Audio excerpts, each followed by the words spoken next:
Yaga yow. Yaga yow. Kevin. You know it is G Block in this bitch. Yeah. You get me? G Block University, you up in the building. Mmm. Trust me. So how do you man feel like these lessons are going? Early morning lessons.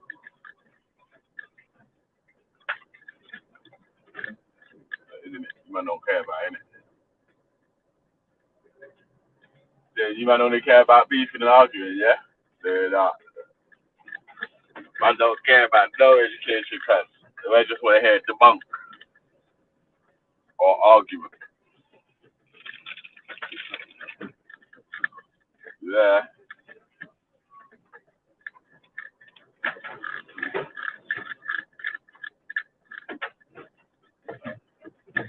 Mm.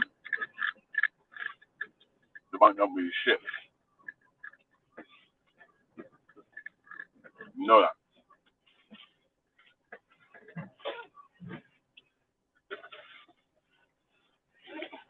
Debunk don't mean shit. Yeah, man. Say, man. See these little science lessons you got this week, yeah?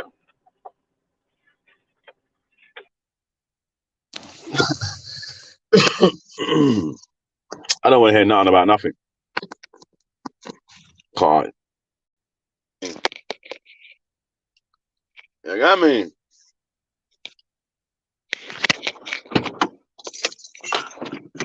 Funny guys. Yeah, man. Put the link in the chat though, anyway.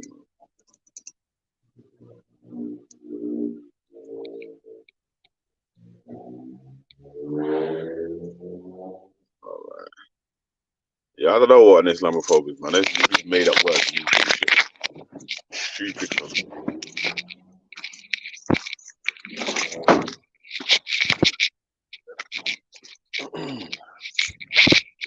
Yeah. I don't know what that is. He's dirty.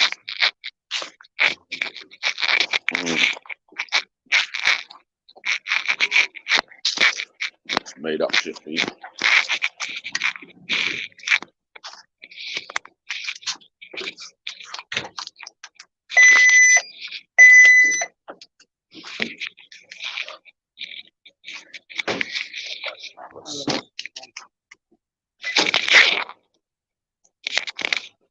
Yeah, man. Thank you.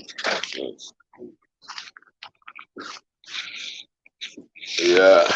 All right. So, yeah, I need a link spamming, you know. Big up man like Anonymous. He does a lot of link spamming in Hangouts for us, man. But I need the family to do some link spamming, man. See, like now I'm about to go on the motorway on a mission, bro. It's gonna be hard for me to send out the link to everyone.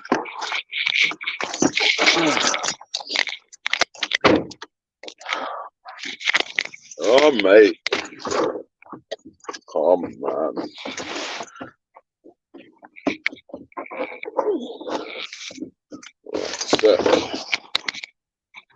I'm nearly ready, man.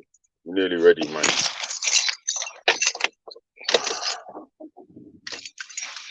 Oh, man. I gotta get petrol, all sorts. Mud thing. Alright, let me share the stream. Spam it. Spam it where? Yeah.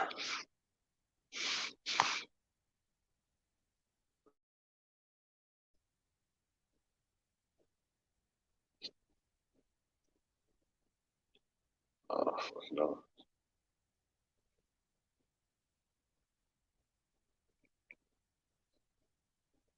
Bro, you're Lord.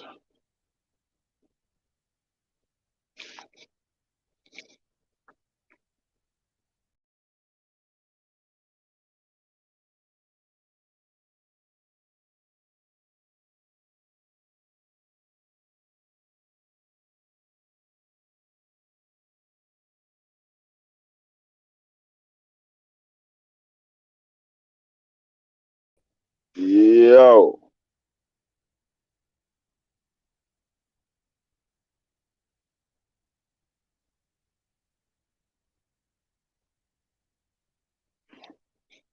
Ha.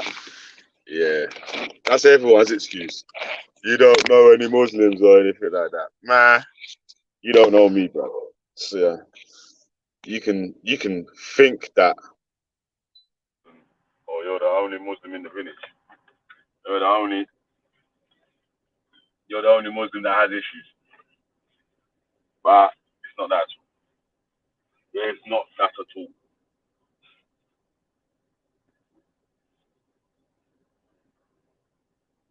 Yeah, man.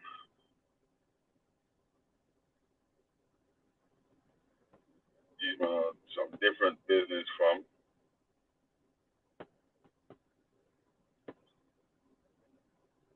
Hmm.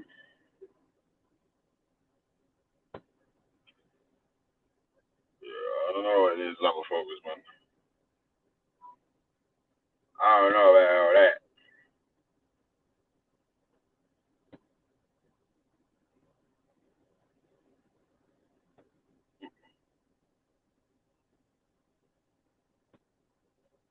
Yeah,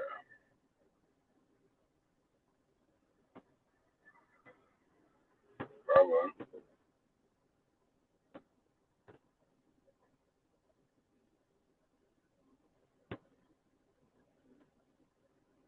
Hold on a sec, okay? I'm just trying to spam this link around a couple places.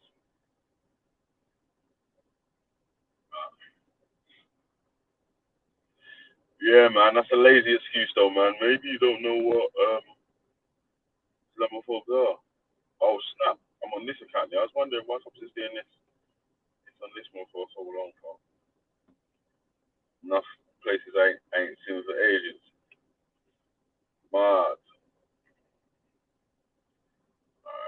Let's go on G got business.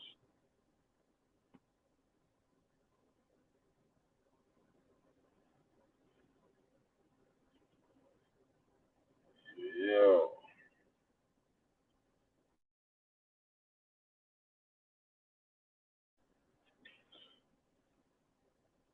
It's what's hot already, yeah? Damn. This shit gets hot quick, you know. Yeah, man. But I know one bag of Muslims and so, whatever, man. Yeah. It's only the man that's on this online business. Them man are different to the man them that I know. Them man are different, bro. So, yeah. Yeah. If you man, if I was a chatty patty, yeah, then you would really know it. His way, isn't it? His way is P. You know what I mean?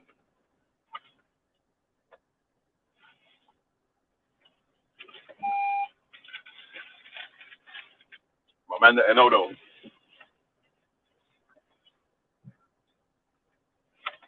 man, them think they can hide, yeah. You can't blood clot hide from me, yo. You hear me?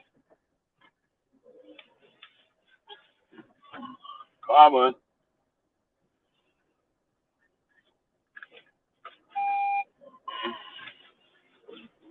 Oh, yeah, man. I just go where the trade wind blows. You hear me? Jeez. Yo, man, big up man like Atticus now in the building. Yeah, man. I don't give a shit who you think I associate with, man. You don't know me. Don't fucking know me. You crazy. Dumb, fam. Think I gotta conform to anything that anyone says. I ain't gotta do shit for no one, bro. You must be busy out here. I can say what the fuck I want and do what I want whenever I want, bro. Self-made. Self-made, motherfuckers. Ay,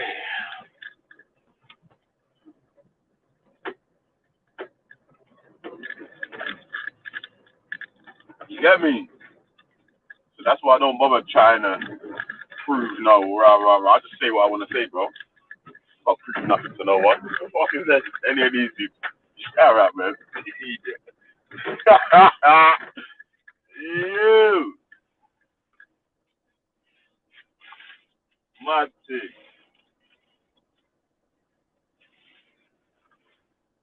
Mad. Hey, one sec, yeah. Before I go in this mission, let me just make sure I got all my goods.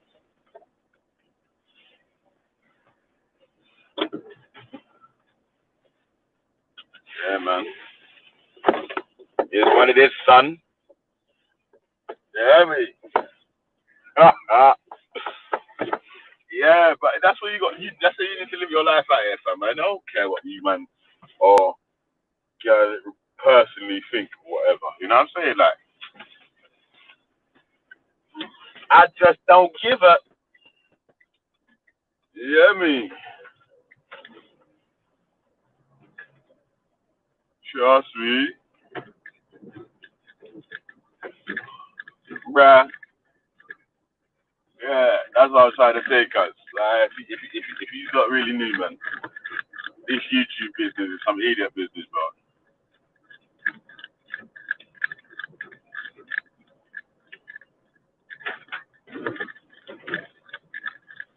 Mm.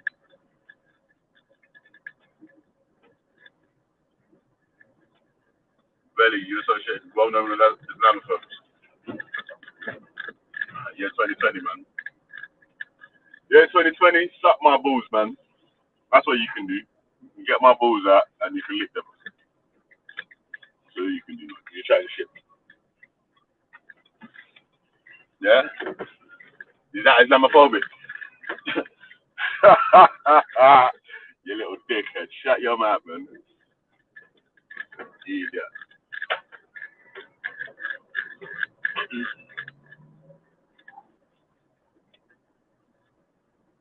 Trust me.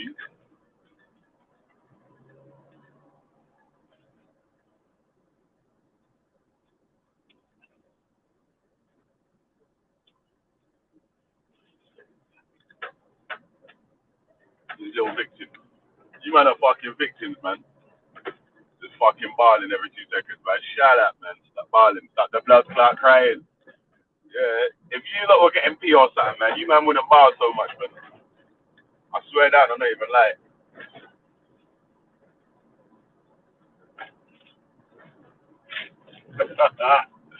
Yeah, man. Jeez. Nah, man, I'm not triggered, man. I never get triggered. You ain't never see me angry in my life. On a live stream. Yeah, man. Flat earth and suck flat nut. And don't take no protein shake and lift no weight. There we go. What's going on, Rob? Morning, my man. How you keeping? Yeah, I'm good, man. I heard you. I Good, was just man. trying to get online, and I heard you having a rant at somebody. Yeah, nah, cause you know what it is? It's like these online dons, yeah, they always feel like they're the only people in their fucking religion, or they're the only people that matter or anything like that, man. They're most of them idiots, man. Oh, you mean the people in text chat or whatever? Yeah. Just the online, Yeah, just general online, just general online crowd, isn't it, man? It's like yeah, yeah, yeah, people yeah.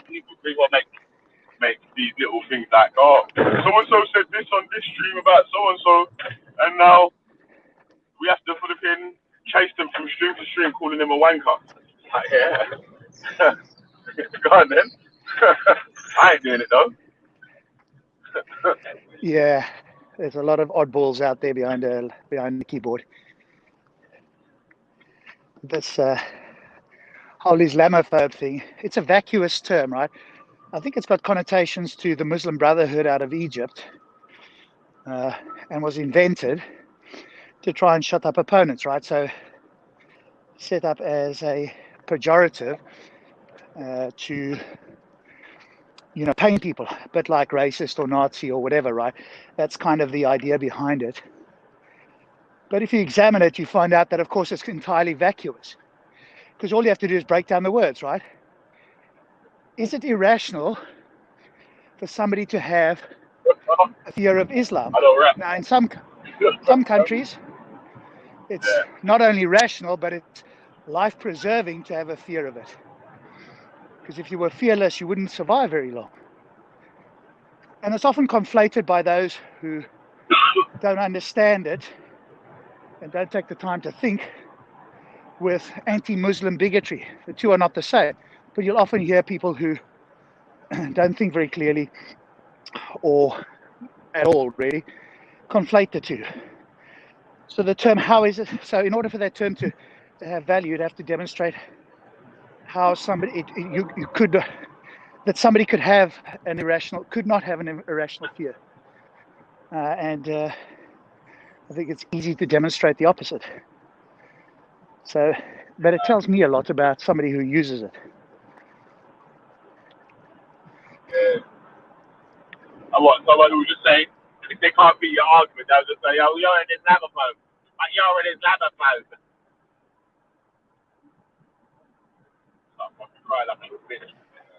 Yeah, exactly. So, when all else fails, bring out a vacuous word, repeat it multiple times as if it's going to have any value. If it didn't have value in the beginning and it doesn't have value now, just because people, like sheep, repeat a word that they haven't really thought about, can't defend, doesn't make it in any way something to be taken seriously. And in actual fact, like I say, when people use this word, it tells me a lot about their level of critical thinking and evaluation, right? So as soon as somebody says Islamophobe, I know, okay, this person is not a serious interlocutor. They haven't thought about it. They're just throwing up a pejorative word because it sounds good to their ear. So it helps me separate the people who don't think very clearly from those who are better thinkers. You won't hear certain Muslims say that word, right? Because they recognize it's vacuous. You hear other ones throw it around left, right, and center, and that's a great divide between, like I say, those who can think a little bit more clearly and those who are like sheep and repeat a word that they can't defend. Bring a Muslim on here and try and get them to defend that word, and they'll fall apart.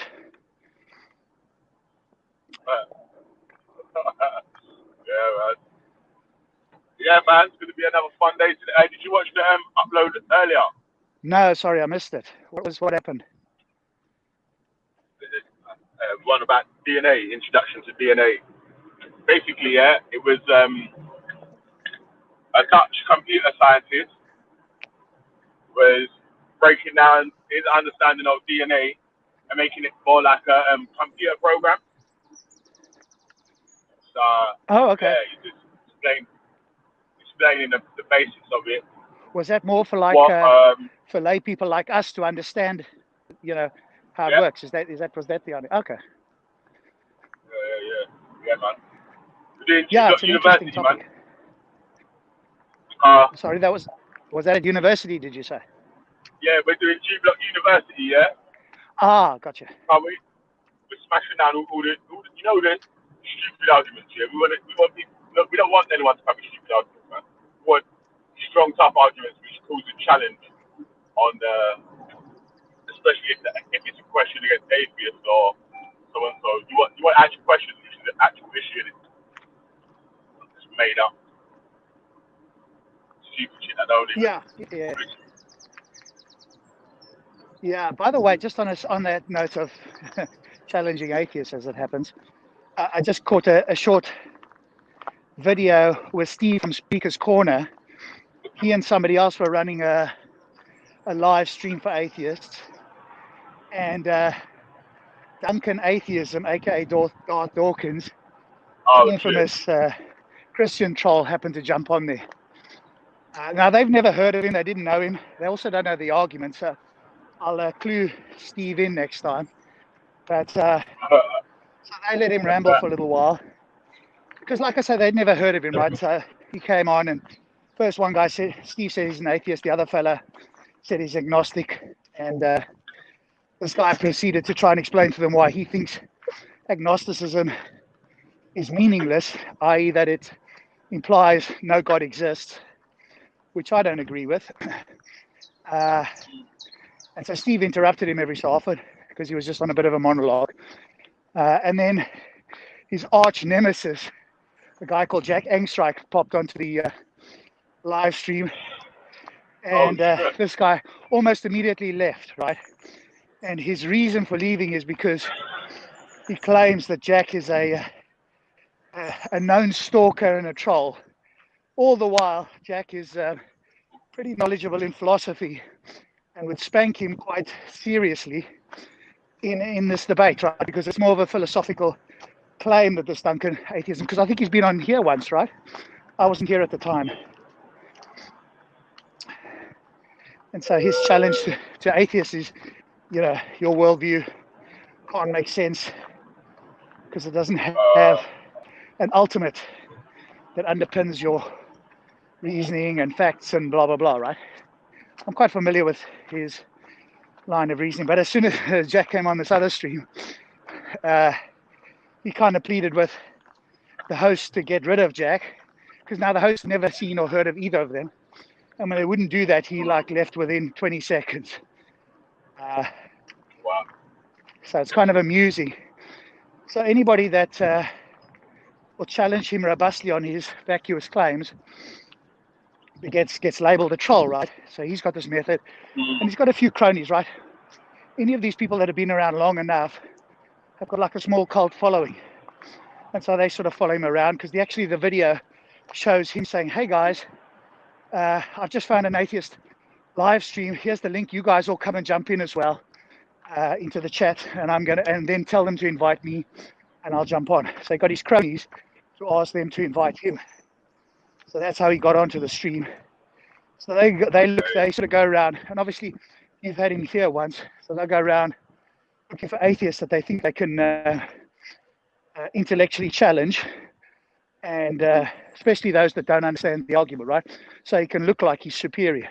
But as soon as it comes up against anybody that's better than him or knows his one-trick pony, then you'll hear the ad homs come out, the shouting, and all the rest of it. So if he's ever on here again, I don't know, it's not easy to get hold of me directly, probably Discord or my email. I can pop on, but I will sort of let you know that I won't be quite as calm and patient as I normally am, because he's the sort of guy that likes to dominate a conversation. And I'm not going to allow that, and I've seen it happen to too many other people.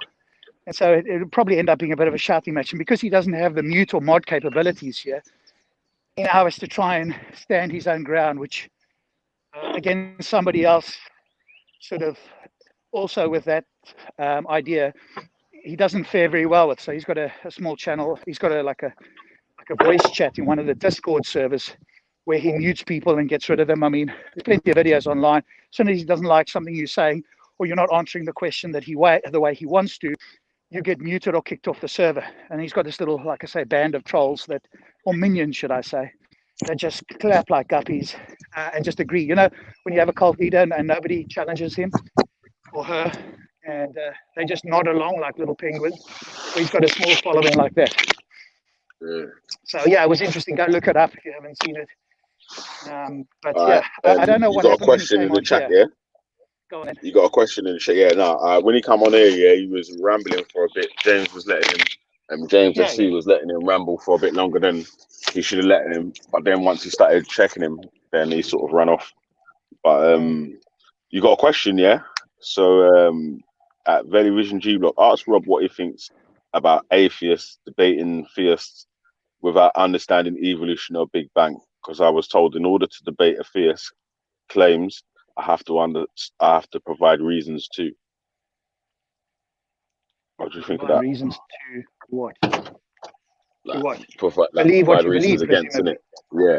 Or provide reasons against why you don't believe or whatever. Yeah. Obviously, you want to provide reasons for your beliefs, right? And sometimes the reasons are, you can go into nuanced depth if you have expertise. Another, I suggest is a good reason, and somebody's welcome to try and challenge this, is to believe what the overwhelming consensus in the scientific community believe, because the evidence points that way.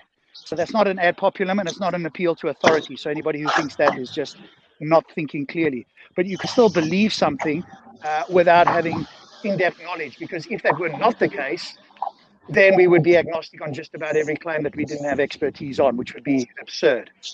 So the things that we don't have expertise on, I think it's entirely reasonable and proper to accept the consensus view in the scientific community. But in other cases where you have more in-depth information, then of course you can go deeper. If somebody says, why do you believe evolution? I will say, for example, because the overwhelming consensus in every field that's related to that believes that common ancestry with various mechanisms is in fact the best explanation for that. And I don't have in-depth knowledge. Now, cosmology, I can go into it a little bit more because, you know, I've looked into a little bit more on that and chatted to Skydive Phil and so forth and read a few books on it. So it just depends what the topic is, right? So, but I think if you point to that, so let's say two people that don't have, you know, particular expertise, and one says, hey, I believe, for example, evolution is not true, and the other says, I do. And the one that says do says, I point to, you know, the scientific consensus. And the other one says, I point to something else. Now you can have a discussion purely on that. That justification itself is a basis for a conversation without even having to go into the complexities of, for example, evolution or cosmology. Because presumably the theist is not going to say, hey, I believe, you know, evolution is not true, it's intelligent design or something else because of the overwhelming evidence in the scientific community, because they'd be talking complete bollocks, right? So it favors us in that view. And if somebody's going to challenge this, then by all means challenge the claim that you shouldn't accept the consensus based on the consensus of evidence. Well, I feel like we'll see the how question, well that stands up. Rob, the question was does he have to understand the theory of evolution or any sort of stuff like that to debate against a theist sort of thing? Just to say that he doesn't believe in a god or whatnot. Does he have to sort of understand the Big Bang theory?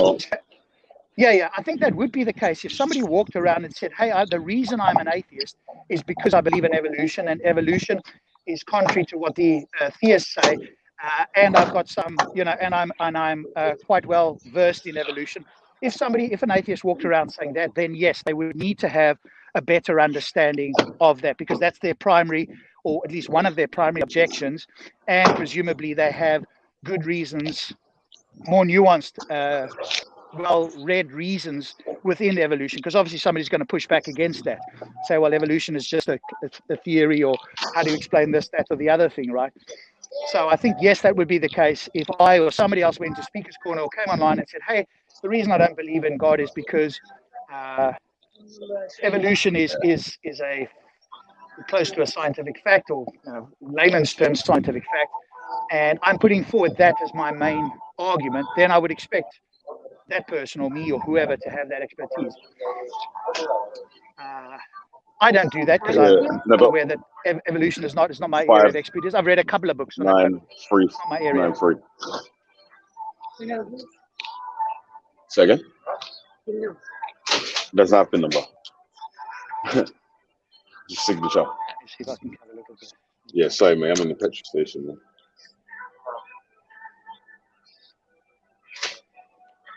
Thank you. Yeah, man. So for him to debate against a theist or someone that believes in a god, you think it is essential for him to have a basic understanding of evolution, or he could just say that he doesn't believe in it because he doesn't believe it? I think like a basic, when you say basic, is just the premise of the conclusion of it, right? Which is common descent is the explanation for diversity of life, and how did life actually diversify through natural selection, horizontal gene transfer, and there's another one that escapes my mind at the moment. So those are the methodology, and common descent is the way that you show that common descent is true. So that's a basic level. Now, if you want to go into any of the subfields there, then you'd need some expertise. But again, I'm quite clear I wouldn't go into the subfields of this, and they could rather speak to somebody else. Now, if you want to speak cosmology or something else, then I can go into a little bit more, because I've read a bit more, and it's more of an interest for me than evolution is. But somebody like James SC, right? I point somebody to James SC because James has got more knowledge on that. but it doesn't disqualify me for believing evolution to be the best explanation for life. No, but I'm saying, what if the person doesn't understand evolution? You mean doesn't even understand the And basics, like as in that it's common descent yeah, and that, well, that it's they okay. know they know about evolution, but they've not studied it sort of thing. They're just saying that they don't, because like if you ask a theist to explain Yeah. what God is, yeah, they'll give you every theist will give you a different explanation or whatever, innit? Yeah. So, Yeah. but if so, the same sort of thing. Like, so if an atheist says they don't believe in God, what base do they sort of have to have an understanding of to even make that sort of claim? You mean understanding of God to make that claim? No.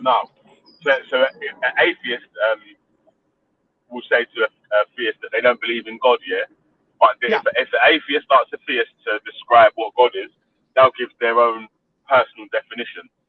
So what does an atheist have to understand to say, or because that's what I was saying, like there's not everyone that doesn't believe in God doesn't believe in the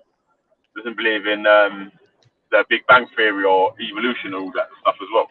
Like, they might believe in other stuff. They might believe in something just totally weird or whatever. Do they have to have an understanding of science to say that they don't believe in God, to be an atheist or whatever? No, you don't need to have an understanding of science. I mean, the question is why. I don't see good reasons never put that forward. An atheist could do that, but I think as you talk more to people, it is helpful to update your knowledge to whatever degree. And obviously, I have certain things. So I think, but I think the default position is one of non-theism. I used to say atheism, but in fact, I've tweaked it slightly to non-theism. So if the default, like a baby that's born, is a non-theist, then good reasons need to be given as this child grows up for believing in God, because the default position, as far as I'm concerned, is non-theism. You don't start out believing. That's a positive claim for which there needs to be evidence. So the default position is a disbelief in extraordinary claims, or non-belief if you haven't even heard of it. So the burden is on the theist to put forward, and the atheist can evaluate regardless of their level, right? The more they know, the better it is. But they don't need to be an expert or even understand science. They would have to understand. They'd have to be rational. I think that would be like a necessity, right? So you have to be rational, be able to understand what the other person is saying, at least so that you can make sense of it, that you understand they're speaking English or whatever the case is. So that would be a prerequisite. Now, if somebody said, hey, if a theist came along and said, hey, I believe God exists because of the wonderful design in the world, and then they start to go into the scientific areas of that, then an atheist would probably have to say at that point, hey, I don't know about that, but I don't find that convincing yet. I'd have to go research that. So they could say that.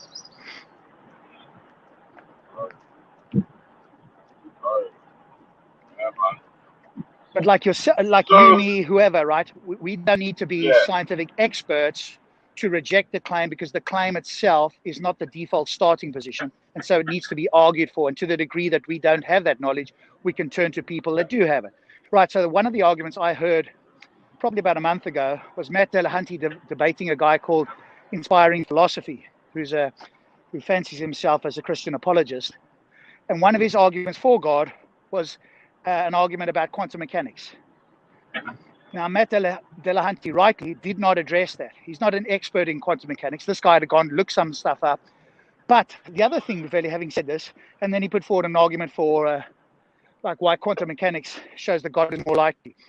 But again, like I said, you don't have to be an expert, right? When Gary Google came to Speaker's Corner claiming that everything is conscious, and Robert Lanza says so, I don't know quantum mechanics. And I said to him, okay, tell me why he says this. And remember, I don't have an expert. Apparently Robert Lanza has got some decorated degree or whatever it is. I listened to what he said. And at one point he's talking quantum mechanics. I'm going, okay, that may well be true. And then I'm waiting for the bridge, right, between quantum mechanics and God in this case. And at that point, I can critique it without having to know about it, because the bridge he's building there isn't an acceptable bridge to say that, because you could exactly say, well, it doesn't as well. Quantum mechanics shows that everything has a natural cause. So it just depends on what it is. But I think if we as atheists are looking for the bridge, even if we don't have expertise in our mind, we're going, how does that get you to a God? If we're asking ourselves that question, then we ask the other guy, at that point, he's got to build a bridge. And at that point, he's now stepping outside of his expertise or outside of his script. And he's now got to show you why, quantum mechanics or whatever it is, leads you to a God.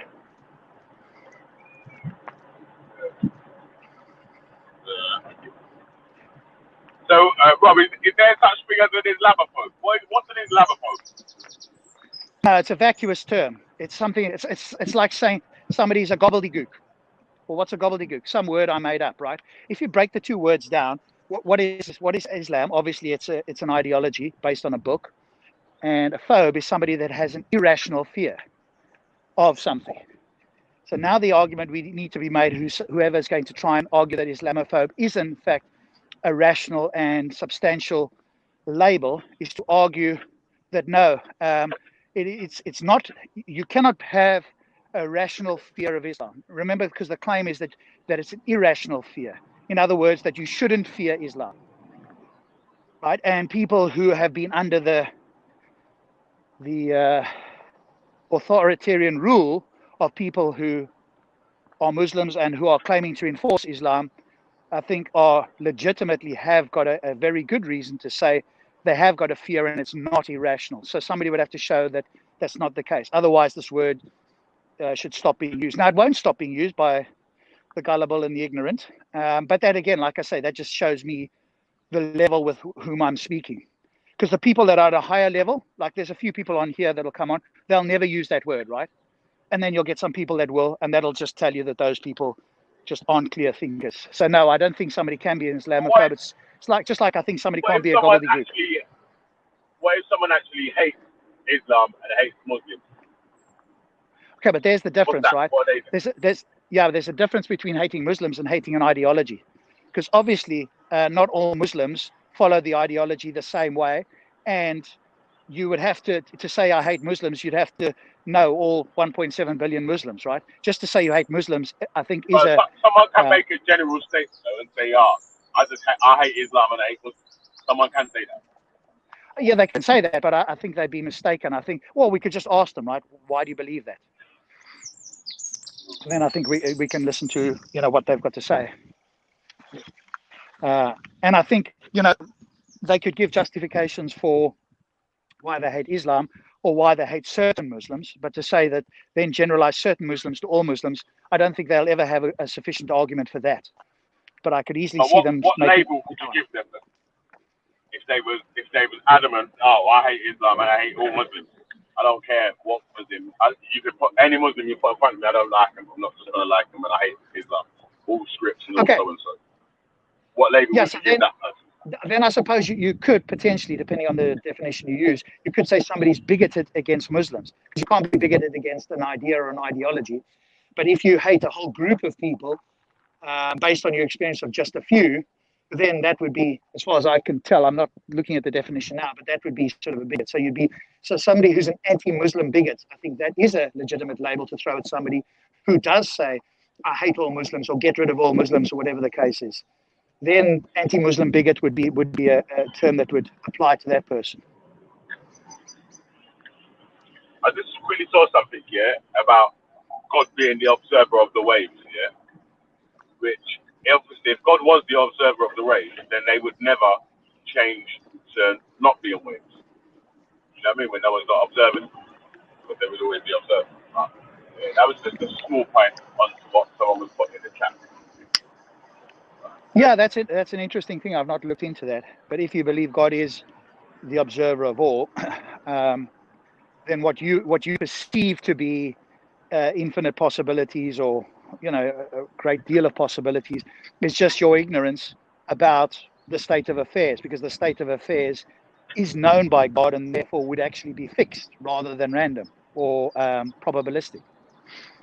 So yeah, if God was observing, then of course if he knew what was going to happen, then everything is fixed. It is determined, which is my position without a God anyway. But then the claims about quantum mechanics, especially the ones about randomness or anything else, would be completely vacuous, right? So that's a good point. Maybe something you can ask somebody like Orthodox Moore, who seems to hang his hat on some version of quantum mechanics. Yeah, ask him that sort of question. That might be a good one to ask him. So he would probably have to say something like, God is not the observer. I don't know. Yo, Veli, Ultra in the Hello, bro. building. The internet's #1 Islamaphobe on set. Come on. Ultra, my man. No such Yeah, word, How brother. did you get the soldier? Obviously, we done the Islamaphobe question. yeah, Sent me the question today, yeah? So we done the yeah. question. Why did you want the Islamaphobe question for today? So, I'll tell have you we what, asked that before? I'll tell you why I wanted the Islamaphobe question, because I watched Analyze Dunya's last video, right? And I was listening and I was trying to make sense of it, and I couldn't, because I think what's happening is the word Islamophobe is a misnomer. I think it's a misnomer, and I think what's happening is that singular phrase is being like incorrectly used to categorize people who may have not liked, or you feel don't like Muslims or don't like Islam. And I think to label somebody who doesn't like Islam but likes Muslims an Islamophobe or vice versa is intellectually lazy. It's lazy and it's weak. Hold on. It's not just lazy, though, Ultra. It's vacuous, right? The term is vacuous. In other words, it has no substantiation to it. It's like somebody else making up a word that doesn't actually fit. Yeah, and Like I say, you this could is say what I'm saying. somebody's an Rob, listen to anti-Muslim the thing, bigot, right? right? You can't be called. You can't if you don't like Muslims, right? All right, I get it. I get it. Fine. You know, I believe it's wrong, but if you don't like Muslims, cool, right? But what that means is you don't just hate a particular singular race of people. We're talking about black, white, every ethnicity on the planet has Muslims. So that means you hate your species. All right. If you've justified that in your stupid thinking, fine. Are you an Islamophobe if that's the case, right? I don't know if that's the correct term. And I think you calling it vacuous is obviously the right thing to do. Hold on, my scrambled eggs are burning. 1 second. Alright. Yeah, big up yourself, Ultra. And like, I wanted to say something as well, yeah? It's like, obviously, even with the question of the day, even though we've had this question of the day before, yeah, I always try to give my answer before anyone jumps on. So that man might be saying, oh, you going on a rant or whatever. Nah, but I try to give my answer to the question before anyone else jumps on, yeah? But even if I change my mind later on, you can hear what my first original answer was. And then I can give, if I do change my mind, I can give reasons to why I would change my mind. You know what I'm saying? Like, I've come into new information. I found out this or I found out that or something. You get me? So, Yeah, I think that's entirely legitimate, right? You put forward your current view. You're open to being convinced that you could be wrong or you could change your view. That's an entirely reasonable position. We all start with a view, and it could be wrong, and we listen to information to see whether better, whether we can be convinced of a different view. And not even that. Listen to this, Rob. Yeah. For me, right? If you, what the problem I personally have with this term Islamophobe, for me, the way it's just being bandied about, like to just literally anybody who critiques Islam, for me, just makes it weak. It makes the interlocutor weak. It makes the argument weak. It makes the word weak. And I think to myself, right, okay, in my opinion, and it's just that my babe, I've got some oil in there, some planting. If you somebody like Afghan is an Islamophobe, right? And if somebody were to label, when somebody labels somebody an Islamophobe, I kind of get what they're trying to say. The problem is, I think what's happening on these YouTube streets is we're becoming intellectually lazy, and when we're making up terms just to suit our own little dirty narrative. What you don't want? Oh, where? Okay, you use that one then. All right, yeah, cool. So I'm like, when you just call somebody an Islamophobe because they don't rate Islam, or they think certain parts of Islam are heinous or ridiculous or need reform, you just think to yourself, well, hang on a second, it's an opinion. You don't fucking call someone an Islamophobe because they don't agree with the tenets of Islam. And let's say somebody's critiquing Islam, and let's say the person's being respectful in their critiques. That person won't be labelled an Islamophobe. But if somebody's what? This one, it's not cold though. It's not cold. Just take that one. Take that one. We've got ice. Take that one. It's fine. All right. Yeah. If you start critiquing Islam in what's perceived to be a disrespectful manner, you'll then be labelled Islamophobe. And if you think about that, that's the crux of this whole thing. It all boils down to people's feelings. If feelings get hurt, because we're human beings and we all have feelings, you do whatever you can to shut people up. And if you, like I said, for me, it's just weak. Like if somebody says, like Raj brought up the other day, right hand possesses, right. There are people that are not going to agree with it, and some people will viciously say and tell you it's a nonsense, it's inhumane, it's a crime against humanity, blah blah blah blah. If it's implemented today, how on earth can that make you an Islamophobe?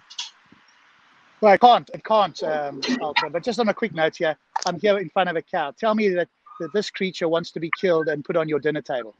He does. He wants to be in my Jack Daniel's sauce. That ribeye T-bone. Oh, like medium well. This is a sentient creature that wants to live, to avoid pain and suffering. No, Rob, I think you're violating the cow. He doesn't want to be on camera. You didn't get his permission. There's a lot more of them. All sentient creatures. When you look closely in their eyes, and you know, okay, they don't have the same intelligence as us, but they can feel pain and suffering, and all they want is to survive. Yeah. No, to be fair, I hear that, Rob. Like, but if you've ever been to TGI Fridays and had that T-bone with Jack Daniel's sauce, medium well, yeah. Whoa, there's one massive poop going on there. Check that out. Look at that. See that, yeah? You know, like you're filming the cows and all that. Oh my God! Move the camera, please. That is a monster pee that's going on there, man. Wow. Oh my God. Hey, that's cow. Fill a whole freaking toilet. He's trying to put us off cows. He's trying to put us off the cows. No worry, man. Oh, back down the smoke now. Oh Lord. No. It's more just to show, right? When you're separated from, like you're in London when I used to be, right? And you pick up a piece of meat in the store or whatever the case is, you go, yeah, I'll have this. It tastes good. But when you see the animals face to face and you come up to them within, like, a foot away from them, and you look into their eyes and so forth, is this really something one wants to do? Unless you're desperate. Anyway, that's sort of more of an emotional appeal. You know what? You raised a good point. I'll tell you the truth. Just a quick diversion, yeah. The reason why I can happily enjoy my meats, right, is because I'm actually not the abattoir. I'm not the person having to do all the butchery. And I won't lie to you, Rob. I won't lie to you. I'm not sure if I have it in me, right? The last time I purposely hurt an animal, I was in primary school, and I threw a tennis ball at a pigeon that was on the 3rd floor, and I hit the pigeon. When I was throwing it, I thought, "Ha, I'm gonna get you." But when the ball made contact with the pigeon and the pigeon was hurt, I felt a profound guilt, and I actually felt like a massive prick, which is why I don't hurt animals myself. Now, where my hypocrisy comes in is I like steak. Yeah. You don't mind if other people do it, as long as you don't have to do it, and you don't have to witness the whole spectacle of the animal being killed and chopped up, right? Yeah, no, I'll tell you the truth. That's but the thing is, I'm admitting to you that that's where my hypocrisy is. I know where it lies. The problem is, like, veganism is an abomination. Do you know what I mean? It's only because you haven't really explored it more deeply. And Yeah, especially no. if I said to you, Ultra, hey, I'll give you a meat that's grown in a lab that is entirely healthy, that's devoid of any negative GMO. chemicals or whatever the case is, and it tastes just like meat, would you eat it? I'd give it a try. I'm not one of these wankers who will be like, no, meat only. I will try. I will give anything a try, but not bats. But not dogs and bats. Not dogs and bats. No, not dogs and bats. I can't. I'll tell you the truth. I could eat a horse, I could eat a cow, or try shark suit, crocodile, alligator, fucking dinosaur if they were still around. But I don't think I could really eat a dog or a bat. And I don't know why that is. That's just how my stupid shit brain is wired. Well, that's interesting, isn't it? Because that's different. You'd eat a horse, bro. Bro, do you not remember the horse meat scandal a few years back? Where like companies were giving us that shit anyway. You see what I'm saying? When I'm not even gonna lie to you, when that scandal broke, I was just like, you know, don't, Hey, listen, I will be. I don't know, bro. I'm telling you, most meat, right? Once it's seasoned and chopped on that barbecue or in that jerk pan, listen. Ooh. But just think about it, though, Ultra, as well, right? You bulk at eating a dog. You're okay eating a cow, which is bigger and arguably has just the same level of sentience as a dog. Would you eat a horse? Or horse meat, rather? Yeah, he would. He already said he would eat a horse. Oh, he did. Okay, sorry. He'd eat a horse and a cow. But he wouldn't eat the dog. I was like, what? Horse? It's just the way we've been brought up, right? Yeah, Rob, we've been brought up to think that somehow it's okay to eat cows and not dogs or something else, right? In other cultures, they eat other animals, right? And to them, it might seem like India, right? You can't slaughter a cow in India if you're a Hindu, right? So for them, it's a sacred animal, and they'd eat a dog every day of the week, and we go, oh, why? It's just a cultural thing, right? It's meat at the end of the day. They have lamb instead, isn't it? Huh? Yeah, they have lamb. The Indians have lamb. The ones that don't eat cow. Oh, okay. Sorry, but listen, that's another thing. Lamb is mad. I will I'll crack up a sheep like at the drop of a hat. At the drop of a hat, that sheep has had it. In fact, if the sheep's around me, he knows he's in danger. Yeah, but okay, so Ultra, why not a stray dog? I don't know, just something about dogs. Yeah, like, dogs are nasty, man. Dogs. We're not used to eating dogs. But imagine me and Ultra chasing the sheep about in the field, trying to catch it for our dinner. That would make actually a funny video. Imagine you went to India, right? You said, I eat a cow, or I eat cow's meat. They would look at you with the same disdain, probably more so than you. And they said, hey, we don't eat that, but come and have some dog meat. Here we go. Here's a dog steak. Yeah, I'd have to. Indians don't eat dogs. They eat lamb. Yeah, or lambs. There you go. Right. Whatever it is. But we also. So I guess what I'm saying is, I'm pointing out something that you wouldn't like that they're offering you, and they would find it really bad for you to eat a cow, because we've been brought up. I think it's a cultural thing, right? Yeah, it's cultural. This is Rob, yeah. We was on Jedi's panel one time, and he was bringing out weird food from around the world, and he brought up one thing called yak shit soup, and it actually had the shit of a yak in it. In the soup. Yeah. But I think there's, I think there could potentially be good reasons not to eat excrement from animals, right? There's a reason why animals excrement, and eating excrement is probably not healthy. It may not kill you, or it could be, in fact, that yak excrement is in fact good for you. There's enough good things that outweigh whatever the stuff is that's bad. But I would have I'd be against eating feces as a general rule unless you could show overwhelmingly, and even then it would be very hard to do. It's just my upbringing. If you go to a child that had always eaten it or didn't know the difference, they would eat and go yummy, right? We just have Rob, a view that we built up on it. I'm assuming from our conversation that you're not a meat eater.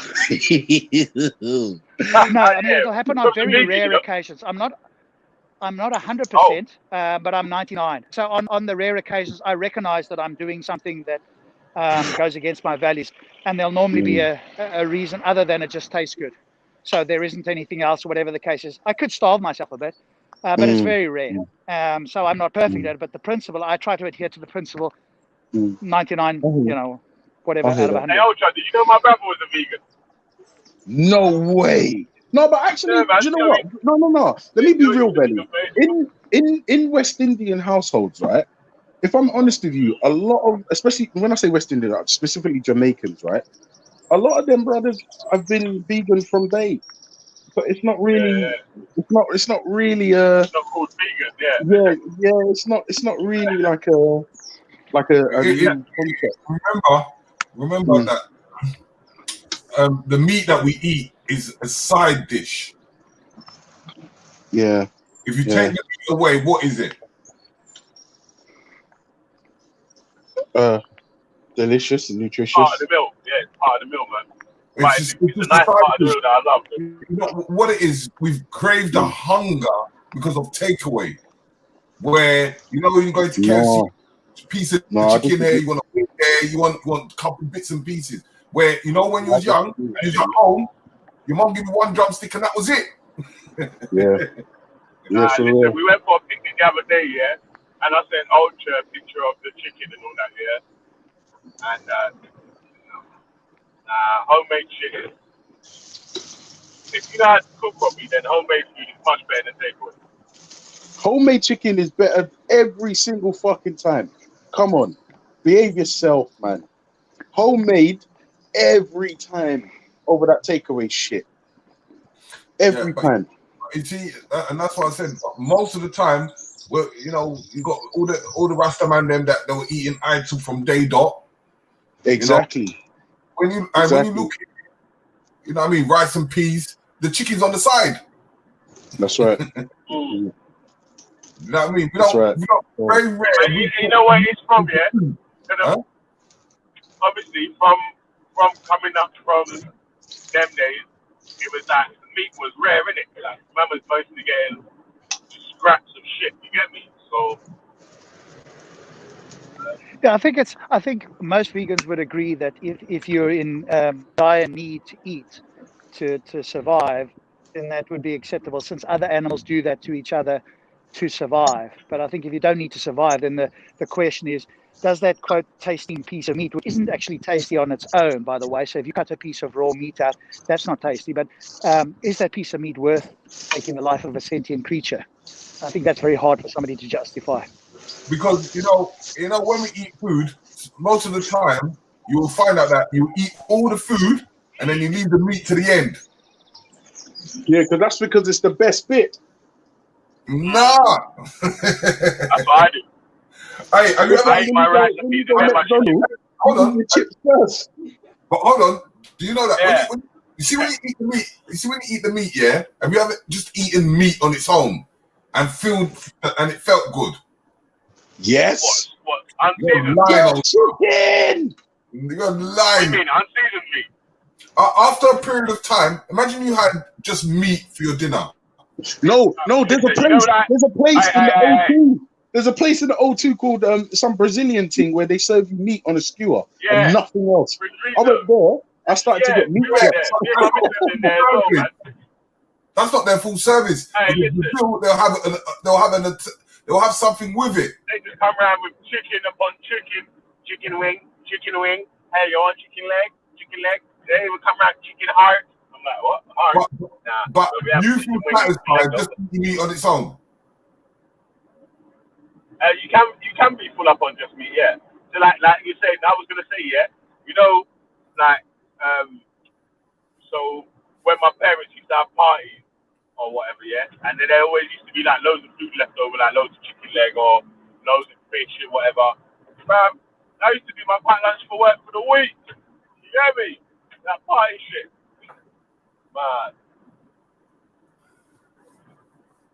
Man. But Yeah, I think I listen, just took quickly us off on a before we side go tangent off there. topic. No. Listen, a T-bone steak, medium well with Jack Daniel's sauce. No one is going to be able to turn me off. Like when your knife goes into that buttery soft meat, and the Jack Daniel's sauce touches your tongue, and your mouth just has what I can only describe as a mouthgasm. And then you chew, and your dopamine, and what's the other thing that your brain releases that makes you feel like you're in ecstasy? That's what happens. That's what happens. Is that what you get with meat? That's what I get with a T-bone steak, medium well with Jack Daniel's sauce from So TGI. just a final question then, Ultra. Does that Go on. justify taking the life of a sentient creature that does not want to die just to give you a nice taste in the mouth? All right, let me be absolutely honest. The truth of the matter is, no. And Fair enough. And I pointed out my disgusting level of hypocrisy by letting you know that I don't think I could personally murder an animal for its meat, right? But if said animal's already been murdered, why make it go to waste? Yeah, look, if somebody had died naturally, right, I think that's entirely No, fair. I'm not saying if I could willingly eat a cow or an animal that died of natural causes, because that sounds like Ebola or a stomachache waiting to happen. It's an age thing, right? The heart Oh, stops, please. the animal collapses, right? Yeah. It doesn't have to be in a various virus. Eating a granny. Yeah.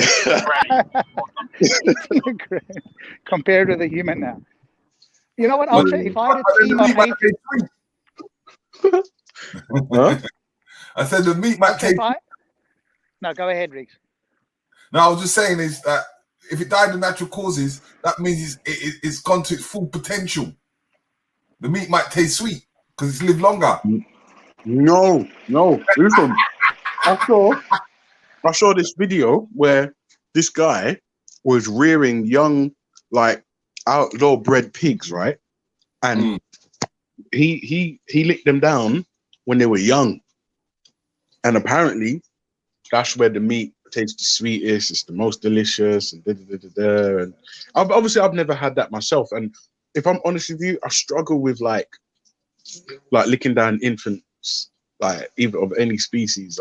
I struggle with that, but like I didn't kill it, and if it's already dead, let's not waste. There's people starving out there, so let's not waste food. If you saw it got killed, I've seen things get killed on TV. I won't lie to you. It was on TV, so it wasn't really real. So, yeah. But if somebody... I have to say, I'll try that. If I was putting together an atheist dream team, I would definitely have you on the team for the rhetoric and the rant. Yeah. I'm not sure I'd have you on there for consistency, but you would have a place on the dream team there. Yeah, no, but Rob, this is the thing. I'm an absolute wild card. I'm a wild card, right? That's why you need me on team. Well, that's why I say there's definitely a place for a wild card and somebody who can rant and do rhetoric with the best of them. I'm not so strong at that, so I say we'd have to have different abilities there. But I wouldn't say let's go to Ultra for his consistent views on in his worldview. But honestly admitted, the one thing you can rely on is that I'm honest. That you know exactly where you stand with me. You know what I'm saying? You know exactly where you stand. You see what I'm saying? There's none of this fuckery where rhetoric. Huh? Are you honest with rhetoric? Yeah, 100%. Like for instance, if you look at question of the day, just to like neatly segue back, right? In the past, I've been labeled Islamaphobe, right? Now, I'm thinking to myself, right, okay, so I'm an Islamaphobe because why? Because when you break down why you're being called Islamaphobe, right, there's two different meanings. What's happening is if somebody is critiquing Islam and they're unpopular, they'll be called Islamaphobe.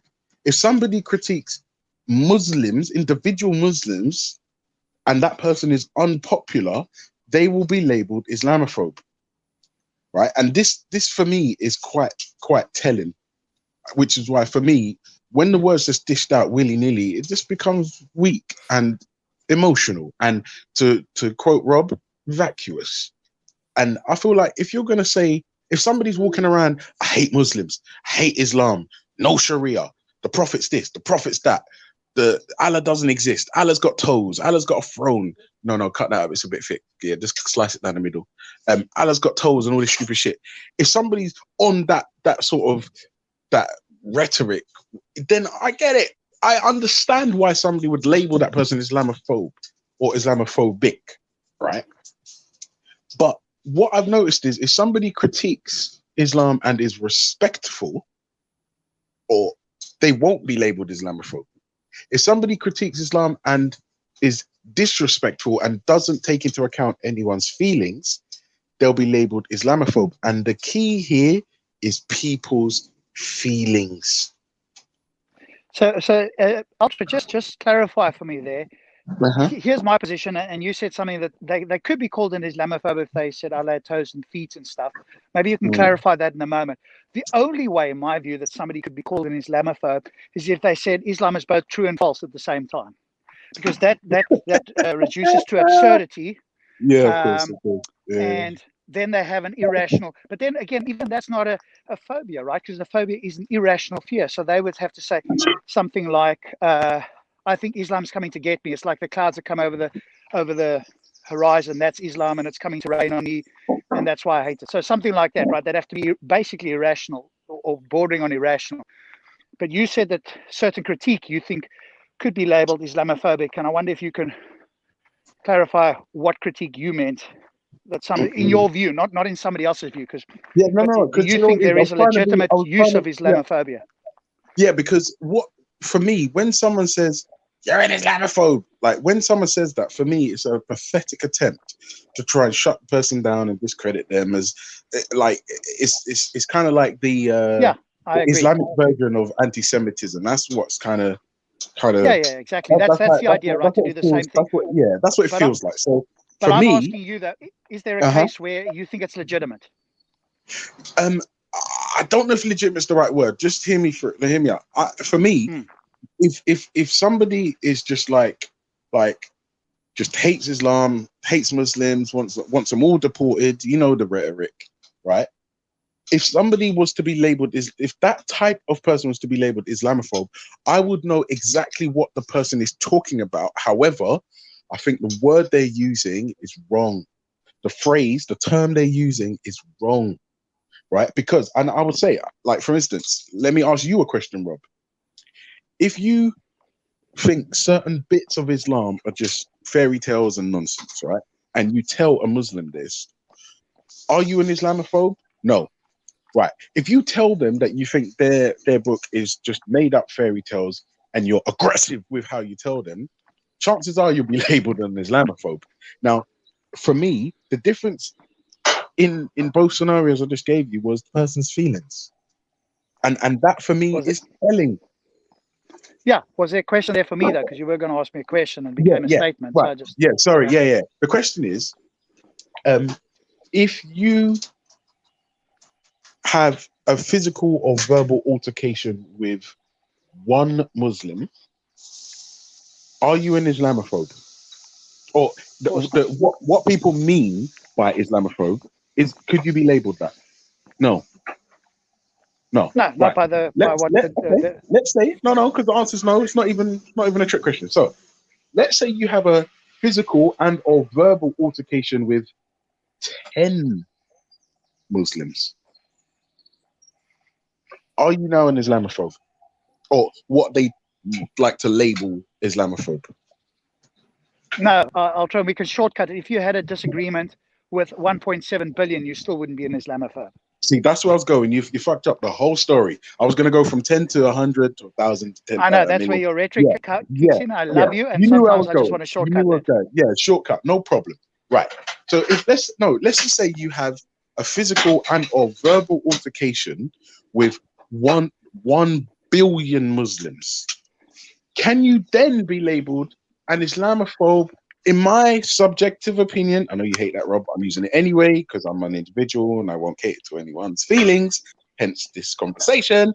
Then, nah, not really.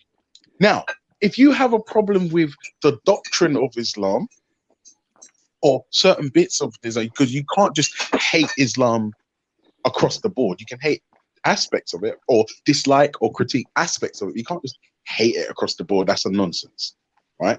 But if you critique things that you don't like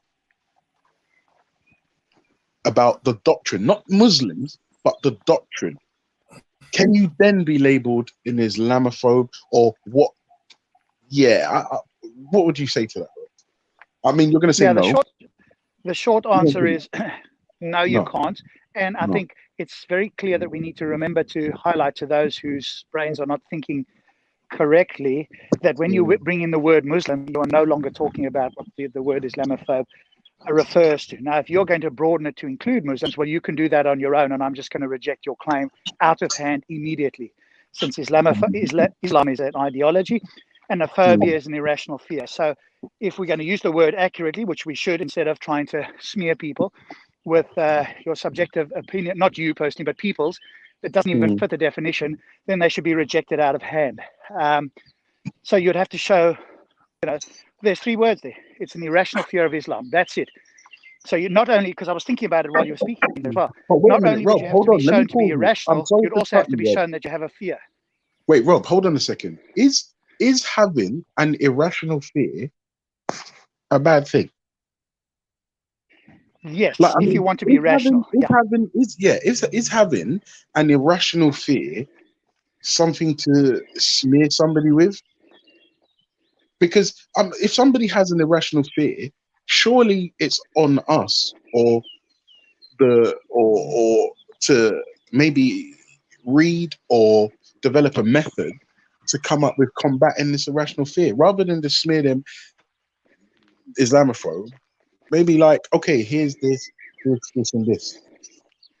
Like, if you've got an irrational fear of spiders, I can't remember, is it arachnophobia or something like that? Arachnophobia. Yeah, that's right. Right? Yeah. Maybe just slowly introduce yourself to like a butterfly, right?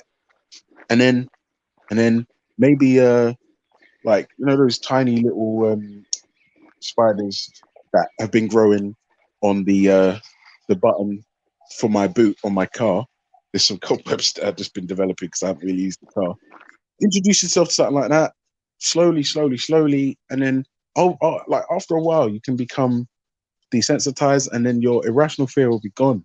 But what's happening here is people are just using the word Islamophobe to smear people, and I feel like not only is it irresponsible and pandering to the choir, but it's weak. It's weak. Like, for instance, Rob, I think I was thinking about your stance on animals. If I'm honest, when I think about it, you're kind of right. But I will maintain that if you have a T-bone steak with Jack Daniel's sauce from TGI Fridays, medium well, yes, medium well, not well done like most black people, yeah, shots fired, black people, right, medium well, you will enjoy it, and your taste buds will have a dance, and your taste buds will thank you for being alive, right? But your stance on animals, if I'm honest, is correct. And if I'm honest, when I think about my position on the whole animal thing, it's hypocrisy on a level that's just mind-boggling, to be fair. But it just tastes so good, Rob. It just tastes so good. Oh God, but even when you say it tastes so good, right? What you really mean is that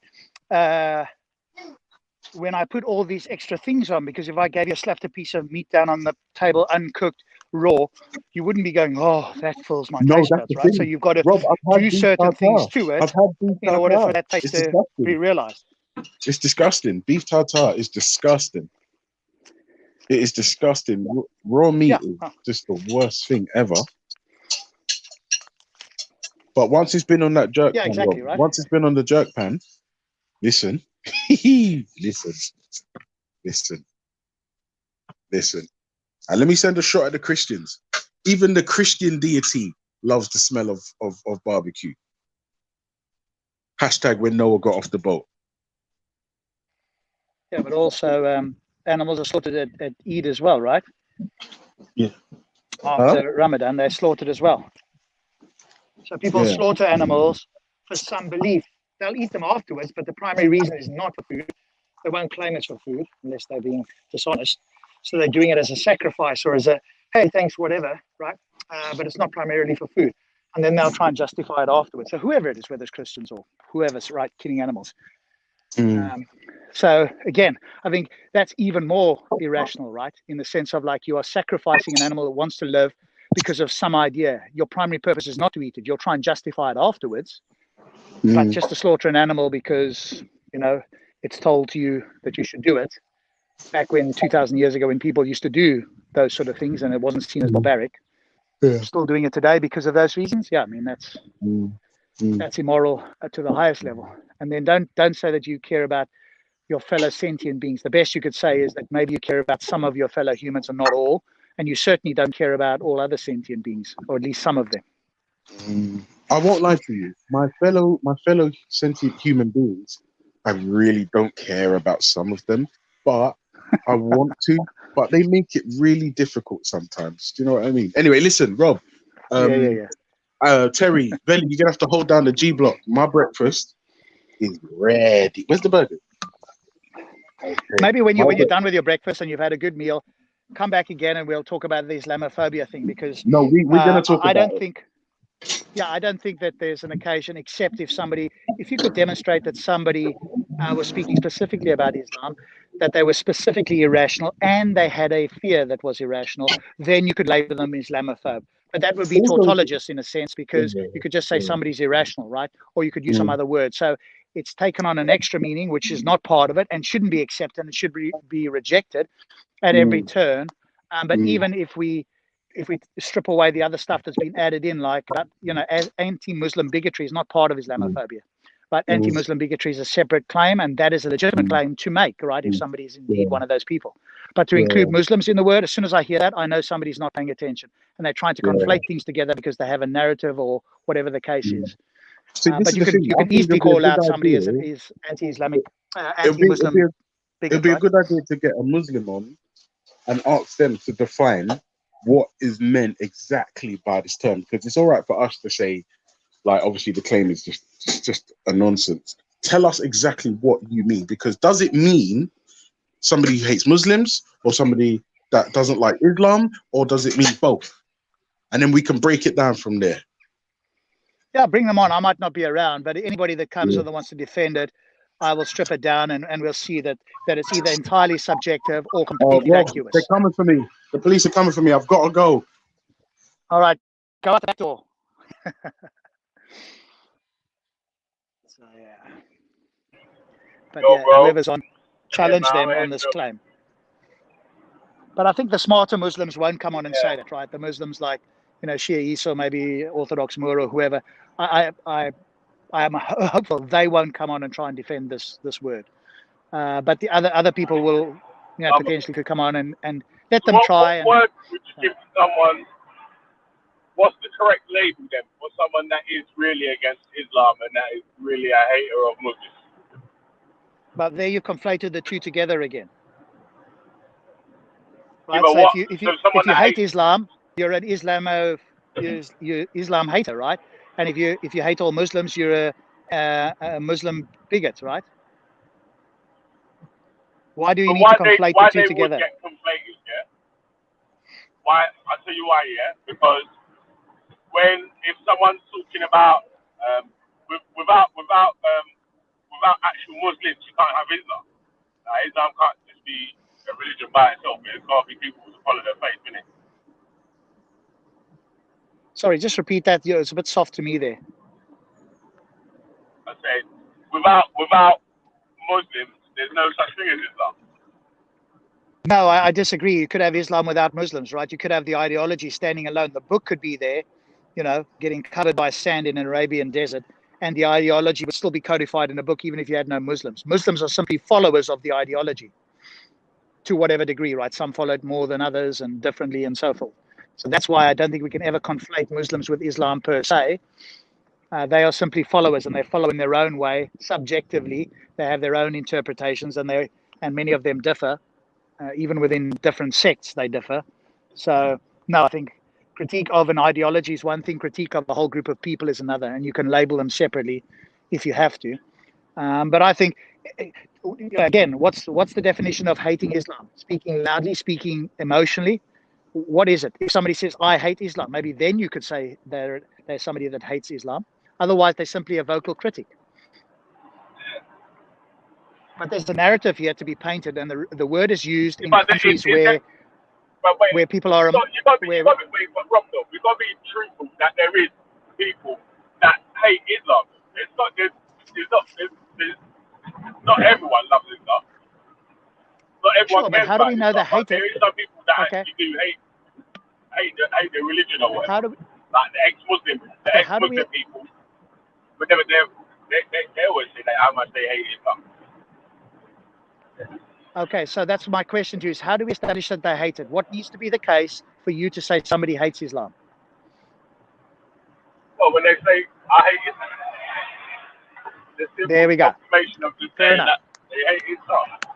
Correct. But what else? Which is absolutely fine. Somebody could do that.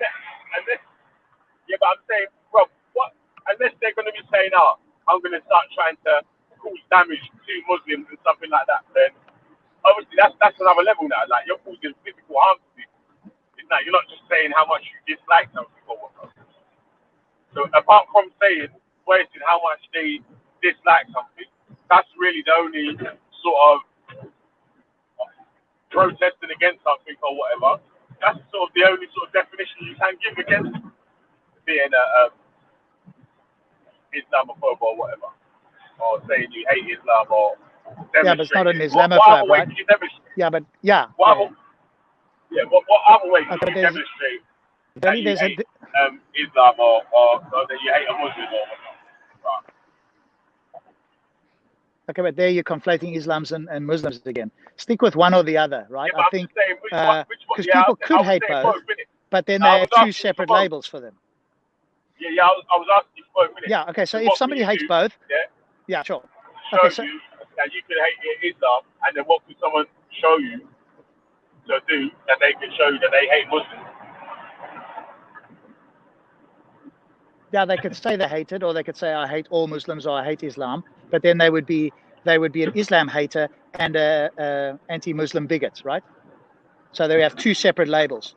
What you are seeming, I don't know if you're trying to do this, or at least what Muslims are doing, is trying to put the two under one, because then a strong critique of Islam can just be labeled under the broader banner to try and stifle critique, and that is intellectually dishonest and, in my view, immoral, because you have two labels to try and put them under one to make it convenient to ridicule or to sideline critics of Islam more than Muslims.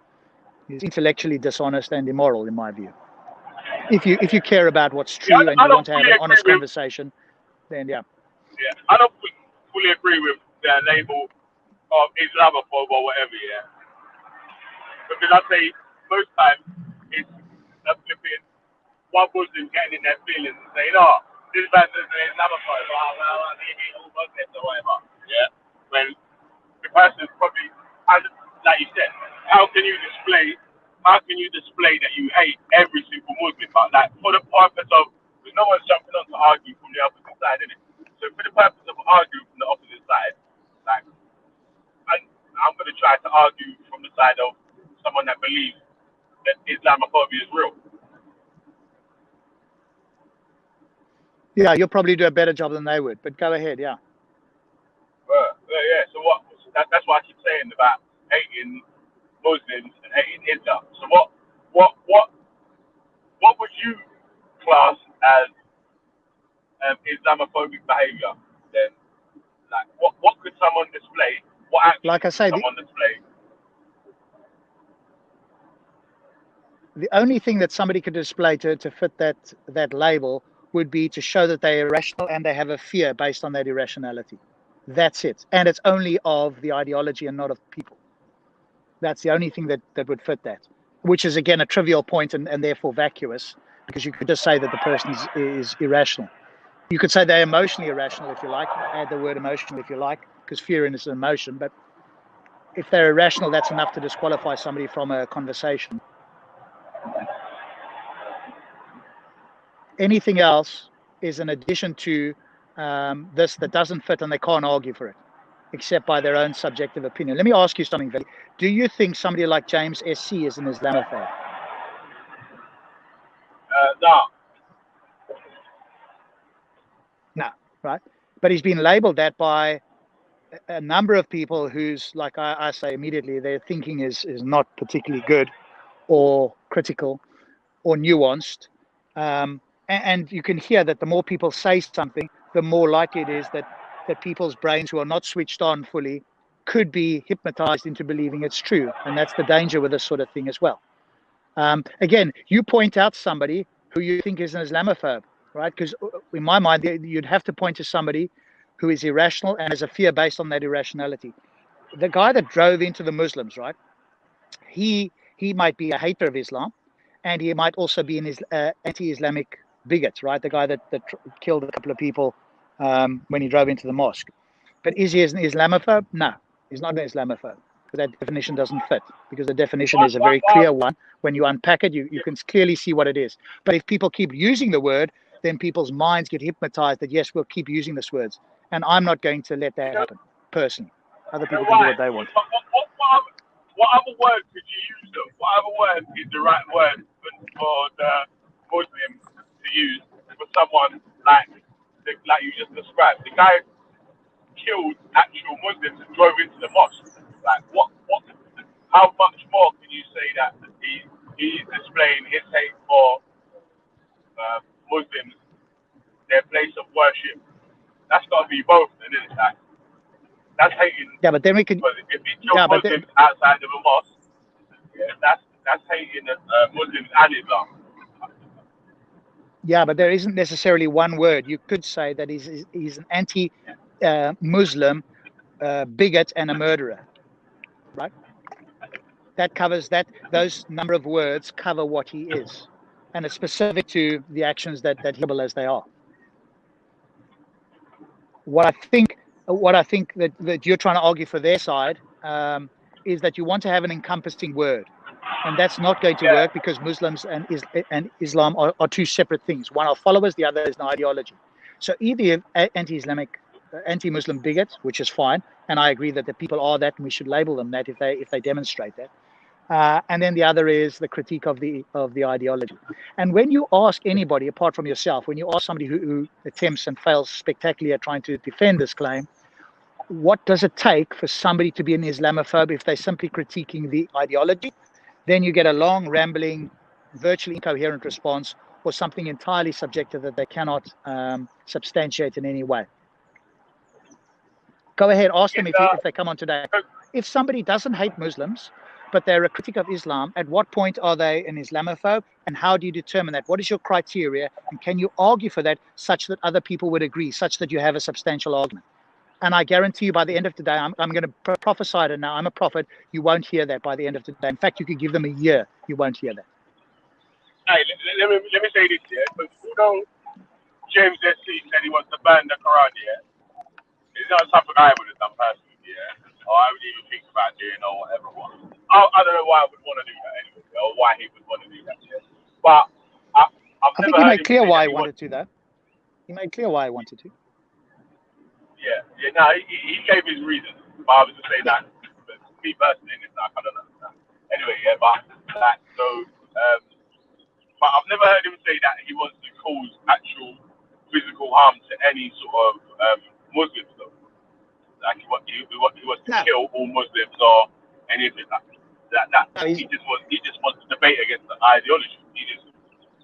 Yeah, I mean, look, he will criticize Muslims, as will I, right? If they deserve criticism, just as we deserve criticism if the criticism is warranted, right? But like you say, he's not looking to cause physical harm to them. But if they are acting irrationally, or they're not justifying their beliefs, or they have some other rational issue, or physical or mental or emotional issue, then it's entirely justified to point that out. And again, he's not pointing to all of them. I mean, that would be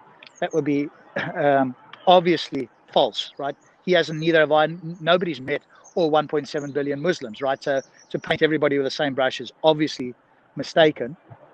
But he's just a fierce critic, as am I. Stop spamming, and whoever else, right, does that. And there's plenty of them. And ex-Muslims are even more than us, right? I mean, somebody like Armin Navabi and others, Harris Sultan, are even more, vociferous than we are, and they're ex-Muslims, right? And so because that Muslims don't really have a good argument against some of these positions or against people like us or even more vociferous people, it's easier to label them. It's equivalent of like being an anti-Semite or a racist. Now we can just disregard them because their critique is so strong and so focused, and we battle to actually give anything substantial as a response. The next option is let's use a form of ad hominem so that we can avoid their critique. Oh, he's just an Islamaphobe. We're not going to speak to him. Adnan Rashid, perfect example. Or in the park, right?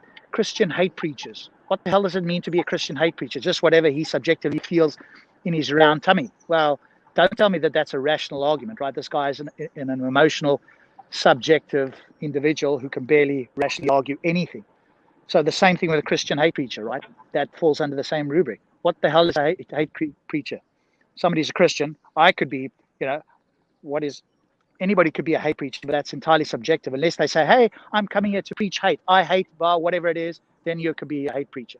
Otherwise, it's just their critique is very strong. Now, somebody like, what's her name in the park? The lady with the challenging voice. Hatun, right? I don't agree with everything she says. I mostly agree with her critiques. I mostly agree with her critique in Islam, right? Exactly. I was on here yesterday. Did you see it? Did you see the title of her stream yesterday? No, I didn't. No, I don't. I'm not subscribed to her channel. I don't think I am. No, I didn't see it. Boy. But Leave that there. That was mad. But like you saying, boy, for me, What was it? What was the title? It was did Muhammad wear Aisha's dress or something like that? Yeah, and now somebody like that, right? I think her critique is fine. She can critique whatever she wants, right? And maybe that's a catchy title or whatever. But somebody who's not thinking very clearly, like Adnan and others, will label that Islamaphobe, right? And at that moment in time, you can just, for me, I just dismiss this as somebody whose brain has just stopped thinking. They've just gone into, like neutral or reverse, whatever the case is, right? Because certain brains have been kind of infected with this idea that if you say something that might seem derogatory or quote too derogatory, which is kind of entirely subjective, well, now we need to give you a label so we don't have to deal with you. And that's intellectually dishonest. So why does it seem like that? Like the Muslims we're sensitive. It seems like that to me. That the Muslims are really sensitive about critiques about Islam.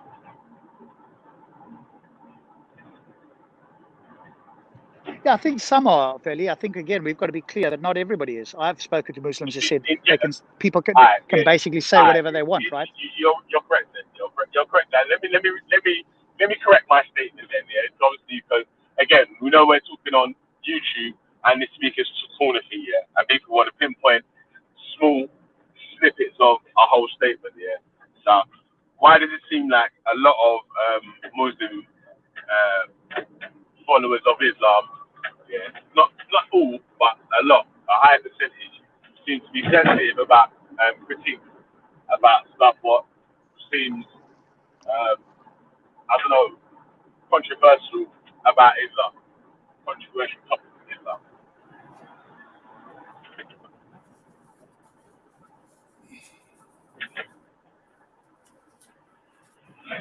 Hello? You there? Yeah, sorry, I'm here.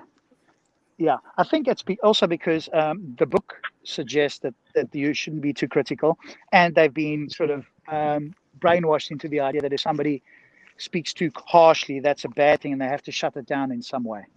And because they can't shut it down necessarily intellectually, they have to try some other method. So I think it's because Christians don't have this problem. Other ideologies don't have this in the same way, at least don't have it in the same way today, right? Where they want to try and shut things down and they want to label people negative terms. You don't see the Christians running around and say Christophobia. I mean, Bob the Builder did it as a meme, but it's not like a serious critique, right?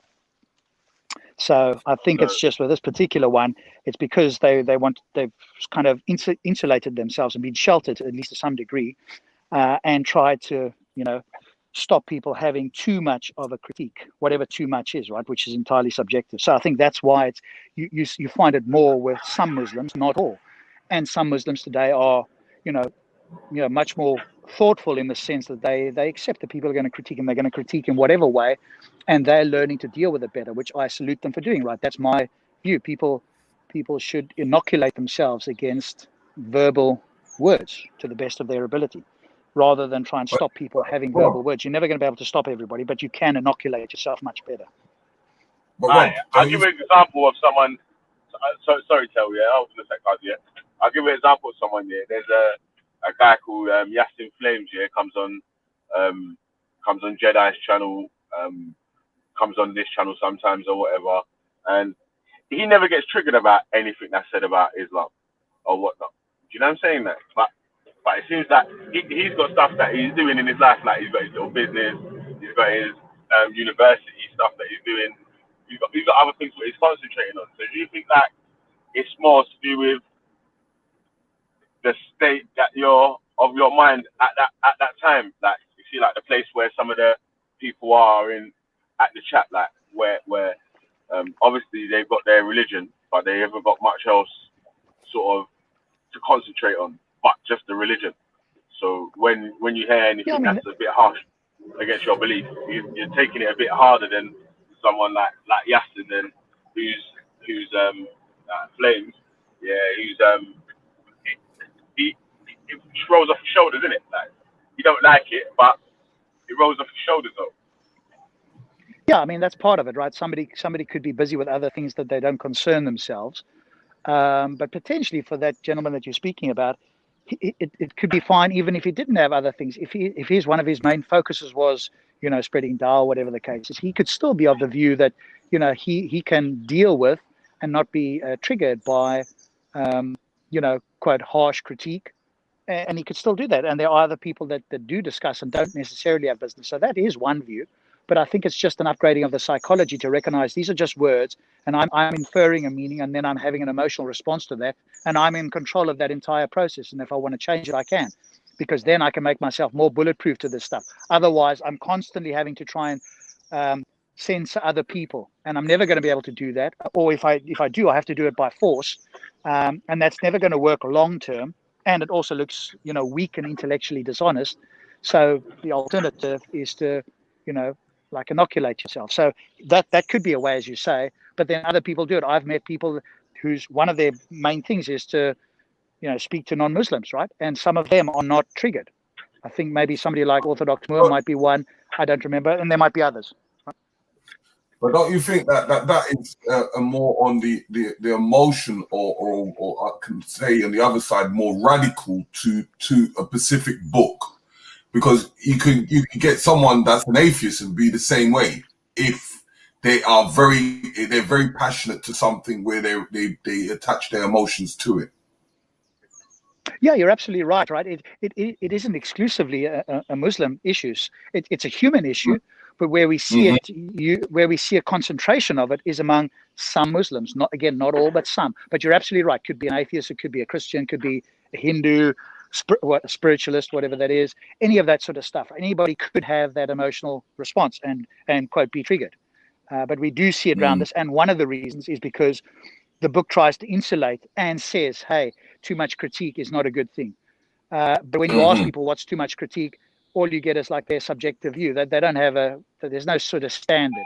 But if the Quran was clear and said, hey, when you say X, Y, and Z, then this is considered, quote, too far. I mean, again, that's just the Quran saying so. We don't have to take it as the case. But even the Quran doesn't do that. So Muslims are left to work this out for themselves. Yeah, because you see it with, like, for instance, the American Hebrew Israelites. They come with the same format. When you critique their work, they respond with an emotional answer. Yeah, but they do, but the hypocrisy with that lot is that they do the same to other people, right? they try to trigger other people. You may have saw that famous one with, and it was the Hebrew Israelites that kind of started it, right? With that white kid and that native Indian guy where he stood still and didn't say anything, and the guy was shouting in his face, right? The Hebrew Israelites started that, and the entire media forgot about that, right? So those people instigate that themselves, and then when people respond against it, then they want to get all high and mighty. So they're hypocrites. But other people just don't have a standard by which they can say this, and that's why I'm saying, right, whatever the critique is, the better you are at withstanding the critique, the better it is for you, because you're not necessarily going to. And the other thing is, you get to know what your opponents think. Otherwise, you try and silence them. They think it anyway, and you don't know it, right? You could be standing next to somebody who's an anti-Muslim bigot or whoever it might be, and you wouldn't know it. At least when they say it out loud, they are explicitly telling you what they believe and why they believe it, and you can challenge it. Yeah. But I've got to go and do some work. But if people come on, challenge them as to why is Islamophobia should be considered anything more than an irrational fear of Islam. And if it is only an irrational fear of Islam, then a critique against any Muslim could never be labeled Islamophobe. And if they want to claim that it's more, then why should we accept that? Because the definition broken down is very clear. It refers to 3 words. An irrational fear of Islam. That's what it means. And if you're going to tell me no, it means something else, then you're going to have an incredibly strong argument for me to accept, or I would wager anybody else to accept that it should be used in other ways. Yeah, I'll try to do that, man. I'll show you that. On that note, I'll bid you guys good morning and take it easy. Speak again soon. All right, pick up, man. Take it easy, man. Yeah, so what you saying, Terry, man? Yeah, man. What's going on? What do you think about this Islamophobia thing and whatnot? Really, this is supposed to be Ultra show still. He wanted this Islamophobia question and that still, so you know what I mean? When he's able to jump back on.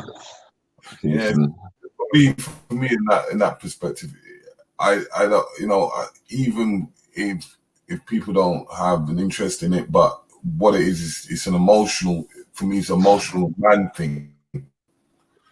For me, it's just how emotional are you? And if you have an emotional people, then you're going to have emotional response. That's what it is. I've got brethren that are Muslim. You can say all the things you want to say, they don't take it in. They'll just laugh it off. Yeah, same here. Like obviously, but some of these online, this little Sneakers Corner sort of circle where they're emotional. And even some of the online, it's the online stuff, man. That's what it is. It's where, because it's recorded and people, it gets sent around to all different groups and so on. So this one here, you get chiefed off and nah. You know what I'm saying? Like, oh, you didn't say that, yeah, man. So, How was yesterday? Yeah, it's cool, man. Yeah, it's cool stuff.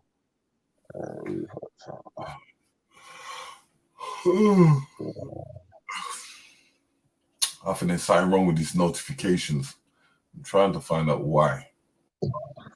Yeah, what are you saying? You're not getting notifications? Like notifications in general. When like even on our station, when we're kicking out something, the notification is not reaching many people for some reason. One thing still. Yeah, man. Shit, I gotta jump in this job in about another 5 minutes still, man. One sec.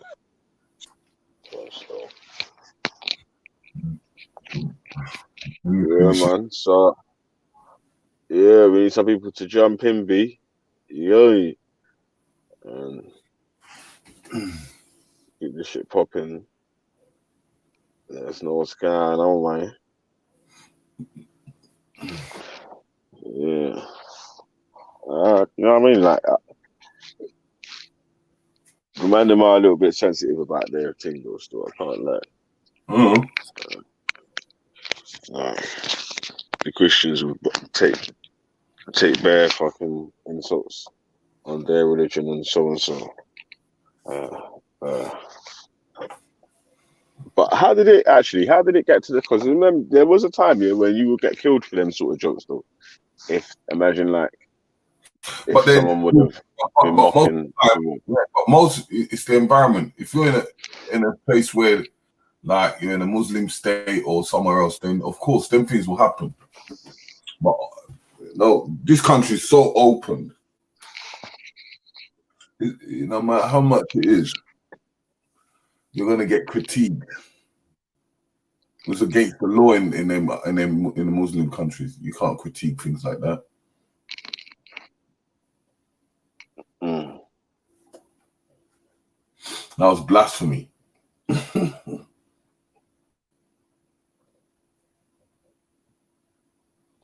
Yeah, sorry, man. I'm just typing out one report I want to send in still.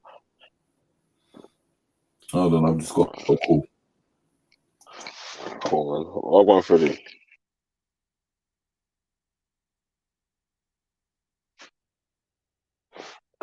Yo, you there?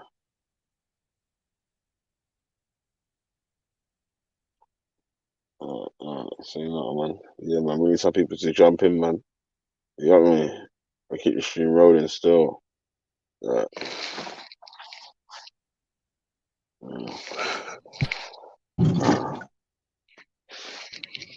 Ain't got that long left still. So I want.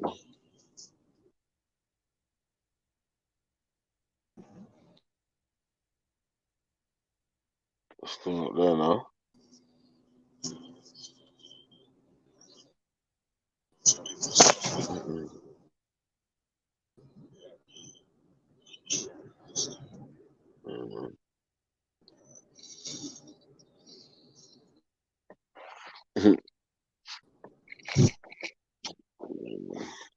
Yo.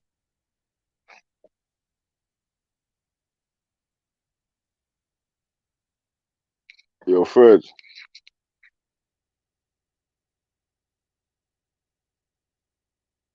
Yeah, your reception was mad still. Well, in the country still.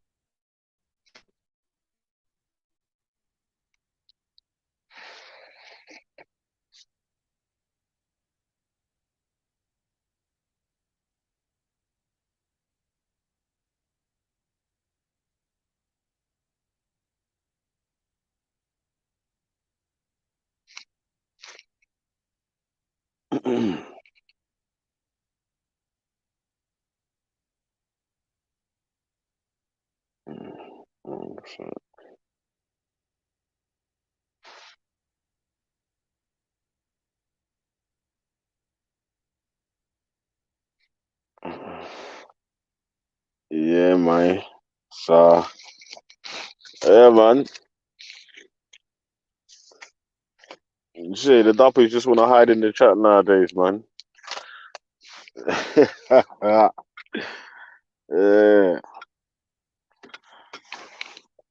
Yeah, man. So we was teaching some lessons about DNA today still. I don't know if everyone got that lesson earlier. Yeah, that one, yeah? Man don't want to learn nothing, can it? Man just want to hear arguments. That's what I realized still.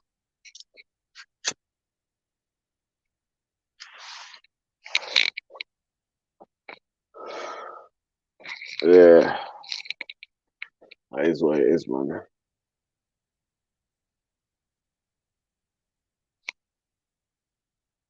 Yeah. Big up Gold. Yeah, big up everyone in the place, man. Yeah. Mr. Riggs is on the phone at the moment, you get me?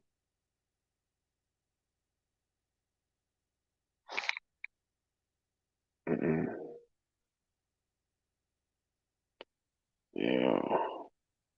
Hate preachers the one that spreads the lies about your religion to sow division.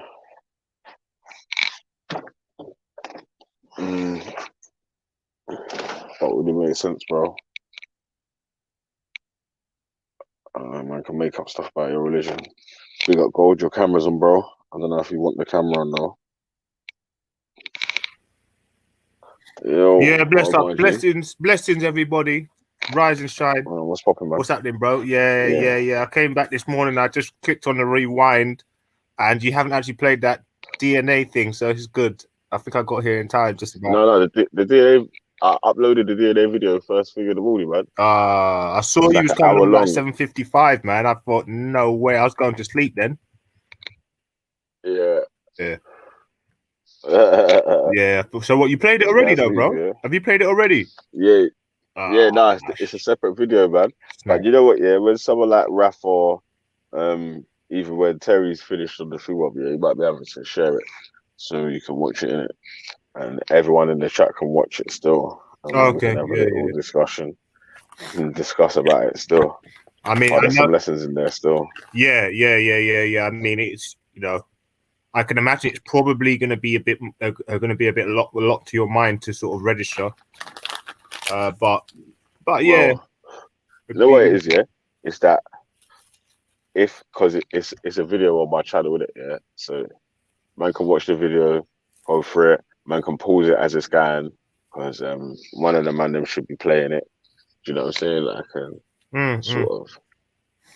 Yeah, basically, the guy gives a full sort of explanation of the basics of DNA, RNA, and emissions and what it does.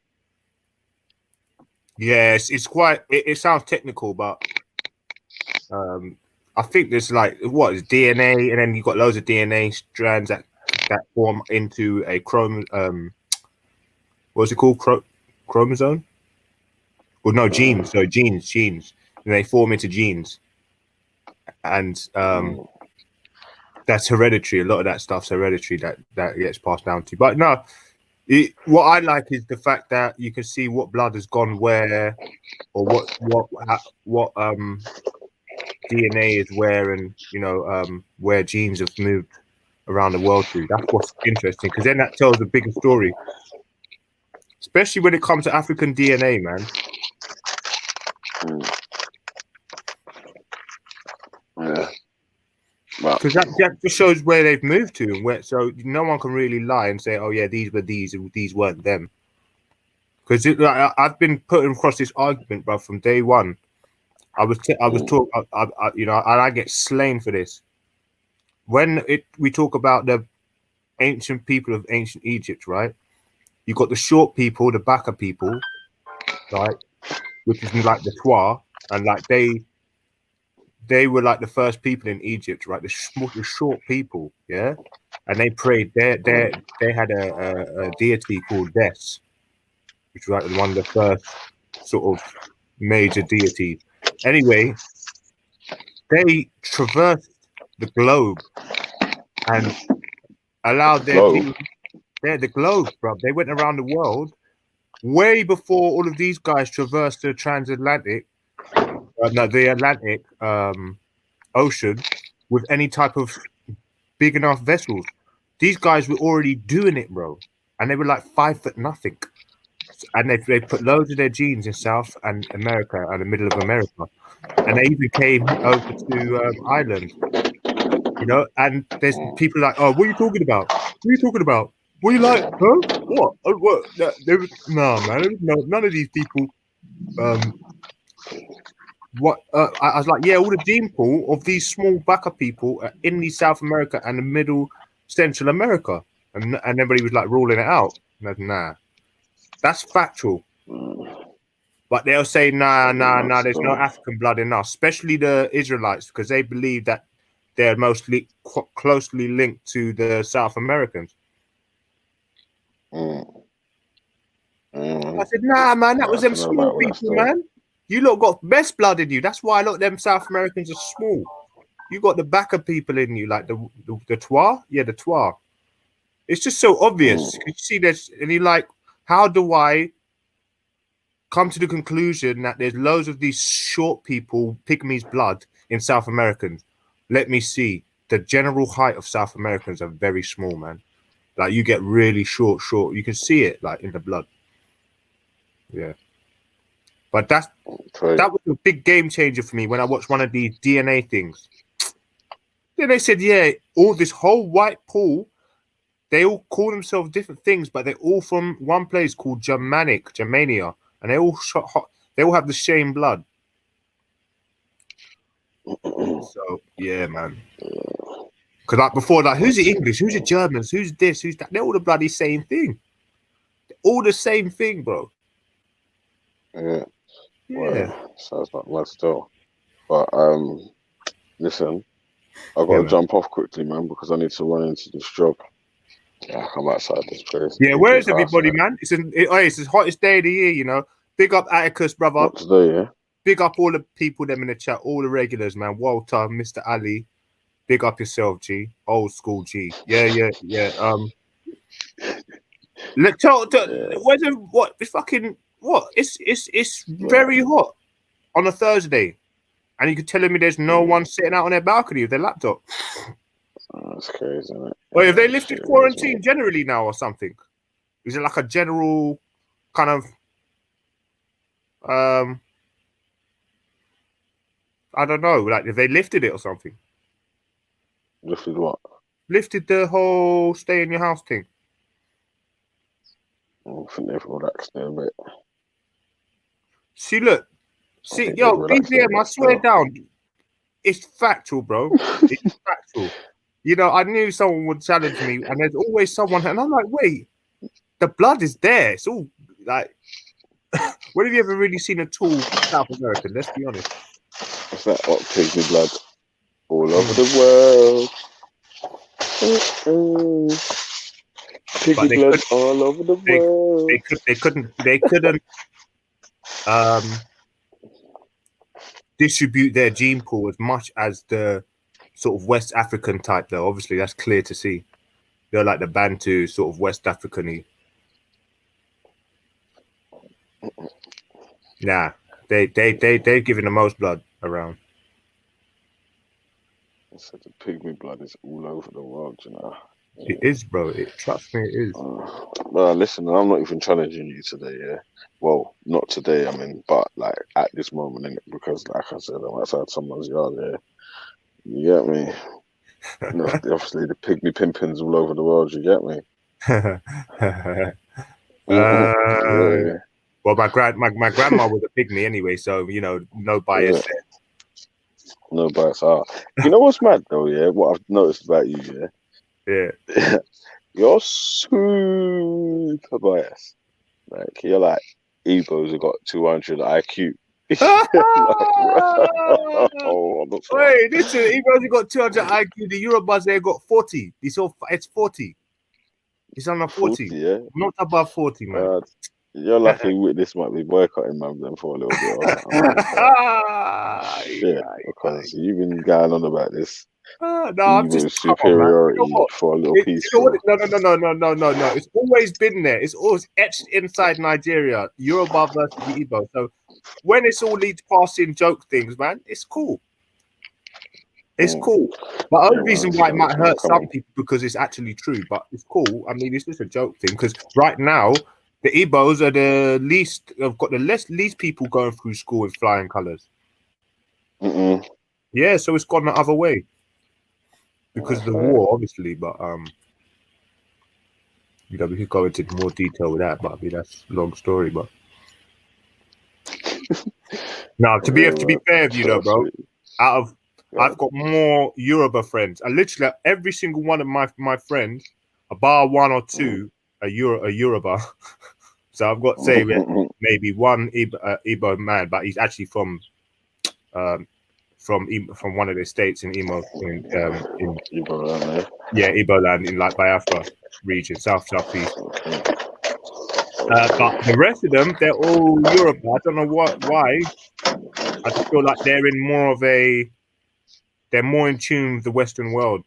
Where Igbo man who still make money and do his thing, have his nice clothes, have his girls, but he's never really more compatible, I'd say. He's just a little bit less compatible than Yoruba. I'm never calling you Igbo supremacist. Nah, your grandmother was just short. But fun. He started to get on his troll thing. I don't know who that is, you know. He's been dropping some funny ones on the last couple of days, though. Not all short people are pygmy. Not all short people are, but Hey, yeah, Cole, I'm man. gonna have to leave you to it though for a minute, yeah? I'll jump back on when I get back in the van though, yeah? Cool, yeah. Jump back on, man. Come back on, bro. Alright, big up. Big up yourself. Yeah, family. I hope everybody's doing well, man, with yourself today, bro. I had a great year yesterday, man. I don't know why. I was sitting on my bed. I think I won about £800 playing poker. So I was here playing poker, listening to the debate raging, and chatting a bit of waffle, a little bit of waffle. Well, a lot of waffle, but I mean, you know, I don't mind looking stupid by trying to ask a question or trying to guess, have a guesstimate. I don't mind guesstimating. Y'all niggas are shook. So you put your head on the screen and you're telling me anything about bruv. You won't even have come up with your facts, let alone guesstimate. So nigga, chill. No, big up everybody. So come jump on, man. What's wrong with you? What was everybody seeing their feelings? Because I'm an arsehole. Come on, jump on. You can't speak to arseholes. I see Bear Man kikiing with fucking racists. And you can't even jump on and say wild one to your light skinned brother. You know what I mean? The bad boy. And I'm on fleek. If you talk to me, Pum Pum will be knocking at your door just for talking to me digitally. So you understand me? So just jump on, man. If you talk to me, but I'm like Mr. Popular, you know what I mean? So, oh, you know, Igbo man. Here it is. Open the legs. Like, oh, you know King Gold. Oh my God. I've been wanting to meet him. I want his autograph. Now, big up everybody, man. What's the topic? Why do you not get involved, man? Jump on the jump on the panel, please, guys. And we can, you know, have a bit more in-depth conversation, bro. There's a good couple of high-witted people in there, man. So that indicates that you've got some sort of mental capacity, some sort of intelligence. Jump on, bro. You know me. Look, I don't know much out here. Let's be honest. Let's be honest. I'm a bit more intelligent than Squire. I think I've probably got the same type of knowledge because he's old. That's the only reason why he's got knowledge. That little rat. But come on, man. Y'all niggas come and help out. Put your point of view across, man. Be heard today. Don't sit back and become part of the choir and being drowned out. Come and have your say. Big up Cotton Socks, you know. Yeah, sissies are out of all of them, you know. Cotton Socks I like the most because she can have a laugh. She can actually have a laugh. You can poke some fun, but we know when it gets too much. Chill.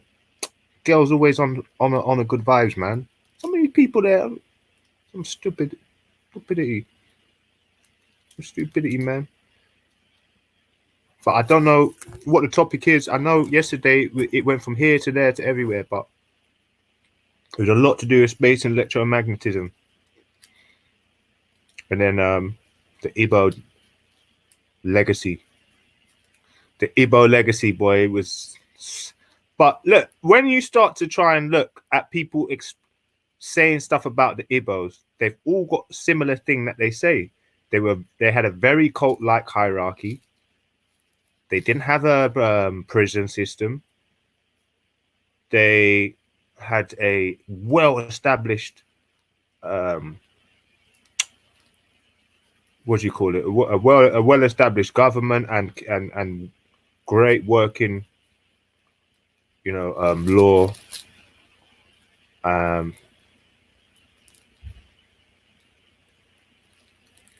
So early, man. I'm trying to look for words. I wish I could just pull them out of my bloody ass like James Jones, but I just can't, especially at this time. I just can't. Yo, big up Cotton. My little Apache queen.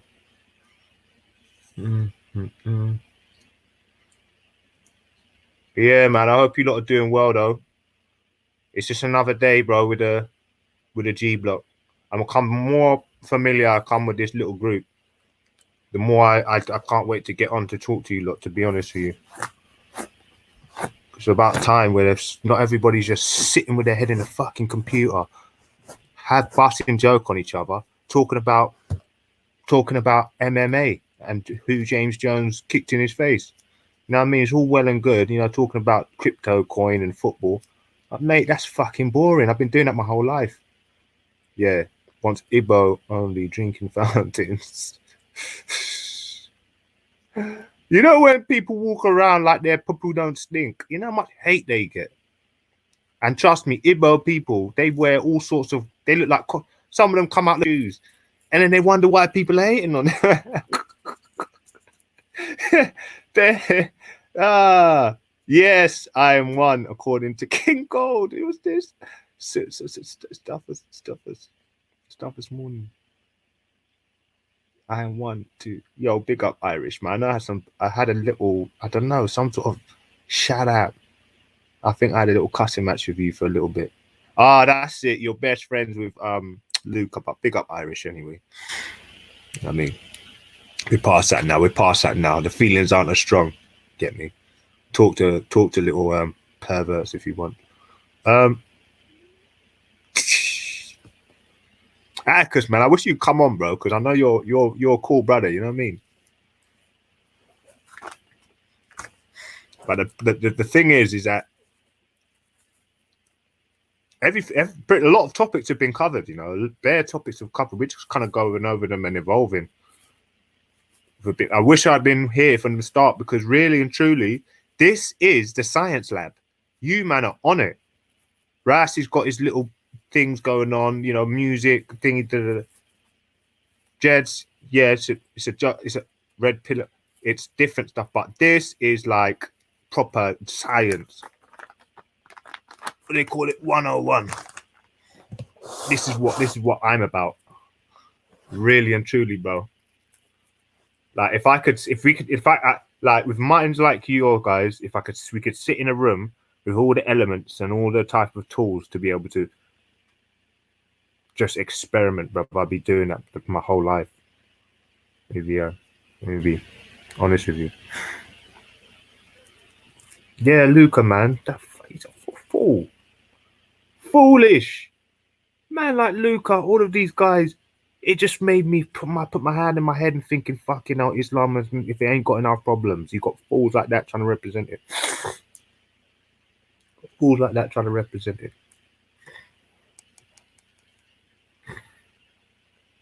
Yeah.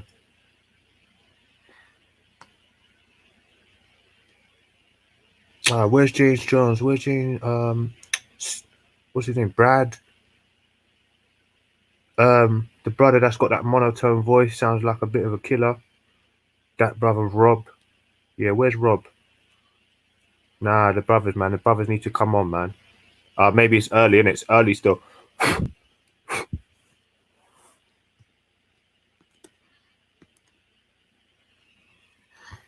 When I say room, tables and chairs will be thrown around all the room, it would be insane. Yeah, I agree. I'm an Islamaphobe. No, I didn't say you're Islamaphobe. No. Who said you're Islamaphobe? Irish, what are you hearing? I just said you're cool with Luca Brasi, the pervert. That's all I said. Each to your own, man. Do your thing.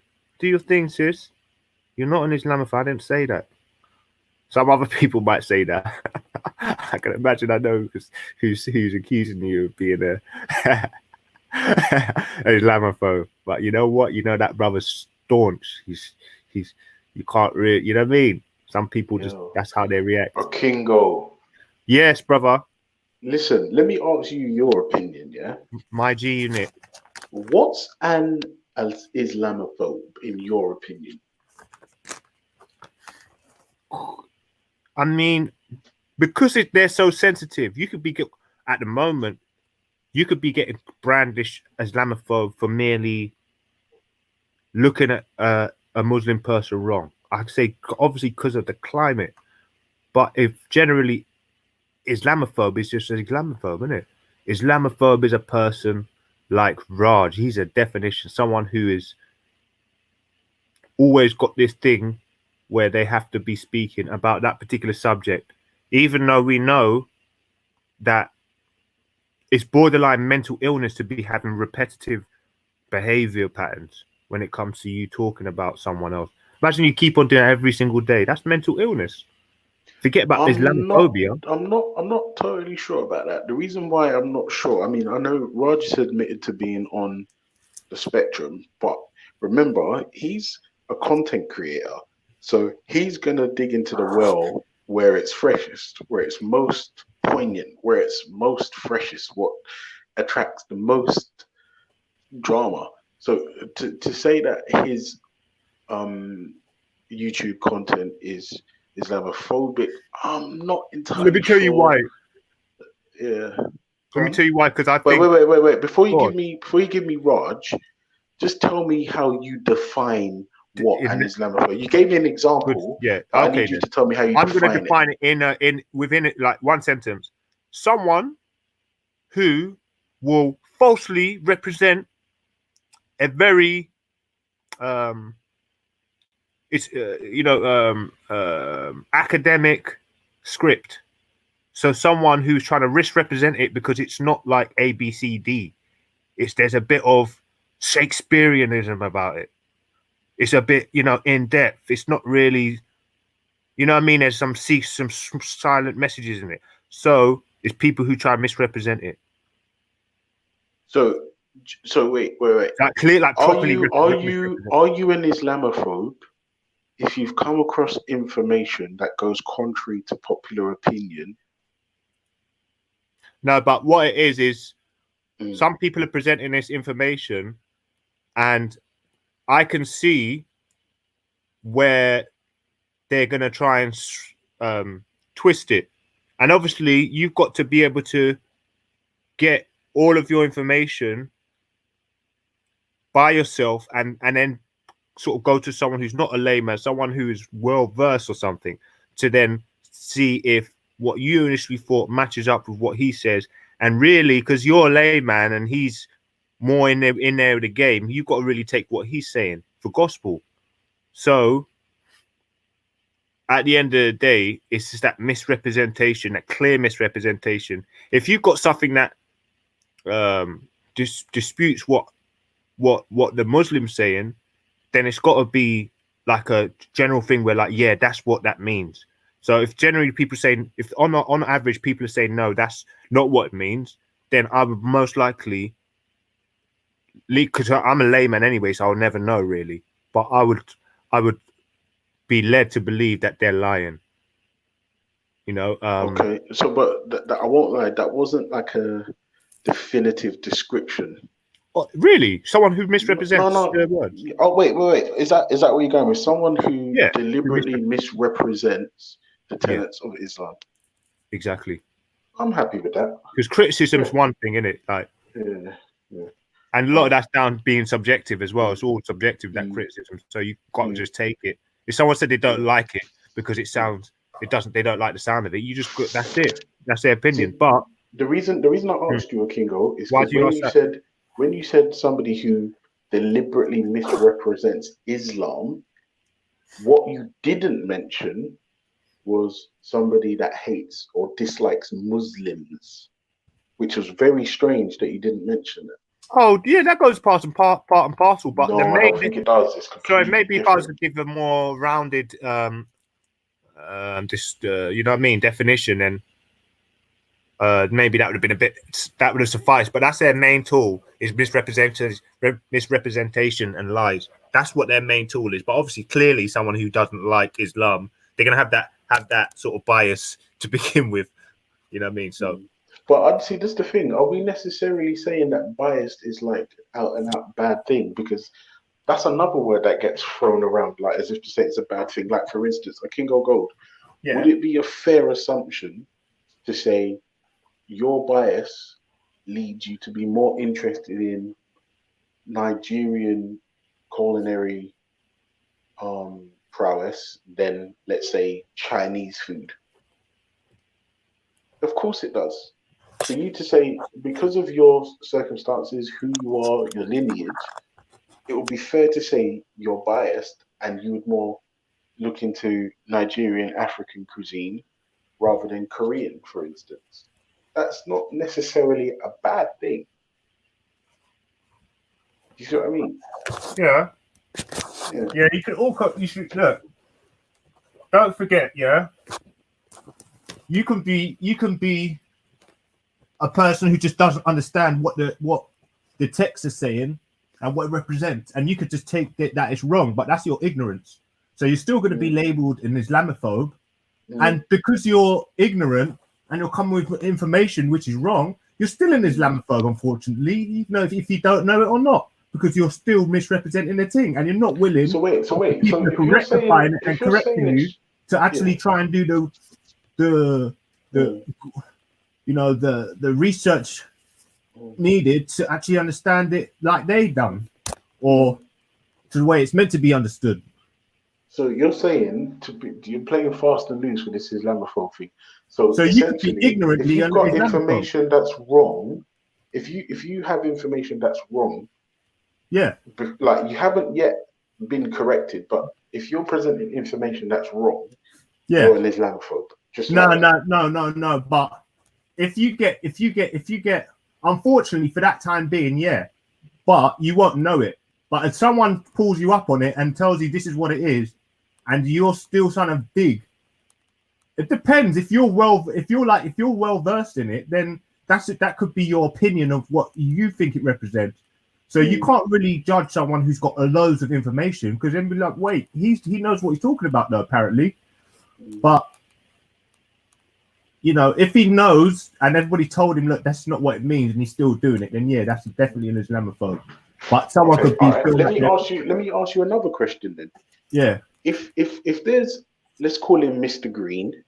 If Mr. Green can't stand, or wants nothing to do with Islam as an ideology, but doesn't have a problem with Muslims and them practicing their faith, is he an Islamophobe in your opinion?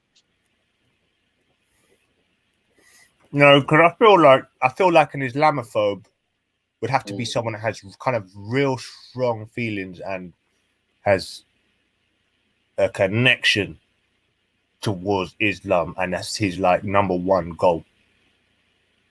Okay. That's it. I see what you're saying. I think I see what you're saying. It runs a little bit more deeper than just your opinion. You know what I mean? Yeah. So can you, apart from Raj, can you give me another example of someone you think's an Islamophobe? Obviously, because I haven't really seen all of the, I'm not one of these guys that compile evidence, and I feel like some people may have attention by saying outlandish shit, which is pretty much like what you'd have a comedian do. A comedian does. So when people say things, sometimes I just think, you know what? Maybe they're not. They just want to feel like they're, you know what I mean, just busting jokes, or they're living life on the edge by talking about Islam or whatever. So a lot of people I don't actually count, but some people will get annoyed. Obviously, clearly, people who love Islam will get annoyed about anybody saying anything about it really at any time.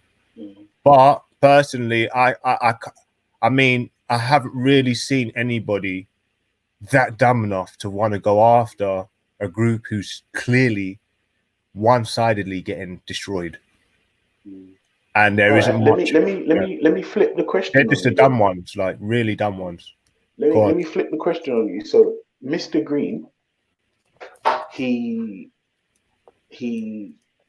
what was it I gave you? He likes Muslims. So he hates individual Muslims, just hates Muslims for whatever the fuck reason. I can't think of one, but he just hates Muslims.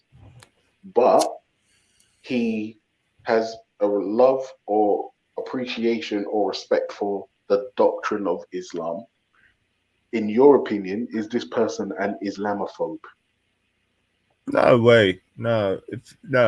I mean, we know what. So say you've got a racist. You P word, yeah? That's the usual. You fucking P word. That's like what I say representation of just like a anti-black person. You know, you say you fucking black you know, that sort of that's like that typical racist, just vile with your words, non-inclusive, always sort of confrontational. Divisive, confrontational, derogatory. Like if some people say if you ain't got nothing to say, don't say nothing at all. But these brothers, they're willing to jump on it. So it's like, yeah, they're the Islamophobes. To be fair with you, I mean, I don't understand why even someone who's culturally got literally beef, you could say, with Islam. So you could give the Biafran people, for example, right? There's like Muslim versus Christian. That's what the war is over there, right? But you'd have to be a bit stupid to be in the UK and be a Biafran beefing with people from northern Nigeria just because there's a war in thingy. So, for example, if there was a Biafran now or African people now talking about Islam, I personally feel like if there was a fire in the room, I'm not going to go and put out the bits of embers that are falling. I'm going to try and go for my ceiling because there's literally a massive flame on my ceiling. I'm not going to go for the little bits on the side, anything that doesn't require, you know what I mean, my assistance.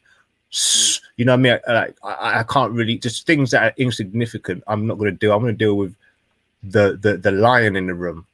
I'm not going to look at so it's like basically Islam is not the main fire, you could say, in the building, and you could call the planet the building. The main thing causing a fire is not Islam. Islam is just a mere excess fucking whatever it is for African people. Let me be honest, even though you could go as far to say that they were the first one to come up with slavery, even though it weren't the pale Arabs, it was the darker mixes actually in Africa itself. Nothing really to do with the Middle East and modern day Middle East, even though they've taken it on, taking the baton on. But yeah, it'd be counterproductive for someone to be going at Islam purely because that's the narrative today. So, you know, I'm not gonna lie. You could have said yes or no, because the problem that we just had is you went like all around the houses. Like, just yes or no. Oh, sorry, was I waffling? No. You weren't waffling. You was actually trying to make your position more clear. It's not a problem. But just think like a yes or a no. If somebody has a respect for or an admiration for Islam as an ideology, but hates Muslims, is this hypothetical person an Islamophobe in your opinion?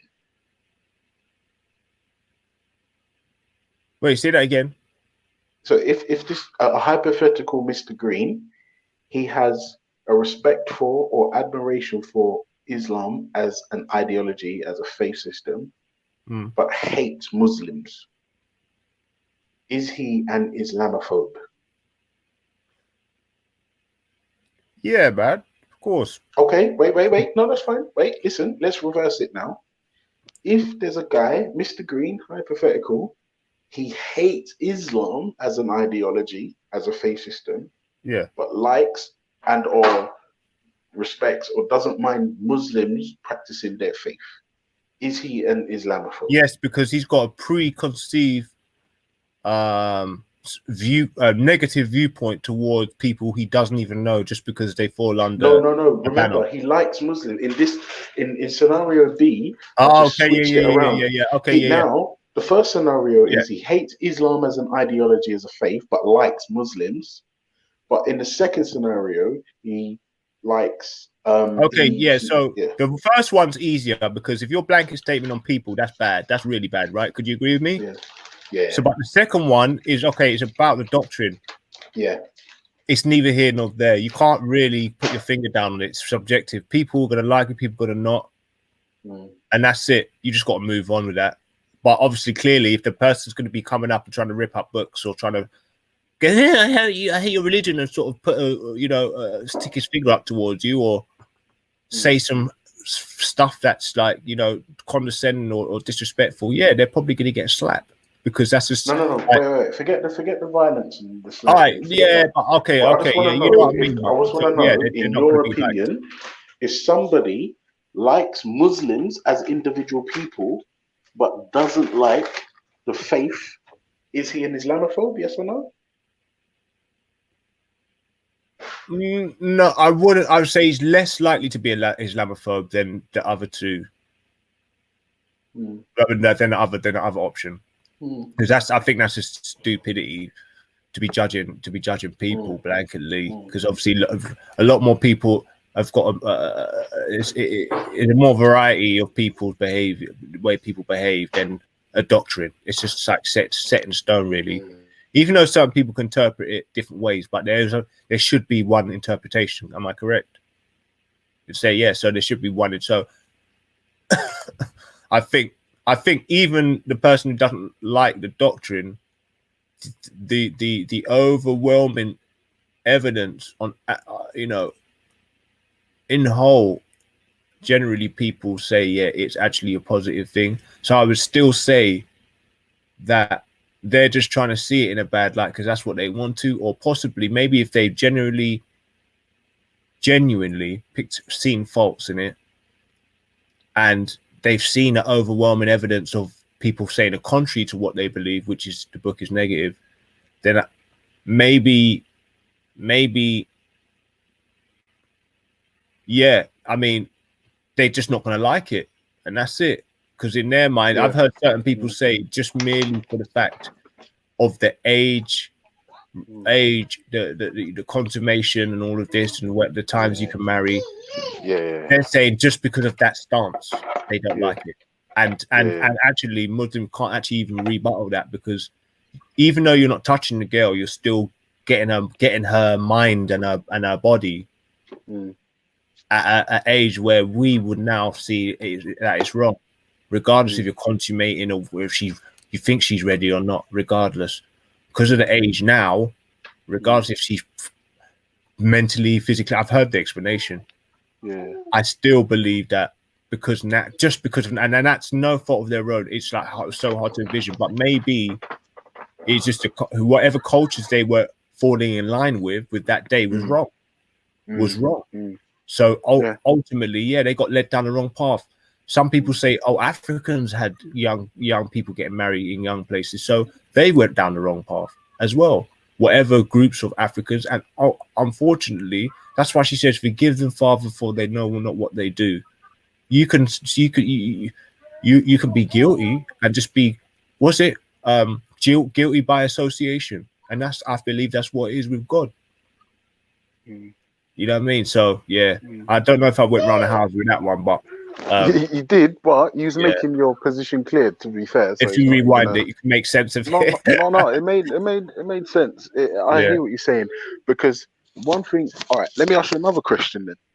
If somebody has gone through all the texts of Islam and has cherry picked maybe 7, 8, 9 verses or laws or edicts that they don't like, and then talk about the bits that they don't like, is that person an Islamophobe for discussing, debating, critiquing the parts they've read that they don't like?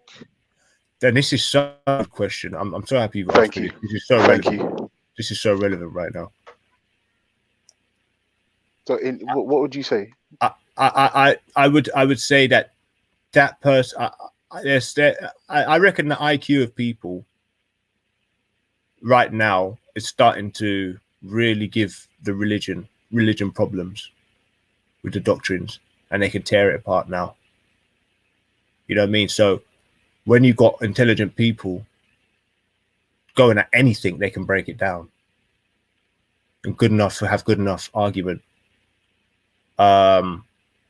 So I think it's there. Everything's there to be criticized or critiqued, or you know,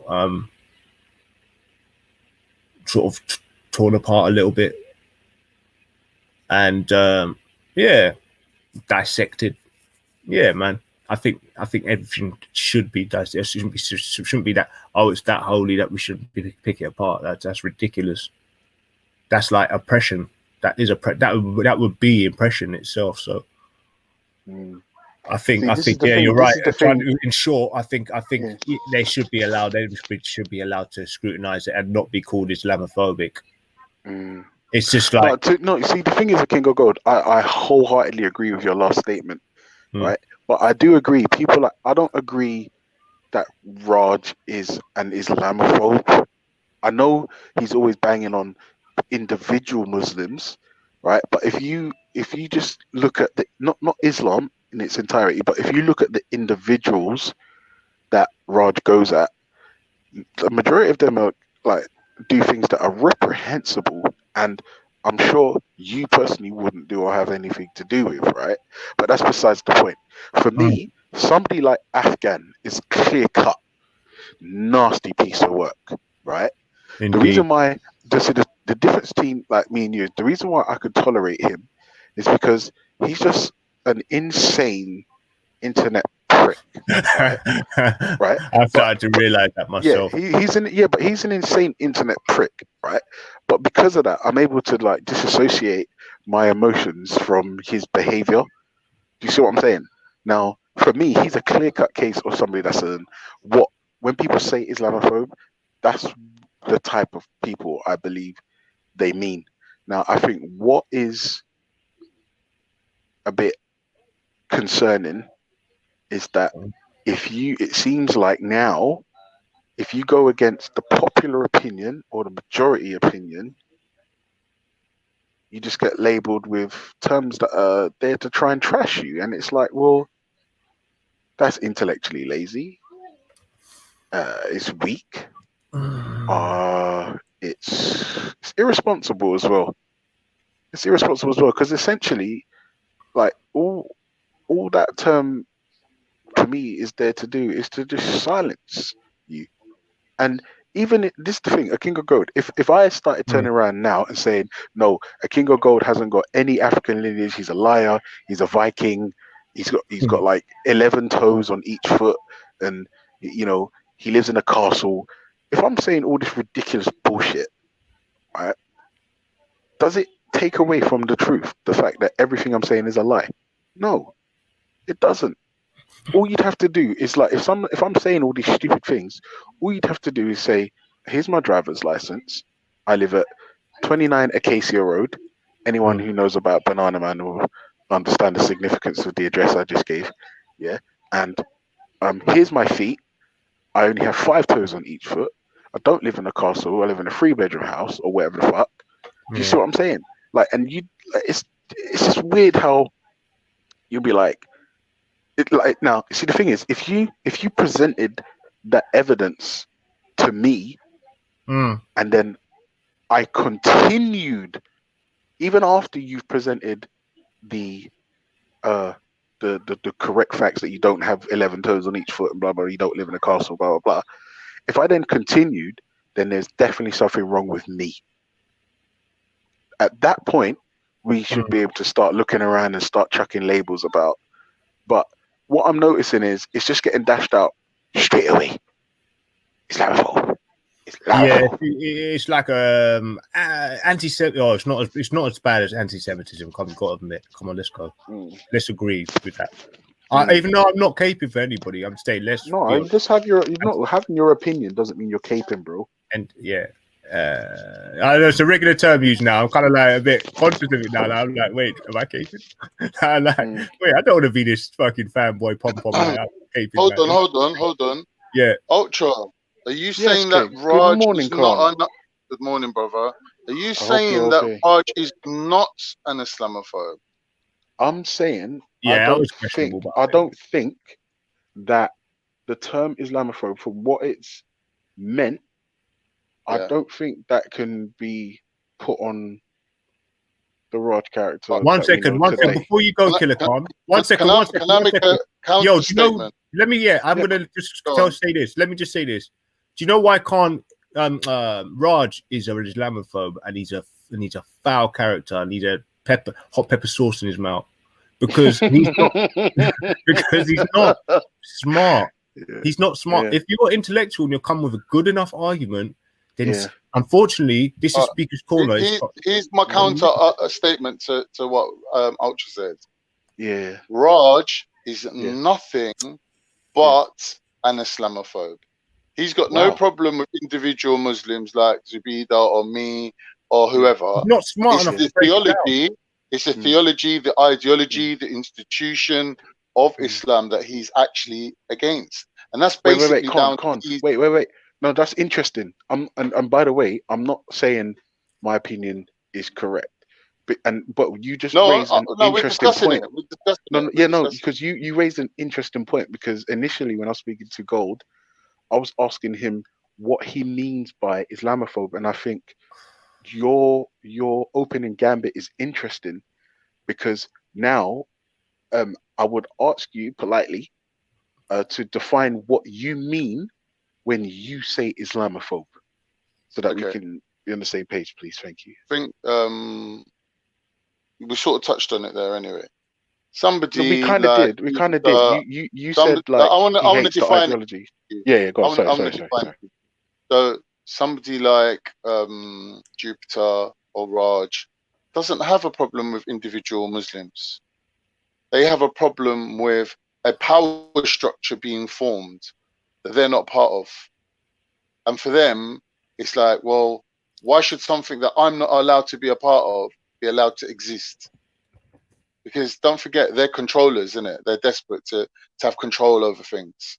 So, it's like, for them, they look at the history of Islam and they're like, oh, well, people had to live under Sharia. And they use that to push their own agenda of not being able to be involved in this power structure that's being formed.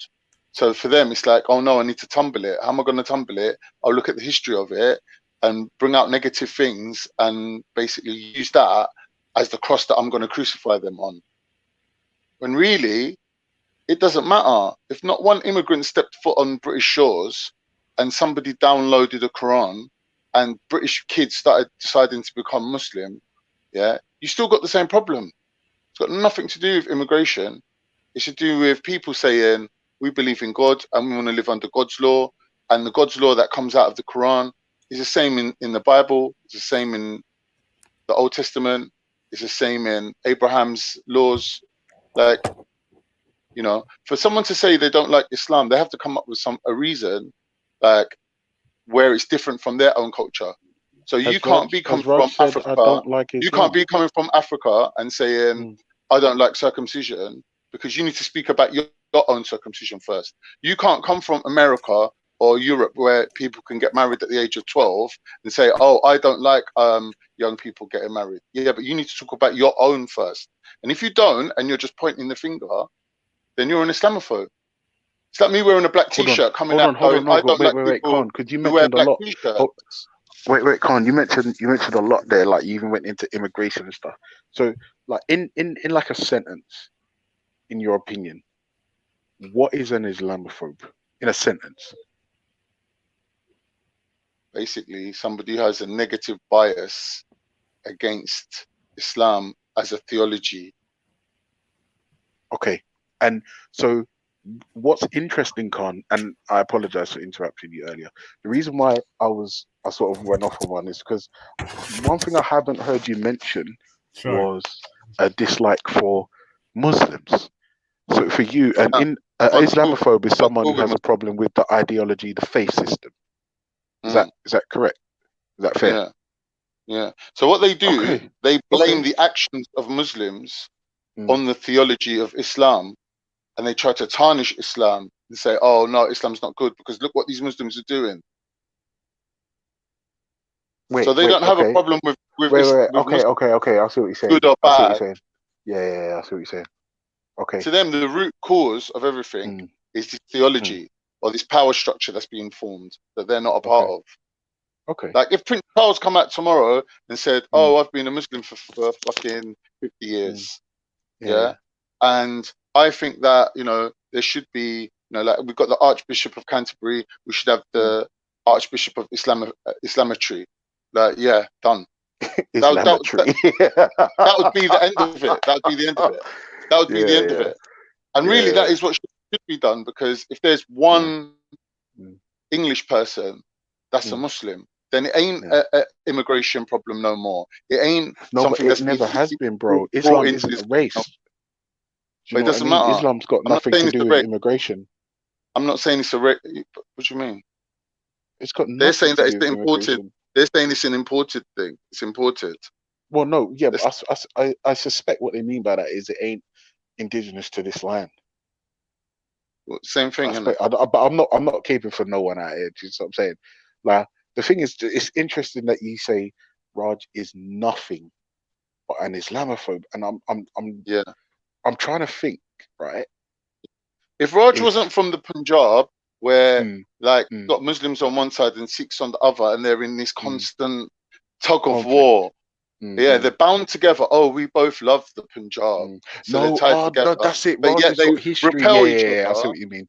Yeah, I they see what you repel mean. each other with, oh, but you lot Yeah. decided to not become Muslim and rebel against like the government who was telling you to become Muslim at the time, and you were like, no, we don't care. We're not going to become Muslim. All right, fair enough. Like, you know, got two groups of people there, and there's tension between them. What these people try to do, they try to play it out in the UK. So they both immigrate to the UK, and then you got one side going to the government or to YE going, we're the ones that are right. Why don't you back us? Or we're more like you. Why don't you back us? When really, like, you need to forget that. Like, everyone can bring their beef to the UK, innit? Like, Palestinians and Israelis can move to London and start beefing each other, or Turkish Cypriots and Greek Cypriots can move to London and start beefing each other. Do you know what I mean? Like, Jamaicans and like Barbados people can move to London and start a little beef thing, like, we don't like each other, and start involving other. There's no beef between like, Bajans and Jamaicans. It was just an example, yeah. Oh, but okay, like, what I'm saying, like, anyone can do that, innit? Like, are they justified in doing that? Do we want them to do that? No, we don't. But yeah, when it's Islam, it's like Raj is allowed to run roughshod over everybody's opinions, and oh, I'm just one Sikh. No, but you're basically highlighting a division, yeah, that exists in your home country that you want to perpetuate here. But British people might not want to. British people might not give a shit. British people might not want to back Sikhs or Khalistan, which has been outlawed as a terrorist ideology now. They might not want to back you lot anymore, which they don't. Like, they allowed the Khalistan, like Britain basically allowed this Khalistan movement to grow, to put a thorn in the side of Modi and the Indian government, and then they put them in a position where they literally had to beg, and they had to phone England and say, please stop funding this Khalistan movement, and, you know, we can talk, innit? We can have a deal, or we can come to terms, yeah. And England was like, overnight, after like however many years, went, all right then, we'll put them on this list. We'll stop people being able to raise money. We'll stop people being able to send money over there. Yeah. And that's it. They're outlawed. So, unlucky. I hear you. But you see, the thing is, for me, that's the thing. Like, with Raj, there's historical beef, yeah. But this is what I'm saying. I can't cape for Raj because I don't know his story. But if there's an age-old beef there, I can understand why he might have a problem with the ideology, Islam. because he would I'm assuming would want to find out what is driving people that are hurting his people to do such not things. really, because the Muslims that he's against I'm just are his assuming. people. I'm not caping. No, I am not caping. But 1 minute. Let me give you a direct quote from Raj. Yeah, everyone in the UK, all the people that live here, the people that he feels the closest to are the Punjabis, the other people that are actually Muslim, yeah, that share his culture from his homeland. He feels the closest to them. So he's not got a problem with them. If religion is left out of it, yeah, he's the closest with people at big odds. They share the same language, the same culture, the same food culture. Like, he feels close with them, because genetically they're the same anyway. Slight different admixtures. So he ain't got a problem with Muslims. Yeah. So okay. So that makes sense to me. Everything you just said makes sense. Now, surely, if Raj has got an age-old beef, he'd want to know what was motivating? Not really. Or what was Not the really. driving force behind the people that were hurting his people? And to Not be really, fair, because that's each a side can legitimate break it grievance, down. don't Each you side think? can break it down. I'll break it down Don't, for you then. no, wait, hold on. Before you The break it down Mughals for took me, over hold the on a whole of second. India. Don't you think, yeah, that it's a legitimate grievance, right, to No, look I don't. into the driving force behind the people who are hurting your own people, or is it just No. these people, ex people, have hurt me and my people, All right. and So they've hurt me, and likewise, that's it? then But when you I come to mean, the British shores and people like uh-huh. Raj are there telling you about, oh, this is our experience with the British Empire, then should you take that on board then? To be fair, it's always good for me to listen to other stories. However, as long as I've got my No, own. I'm saying take on their value system as your own. No. Why would I do that? No, of course not. Exactly. Their value, So why would you value listen to system him is about their Islam? value system. Why would you listen to him about Islam then? Why would you listen to him about Islam? But it's his story. Why not? Because it's influencing But you. I would listen to but you tell His me about aim the is to Ottoman influence you. Empire It's all like the time. no, it's like a Jehovah Witness What do you coming to your mean, door. no? Bruv, if a Jehovah Witness Khan, comes to you your tell door, me about the are you Ottoman gonna go Empire outside? all the time. No, I It don't. doesn't Me and influence you've me. never It's spoke your about it. story. Me and That's you've never your spoke about the history. Ottoman Empire. Hello? No. Me and you've never spoke Obviously, I about the don't Ottoman mean Empire. I don't mean personally like ultra. The Ottoman Empire they did the best scrambled eggs. I don't mean like that.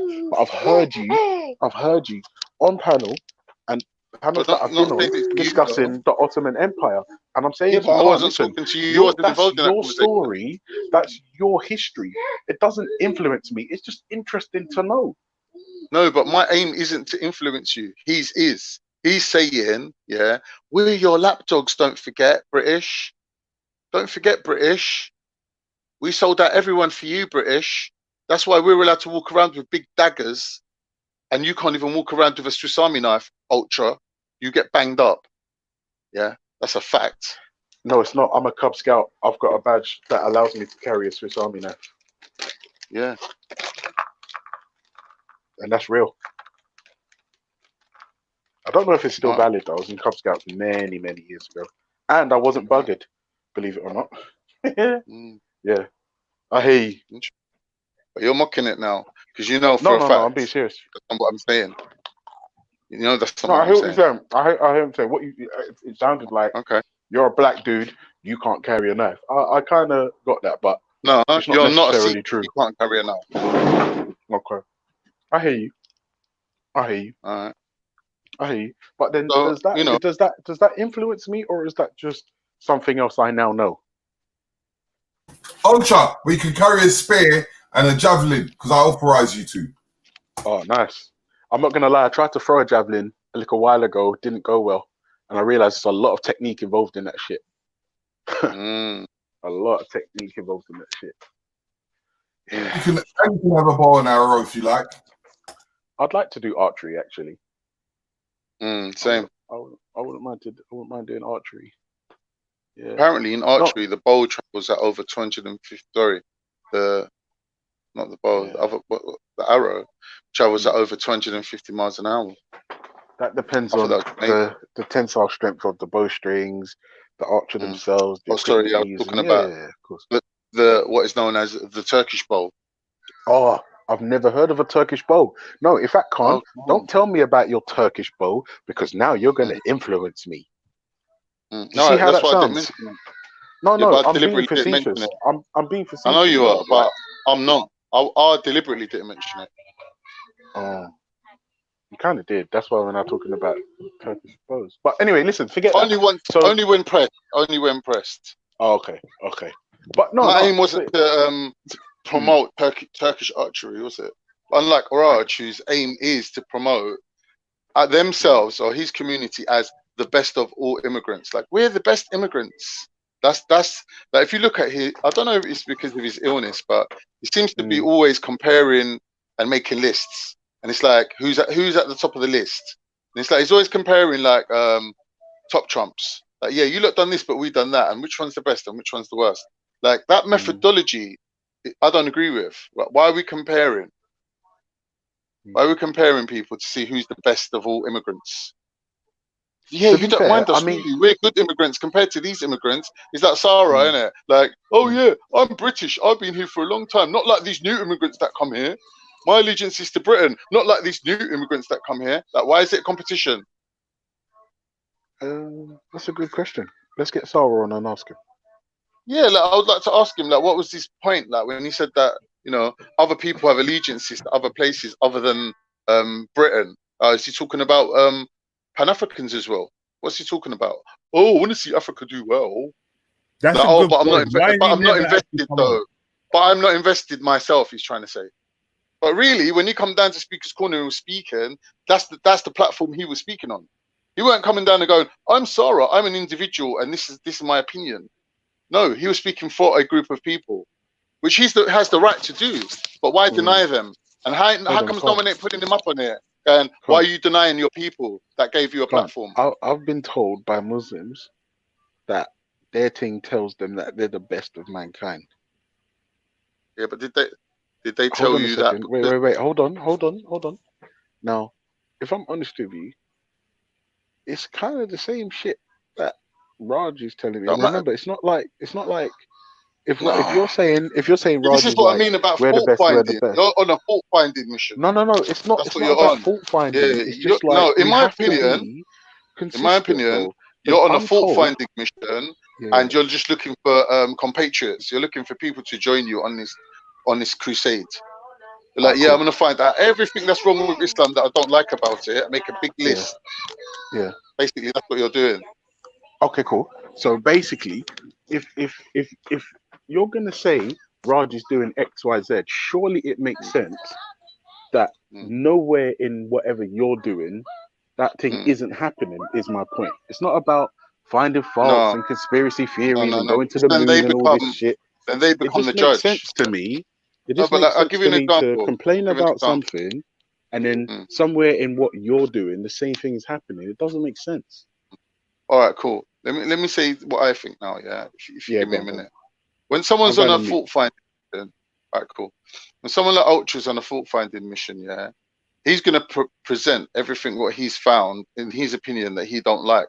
Now, if I have to stand there and answer every question that he's putting to me and jump through all the hoops that he creates, yeah, then I'm an idiot, because he's already set out on this biased mission from the start. And even if I answered all his questions, he'll just dream up a new set of questions. Do you get me? Because his ultimate goal isn't to basically have these answers, have answers to his questions. His ultimate goal is basically to discredit Islam, because he personally is biased against it, and that is the definition of an Islamophobe. You've already made your decision before you set out on your journey. Same with Raj. Raj's great grandparents told him that Islam's bad because hold on. Raj's great grandparents come down and told him that oh yeah, we had beef with Muslims back in the day because they've got a different religion from us, and their religion tells them this, that, and the other, and our religion is the religion of peace, the real religion of peace. And it's like sets up this juxtaposed position where the Muslims are the others and their ideology is abhorrent. You get me? But when you look at it, when you analyze the thing, there's no difference between Islam, Christianity.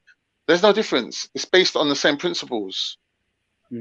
So if you turn around and say, I don't like Islam because of X, Y, and Z, and I'm saying to you, yeah, but your religion's the same thing. And you're like, aha, but I don't need to follow my religion. It's just so dumb. Like the adherence level in your religion's higher, so it's more of a threat to mankind, whereas my religion, no one even needs to stick to it and nothing bad will happen to them. Excuse me, but do you know how ridiculous that sounds? Basically, you've got two identical religions, but one of them doesn't say you have to stick to this, so it's fine. It's fine to ignore it. That makes sense, does it? No, it kind of does make sense. Here you go, Baba. Wait, sorry. There you go. There you go. There you go. All right. Yeah. Hold on 1 second. Jeez. All right. Hold on. No worries, bro.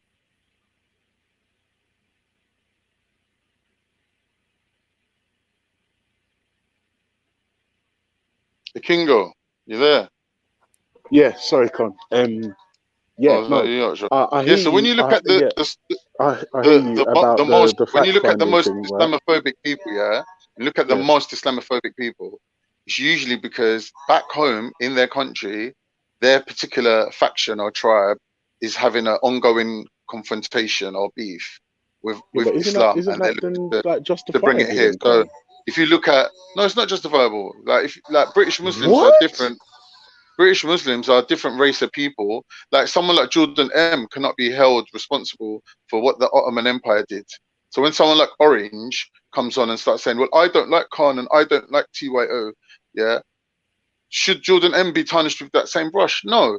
So when Raj comes on and says, well, I don't like Big Odds and I don't like Asif, should Jordan M be included in that? No. When someone like Betty comes on and Reggie comes on, no, we don't say that name. No, Khan, no. All right, Reggie. Not say that name. All right, cool. Pause. Reggie, he who shall not be named. That's what we call it. Yeah. All right. Fair enough. Reggie can come on and say like, "Oh, we don't like Muslims, and the specific Muslims we don't like are, I don't know, Maku, whoever and whoever." Yeah, but that doesn't include Jordan M, does it? No. Right. So Jordan M is a British Muslim. He's got a clean slate.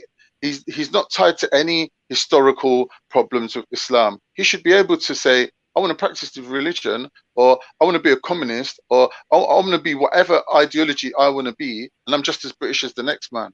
Like, he should be allowed to do that, innit?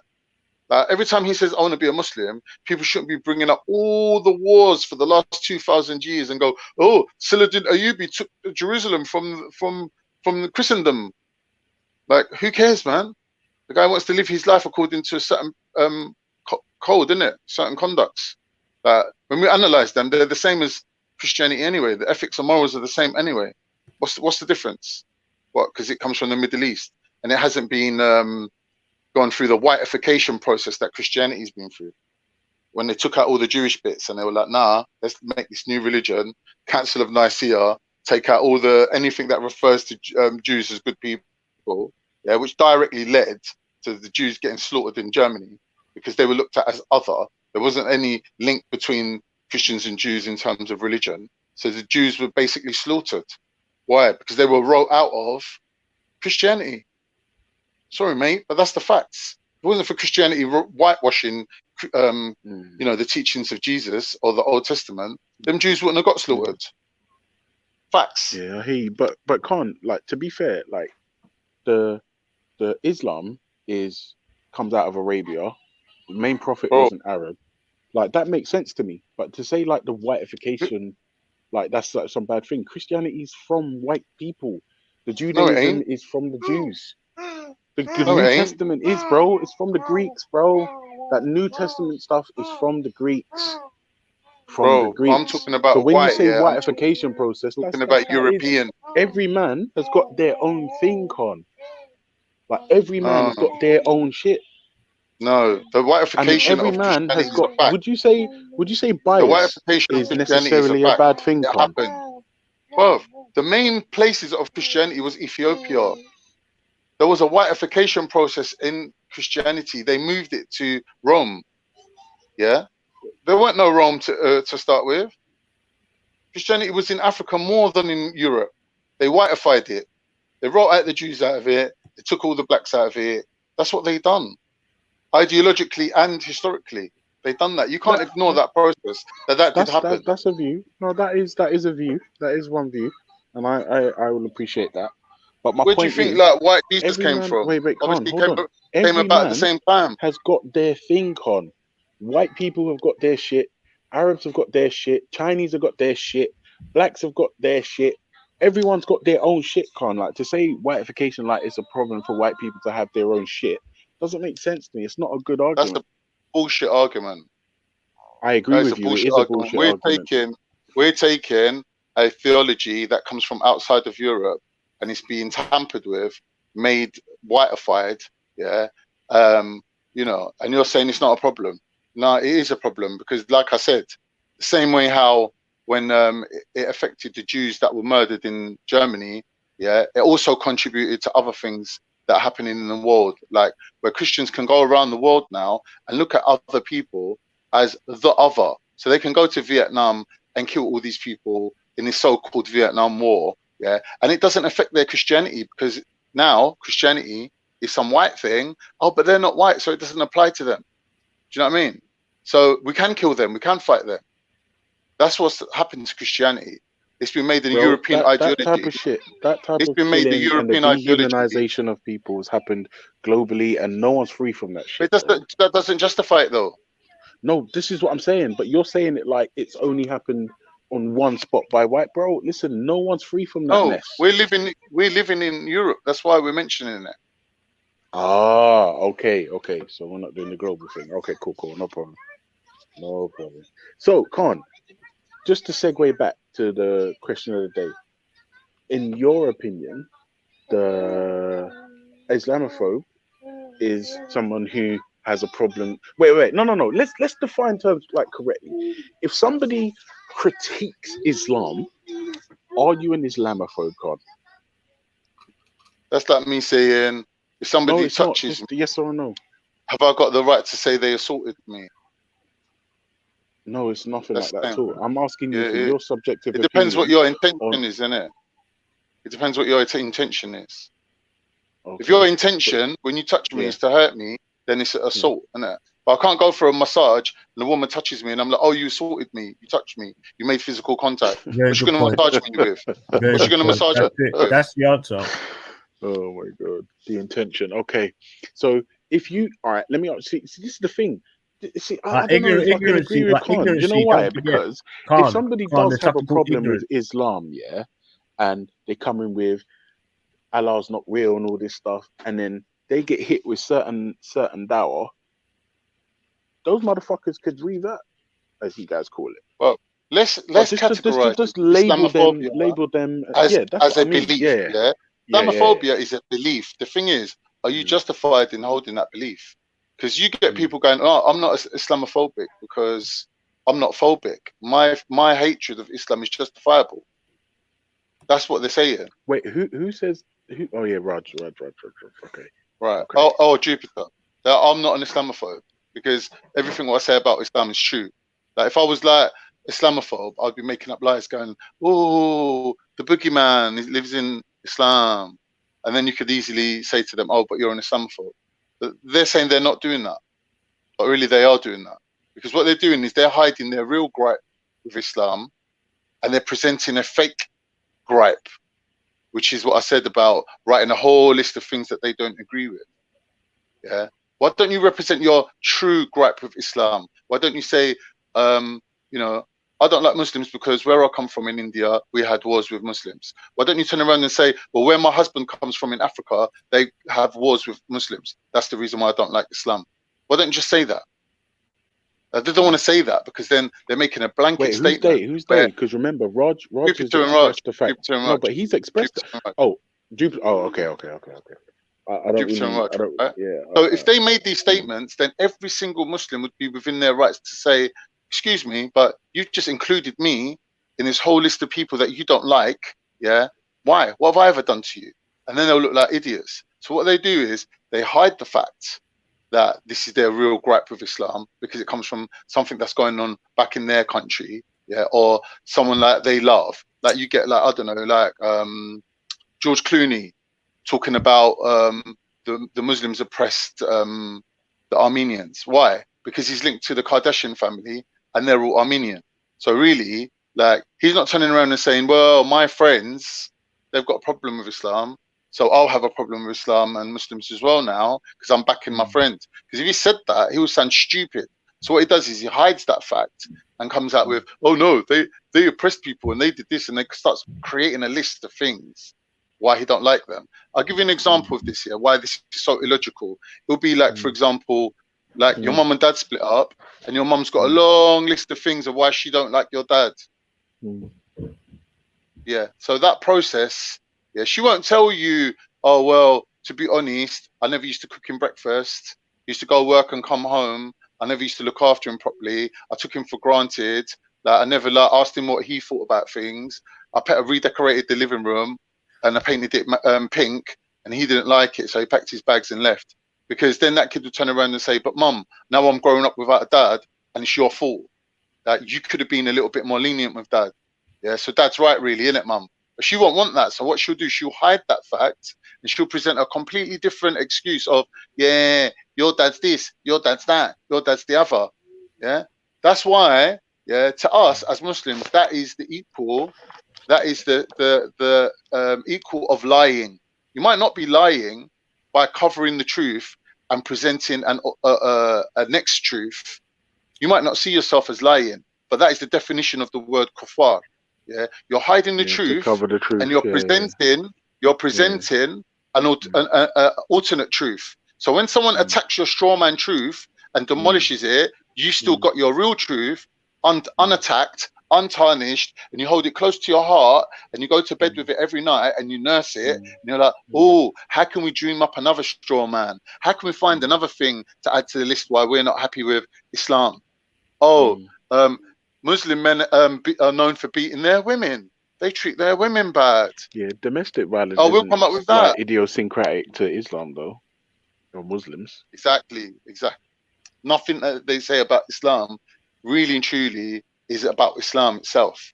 It's about these people have come to this country and they've got this ideology that they can basically have a power structure that's known to be a world leader in power structures. Like, it's dangerous to them. Like, but wait a minute, you know what I mean? If there's enough people that are Muslim, oh, we're going to have problems. So who's setting this narrative? The people who want to be liberated and say, okay, we need laws that we can live by. Yeah. Or is it the people that are already in power that are saying, oh, don't try and demolish the power structure that I've created. Look at these lot. They're coming on the ground level with this new ideology. You need to fight them. So you got like right-wing people are confused now. They're busy dissing their own police. Like Tommy Robinson's always having a go at the police. And Jupiter's always talking about how the police don't do her bidding and fight the wars that she wants them to fight. Oh, I've got a problem with the police, and I've got a problem with the government, and the government needs to do this, and the government. If you notice, this trend goes on with right wingers that they're telling the government what the government should be doing. That's ridiculous. That is beyond ridiculous. Every single right winger I've ever spoke to thinks that they know what the government should be doing and telling the government how to be more right wing.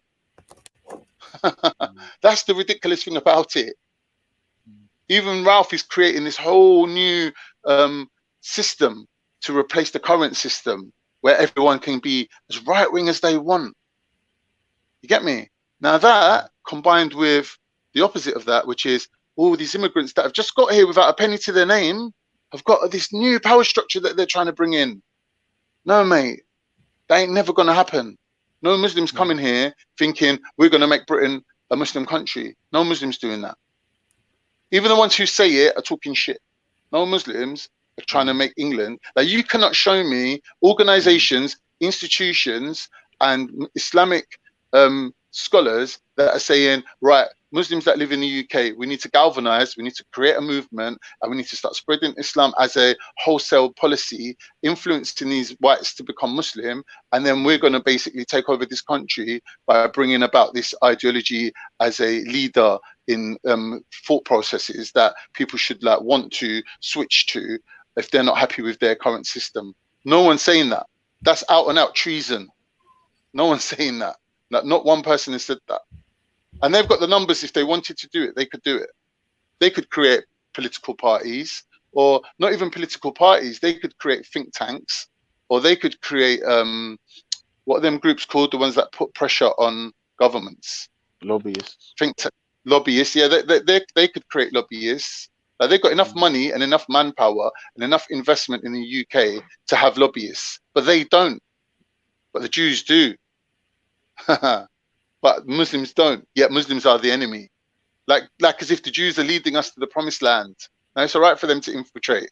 It's all right for them to have lobbyists. It's all right for them to have sway. It's all right for them to have protection because they've been hurt before.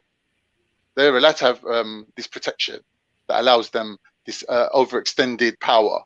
Are they allowed to be recognized as a race of people? Are they allowed all these things? So if your system allows for this to be, rolled out for this particular group of people, then why are they special? Why can't everyone else get that same right? If they tick them boxes and they come up with that same criteria and they fulfill it, why can't they have that as well? Because it ain't to do with fairness. What is it to do with, Con? Don't know, mate. Don't ask me. I ain't got all the answers, but it's obviously not to do with fairness, isn't it? There is something going on. Do you know what I mean? What I've seen, if I can have my part, is you see the common pattern where the amount of people that are trying to come out as Islamophobes, you know, you see a pattern where it's like they all have some sort of connection, most likely from where their parents came from or where they directly came from. There's Muslim versus, for example. Yeah, Muslim versus Christian. Yeah.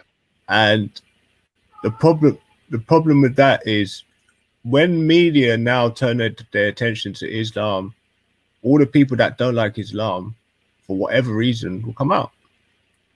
And there'll be the intellects that come out to try and just be right, because there is people out there like that. A lot of people exactly. And they're happy to champion that cause and be the flag bearers. Like people like Raj was so happy to team up with Tommy Robinson. Like, even Tommy Robinson himself couldn't believe it. Like when he met Raj, he was looking at him like, this guy's a fucking weirdo. Like the way he's looking at him and laughing, mocking him. But Raj don't give a shit about none of that. He's just so happy just to be there and be the flag bearer. Like, yes, I'm doing this for my community. Yeah, but why? Because all the things that my community been saying that I'm bad about. I don't practice my religion. I'm a fucking cunt. I'm not married. I haven't produced any children for my community. All that gets swept under the carpet because now I have got a purpose, which is to be the flag bearer. Da, da, da, da. I'm at the front with Tommy Robinson. Yeah, you can't deny me. Yeah, I am worthy. No, you're not, mate. You're just an idiot. So you can't. Let me challenge you with something. Yeah, I just had a look at the chat, and there's somebody called Year 2020.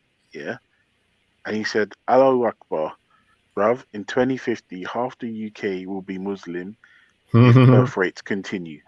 Yeah. Now, what am I supposed to do with that type of information? Well, if you speak to a Muslim like me, I would tell you, Islam is not a democratic process. If you have 51% of the population, you can't overnight say, "Oh, we're instilling Islam, we're bringing Sharia law." It's not democracy, bro. Even when the Prophet himself, sallallahu alaihi wasallam, brought about Sharia law, yeah, or introduced it, it was with the overwhelming consensus of the population. That's like in the 90%. So if you think about it, but what I mean is, I mean, when someone says stupid shit like this, like, yeah, but what I'm saying is, for him to say what he's saying, he'll be better off saying, okay, Islamic king's going to come and overthrow the current monarchy. That's been known to happen. You don't need a majority for that.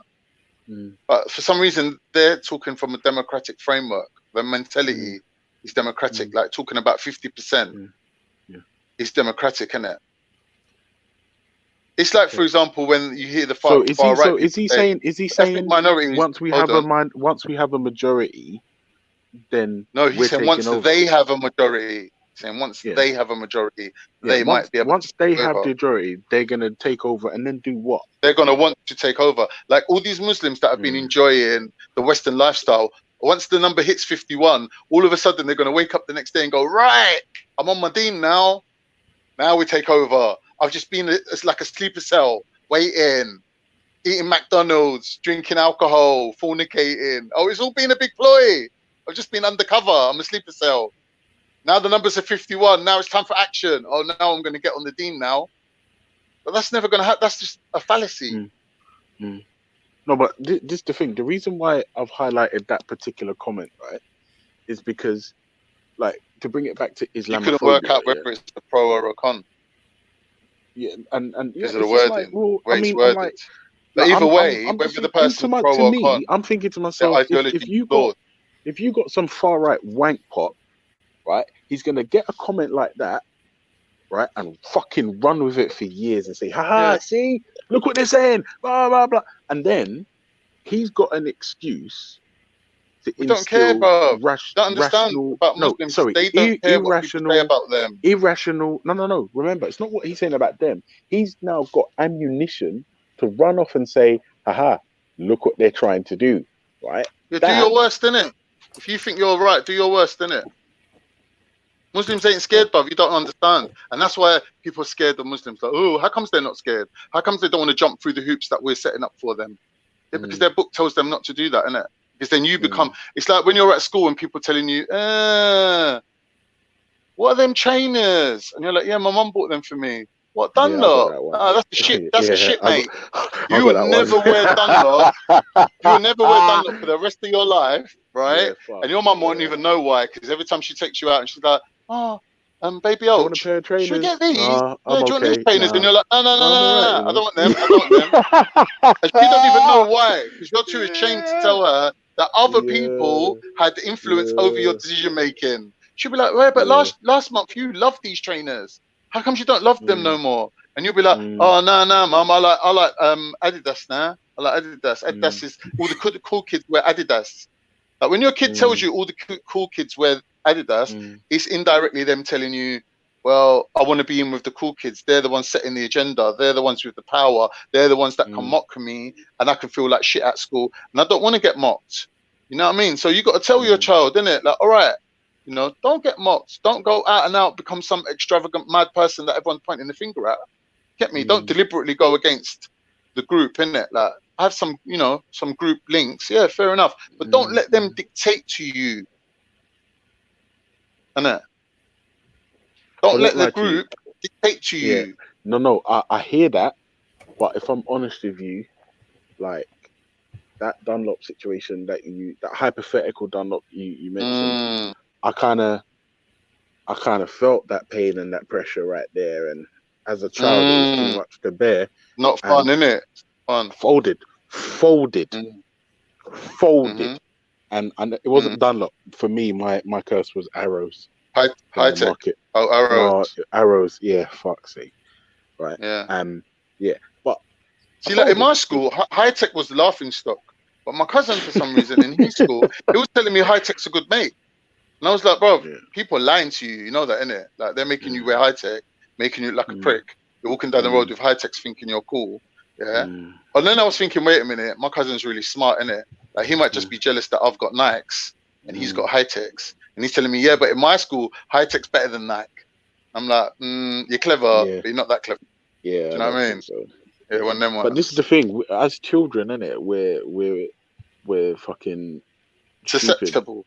Because the truth of the matter is, whether it's fucking Nike or high tech or Dunlop or Gola or whatever the fuck, you're all wearing trainers. Do you know what I mean? That's the long and short of it. But you don't realize that as a child. You see what I'm saying?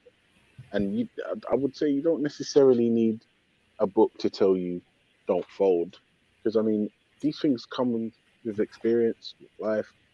I mean, trying to say no, but you need to at a certain extent tell your child, it's good to be, you know, in a group, and it's good to work your way up the group and have a bit of status. That's all good. But when you let the group dictate to you, you lose your integrity as a person. So when your morals and your values are dictated by the group, you're not really exhibiting any kind of like humanity, because then the group takes over, and the group, when it's left to run on its own, a group won't have the same humanity if the humans within it don't feel comfortable expressing their humanity. So, for example, bullying. Just a quick segue. Was Fila and Elise, were they acceptable in your school? They were, man. All right, cool. Just checking. But Hackney and Islington has the same sort of fashions, isn't it? Yeah, Fila was massive. Elise was like some new brand. They came in. Elise. We called it Elise. I thought it was Elise. Might have been, but we called it Elise. I don't know. Maybe. There was another one. We called it Elise. If you covered the top of the brand, the fucking insignia, it looked like a woman was sitting there with her legs open. I can't remember the name of it. Was it Kappa? Might have been. Really, it's the two twins. I think they're sitting back to back, or is it a man and a woman? Yeah, no, No, it's the women. They're sitting back to back, And then when you Yeah. cover it with your hand, just the top half, it looks like a woman sitting there with her legs open. But I never it knew might have that. been Kappa. It might have been Kappa. Never knew that. Do you know what Yeah. used to happen in my primary school? Yeah. If you used to wear Adidas, people used to come up to you and go, "Do you know what Adidas stands for?" And you'd be like, "Nah," and they'll be like, "All day I dream about sex," and they'll laugh at you. And you'd be like, Oh, I don't dream about sex. I don't. I'm a child. Like, that's rude. And you start crying. Fuck's sake. All day I dream about sex. I never heard that before. Never heard that before, fuck's sake. But no, just to segue back, yeah, this is the thing, like having a book that tells you don't fold, I don't think you necessarily need that, because as you get older you realise, hang on a second, you don't have to please anyone. All right, look, let me explain to you And why obviously we need with you it goes even further than that. Let me because say you have let a me God. say something. So the only something. entity Leaving you God need to out of please, it. I Let's leave assume, God out is of it. your Let's leave deity. God out of it. You see what I'm saying? Let's leave God out. Let's leave God out of it. Whether God's inside you or whether God's in heaven or whether heaven's in space. Let's leave all that out of it. There's two types of laws in this country, innit? There's like civil law, yeah, and then there's common law. All right. So common law, yeah, is based on thou shalt not kill, thou shalt not steal, thou shalt not covet thy neighbor's wife. This is basic human things that should be universal and can't really be taken away from you, no matter what government gets voted in, no matter what government comes around, no matter what theology comes in, whether it be Islam or some Nazism or whatever. Like, they can't take that away from you, innit? Like, that law, yeah, that when you go in front of a judge and you say that this law that is intrinsic to all humans, or should be, yeah, it's been transgressed, that judge does not have the fucking balls to break that law. Yeah, he will have to uphold it. Yeah, because judges go by precedent, innit? Like what goes before them, innit? Like they look at past cases when they make decisions, because the laws that they're really dealing with are made up laws. So they have to look at how other judges, what's the consensus on that. So you might be dealing with one judge who's in front of you talking about a made up law, but he's a guy with all the information in his brain about how many times has this law been broken, in what style was it broken, and what was the punishment given out, and what was the justification for that punishment. He will go away and sit in his chambers, and he will get out his textbooks, and he will look at this case versus that case and review it in his head and say, okay, well, this law was broken by this person against that person, and that person claimed this, and da-da-da-da-da-da. Yeah, but when it comes to common law, yeah, that's not the case. Common law should stand. So when you look at religion, yeah, the laws that's in there, the 10 Commandments and things like that, it's basically common law. It's basically common law, started off from one or two basic laws and extrapolated based on that principle, extrapolated out as far as they could extrapolate it. So they've added as many laws as they could based on the principle of common law. Yeah. So common law shouldn't really need police to govern it, because common law is basically what's good for me is good for you. Like, I don't need a policeman to enforce thou shalt not kill, because I know that like killing's bad, innit? And if I was a killer, or if I lived in a society of killers, we wouldn't last very long, would we? Like, if we had an argument and we started killing each other. Your screen name would suggest that you are indeed a killer. Yeah, but that's my thingy, innit? My cussing battle name. That's my battle name. When I'm in a cussing see. On the other channel. Yeah. Okay. If you want to come over and join the fun, you're welcome. Join. Is it Red Pill True or Jedi Online? Jedi Online. Come on. Yeah. Come on. Yeah, you may have to get in there. Hang on a second, Khan. Didn't you go up against a Kingo? Yeah. He did. I tried to go up against him anyway. No, Khan buried you, bro. Yeah, Khan buried your ass. I mean, I mean, I tried. You know, I'm not gonna lie. Yeah, I come out there looking so dusty after being on a 6-week lockdown with no haircut, no shave. Didn't even wash my face or brush my teeth, looking like a fucking hobo. Yeah, the only one who picked up on it was fucking Porn Rich, and he rinsed me about about my appearance. That, and everyone else, I think, they were a little bit like, let's say, a little bit starstruck. Not starstruck, sorry, a little bit what's the word when you can't perform? Nikki was saying it the other day. Like people get stage fright. Like stage fright, yeah. Stage fright, yeah. Like, and I think like because it was all sprung on us, innit? It was all like, yeah, this is what we're doing today. Who's up for it? And everyone's like, yeah. And he's like, right, we're doing this at 9 o'clock. Don't back out. So it was a bit like thrust on us, innit? Like in that way. But in a way, I'm glad it was because like then we didn't have an opportunity to like bottle out, I came with a couple one-liners though. I did come with one or two, but we all did, bruv. Everyone was good, you know. Everyone was good.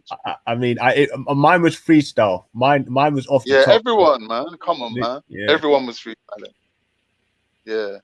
Like if we had time, like everyone was thinking as well. Like Rusty, that's a problem. Everyone was Rusty. Like, Listen, I ain't cussed anyone to their face for years. If anyone wants a Toshiba 4K 65-inch TV with Alexa for £399, you need to check Hot UK deals now before stock is sold out.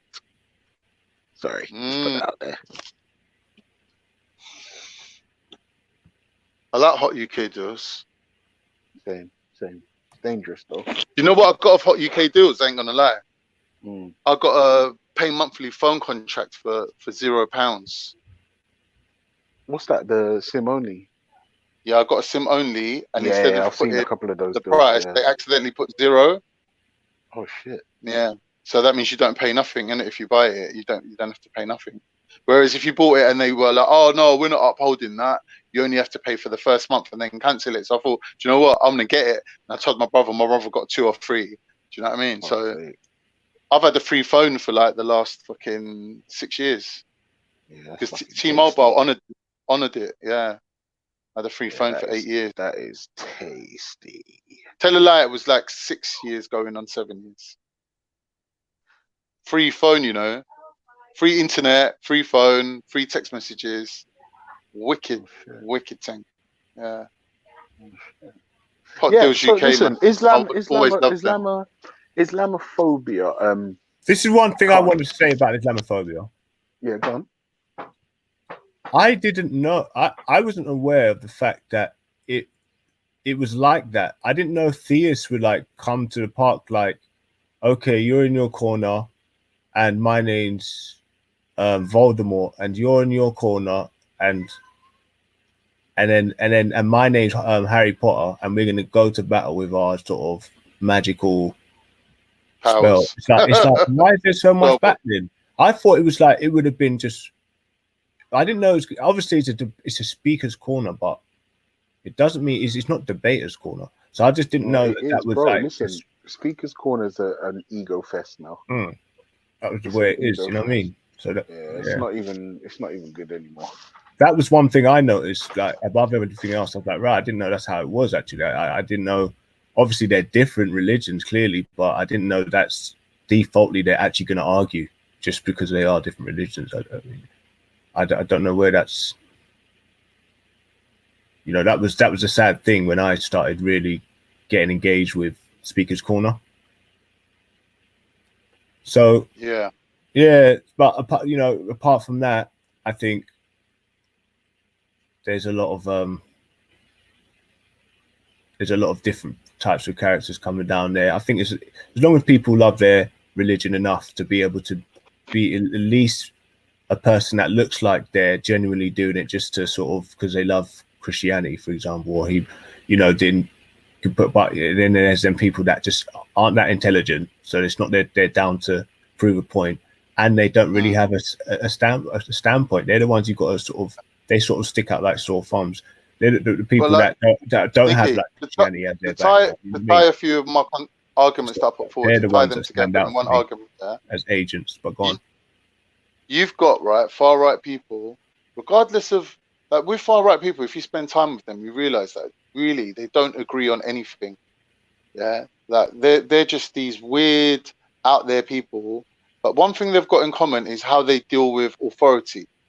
Yeah, how they relate to authority and what they believe about like individual liberties versus the greater good. So, for example, on the left, you always get people that more go for communism and the greater good over the individual's rights. Yeah. So if you look at communist or far right, or sorry, extreme far left. Extreme far left is worse than extreme far right, not because they're any less virtuous, but because they're ruthless with it, because they're believing that they're doing something for the greater good. So the Nazis, yeah, would have been extreme far left because they were national socialists. Yeah, so that socialist element makes the extreme far left really dangerous. So like communism, Maoism, all these things here comes from that camp. When you identify the characteristics of the far right, yeah, they don't really have that. They have more of a individual's rights. Like, why shouldn't I be able to say the N word? Like, they have that kind of like stance. Yeah. So they're less moral, but yet they're more individualistic, and they're less oppressive as a system, like as a group, like, or as a institution. They're less oppressive unless you're dealing with something like racism or slavery, for example. Then they would be like the main enemy, and that is really the enemy we're facing, isn't it? Slavery, capitalism, like, you know, having all our kids in fucking workhouses, like slaving them. Like, that's what happened in the UK, innit? Industrialization. Yeah. In other countries they had problems with the communists and whatever, but in this country the problem was with the capitalists and taking away rights from workers, like making them slaves, like, basically. Yeah. Until they found the whole country that they could slave, then they didn't need to slave their people no more. But anyway, cut a long story short, yeah, these far right people, if you look at them and how they interact with authority, they all seem to have a problem. Like Tommy Robinson, Jupiter, all these people always commenting on what they think the government should be doing. Oh, if we were running the country, or if we were in power, we wouldn't let you wear turbans, or we wouldn't let you do this. Yeah, like, yeah. They're known for it. Like, Jupiter will sit there and talk about, in my imaginary world where I'm the leader, I would basically not let our armies fight in wars in other countries, and I would keep them at home, and it would be only defensive wars. And I'm like, yeah, but have you thought this theory through? Have you thought it out? Like, if England withdraws from the whole world, which they've spent all their time setting up bases all around the world, having this global power structure where they're militarily threatening people, where they can go and fucking roll up on the Falkland Islands or Gibraltar or places that have nothing to do with England, what you're going to give up now? And she's sitting there going, yeah. And I'm like, you obviously ain't got a clue on how how Britain is run, for a start. Secondly, you're going to give up all this power that it's the only power you've got, because you can't even grow oranges, bruv. Let's be real. Like, without you putting a gun down someone's throat and telling them you're going to sell me oranges for half price, yeah, you'd be fucked, because they'll be like, listen, do you get me? Like, that is basically how Britain is run. Like, they've got their military might. They tell China, okay, we want the opium for this price. And China's like, no, man, fuck you. And they go to war, and it's called the Opium War. And no one really seems to realize that is just the system, innit? That is how they run it. Like, they roll up on people with their military might, saying, you got to cut us a better deal. It's exactly how it is. Because England doesn't have anything here. Like, what we're going to be living on? Fucking strawberries. Like, you can't even grow watermelon, and it's mainly made out of water, and you can't even grow that shit, bro. Like, what are you growing? Do you know what I mean? Without a greenhouse, you can't grow jack shit anyway. Do you know what I mean? So they have to have these international relationships. And Jupiter's sitting there going, nah, we're just going to do everything from here, innit? What do you mean? Are you even like engaging your brain? But yet she's so adamant and strong about it, about how she thinks the world should be run. And that is what right-wingers all have in common. That they all think they know how the world should be run, and they think they can do it better than the current government. And that's all they're talking about, bro. Whether it is Islam or whether it's fucking growing strawberries, that is their stance. That is what they're coming with. They're coming with, we know better, and we should be at the top, and we've been here longer, and we're the majority. And any reason they can dream up, just basically to be at the forefront and tell other people how to live. That's it. That is the right wing. And it's bollocks, you know? And them setting people against each other, like it's attacking Islam, attacking this, attacking that. Oh, why can't you say the N-word? Yeah, because we don't have freedom of speech. This isn't America. You can't walk around saying what the fuck you want. This ain't America, love. I know you're a fucking hillbilly and you want to relate to your hillbillies across the pond, but guess what? This is not America. I don't know why people can't seem to understand that. That even Thomas Robinson can't understand that. This ain't America, bruv. Like things that you see on TV, yeah, that you think TV's real, that's another thing with white people that I've noticed. They think TV's real. Like things they see in America, they don't seem to realize the difference between UK and now that's why a lot of them end up in court. A lot of these people end up breaking the law and ended up in court. But I think you're a bit wrong there. Because a lot of them have criminal records. A lot of the right wingers have criminal records. Yeah, but America and England are almost joint intertwined.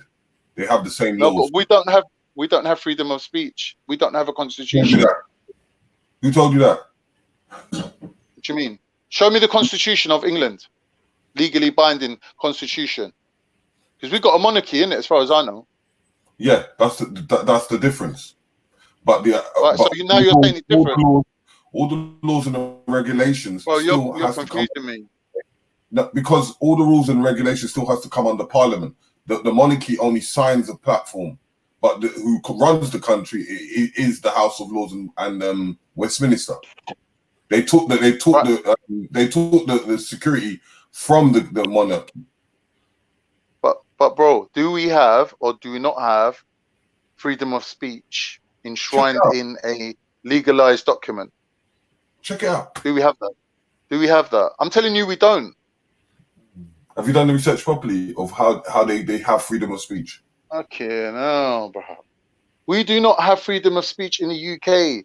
You cannot say things against Jews without getting banged up. You cannot say things against the Queen without getting done for treason. You cannot go calling people the N-word and we're getting punched in the face and then saying, I've got freedom of speech. Have you seen us banged up that's done something against the Queen?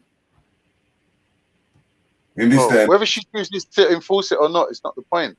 The point is the law is there, isn't it?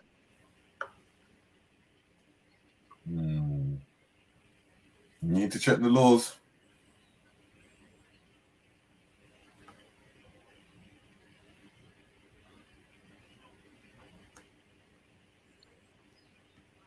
Yeah, but like I'm saying, bro, in America they got freedom of speech, innit?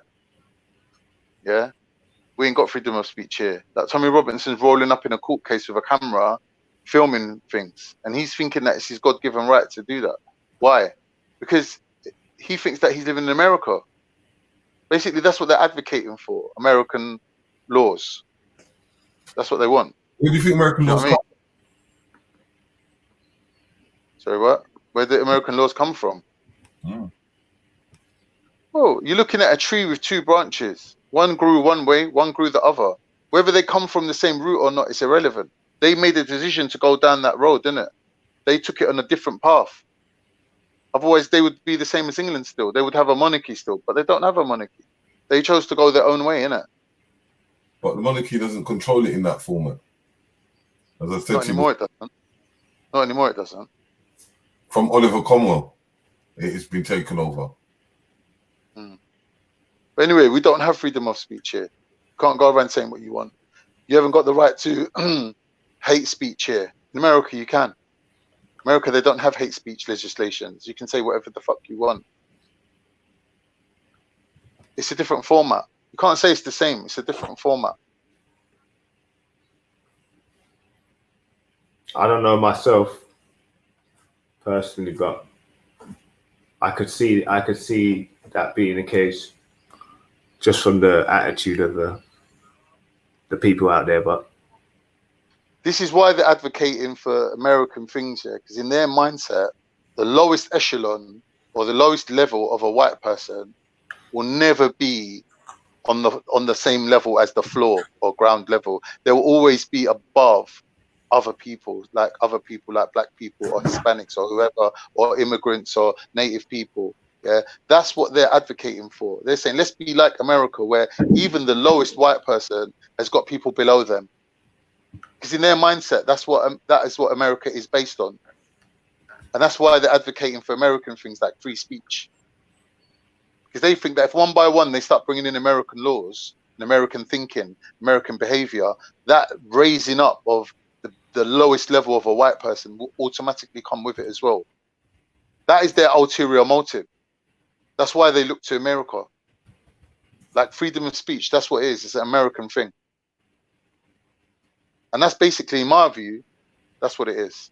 They're trying to say, even if you're the lowest of low white person, you should still be able to walk around here like you own the place because your ancestors were here before everyone else is. You've been here the longest. Even if you ain't paid a drop of tax, if you got white skin, you should be able to do that. That's what they're saying. We've been here longer. And anyone that's coming in now, new, like on from tomorrow, definitely bottom of the ladder.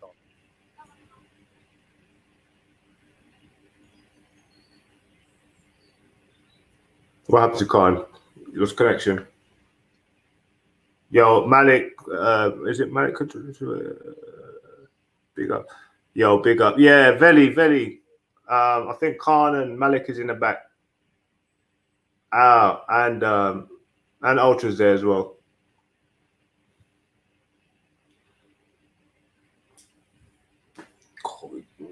Yeah, the law's a lot looser, man, with a lot out in America, though. Still, that's when I saw, all this sort of shaking hands with the Americans. I think that was kind of not really such a good outlook. You know what I mean? I don't really feel safe, especially when they try to move towards the NHS. Oh, we're shaking hands with America. Well, they're known for these dropping chemicals on Africa, just testing out their shit, killing off everything. Leave it. You guys said, what was it? They're the biggest distributors of the most toxic chicken. Americans, and they're the so-called most intelligent people on the planet. Nah. Keep that chicken, boy. You eat a chicken, you're dead. And they say you die from COVID, and it got imported from America. That's why I don't eat so much chicken. Yeah? You want to eat that chicken? Next minute, you're doing the zombie walk. And your eyes fucking falling out. Because them Americans think that they can pull something out of thin air. And there's not going to be consequences. But, yeah, big up America, man. They're a new country, isn't it? But in terms of Islam, boy, they just... You see what they did to that brother? They put their knee in this black man's neck. He was on the ground in America and he died. Sad. And I thought, wait, is this some sort of theater? I know some of you may have watched this recent clip on Worldstar Hip Hop. It's been circulating, this brother in America. So that's how them English or them Americans are dealing with them black boys over there. They're just killing them off like that. He had his foot in his neck. You put your foot on someone to hold him down. You just pushing your foot in his neck. Come on, man. And the guy dies on camera. Come on, bro. Now, how often can you actually camera things? I mean, I'd say half of them get away or unseen. Anyway, that pissed me off, man. I woke up today. I saw this thing the other day. This black brother got his head. He was kneeling. A cop was kneeling. So I wake up today and he's dead. I'm thinking, fucking hell. Oh.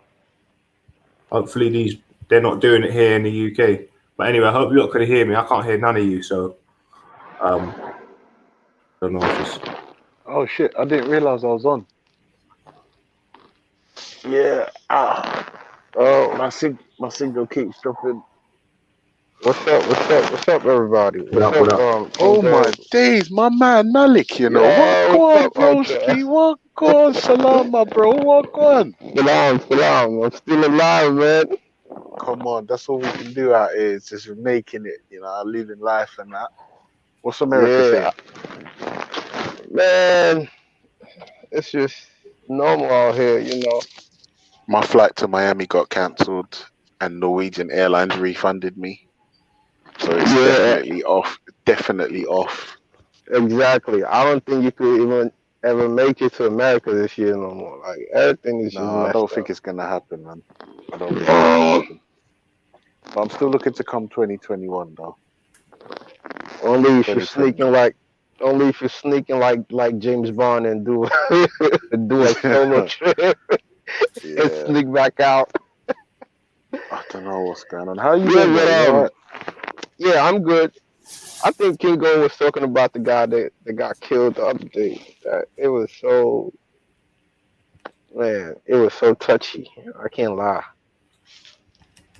You know, and certain things, like you said, we see certain things and don't see certain things. But this one, it's like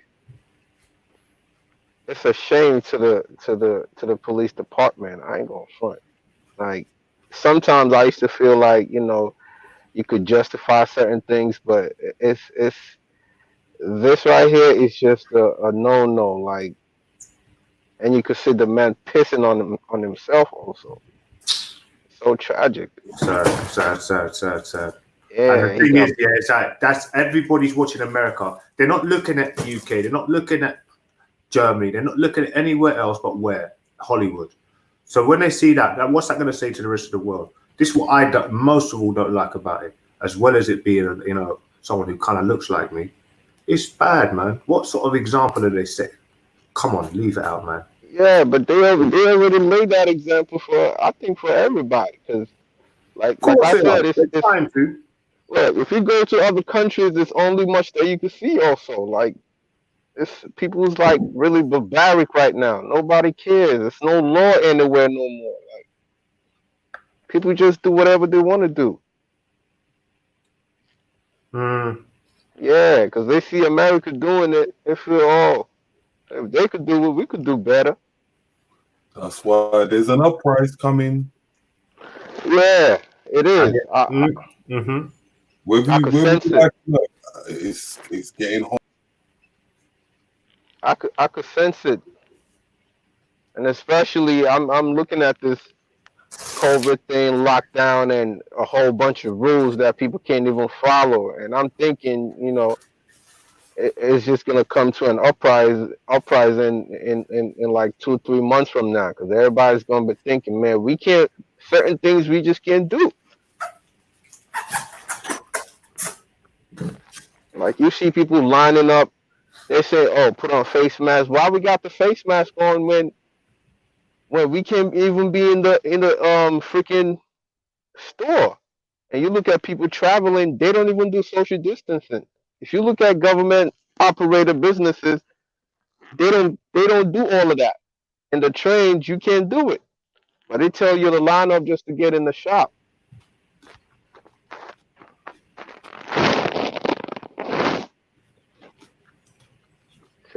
I'll see how what I was thinking. I want to see how people will survive or people will cope when all those little businesses start like opening up, and then you see lines crossing over each other.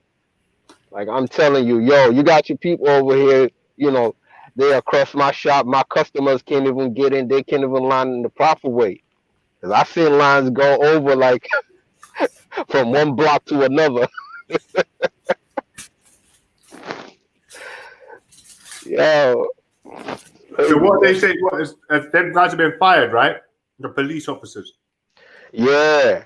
How you fire somebody? They can be charged for murder now. He should be charged for murder. Exactly. That's my point. Like you got him fired. He probably ran over to Mexico or somewhere right now chilling. How you fire somebody just like that? With no trials, none of that. Come on, man. That's not real.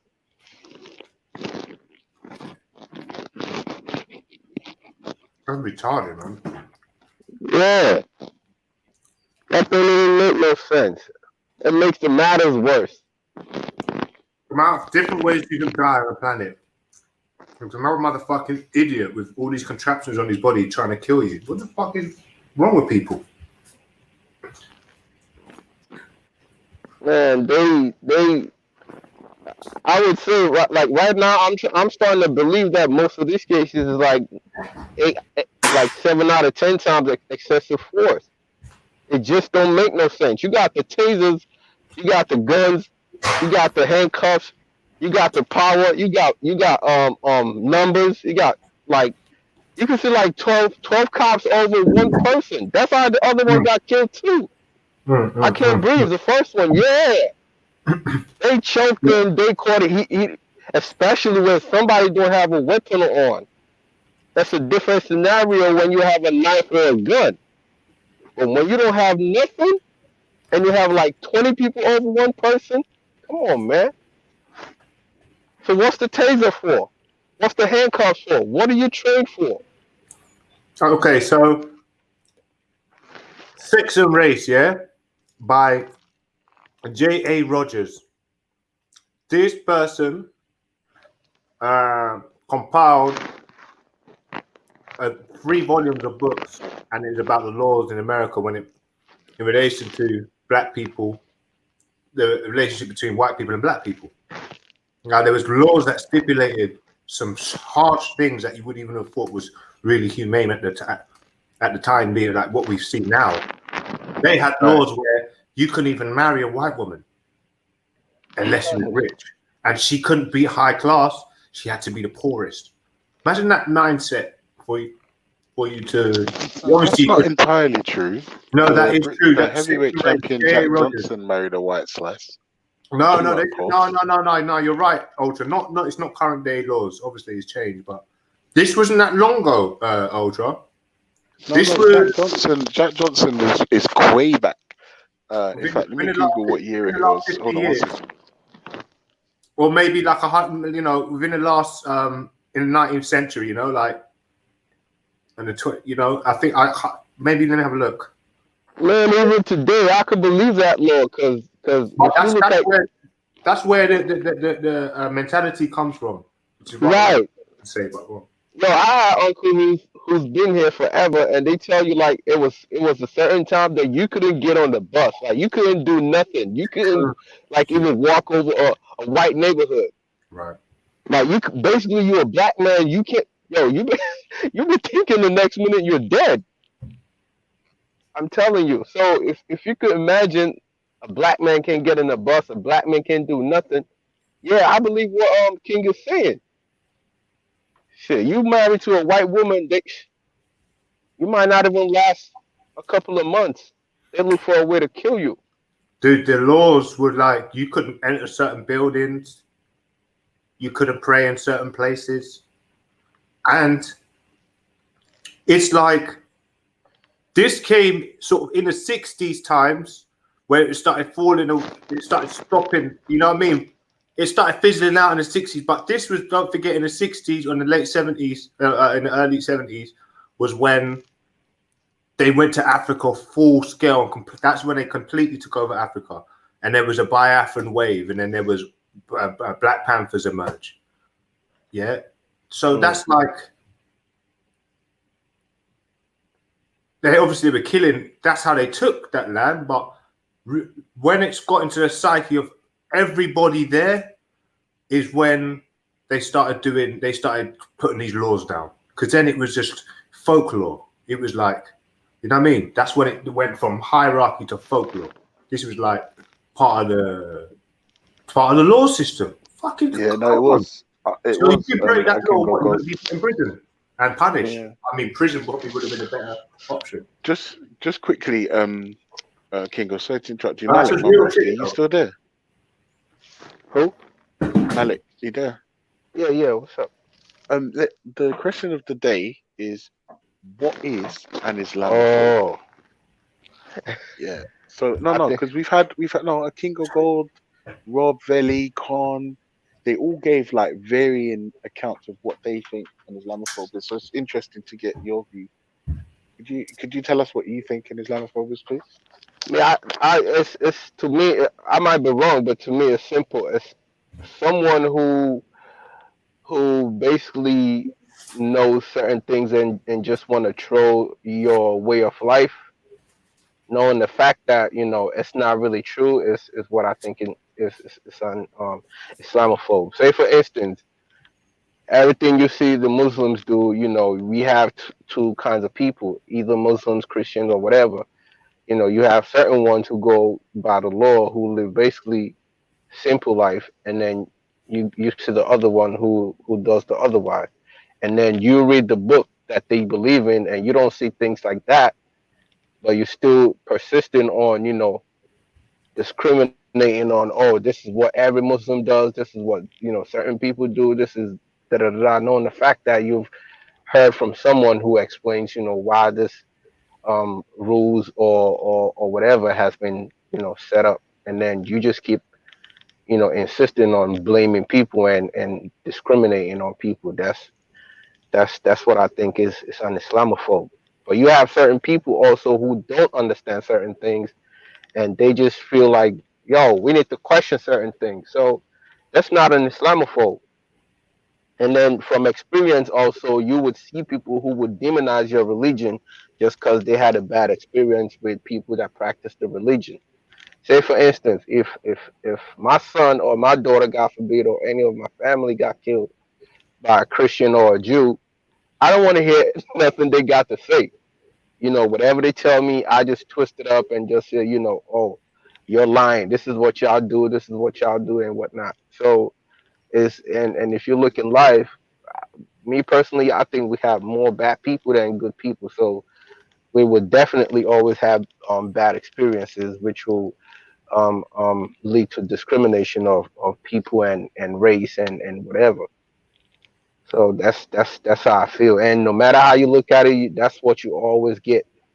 Because you see Muslims and people who would just misinterpret a scripture, or just deal with certain people and just mess them up, or just misinterpret a certain law, and then the other party just hate them for that reason. And I don't blame people for being Islamophobe or whatever, but the ones that I do blame, or that I do look into, is like, if we have a discussion and I explain to you that, oh, this is not what we do, it's probably what their culture teaches them, or it's a misinterpretation of certain things, and then you understand it in your heart, you do understand that, okay, this is really not part of the scripture or whatever, but you still insist on like blaming the religion or blaming the people for it. You can blame the people for it, but you can't really blame the text for it.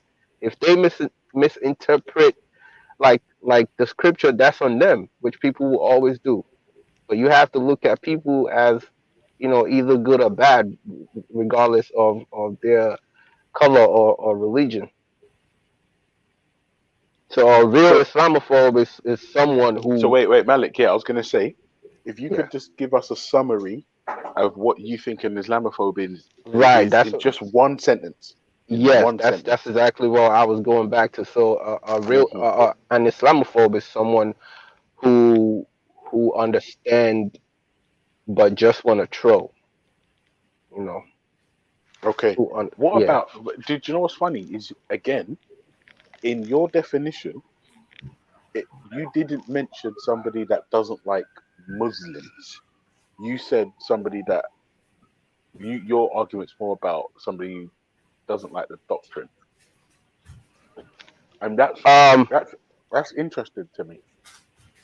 yeah, it's part of it, and it has levels. So, like I said, you have people that I could explain certain things about Islam, and then if you look at it, you could say, well, in your heart, well, that's a fact, but you still want to talk about, oh, you know, that's not the fact. You still want to, basically, you still want to troll people, or you still want to troll the religion.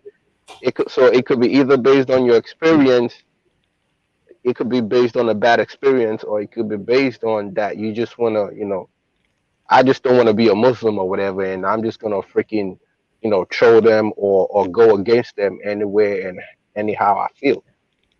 So that's a real one right there. That's a hardcore Islamophobe.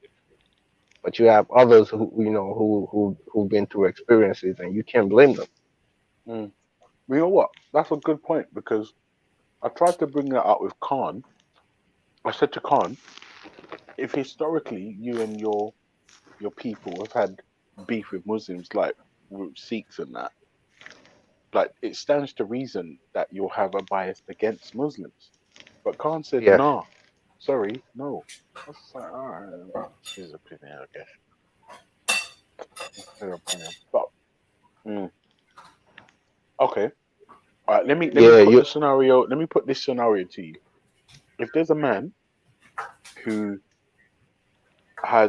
doesn't like Muslims. He does not like Muslims, and Right. we understand Muslims ain't a race. 'Cause black, white, Arab, all kind of Muslims out there. Yeah, but this person doesn't like Muslims, but he has a respect for or You're very, very, very. adoration for Islam. Is this person, in your opinion, an Islamophobe? Yeah, I'll be back. What was the last sentence you made? You said if he basically he doesn't like Muslims, but he Yeah, as people, the individual Muslims themselves, but he has a respect for Islam as a faith system. Is he oh an Islamophobe? I wouldn't consider that person an Islamophobe for the fact Okay, that he wait. Hold on. Let me just reverse it now. If this person, the same person, just going to flip the script, right? If he yeah. hates the doctrine of Islam and as a faith system, but he likes Muslims and doesn't mind them practicing their religion, is he an Islamophobe? Um, that's a tough one because how Mm. you going how you going how you gonna Imagine understand it's the the same. It's just the same scenario, just flipped. yeah I know, but now it's becoming tough because Mm. now we're talking about of like a set of rules or basically you understand the book but you hate the people, so it's like I can't even wait, let me see how, because if you understand the book, then you should understand that the people practicing, you know using the book is like going against the book or just doing whatever they feel like doing. And on the other on the other side, if you like the people but you hate the religion, then that's huh, what would that be? It's difficult. That's what it is. Yeah, fucking hell. Yeah, that one is hard because you can't, like, if you like the people, the reason why you're liking the people is because they follow they follow the rules. So if you like the people, definitely you should like the rules. I hear you, So but if this person in this hypothetical is like, you know what, fuck all of this shit, but the people, I don't mind. Do your thing. I don't mind. Just I don't like it. yeah, it's What do we call possible. And what do we call this person? no, I would say that kind of person is basically, I would say they probably really don't understand, you know, um, like the angle that they coming from. Because like I said, you can't love a certain people who's going by certain rules, and then you hate the, like. How can you hate the rules when it's the same rules that's like governing the people? Well, Okay, it's no man. possible. But let's figure out the correct term for this person. Maybe you like their women and you hate you hate their Oh no. yeah. Uh, yeah. But it's difficult, isn't it? This is what I'm saying. When you actually take a minute to think about it, like this Islamophobe thing, it shouldn't just be dashed out willy nilly for just anyone. Do you know what I mean? And not Yeah, even that. Let me ask you a question, Malik. Is it possible for someone to be quote unquote an Islamophobe and then to change? yes. Mm, That's why I talk about experience, and that's why me mm. personally, I don't like. I used to be a judge anyway. Like I used to judge people over their religion, over their like beliefs and whatnot. Mm. But after a while I was, every day I ask myself questions. I see people's Malik, reactions. oh shit, bro. Listen, I have to go. You're gonna have to Right. hold down the G block by yourself. Big love, peace, peace, peace. Veli, I've got to go. I'll be back. All right, cool. Oh man, that's the hardest part. Yeah, what was I saying? Um, Islamophobe. Yeah, I think everybody's just, people hate people. People Christians love Christians, hate Christians. The term could be used for anybody also. White people hate black people hate white people. You know, like I was saying, I'm looking from experience. Like I seen people, who later in life, like, change.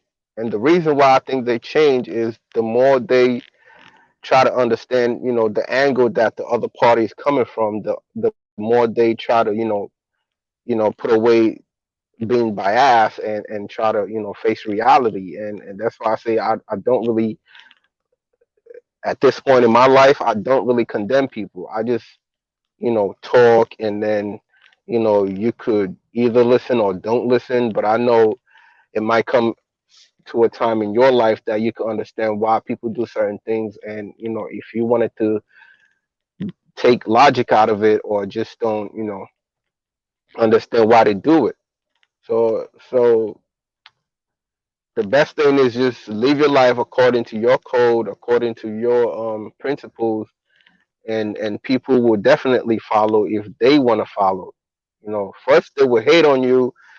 They would, try to discriminate and try to see the negative sides of what you're doing. But you have people who would try to, kill you for being real. But at the end of the day, they just be like, you know what? Certain things is good about this person that I could, learn. I could accept. And there's certain things I just don't accept. So I think the watchword is just being real. I don't discriminate people's religion. We could talk and try to understand each other. But when it comes to humanity, I think that's the most important thing. And in every religion, I haven't seen a religion or a way of life that, tells you just to kill people for no reason, or just to steal or destroy people's property. So if we all come in and live with one goal, I think the world will be a better place. Christians living alongside with Jews and Muslims and atheists and pagans and whatever, and spiritualists and whoever, like whatever your way of life might be. I think that's how I love to live. That's because I have friends, who's from all over, how they say it, who's Christians, Muslims. I don't have a Jew friend, but I have friends who really don't believe in religion. I have friends who's spiritualists, and all we do is talk and try to understand each other. So that's how I see life. At the end of the day, we all gonna die, and whoever created us, you know, will judge between, who lived a good life and who lived a bad life. How did you follow your religion? How did you follow your way of life? Because me personally, I don't believe only, like, I always say that, God forgive me, but I always say that, if you look at every sect of this world, you would always find somebody in hell, and you would always find somebody in heaven. Like, you will see Christians in heaven, you will see Jews in heaven, you will see Muslims in heaven, you will see believers in heaven, you will see people that, live in isolation, people who live in the village, people who live everywhere. You would always find one person of one sect in a good place, and you would always find one person of a bad sect in a bad place. And that's, to me, that's logical, and that's like justice. So I think it's better for us to, because life is short, we could die anytime. I think it's better for us to start like understanding that we can't really, how much hate, hate can't really solve nothing. I've tried it. I've tried to, use hatred to solve a problem, and to me it never works. So why would I hate on people when we enjoy the same sunshine, and then we you know um drink the same water and whatnot. The only thing that I do condemn is injustice and discrimination. And I do understand people have been in situations where they have to discriminate and hate on people, but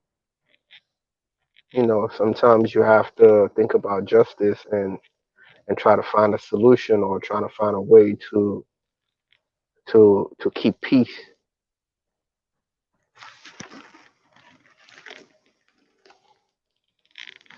Yo, where's everybody?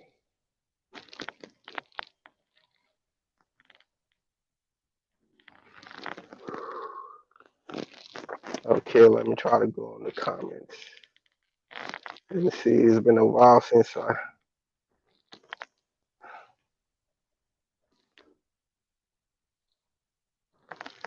Uh, True, good and bad everywhere. Yes, it's good and bad everywhere. It's hard to be a good person, but it's worth it. The more you practice being good, the more better for us.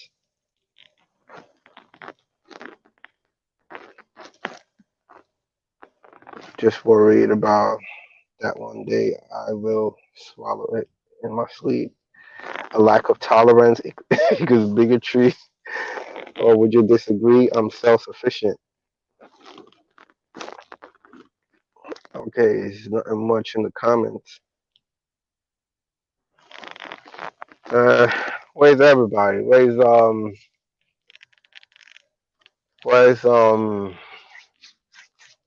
everybody basically?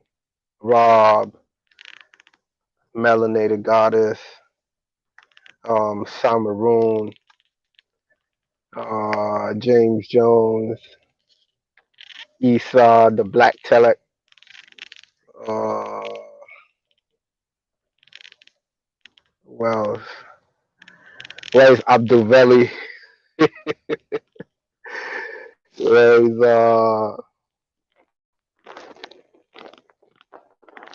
who else?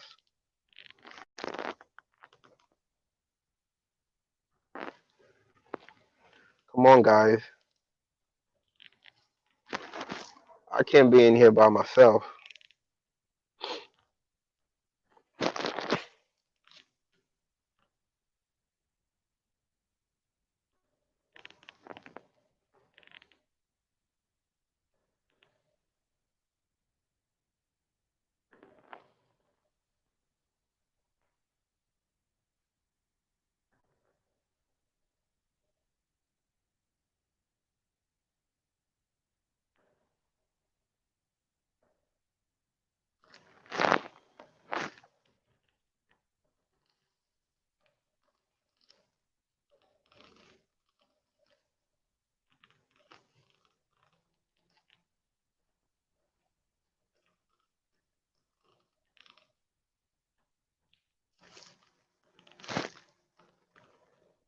Yo, King Gold, where are you? Come back.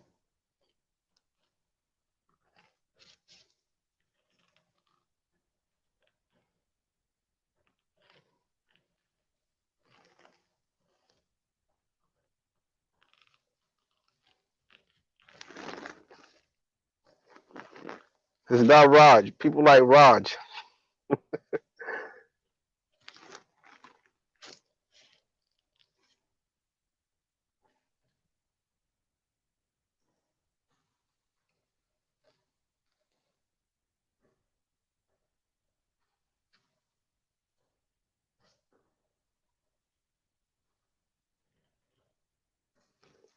Yo, King Gold. Was he you talking about you had a doctor's appointment the other day that you were scared about going for your appointment?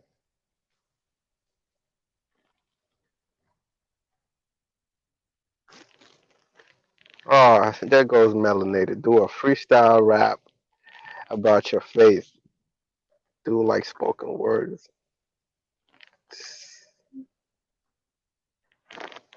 Oh, okay. Veli Veli. I think King Gold trying to jump on the panel. Man like Veli. Melanated. I don't know. I'm not a rapper.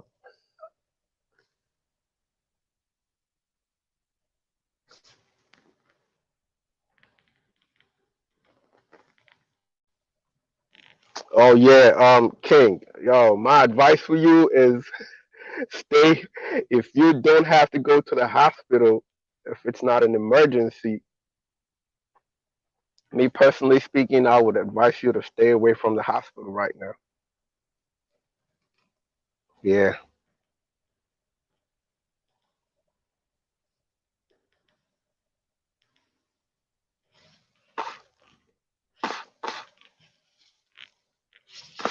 I think that's the last place I wanna I pray for anybody to be at right now. If you have an emergency, that's the only time I could tell you to go to the hospital. But if you don't have an emergency, my advice for you is to stay home. If you have a job, yeah, you could risk going to your job. Try to protect yourself as much as you can. And if you have to go to the hospital, you don't have a choice, or you think it's something that you really, really wanted to do, just Yeah, take all, yeah, yeah. just take, That was a very. I've got to agree with what you say. When you're talking about relationship and how people should be acting towards each other. I think you said whatever you said in the last 10 minutes. I did actually take notice of it. I oh, totally agree with what you were saying, mate. Definitely. yeah, yeah, thank you. I also think it's like the more negative energy we give to ourselves, it's like the more problems we create for the world. And I think it's just the way of this the people at the top of the pyramid. This is like what they want, because like the more disunited we are, the more they can control us. But I think if we are more united, it's hard for these people to, make money off of us and try to, give us certain rules that we could follow. And it's very so easy to conquer people when it's so easy to conquer people when you in, inflict them with this unity. That's the easiest way. Hmm. I'm very interested Yeah, to hear what Americans actually themselves think on the ground, as opposed to because they always present someone to speak on the behalf of black people, which annoys me the most. So when I hear it from just a brother on the internet, that's where I'm all ears. You know what I mean? So I've heard now speaking with the most American speaker people I spoke to in my life has been online in the Hangouts. So you know what I mean? right. So yeah, so it's good to have all your. I've had loads of points of views, and it's exactly how I thought it would be. No one's for that shit, man. Very rarely.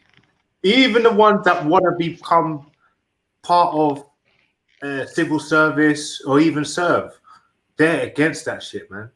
It's like, so I can see that there's some people that are actually really down for the US and actually do believe in the Constitution and the whole the US idea, Right.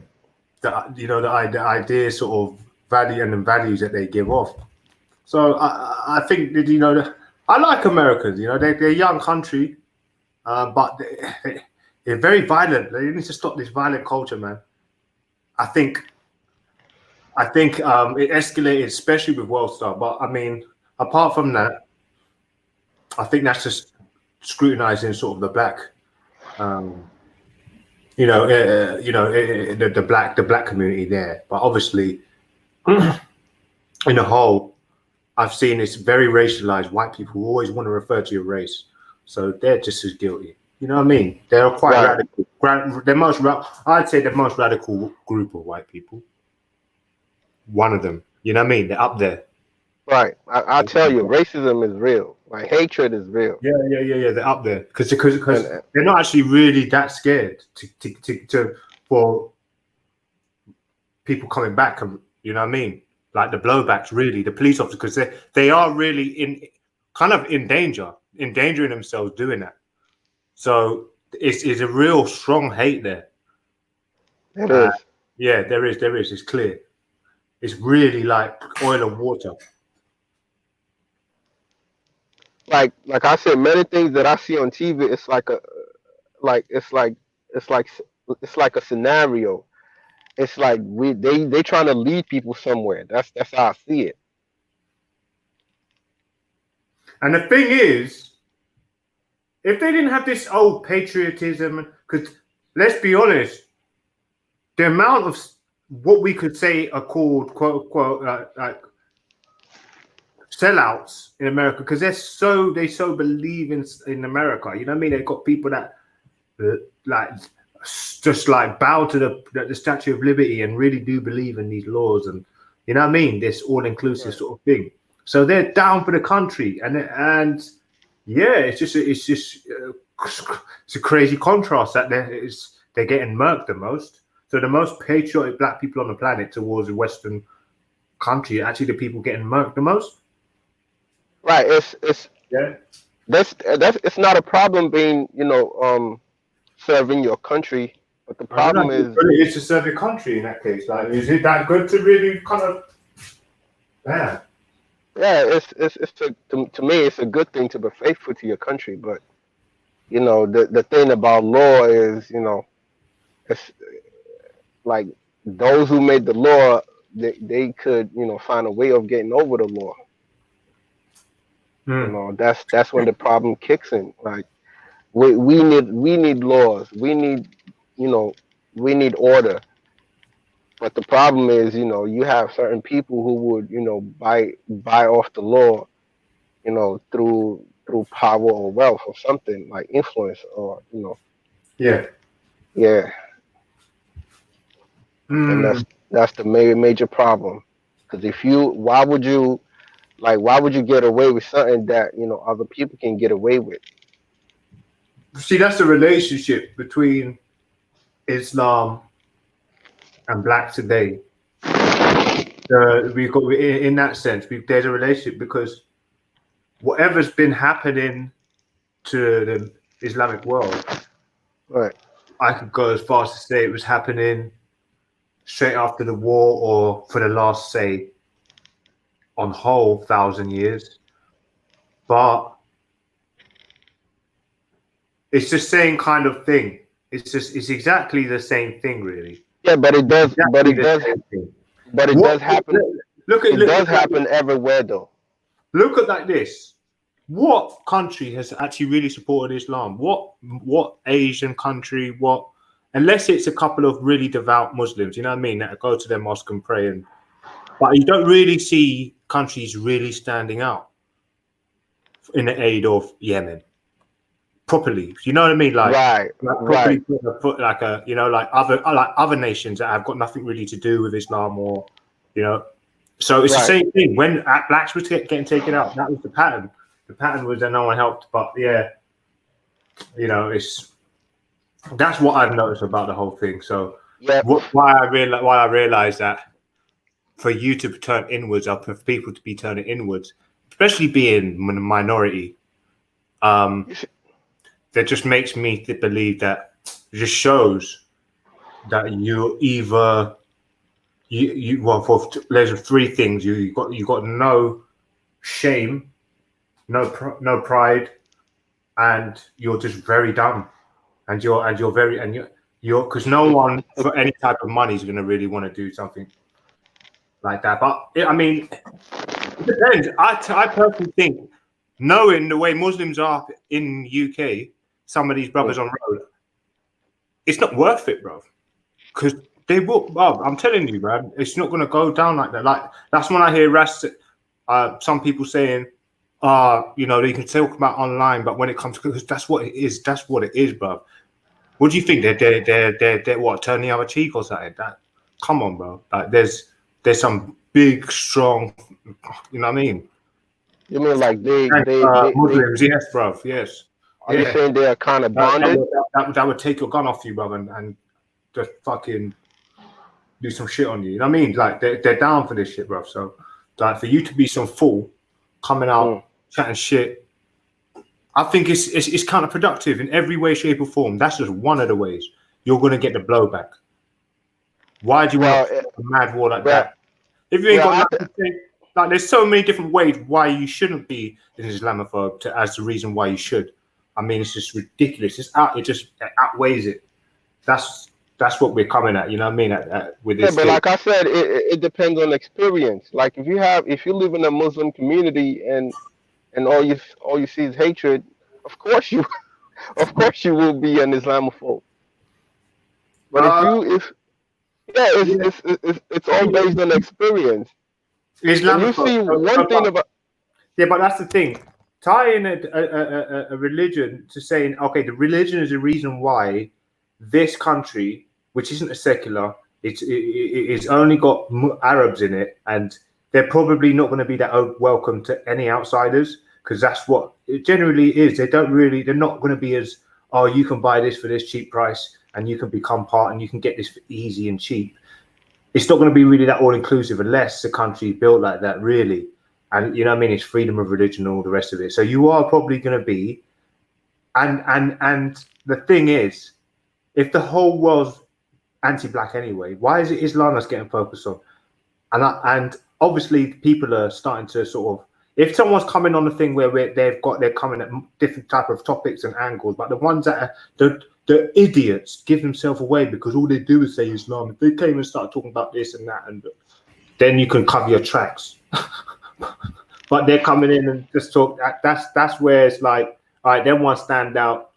But that answered the question of the day anyway, because I'm trying to really break this down. So I'm not trying to sort of tarnish anybody that I don't think deserves it, but I'm also not holding back and give my honest opinion. You know what I mean?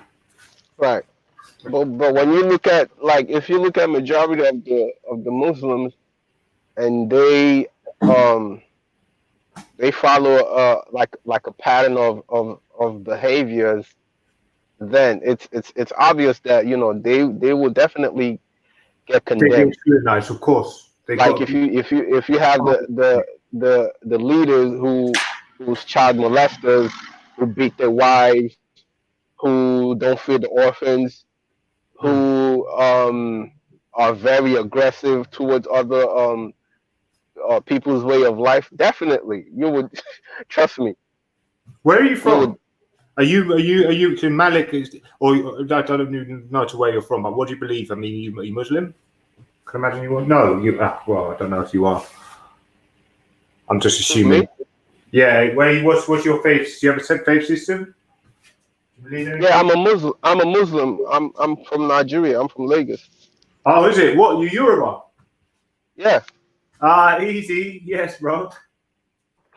There's always like a little, Igbo Yoruba, man. It's like either one. They're like rivals, bro. Bit of rivals, huh? Yeah, my best friend's mom is Igbo. Oh, and, is it? and his dad is Hausa. Oh, what? So yeah, I do. Igbo and Hausa? Right. He got his wife from the Biafran War. Oh, right, yeah, because they took one of the women, didn't they? They took women. Right. It wasn't. Oh, I mean, can I know that much? I mean, it couldn't have been by force, was it? I mean, shit. In this case, I think it was like love, because if it was hatred or taking captive, you would see it. You would know it. Right. She would have said it, and you would know it. In this case, it was like right. It was like meeting a beautiful woman who's helpless, and you trying to be like, I tell you what, the houses, all of them became rich after that. Rich billionaires. Who, the people after the war? The houses, yeah, they took most of it. They weren't even really the Yorubas. Oh, because there wasn't that many people fighting on the side of the houses and the Fulanis. It was more Yorubas that were fighting on the side of Biafran. So you know what I mean. So they kind of, I think, half took a bit of a blow of it as well, as far as I know. Right, it's happening now. Yeah. But I mean, there's always like a little. We were here first. You came from Congo, Niger. It's not even your land. That's the Edo people's land. Right. That's that part of my problem with people. Like, people migrate everywhere. People go everywhere. What would you say the earth was made for you and your people? Yeah. Oh, of course. But that takes time to realize, no. I think that's one of the later times of consciousness, because really, if you live somewhere and it's yours, isn't it? It's underneath in your land. Right. But because of the way of the world and the way it is, it couldn't have been that way, because there's people walking in treacherous fucking countries with nothing that grows. So you have to have been able to distribute and be fair. But yeah, That's the word. Be fair. Yeah. But obviously that's what I preach. They've gone too far though, bro. For the Europeans, man. Yes, I would say, you know, the elites, obviously, not all of them, but I'm saying right that went there. Right. You know? I think that's the way like man operates. Man is always trying to be on top and trying to look for a way to see. It's no way that we could ever be the same. You know, it's always going to be one person at the top of the food chain and somebody at the bottom. But the problem is you can't just treat the people at the bottom as like total like slaves or they not human beings. Like I have to work for somebody to get my money, and I have to pay other people who work for my business also. But to look at people as, you know, they just nothing is what I really don't like, because at the end of the day we will always have people can never be equal. Like there's no way you can look at it. Even though you're rich, you still have somebody who's way richer than you. Do you know the best example to use is your mum. You're always gonna have someone, and your dad. There's always gonna be an elder. Exactly. So that's where that division is ancient. But at the end of the day, I still think that we should be able to understand that we, like, talking about people having too many kids, it's the last result that these racists are coming towards, man. The Muslims have too many kids, the blacks are too many. What sort of, like, that's like, I can't get my head around it, bro. You know what I mean? It's like saying, okay, we're intelligent now and enough to basically willingly commit suicide or to not have that many kids, either or either. You know, do both, do one or the other. It's like a lawless sort of like don't have any kids at the moment type of attitude. Yeah, you can't blame them, because they know the more people you have, the more people you have, the more chances of you. Like when you rebel, it's like saying 10 black people over like two, 3 white people. Of course, if we start making babies and doing whatnot, we gonna overthrow them one day. So they gotta be scared and make laws that be like, yo, I can't have more than one kid. So what's the next step? They introduced contraception. They're trying to stop people talking about stopping closing borders, and that had a big thing to do with, you know, and kicking people out. What Windrush? I don't know. We had a time in the UK not so long ago where they were kicking blacks, Jamaicans, and Nigerians out of the UK. It's called Windrush. I'm not too sure if you're aware of that. Yeah, I heard about Windrush. So that's I watched a documentary about a Jamaican woman.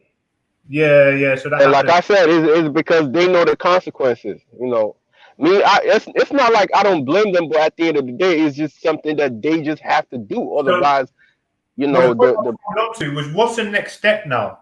So now you've got rid of contraception, killing people at a steady rate. I'm not to say it's overwhelming, but steady still. And you're ousting people out of countries and sort of just doing relative bullshit to impact people's lives that you're against. So what's the next step now? That's what I'm saying, because there's like different steps and measures that they're using, and preventing without having to treat it. They're preventing it. Yeah, it's just like they're treating the wounds of birth explosion from the war onwards with prevention. Now, what's the other preventive measures? What are they going to do else? What's the next step? You know what I mean? So that's that. I personally think that really in the day and age that we're in, I think we should be civilized now enough Yeah, to they civilized, but understand that they're just trying to control. It's just a way of controlling people.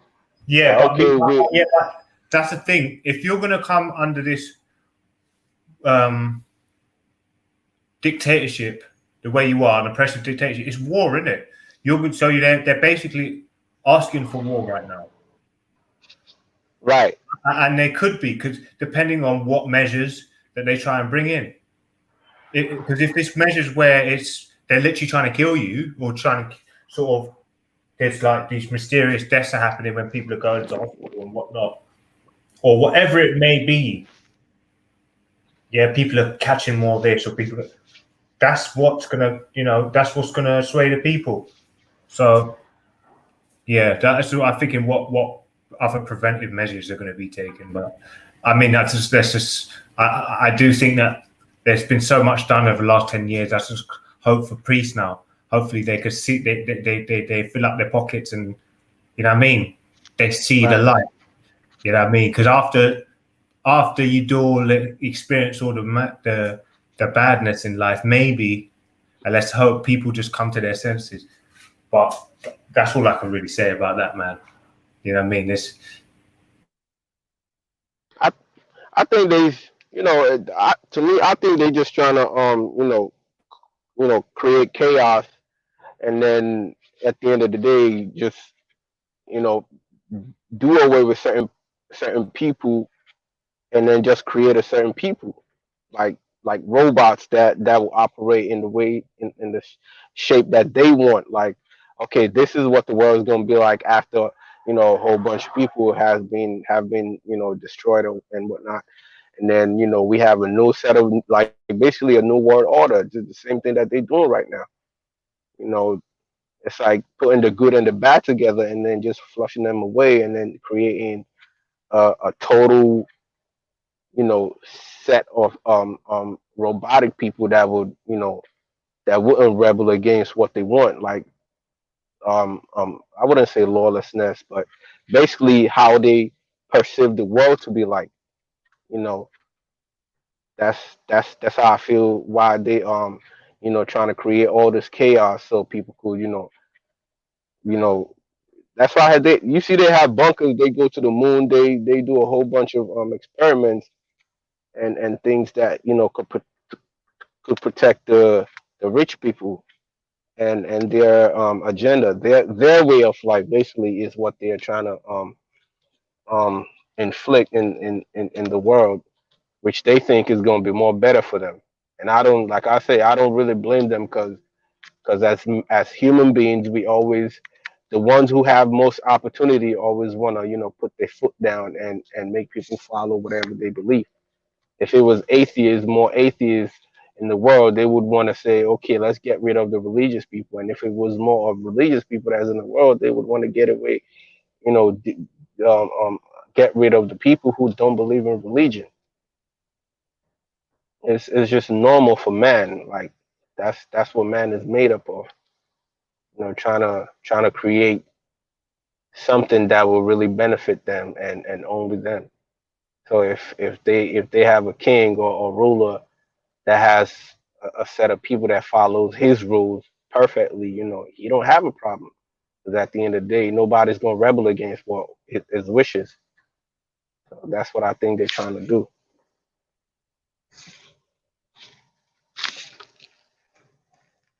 Oh boy, King.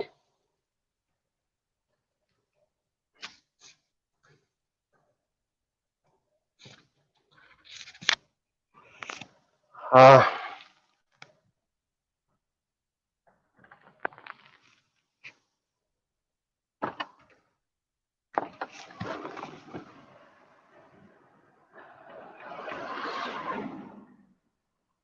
yo, you leaving?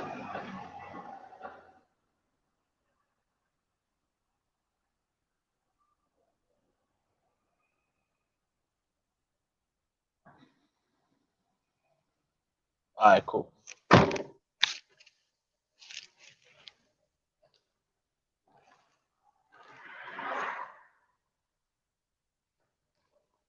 Yo, what's up, God and Jacob? Yeah, yo. Zagazao. What? Yeah, man. Popping, mate. Good, yeah? Yeah. No coughs, no sneezing. Pop free, yeah? Yeah. I'm still here. All right, cool. Yeah, Valley, what's going on with you, man? Yeah, man. Yeah, so, Yeah. Yo. Where the people at? Yeah, man, man Yeah. got a strike, innit? So, man was off for a week. But I was on my other channel. I know everyone's subscribed to the other channel still, so. I see you on the global waivers now, right? Yeah. But we're back over here now still. But, yeah. Okay. No videos still. It's Yeah, fake man. people. Why they giving you strikes for? I played a documentary that was copyrighted. Oh, okay. Yeah, man. So, yeah, they didn't like it, so I got strike for a week.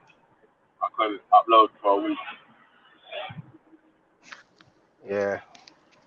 It is what it is. There's G Block back again. Yeah, me. What? The undefeated G Block. Undefeatable. You get me? Heartbreak Hotel's back open, boy. Trust me. Heartbreak Hotel's back in business, boy. Yo, I hope you remember nothing lasts forever.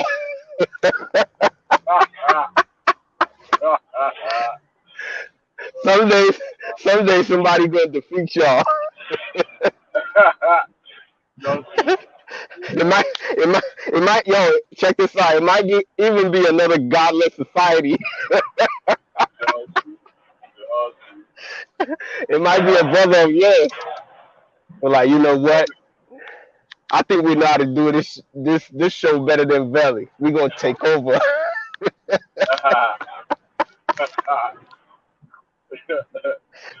Yeah, man. Cool. So let's wait up and do. I'll come in. You get me, sir? Now we do, mate. Yeah, man. Yeah. So what you say, man? Like, what is there such thing as an Islamaphobe? What's an Islamaphobe? Yeah, man, like Ultra asked me the question the other time, like 25, 30 minutes ago, and I said, it basically it has levels. It has levels, and the one that I could really call an Islamophobe, like I said, is someone who basically just want to throw your religion, knowing the fact that certain things is not applicable. Like they basically know the truth and just want to discriminate against what you practice. So that's my definition of an Islamophobe. But when you look at experience, when you look at the other levels, you could be Islamophobe if you've been treated bad by Muslims, you live in a Muslim community, you've had a bad experience with certain people.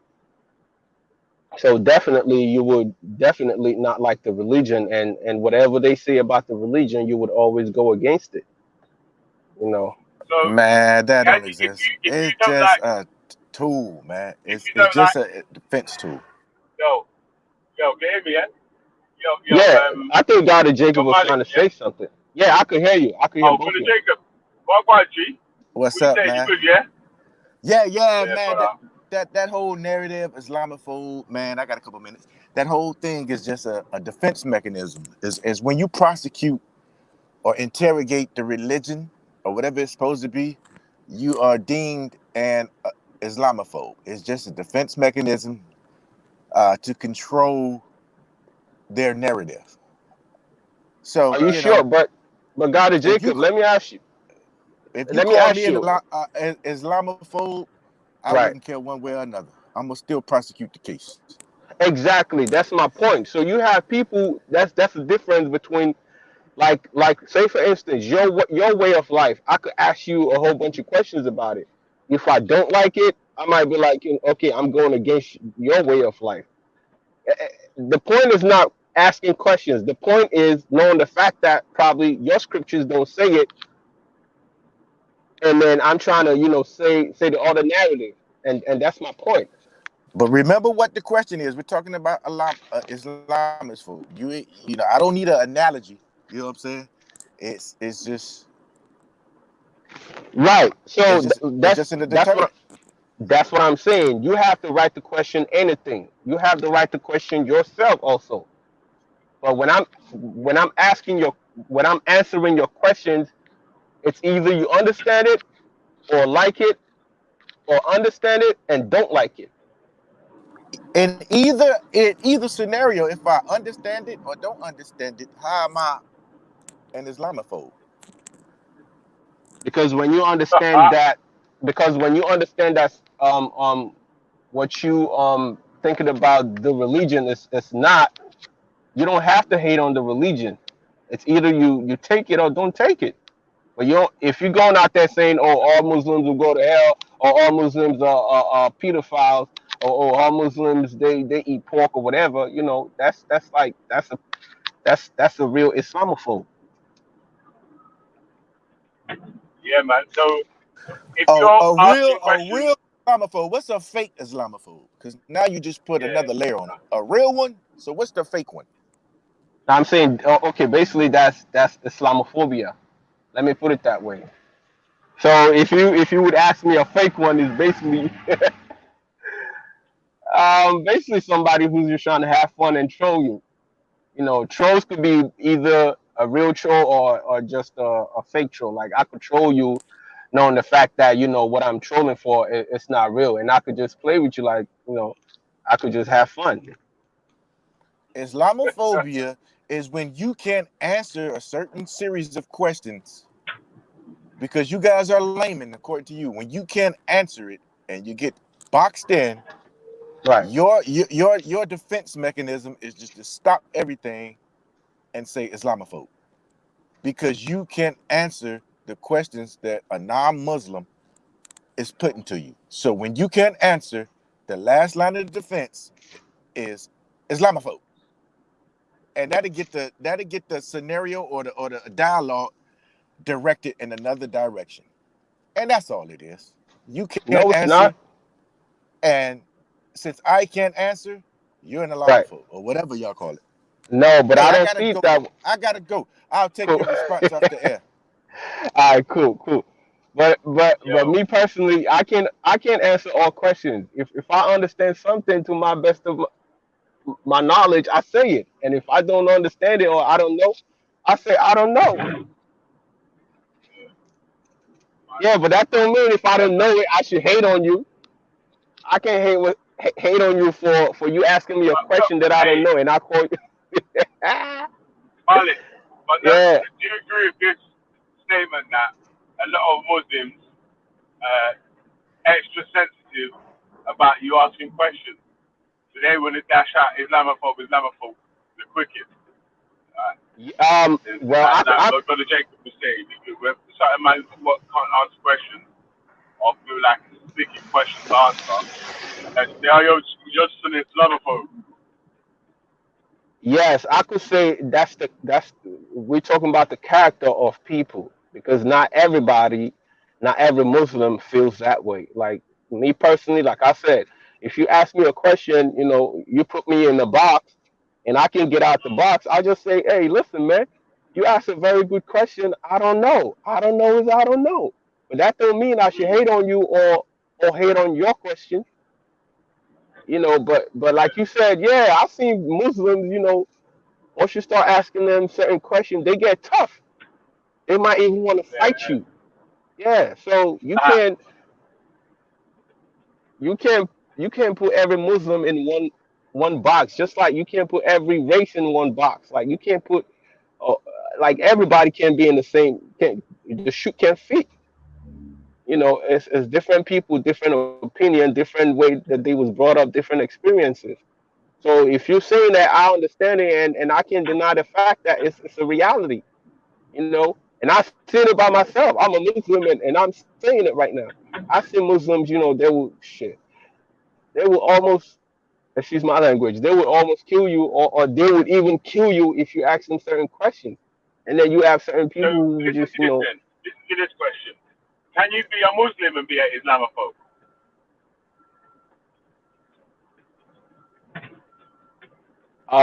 depending on the sex, right? Yes. Well, because if you're if you're um, if you're Ahmadiyya, yeah, and all the other Muslims don't look at you as Muslims, yeah, and they being Islamophobic to you now. Repeat the question. If the If so, say someone's Ahmadiyya Muslim, yeah,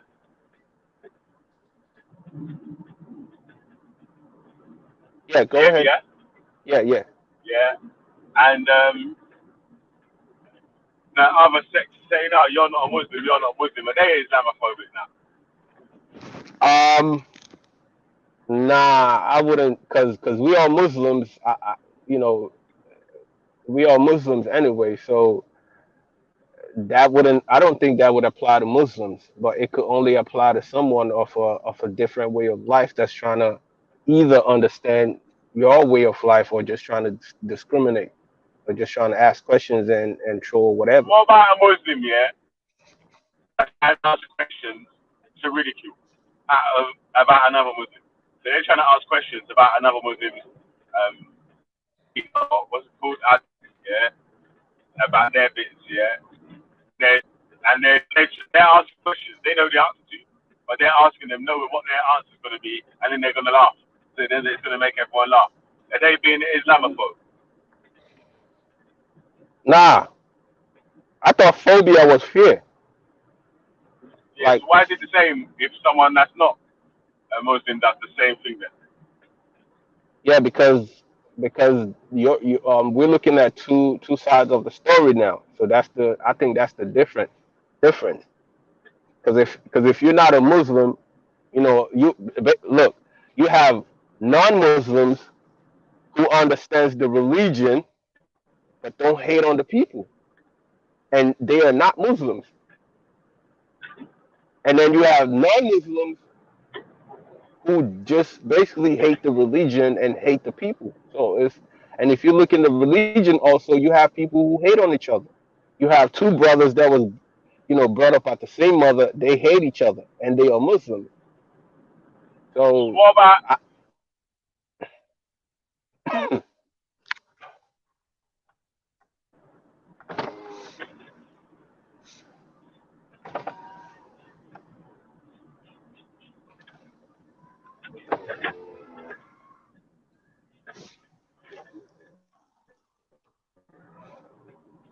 yo, yo, yo, yo. yo?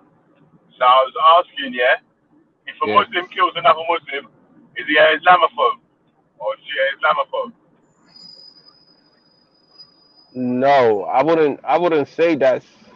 I wouldn't call that Islamophobia. I would say that's just um. I would say that's just I don't know, a situation. Like, I wouldn't call that Islamophobe. I think to be an Islamophobe, you have to be on the other side of the story, and that's why they call them Islamophobe. It's like they don't understand the religion, or they fear the religion, and they don't want to be part of the religion, or they just basically want to condemn the religion. So what about a Muslim, yeah, that kills another Muslim because he's not the correct sect or he doesn't follow the same path of Islam that they do? Right. So that would be um different coming from a different understanding of the religion, and that goes for all kinds of a way of life. The theist, the atheist, the spiritualist, you know, everybody. You know, you would always find people like people have different experiences and different characters. So no matter how we look at each other, we would never like it's hard for you to see two people agreeing to one one one ideology. It's always going to be different. No matter, I always say it. No matter how you paint the picture, people will always see it different. But when we talk about um, uh, uh, an Islamophobe, I think, to my understanding, it has to be from someone out of the religion or out of the way of life, and What's the especially difference between someone that's not a Muslim that wants to kill or that kills a Muslim, and someone that is a Muslim that kills another Muslim? That why is it okay for the non-Muslim to be called an Islamophobe and then the Muslims just called just a murderer? okay. So me personally, I wouldn't call everyone that is not a Muslim an Islamophobe. The only people that I could you know tag as an So what I'm saying is Islamophobe is someone the two guys, yeah, the two guys I'm talking about, yeah, both of them have right, committed the exact same crime, yeah. But the only right. difference is, yeah, they both killed a Muslim, but the only difference is one of them is a Muslim and the other one isn't. Would that one that's Right. being It's the was the one that is a Muslim, would they be classed as an Islamophobe? First of all, no. Both of them can't be called Islamophobe. It's until you look at the situation of how they was killed. So, for instance, if the one listen. if Let me the make if it. All right, let me build it up for you then. Yeah. So right, one of them, one of them killed the other Muslim. Yeah. Because he wasn't the right sect, or the right sect that he deemed is the correct sect. Yeah. So right, one got killed because it's not the correct sect. Yeah. The other right. one got killed because he don't like Islam. So which one of them is Exactly. So Islamophobe? so like I said, both of them might not be Islamophobe, and even the one that is supposed to be called the Islamophobe might either be or not. And the reason why I said it is, uh, you could be a non-Muslim and kill a Muslim for whatever reason. But when we talk about Islamophobe, if we want to use that term, Islamophobe, I think it's someone who basically understands more or less of your religion, but just wanna just wanna go against the ideology for whatever reasons that they have found. That would be an Islamophobe because they know, but they choose not to comply.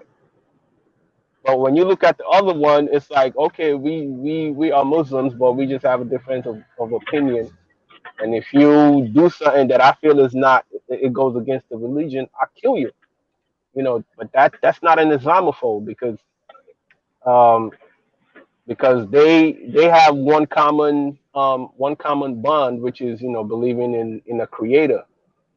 So I wouldn't consider that to be an Islamophobe because they What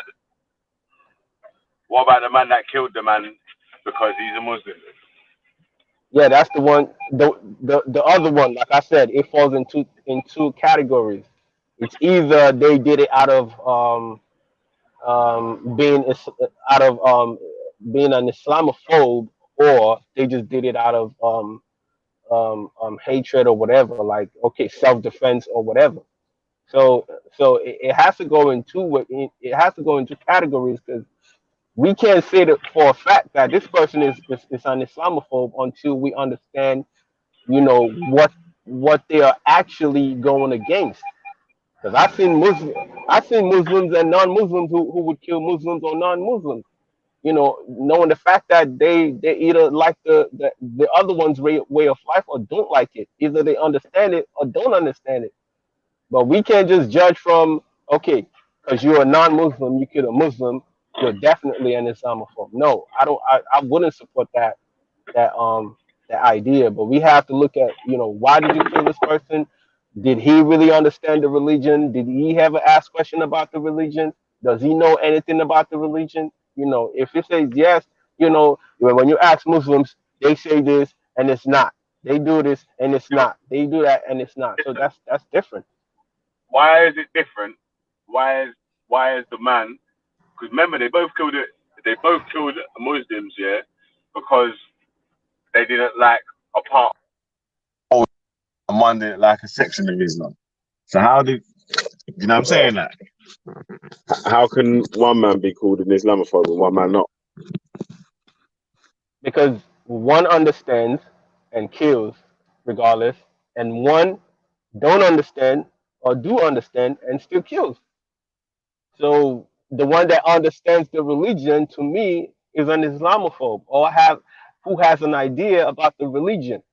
Like I can't say all white people's all white I can't persecute all white people and I can't persecute all black people. So if I'm doing that saying, oh, I have to, you know, I have to fight a white man or I have to kill a black man or whatever or kill whoever, it's basically me knowing the fact that, you know, everybody's not crazy or everybody's not um um um riding on the same boat. So why would I do it? But if I'm doing it regardless, then that means whatever they label me for is I do fit in that label because for a fact I know that all white people, you know, are not crazy, but I just want to see every white man and hate on every white man. So that's different. That's why it's different. Yeah, but this is what I'm trying to say because it's like both of the two guys have committed the same crime for nigh on the same reason, innit? Yeah. My man said he don't like the whole of Islam and killed this Muslim guy. The other guy said he don't like him because he's in the fake sect of Islam and killed my man. Do you get me? Like, so Right. what's the Yeah. difference between them? Yeah, but I just explained. I said you you see I'm trying to give you two examples from the non-Muslim perspective. If two non-Muslims kill a Muslim, right? And one is coming from an angle where he doesn't even understand the religion.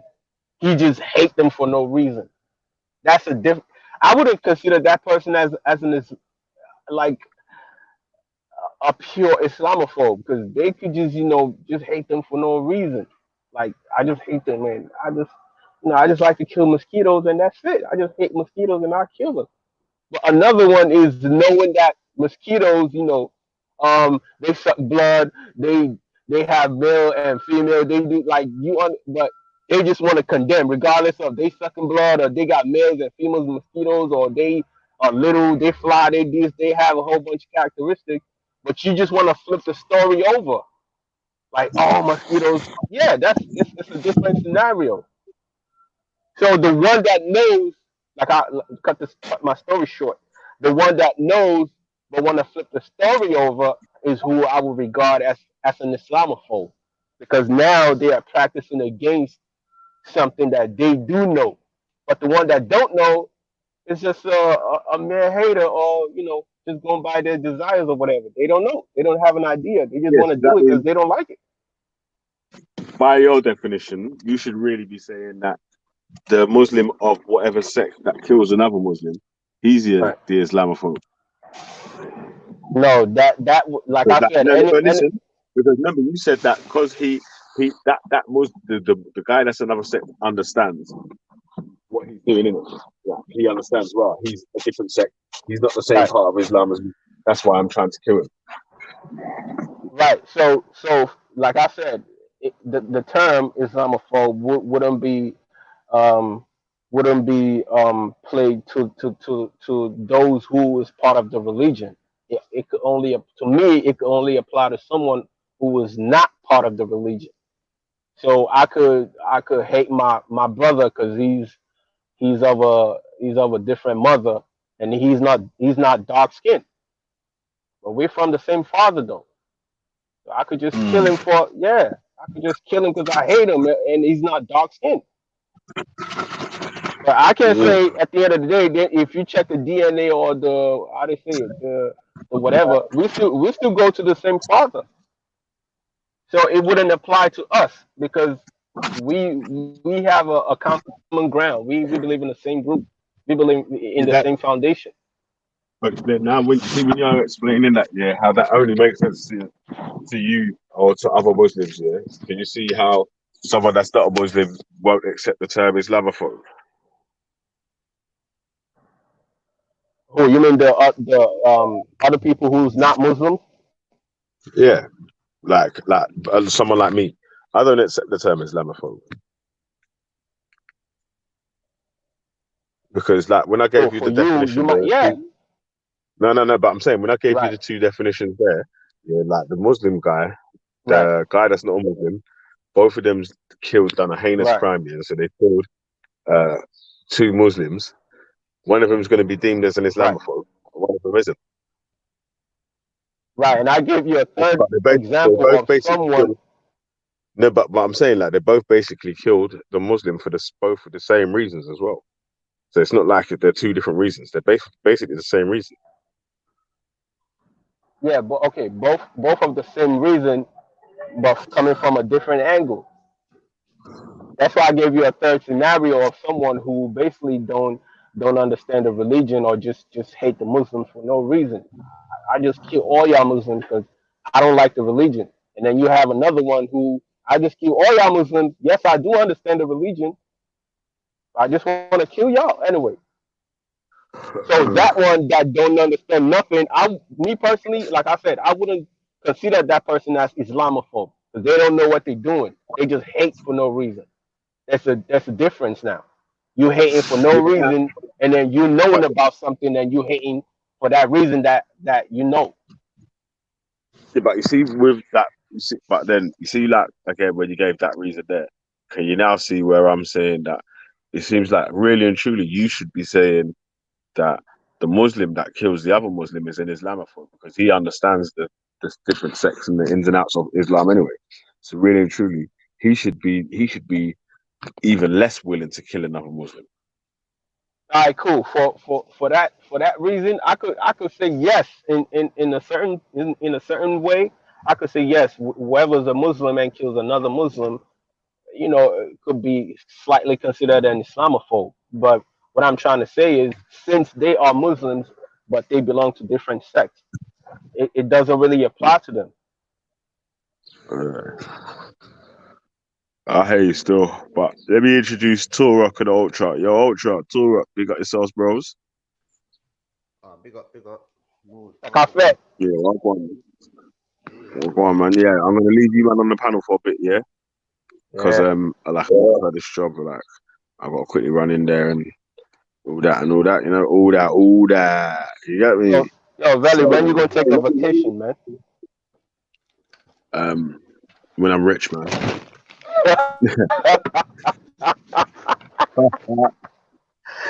My like Valley. When I've made it. Yeah. All right, cool, cool. That's a good one. Yeah. So, yeah. Yeah, man. Yeah. All right. Yeah, man. All right. So I see you, man, in a bit though. Yeah, but big up yourself, too. Big up Ultra. Big up Malik. Yeah, man. Cool, Just cool. have a little Just question, then running up just and stay down. around just in case I got Yeah. Come just on, to, I'm just stay around done. just in case I got Valley, Yeah, somebody trying to yeah. jump. I need to get the dub plate in it. Yeah. Mm, mm. All right, but I'll big up, man. See you in a bit, yeah? Ultra, what's up? All right, cool. What's up with your family, man? I hope everybody doing good. Who that? Turok. My form? My form? Nula, Nula.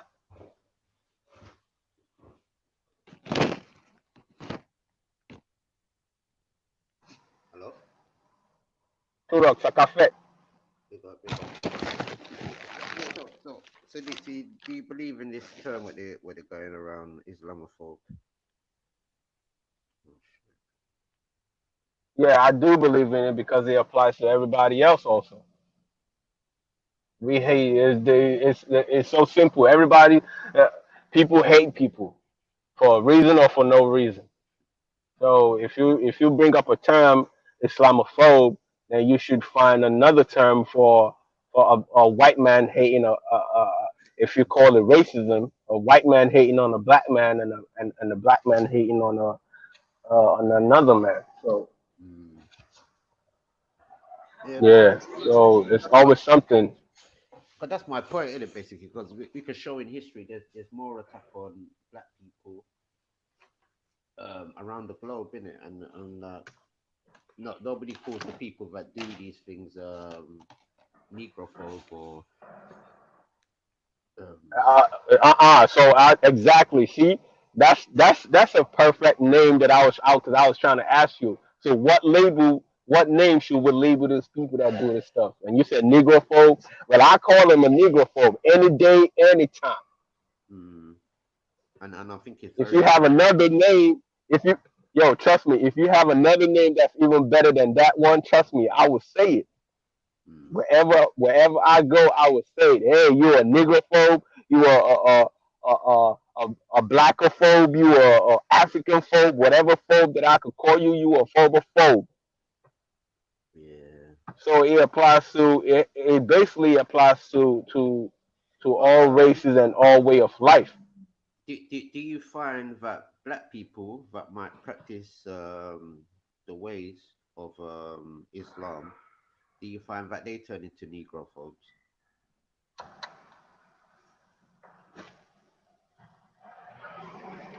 How? When you say black people that practice Islam, Hmm. they can yeah. How they gonna be negrophobe? Because they start looking down at their own counterparts. So take for instance, you have people like Boko Haram. You have who else?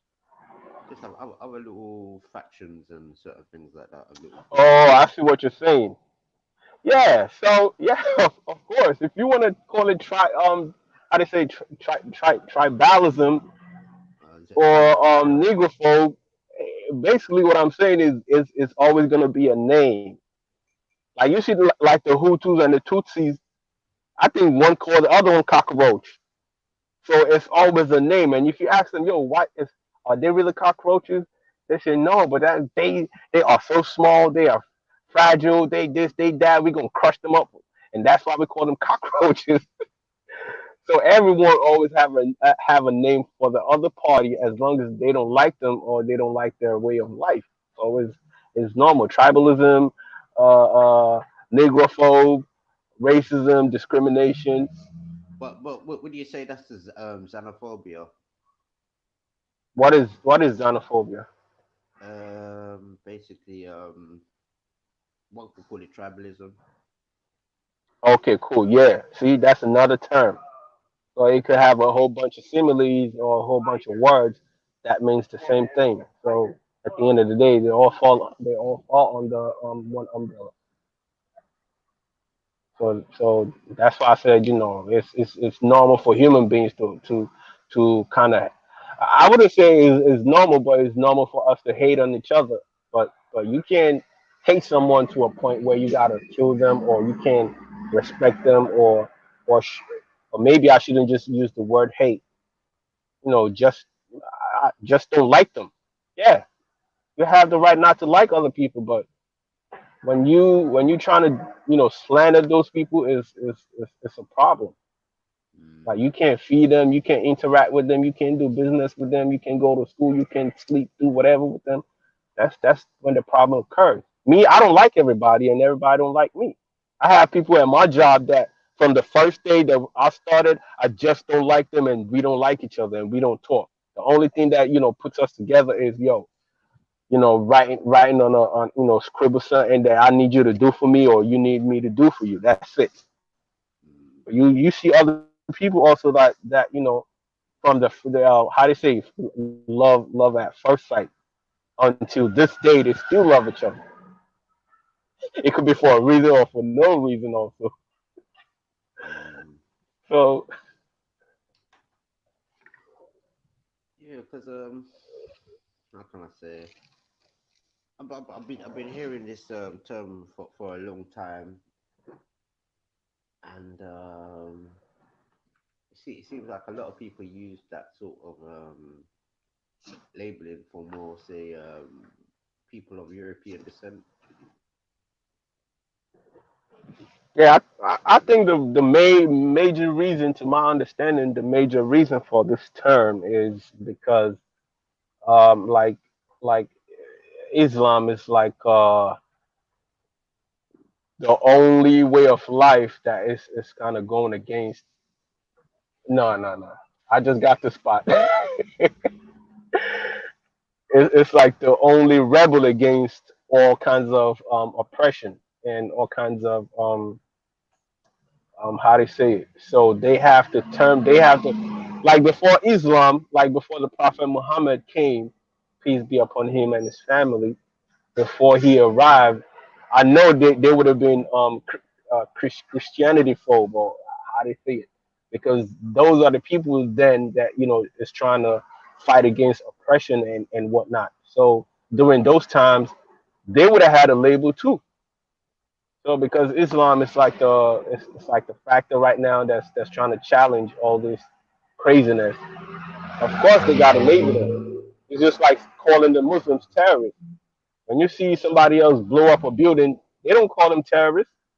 They only say, "Oh, a white man did this," or "somebody did this."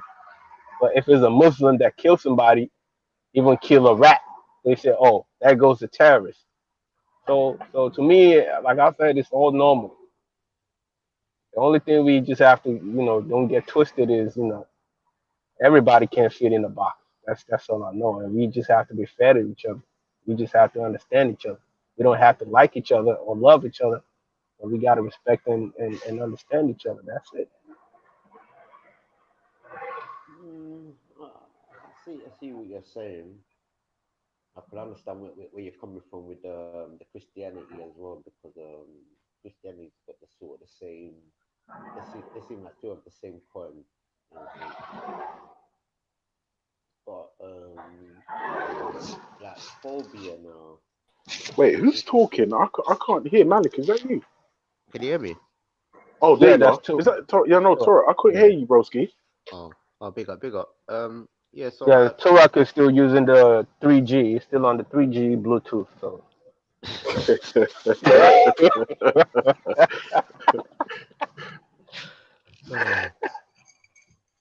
no, but it's like phobia now is something where you're literally like I think you have to gain some sort of phobia over time for you to be scared, or something has to happen to you in your early life for you to be very scared of it, where you have phobia now, in a sense like that.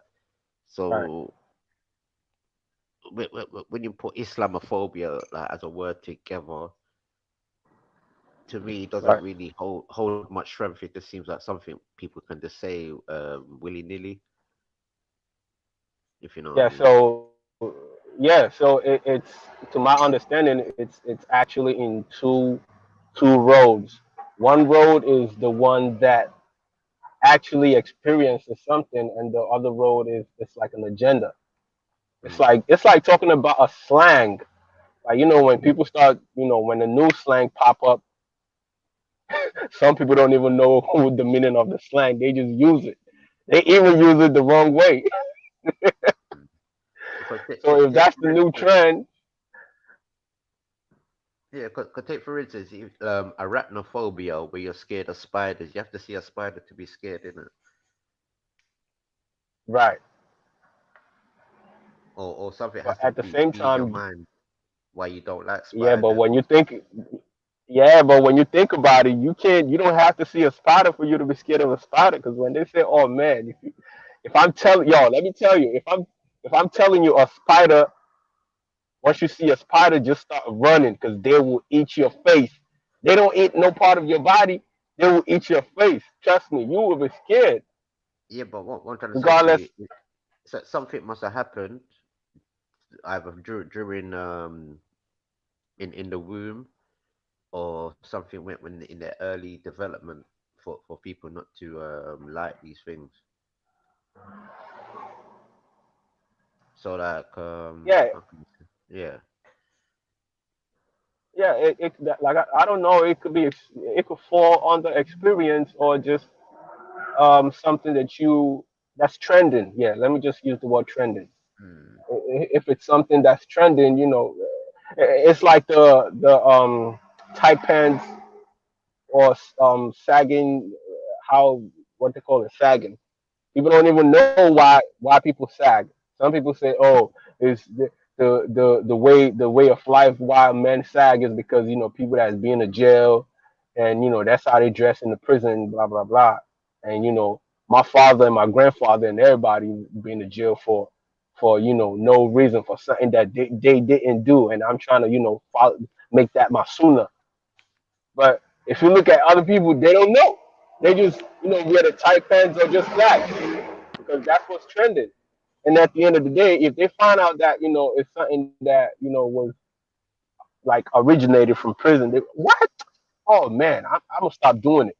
It only takes for you to understand a certain information, or for you to either change the right way or change go the other way. So people don't even have to know what Islamophobe is. Yo, let me tell you, you even have like young Muslims who would use the term wrongly, like mm, call another Muslim, oh you an Islamophobe or you or something like. They just bring up the name because that's what's popping. That's the trend. mm. Yeah. So it's either what's trending or it's either an experience. True, true. So do you think people who practice Islam, they have other phobias of other people, or they don't really have? Yes, they do. They have phobia with themselves.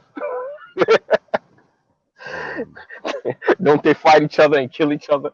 Don't they disagree every day? mm. Don't they hate on each other? Yeah. But Yo, trust me, man. but Human what they beings. would do, they won't put as Islamophobia. They would say that's xenophobia.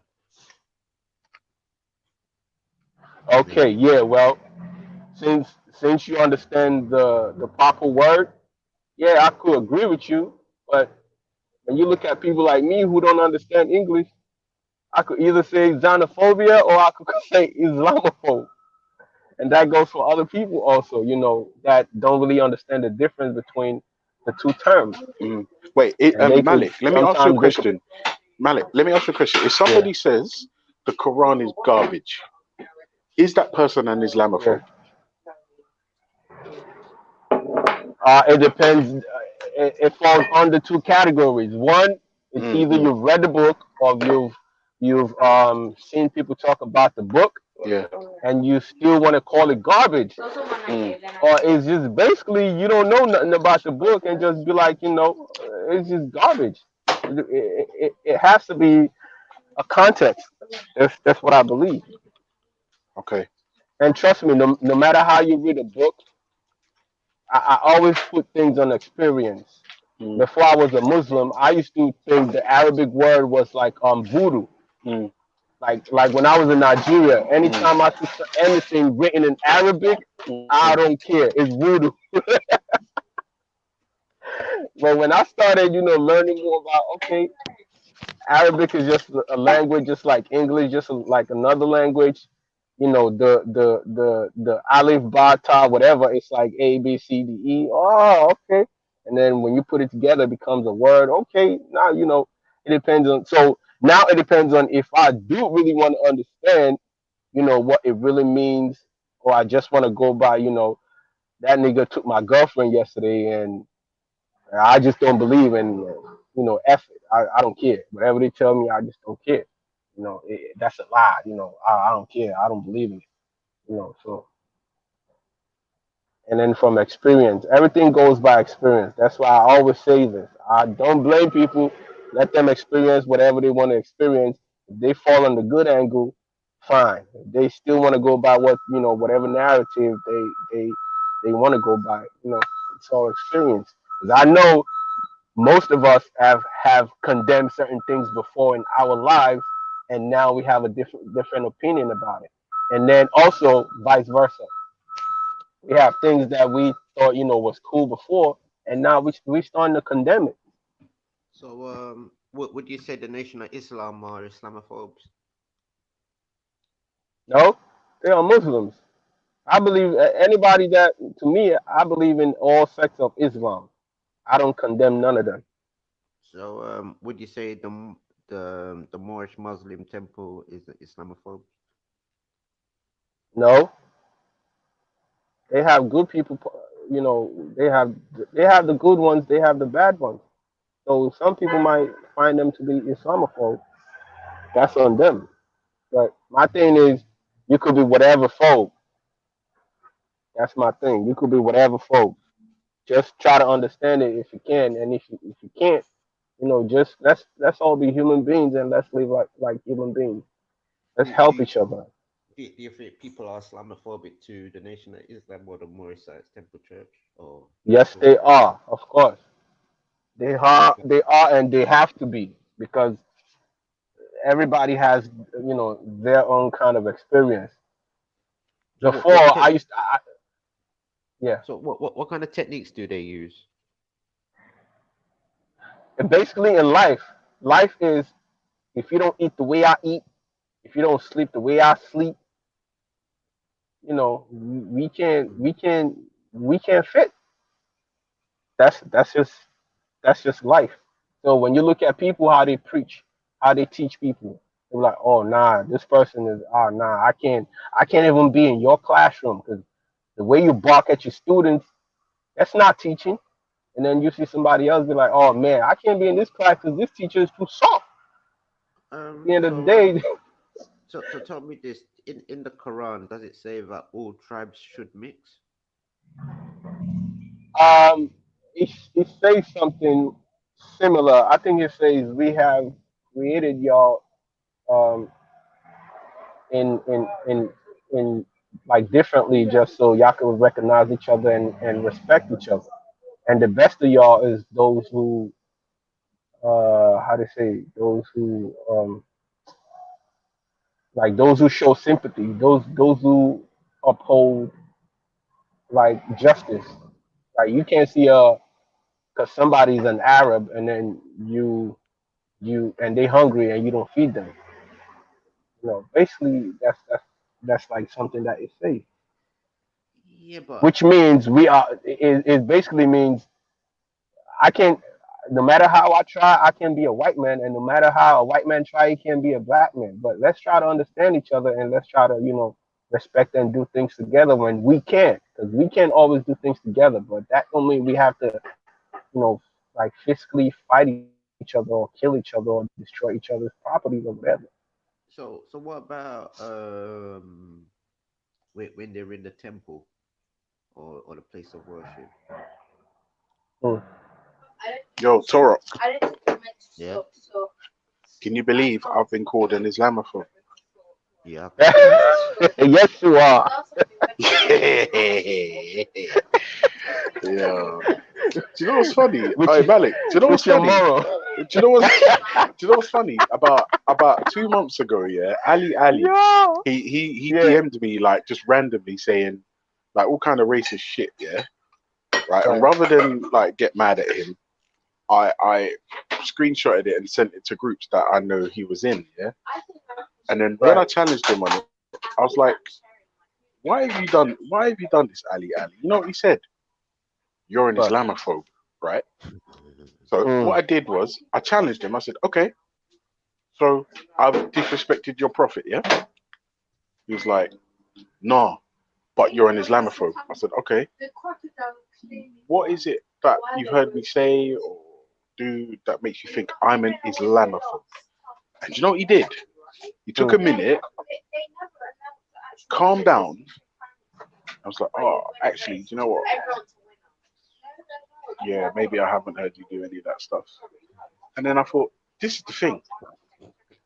This is why when certain words are just bandied about, you can make the gullible, the susceptible, Do you think he's not a negrophobe then?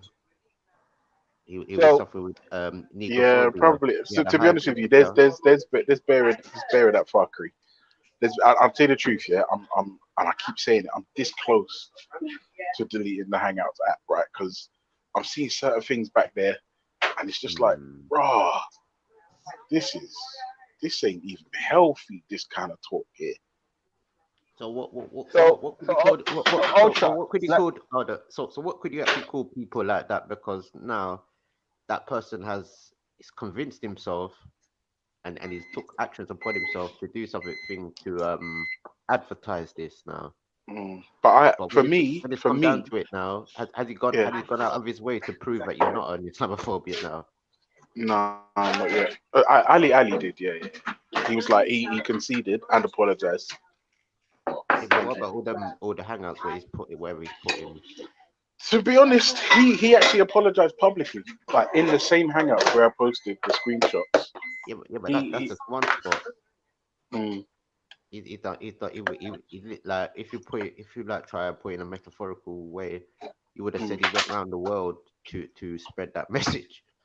Yeah, essentially it could have, And right? And he his stopped public at one part apology of the could only have reached like 40 people, but yeah, 10,000 it's only people had seen the message. Yeah, so it's right. This is what I mean about and being responsible with your language, because like you're depending on what platform you're on, or um what how prominent you are, your shit what can go viral at the drop of a hat.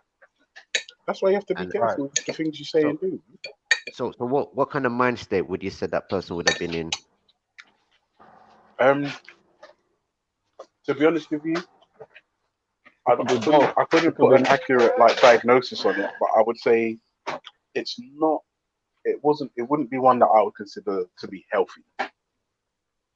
right. Hmm. It wouldn't be one I'd It could consider. be it could be on the trending. It could be on the trending part, and it could be on the misunderstanding part. Because at Mm, the end of the day, if you said that he apologized, and if you accept his apology, and if he's sincere about his apology, then that means he overcame his misunderstanding about you. mm, How can I say? Do you think do you think he even thought about what he was doing? Um, to be honest with you, I couldn't say, but something motivated him. Something motivated him for him to randomly. Remember, I've never Hmm. messaged this dude before. Something motivated him to randomly just message me saying, "House Negro, nigga this, Wow. nigga that," and I thought, "Bruh." Wow. And Still then, but this is the 400. thing. This is the thing. So he must have heard you talk about You ain't saying nothing. No, but listen. Islam. No, but listen. When I remember, rather than just go on a mad rant, oh, I hate you because you're blah blah blah. No, I put a screenshot of what he sent me in load of rooms, and I asked for everyone's opinion on this, right? Hmm. And Has he? Hmm. and Oh, then sorry. his when he took a minute to calm down. Oh wait, before he apologized. Oh wait, this is important. Before he apologized, he made a fake account of me to say I support Sarah Garvey in everything that he does, and I want to kill all Muslims. Right? I Mm. exposed him that it was him, and then he apologized. So Ultra, do you know if I would troll you, I could call you an Islamophobe? But knowing the Yes. fact that from the Mm, way I don't really know you, right? mm, But from the way I understand how you speak and your character, I would uh-huh. say if something was to happen to a Muslim, say for instance, they was hungry or they was to be violated, you could stand up Mm, for like not even a Muslim only, like anybody from the way I hmm. understand your character. So it would Yeah, be wrong for me to like literally call you an Islamophobe, that's right. right? So Like tell me to this. to to give you that label. But if I wanted to troll you, I would say, yo, every time me and Ultra speak and I You're an tell him about Islamophobe. Islam Yeah. history, exactly. So Yeah. But tell knowing me the this fact that then. it doesn't really come from your heart, but you have other people who might even, Mm, talk good about Islam, and then mm, once they see a Muslim hungry or about to get killed for no reason, mm, then they will, don't do nothing. So So that's like, Right. Tura. So tell me this then. Has he exercised this same how can I say? Has he done this to anybody else who are actual Islamophobes? If I'm honest with you, I Mm. would assume so because like the behavior was quite unhinged. So I Right. If he wouldn't could be do it to surprised. you, of course. Exactly. Only if he's Uh, scared of but not being killed. but they, Exactly. but do you think they choose their opponents who they want to go after, who they want to believe who's Islamophobes? Mm, that's So a the good actual question. Islamophobes they don't talk to, Mm, they don't make accounts of, they don't mm, use their color involved or their mm, Asian sort of past. mm. So do you think he basically picked on you particularly? To be honest with you, I have to say I don't think he picked on me specifically because anyone that knows me knows that trolling doesn't work. But Mm. he had an axe to grind with me at that moment, and but I don't Yeah. know why. But you know, The reason why I say that because it could be Right. other people that will go raggo Right. basically. So he probably think, oh, do I go raggo? Let me try and push his button. Do you think that's something Okay. that might But be? is the alarm still on? Okay. Okay. Thank you, sir. So do you think he picked on you because of your good nature? Like there will be other people that mm. will go to To the be honest extreme with to you, go raggo.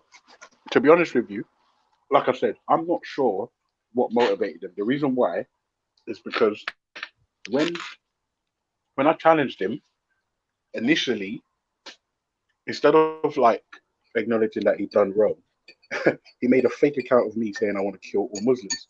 But I was like, Ali, you know this isn't me because I'm talking in this chat right now. While you sent me that message, I was typing in the chat. So, let it go. Now, for me, that's unhinged, right? Now, what motivated him, I couldn't tell you. Mm. You see what I'm saying? Now, this is the thing about quote unquote getting an apology, right? The And reason he's a why, Muslim, yeah. yeah, the reason He's why a Muslim. I'm not sure about quote unquote apologies is because he only gave me the apology after Mm. I exposed him that he literally just made a fake account of Ultra to say I want to kill all Muslims. Now, Uh, for me, that's unhinged. That's unhinged, and not even that. If you're gonna choose your battles, everyone knows that trolling doesn't work with me. it's not really trolling. It's more defaming somebody. No, you Because can't. I'll be honest, I don't think he would try that thing with me because like his pussy hole. To be honest with you, this is the thing about people that are unhinged. I'm not sure if it matters. And I would tell him And that in remember, part. yeah, but this is the thing, Toro. You Let's have to just remember say, that. let's just say you told him about his club. All you Hmm. would have done was fed into his fantasy. He was looking for a fight, and I didn't give him one. No, but he would have been well embarrassed afterwards when I deal with his No, club. but he was, bro. Listen, he had to apologize. And I didn't even have to raise a voice. I didn't have to swear at him. I didn't have to tell him about his pussy clout and rare. No, I kept calm. And we analyzed the situation for what it was. No, because really and truly, you don't see what this person is doing. That's more than what they call trolling now. You understand? Mm, Is more to it than that. So say like if you work somewhere in certain places like that, that man could have spread messages and mm, malicious content just to mm. sabotage you for no particular reason what you can even stand on. No, that's very true. But remember, the only thing that matters is the facts. It And ain't what you know, and on top of it, it's what you to can put prove. and on top of it, he feels like he's defending a religion doing these types of deeds. So this is where what can make very people phobic now because you have people that are not fully learnt in the culture and not fully living that lifestyle. And this is the danger, because you have wolves in sheep clothing now, and spoiling it for the rest. Yeah, no, I hear you. But remember, Torah, for me, remember, this YouTube stuff, it's not that deep, right? No, But no, I saw an it's very deep, opportunity. I saw, no, it's not for very me. deep. Not for me. No, Torah. See, Yeah, this is the because thing. When this what shit it happened stops now, being his fun, I'm character. going to put it down. No, but you know what happens though? Mm, Before anybody goes to war, mm. before a missile is fired, you get your character assassinated. Yeah, that's true. You dehumanize your opponent in the eyes of Yeah. the masses so that when you do launch your attack, because they've been dehumanized, no one will care Mm-hmm. that you've just robbed an entire set of people off the face of the earth. It's the same thing Hitler did. It's the same Mm-hmm. thing. Dehumanize the Jews, so when we lick them down, no one will bat an eyelid. Same thing. Mm-hmm. Same thing. But this is the thing, Torah. Remember, I don't have any type of character that can be assassinated because I'm nobody. Mm. You see what I'm saying? If you're a bigwig, if you're a bigwig in this game, then it's different for you. But they're not going after them people. Nah, nah. But then don't forget. Because we see Tommy Robinson and other people turn up on people's doorstep. We think it's funny. Mm, but remember, Torok, that says more about them than it does about me. You see what I'm saying? Mm. Oh my Truth God, this there. drink is delicious. Mm. Truth there. Hey, Torok, look at this drink. Mm. Oh, Yo, yo. what are you munching on? Look. Mm. You see it? Yeah, yeah. This is effing delicious.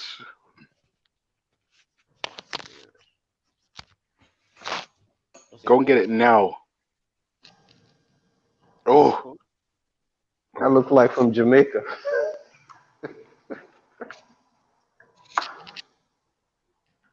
Ooh, Yeah, Robinson. and these are the things what make people not like Oh, people, okay, okay, okay. I see, I see it. I see it. yeah. and I'll be honest, these are the things what make people don't like people, and look down at certain people's spirituality or their way of life, because you have the oddball that just wants to be a renegade and feel like their name is Braveheart and they're doing something special, when the only thing you can do special is show the ways of Isa, Jesus, they call him around the world, or Yahweh. And these are the ways how Jesus and Yahweh or Isa used to behave.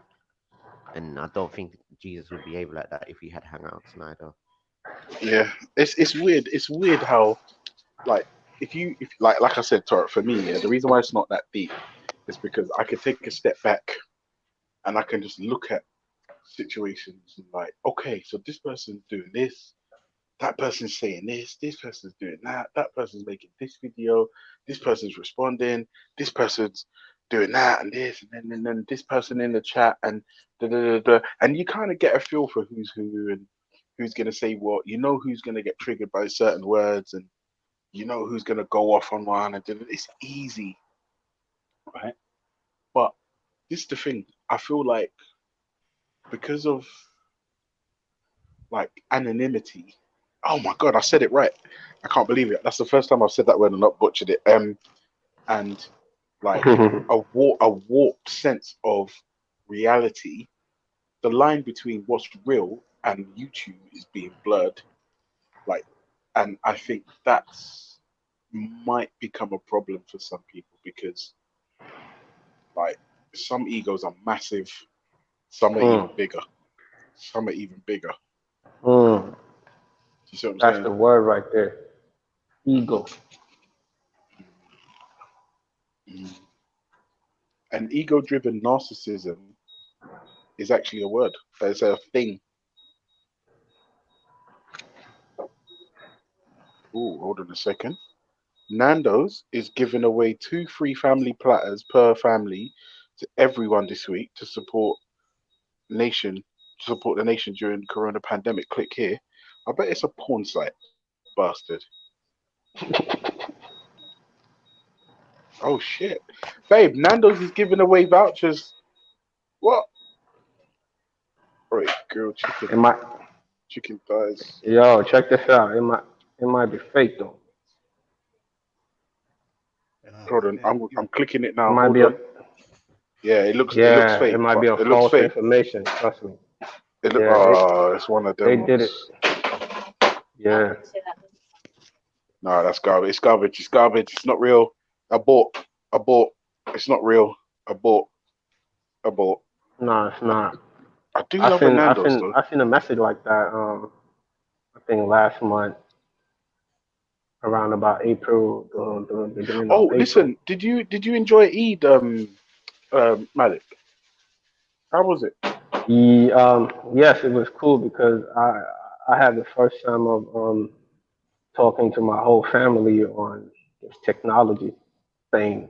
You know, my whole family was on WhatsApp, and then we talked for hours and had like a family reunion. So it was big for me. But when you talk about the real Eid, nah, I would have loved to be in Nigeria. You know, to be with my peoples, and then we do a whole bunch of stuff. But Yeah, it's all good. Yeah, we were just Oh home. shit. That's it. Veli. There's people in the back chat. Veli Vision, Veli G Block, House of Pain, the Money Team. There's people in the back chat waiting to get on. Sorry, DC Brad, I didn't see a message till just now. My bad.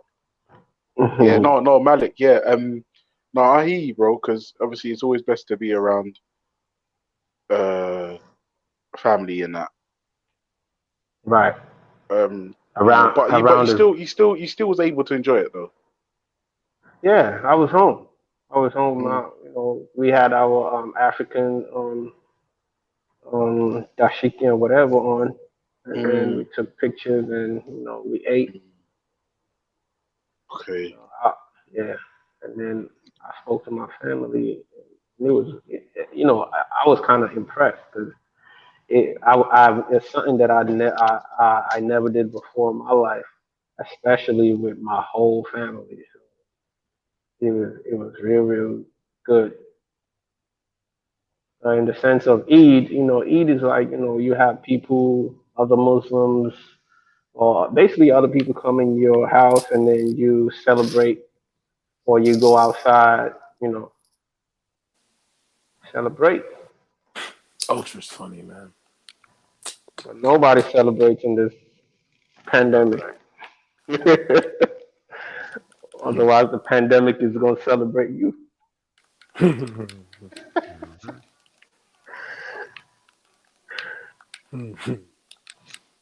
I can't wait to talk to Torok. It's gonna be funny. Pick up. Yo, Oh what's shit, up, am I brother? on? Am I on? Oh, I'm on. Yeah. Yo, Malik, I wanted to let you know, bro. I keep calling you Malik, bro. It's Malik. Malik, I want to let you know, bro. You were right, bro. The Muslims are right, bro. Jesus is not God, man. Don't let you know that, bro. You guys were right. You guys were right, bro. Oh my God.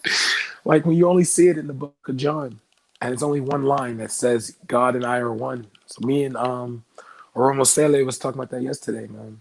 So I just want to big you up on that. I think it's time I need to talk to you about some serious conversations. You feel me? Yeah, but even the dying on the cross, if you sending somebody to die on, if you sending somebody to go to a store, knowing the fact that the store is closed, what's the point? What's All the point? right. Don't rub it in. Okay, I So gave you my hold on. So hold on then, Brad. Do you believe a spaceship came and picked up Jesus, Isa? No, I believe the Earth is on my whale's back though. So come at me. So why is it only for Isa? There's what do you call it? The flying chariots came through. Oh, I don't know what the hell you're talking about, Torah. Be real, bro. They said when Jesus, I think the Muslims say when Jesus was getting crucified, something took him up to heaven. Okay. Which could be just meaning the sky. When you say something, it has to be a force, right? It could be energy. It could be a plane. It could be a wing. It could be a cloud. It could be anything. Yeah, It but could be what's that? him flying. I don't know. So how do you lot break that down then? Well, I Break know it that in down. India, I know in the Talmud it says that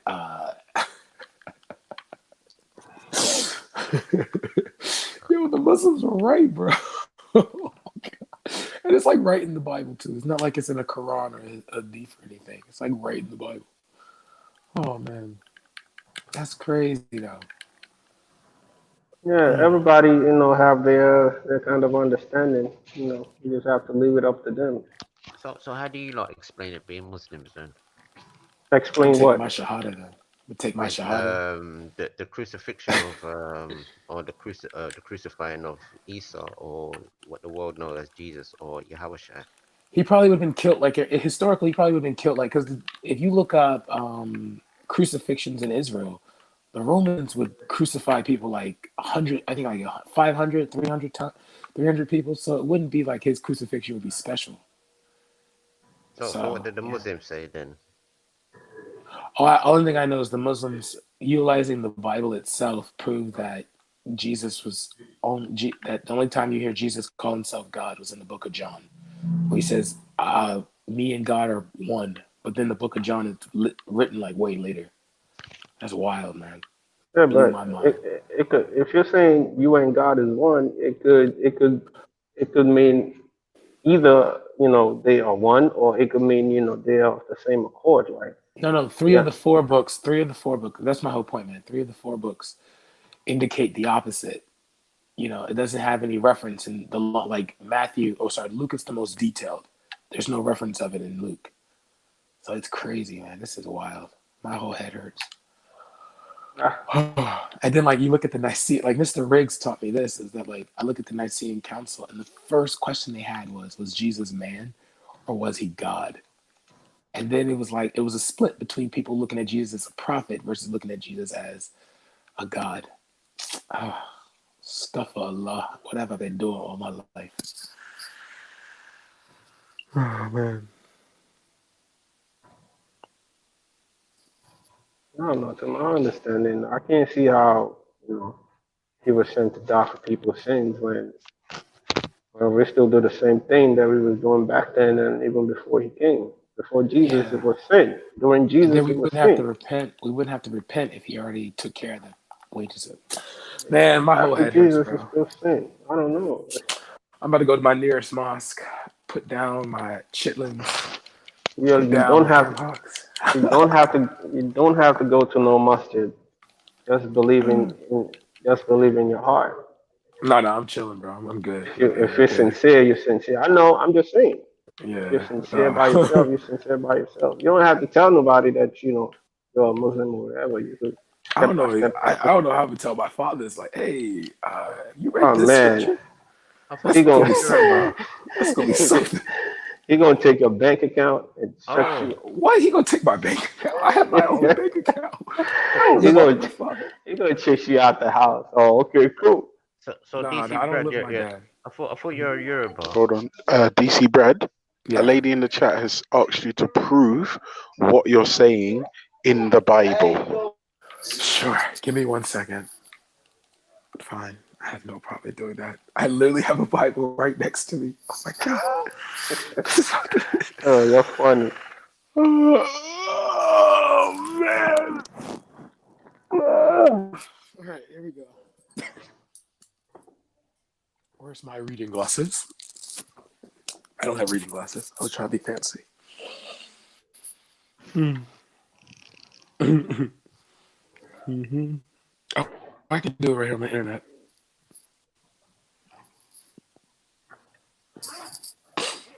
Oh, oh God. Gracious. God of Jacob loves to come from my father, bro. It's funny. That's how the community is. I thought you was Yoruba. Yeah, he is.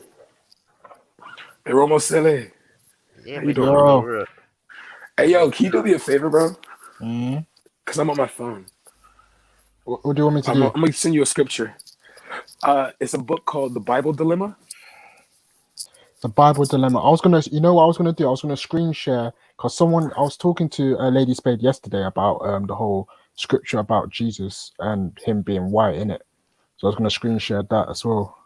Yeah, but I kind of want to, because I'm on my So phone, hold so. on. So Yeah, what yeah. do you lot believe in? What do you lot believe in? I'm an atheist. Torok, chill. We're I'm not an talking to you atheist. real quick. I'm an atheist. So why have you got? So why have you got dreadlocks? We're not doing this. Don't fall for it, bro. Don't do it. Don't do it. He'll have us. No, but He'll have us but research Atlantis. what are you Don't doing? do it. What are you doing? Don't do it. Like, Don't do what's it. your Don't do faith? it. What's your culture?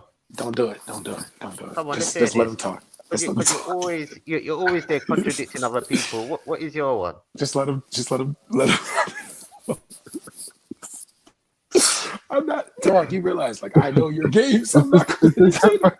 Is this the first time you've seen me with dreadlocks? You said the other day you said you had dreadlocks. I thought it was this little one because of your picture. Nah. I have So why do long you have dreads. dreadlocks? Why do I have dreadlocks? 'Cause I like dreads. I like long hair. I don't like short hair. Why? Does dread hair make you cultured or something? What's the issue with that? Oh, just because you Yeah. like long hair, you thought you do your hair like that. You're supposed to be Rasta. Living There's- highly. Oh, There was dreads. There was dreads before Rastafari, and there's going to So be it's dreads fashion. long after Rastafari gets wiped off this earth. I'm telling you now. So tell me this then. So it's just fashion for you then. Well, yeah, it's fashion. What? Like, yeah. Okay. I just like it. As Innit? long as we got that clear. Yeah, I like to have dreads too as a Muslim. You can have dreads as a Muslim. Yeah, didn't Moses have dreads? I know. Even Muhammad had dreads. Well, I don't know, but I don't think so. You I don't see can't do nothing your wrong with salat it. properly. Sorry? You can't do your salat properly. I can't do my what properly? I'm talking to Malik. When Oh, you sorry, can't have dreads and wash your head and do all them type of things when you pray. You have to cut that off. No, you don't have to wash your hair properly. You just have to put water across your You hair. have to wash yourself properly with your prayer, man. You just have to wipe your hair with water. Water, yeah. It's not a proper washing, bro. Yes, you do. You have to wash your hair, man. Put water around your head and so you're clean. Just stop. Look at him. What you mean? It's simple fact. Muhammad had dreads anyway. You could go read it in the script in the hadiths. He had dreads. He wore a turban. No, he didn't, man. What the fuck? Even Zabida says that he wears a turban, so I don't know what is. Oh no, he never. Zabida doesn't understand it as well as she thinks she does. Everybody in that region, as men, they wear some sort of headdress and all them type of things. So it's not so. Yeah, because this is a recent culture. This is like a Persian culture. No, you know that they had this. When when your sun is burning your head piece in the hot sun, you're definitely gonna cover it. No, I don't. Oh man. And I scrape my head to the core. I don't know what to say. I don't know what to say, fam. I don't know what to say, cuz I don't even know, fam. That's what I'm saying. Like, if you ever get triggered by Torok wins. He wins every time. Don't ever get triggered by Torok. No, but I'm asking you lot. You lot ask me a lot of questions, so I'll ask you none now. Yeah, you can ask me questions. No problem. I have no problem with answering questions, but yeah, I mean, obviously there was, you know, that obviously the dread thing. Going back to the dread thing, like all cultures have had dreads. Even Kemet, people in Nubia had dreads. So it's not really a religious thing. It's just you just see different groups of people that have it. No, it's not. They used to have plaits in Egypt. No, they had dreads. You can see it in the pictures that it was dreads. Torok, what about Muslims who braid their hair? You can actually see there's even hieroglyphs where they show you the different people, like the Hebrew people, what literally have twisted hair, and they show you these things because that was one of part of our culture. Yeah, but the ancient Kemet, people in Kemet had dreads. A lot of people in Africa, they don't really do long hair like that. But you have people who also have dreads. Wait, who?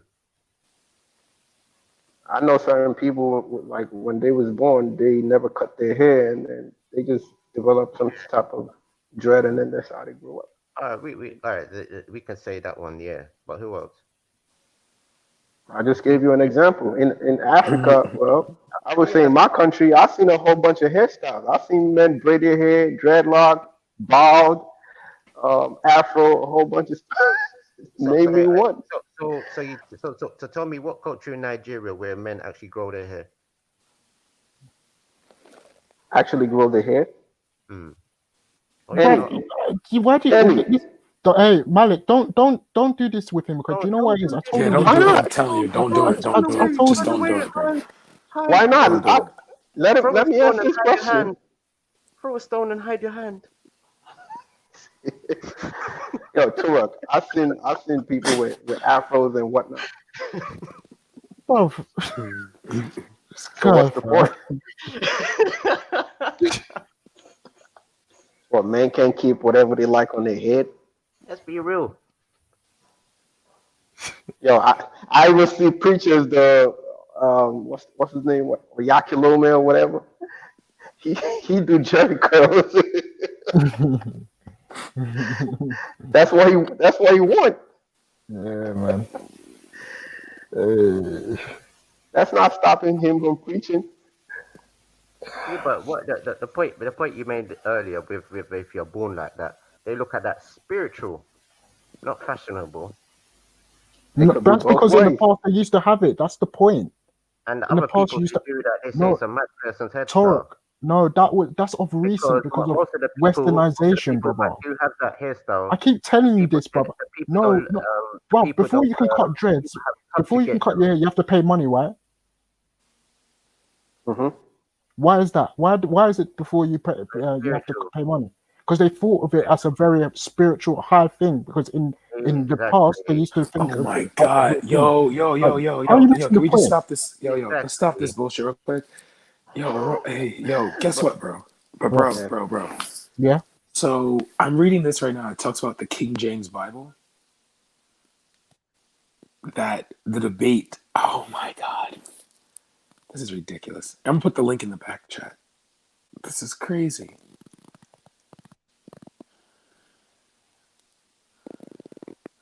Oh my goodness. Can everybody hear me? Yeah. Okay, go. I'm gonna put the link in the back chat. This is wild, bro. This is wild. But I want you to know, no matter what you read, it's always gonna be an answer for it. This is crazy though, bro. My whole head hurts, man. No matter what you ask people, they always have an answer for it. Do you know any West African culture where men grow their beard? Oh God. Yeah, all of them. Yeah, growing a beard is not always a cultural thing. It could be a personal style thing. Are you kidding? Exactly. That's what I'm trying to say. What people do that personal style by any chance? Grow their beard. What are you talking about? Have you ever seen like it's Tar, fashion. You have any social media? You have any social media? Like, there's I'm talking about tribe. I'm talking about culturally wise. I'm not talking about Jet Magazine brand. Hey, yo, did you hear what I said yesterday? You heard what I said yesterday, right? Aroma said that, like, if you want to talk about something with Torah, talk to him about finance, stock exchange. But this bullshit, don't ever talk about anything else but that. You're talking about Jet Magazine, Brad. Why would I say Jet Magazine? I said social media. Yeah, Jet Magazine. But social media, bro, are people literally, the Hausa, they grow their beard out. The Hausa grow their beard out. The Hausa grow their beard out. You're going to say Soul Glow next, Brad.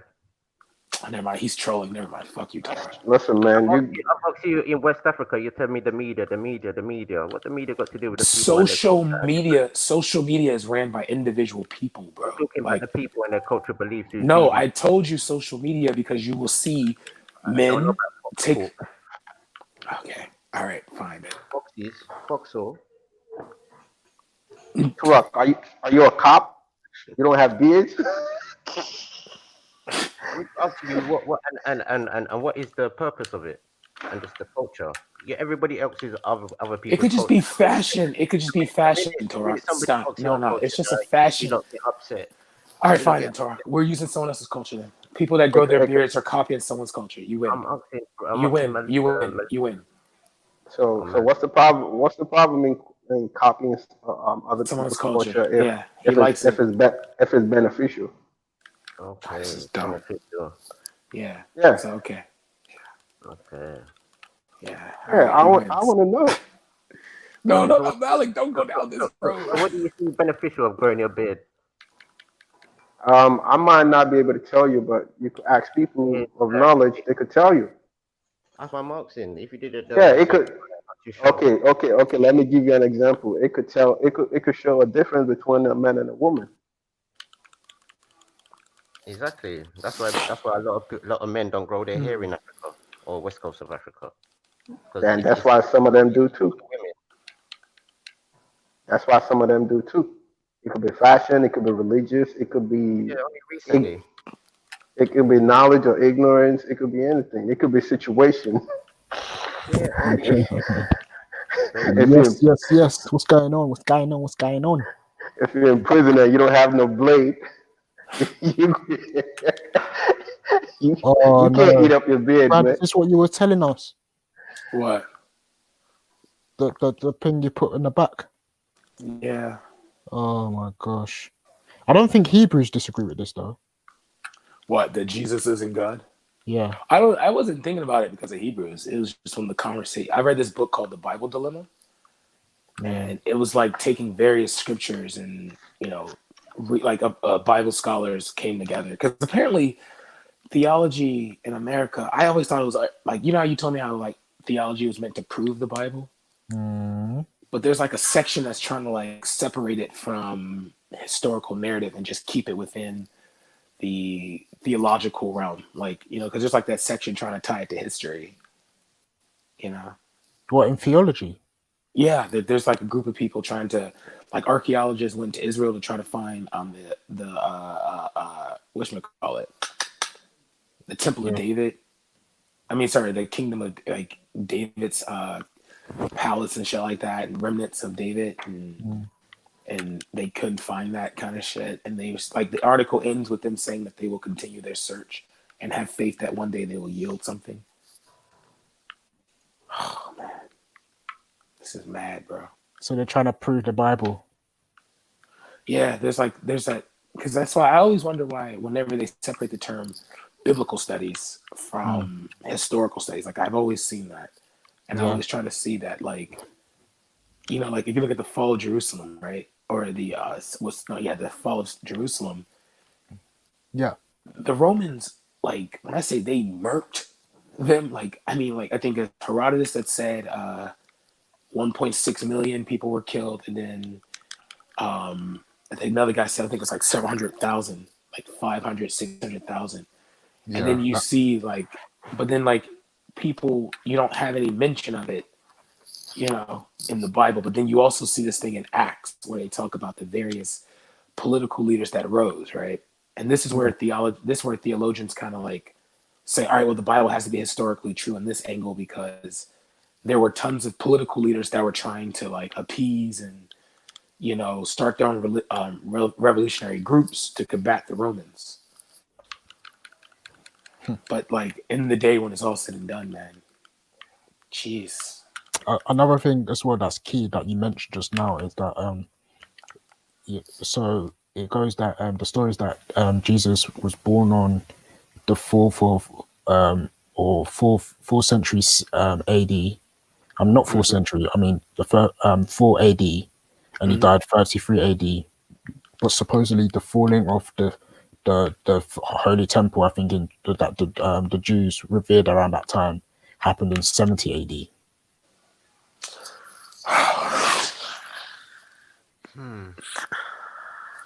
Man. So tell me this then. So who was the first person in your culture you see with dreadlocks?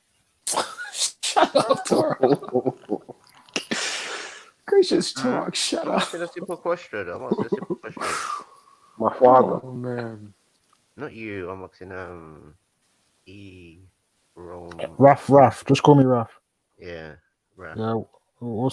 I'm Nigerian like Malik. So what's your point? So I said, who were the first people you see of your culture wearing dreadlocks? No one wears it in Nigeria. No, people don't wear it in Nigeria. Not a lot of people from mine understand. My immediate family, they don't like it. They told me to cut my hair anyway.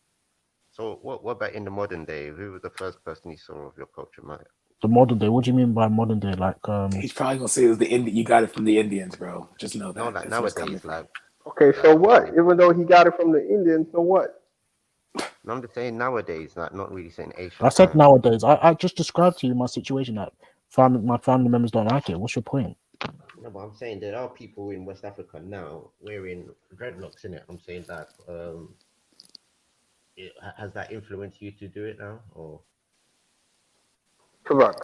If a merchant comes from West Indies in the 100s to Africa with his dreadlock, and people in Africa likes it, and they how they say it, they start growing locks too.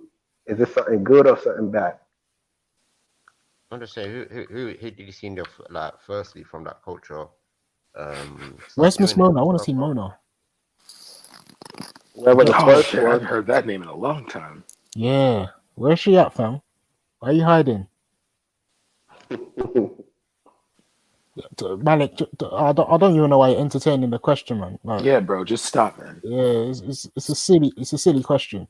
I thought you I might don't have know. said I don't know what's his name, Well, Burner Boy. I'm just doing it because I just wanted to know, like, What? Yeah, I was gonna say probably Burner Boy. What's the problem now? Oh my god. Oh my So he's What is the joking. That's all problem he now? that's all he's What doing. is He's it? just taking the What is piss. the issue He's now? taking the What is piss. the He's taking issue? the I said piss. it He's now. taking the piss. What is the problem? He's just taking the piss, bro. What is the I hate problem? him. What is taking the piss now? You lot are just some I don't know, man. You Just don't leave him start alone. act like man. Start act Turok, like some man. Turok. If I go live in Jamaica right now, do you think I'm not gonna be happy to have dreads? For what reason? Because I Fashion? might just like it. It might be their culture, and they might Why do tell you me, like it? Why do you I've like it? listen, got listen. Okay, let me tell you why I might like it. They might tell me, it's a spiritual thing that makes you the So they every do they lock have to tell every. you it? Of course, they could tell me, and they might not tell me. I might just see it and just And like you it. have to believe them, and you have to believe them. It's up to me. But regardless, I believe or I don't believe, I might just take it Why? because I either I like it or I Malik, believe you in it keep going down a rabbit or hole, bro, both. and it's Oh, not let's working. I trust me, it will. I just want to see the end Oh of my it. It's goodness. either I like it or I believe in it. Okay, There's not that's gonna be press. an end, bro. He's just gonna keep asking you a question that has nothing to do Okay, with and it. I'm gonna keep answering. This is the whole This point is I'm just saying to you. This is the whole Huh? point I'm saying to you. What do you actually know of it for you to like it? No, you don't have to. You might see it and like it and adopt it. Man wants to say it's a Hebrew culture. That's what he wants to say. Okay, so what? If it's a Hebrew culture and it benefits my life in the shape of one way or form, then I keep it. he's gonna say, why don't you have your own culture? Why don't you have your own locks? Why do you Yes, follow I our stuff? yes I do have my culture, but I could take from anybody else's culture whatever I feel is beneficial to my life. Where's your locks? Why do you have to copy everything from us? Then it's gonna be the West Indies, then it's gonna go to Okay, Atlantis, then it's the gonna be reason the why I'm copying Talmud. is because I want to be a better person. All Why I do you wanna said be a better is, person? see, I said to you, there's a lot of people already wearing that type of hairstyle. So I just said to the brother, so who are the first people you see on that part of the world wearing it? That's all The I asked. Hebrews, the West Indies, And and we like it and we adopted I it. read an article, and it was saying, oh, Burna Boy is very prevalent as an artist, and he's wearing that type of hairstyle. And I'm just trying to see if people give credit where credit due. And it just shows to me that you're not man enough to give credit where credit's due. I like it because it There could was serve people as a before weapon Burna Boy also. in Nigeria that had locks. I don't know where these guys getting these.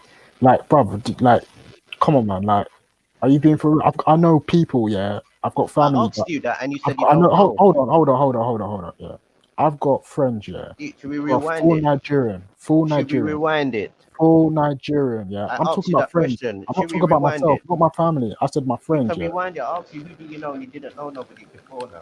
because I just You lot remembered it didn't. now. Like, I've got a friend. Yeah. Yeah, full Nigerian. And he Mm. told me the other day that his dad had locks, yeah. And I was like, nah, you're lying, brother. I don't believe you. Cause he has locks himself, yeah. I said to him, you're lying. I swear to you, when I met his dad had locks down to his back.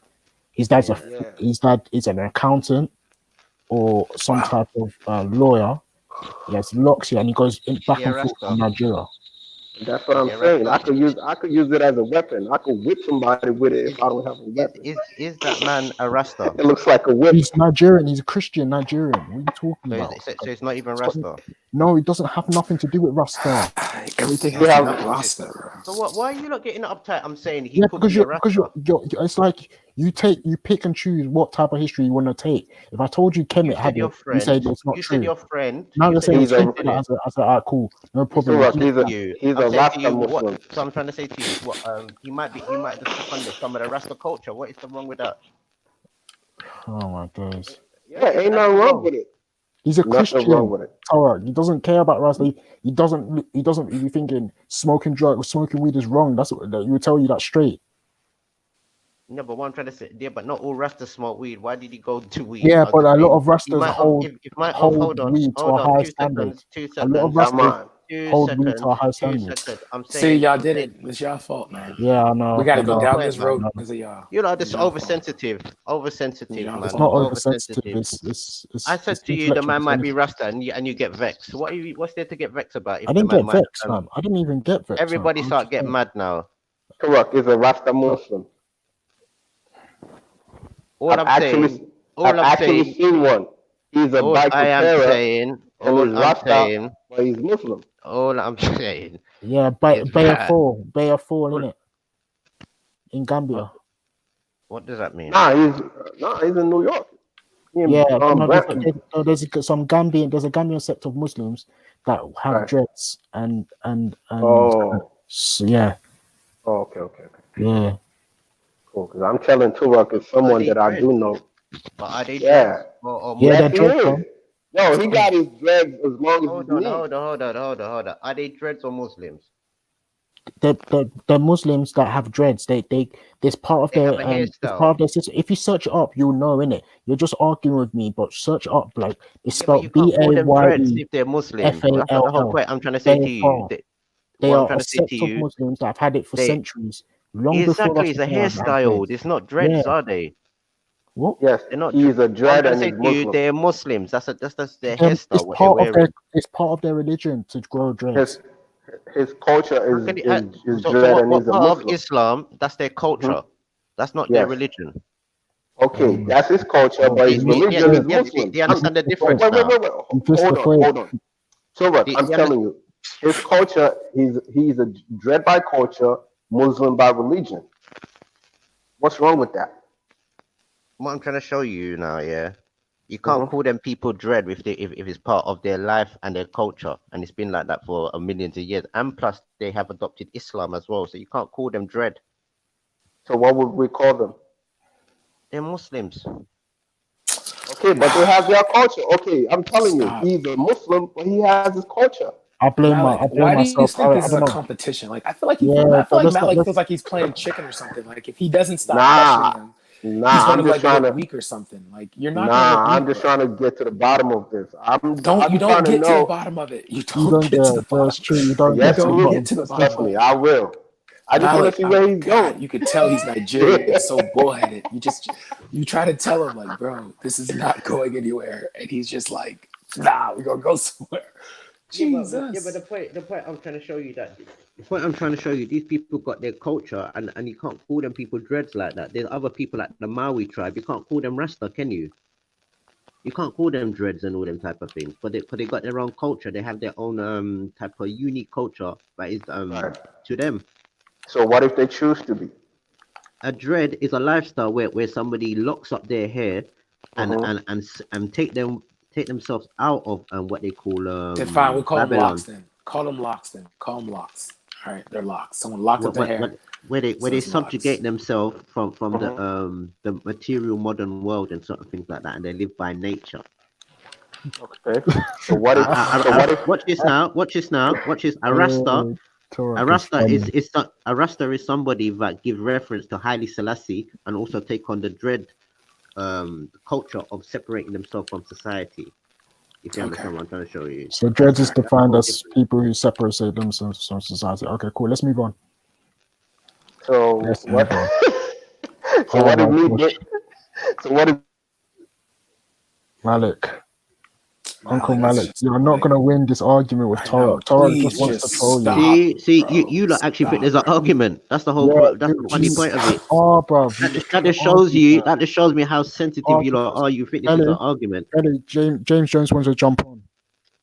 Belly, yeah, bruv, you just want to argue for the sake of arguing, brother. You can't. I No, you're don't. the You, sensitive for no reason, brother. You need to toughen up like Rasta.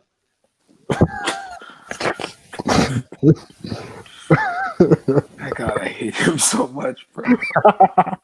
I really do. I know where I can get this book from. Belly, jump on. Because even the white man's wearing dreadlocks as a hairstyle. Raftel Ultra Job. Hey, Ultra, get in the chat. Ultra Funky. Don't know why Ultra's not answering. Ultra's probably doing something. Yeah. So, I think Malik got thingy. I don't know where Veli's at anyway, but yeah. So, Brad, what are you saying, fam? No, I'm gonna reach out to what's his name, because he was giving this book out, and I just literally hopped off when he said he's gonna give the book out. But I'm gonna go reach out to what's his name, Dagger Squad's very own Garfield Reed. He brought that up, man. Oh, you know who I was gonna actually don't know. It will be revealed later. But yeah, basically, yeah. What were you saying about the whole Jesus thing? Yeah, that's what I was trying. I was trying to get the scripture for it. It was in John. It's in the book of John, where he says, "God and I are one," and it's like the only one that has that depiction of him and Jesus, him and God. Where everyone else, he says that he doesn't have that. So that's what I'm trying to get. Yeah, of course. A lot of people don't realize this, man, when they read through it, the Gospels, man. It's so sad, man. They don't realize. Are you Torek, are you a New Testament or Old Testament type of Hebrew?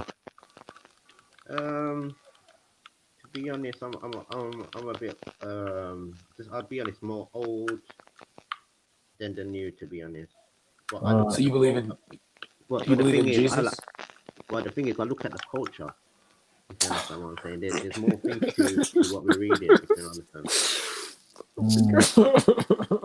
No, but yeah, see, this is the thing I can't stand with like people, because like these are African things what people have been doing for ancients of times. And people try to ridicule it. Tell any other time. Everything is a giggle. Wait, time out. Yeah, but I didn't really. I just want to make one example. I smiled when you said that the whole it was an African thing. And yeah, that usually you say everything people perceive to be African is either indigenous American or Indian. So did I say Nubian for you to smile?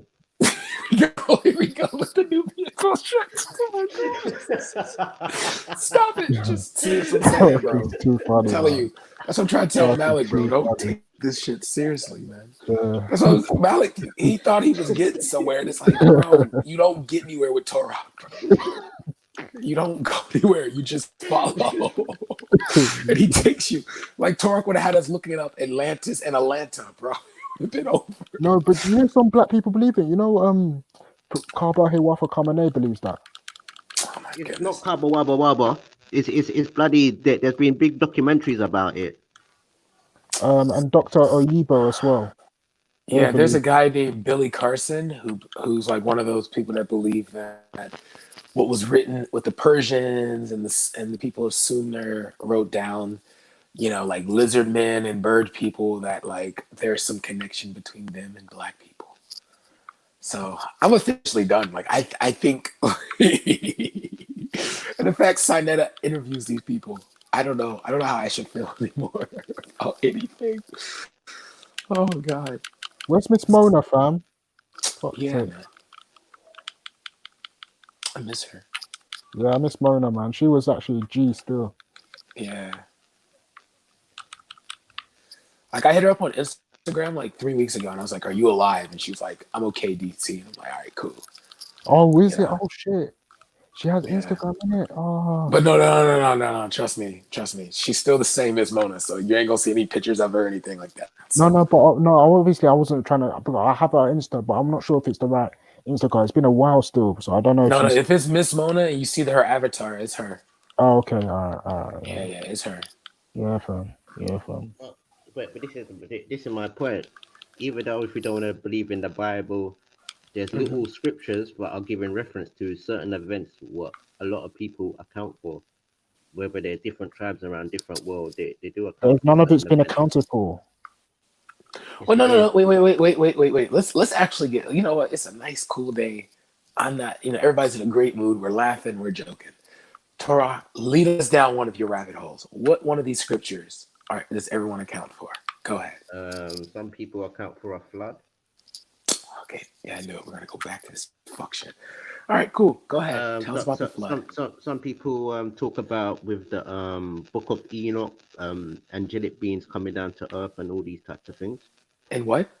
Oh, angelic beings. Okay, like Nephilim, you mean? I don't know. No, like that's what they were called, Nephilims. The beings that mixed in with humans that found women. No, that's Was that different? The Nephilims are the Nilotic people.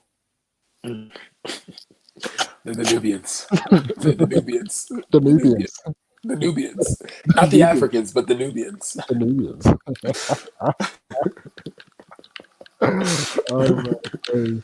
Oh God. I remember AN yesterday was like, I was like, I'm gonna become a Muslim. No, Brad, no, never that. I call him, Akatis. I call him AN. I call him AN. Anticus. Yeah. I think he's from East Africa. He hates Islam so bad, bro. Oh, he hates Islam with a passion, bro. Like, oh yeah, what's the question of the day, bro? I'm sorry. I literally just hit the link. I don't even know. I was watching the DNA video and I fell asleep. Oh shit. Can you hear me? Yeah. Oh yeah. Yeah, so I think Nephilim are actual giants. All right. Yeah, I've seen people. I've seen what it's called lookership, where people will say like, who are these random, like it'll be like one person. They never show like a race, but they'll show like a person that was like 7 feet, 8 feet tall. You know, like Shaq or Yao Ming, or you know. That's the Anunnaki. And you see a lot of these same depictions of these angelic beings with wings in places like Samaria, Mesopotamia, Egypt. Yeah, but you see these areas would influence each other, though, right? You see how these areas would be influenced when Egypt was like, you know, like you get that, right?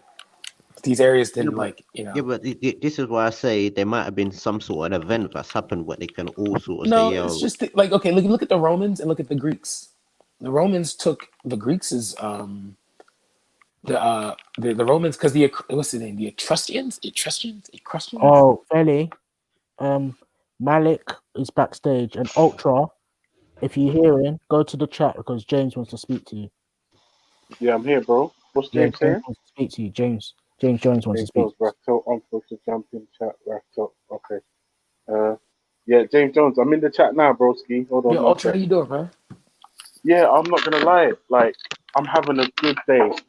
Good job, I went to the supermarket. Yeah. I bought chicken breast. Nice. My wife is washing the chicken. That's good. It's good to know that y'all wash your chicken. Where does chicken breast come from? I'm gonna fucking follow the YouTube tutorial and make them. Where did YouTube tutorials come from?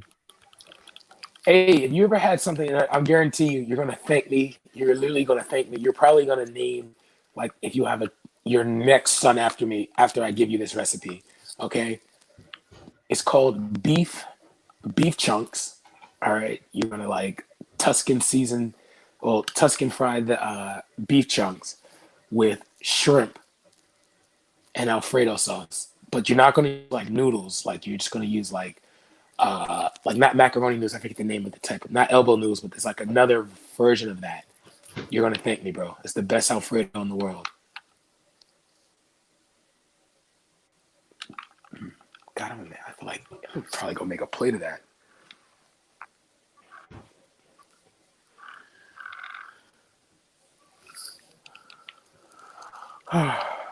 Hello?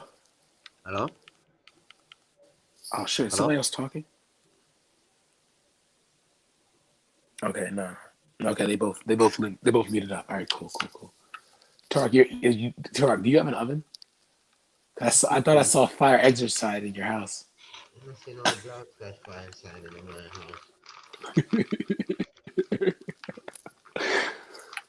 house. You said the man lived in a hostel. Oh yeah.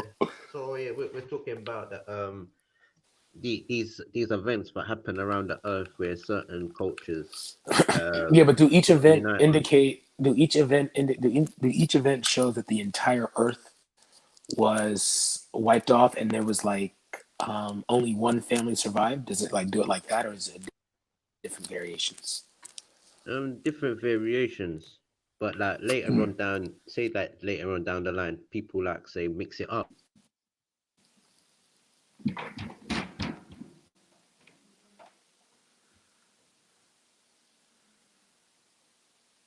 Hello?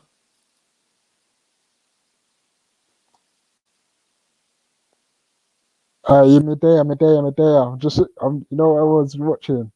I saw the Ultra and thingy, thingy talking it. So I wanted to see the video that What were we talking about? put up on Analyze Dunya's channel. Oh My God, I love days. Analyze Dunya's channel. Oh my days, that was too funny. I like I that don't little, know. like, it gets good when you hear the little boop. Like, I just Yeah, want to be like, I just want to be the guy to be like his official boop guy. I just want to be the guy he referenced. Every time he yeah. uses the boop, he goes like, DC, boop. Because you know it's about to get good there, you know? Oh shit. Oh man, oh man. What it? Oh, man. Nigga, the cops Yeah. outside. Lock up the house. Yo, James, Jimmy, Yo, quickly, yeah. Jimbo. Can you hear me? yeah, I can hear you. Yeah, we hear you, bro. Yeah, this is what, yeah. Oh, This is shit, I what, don't hear James. I'll be back. this is what be happening, yeah, Mm. when people come to G Block, yeah, and leave talking about they want. Hold on. This is what we happening. I need to pause it in between because obviously copyright and that. So Guy, I don't know what's wrong with some of those guys. You lost to the better man of the day. You got beat up. You got dominated. You got pushed back. You got a proper spanking. You got like, so, this is what, yeah. Yeah, that was fucking. Alright, right. It's a lot of people. Oh, thoughts. I can't lie. Like when I saw that, bro, my eyes was wet, bro.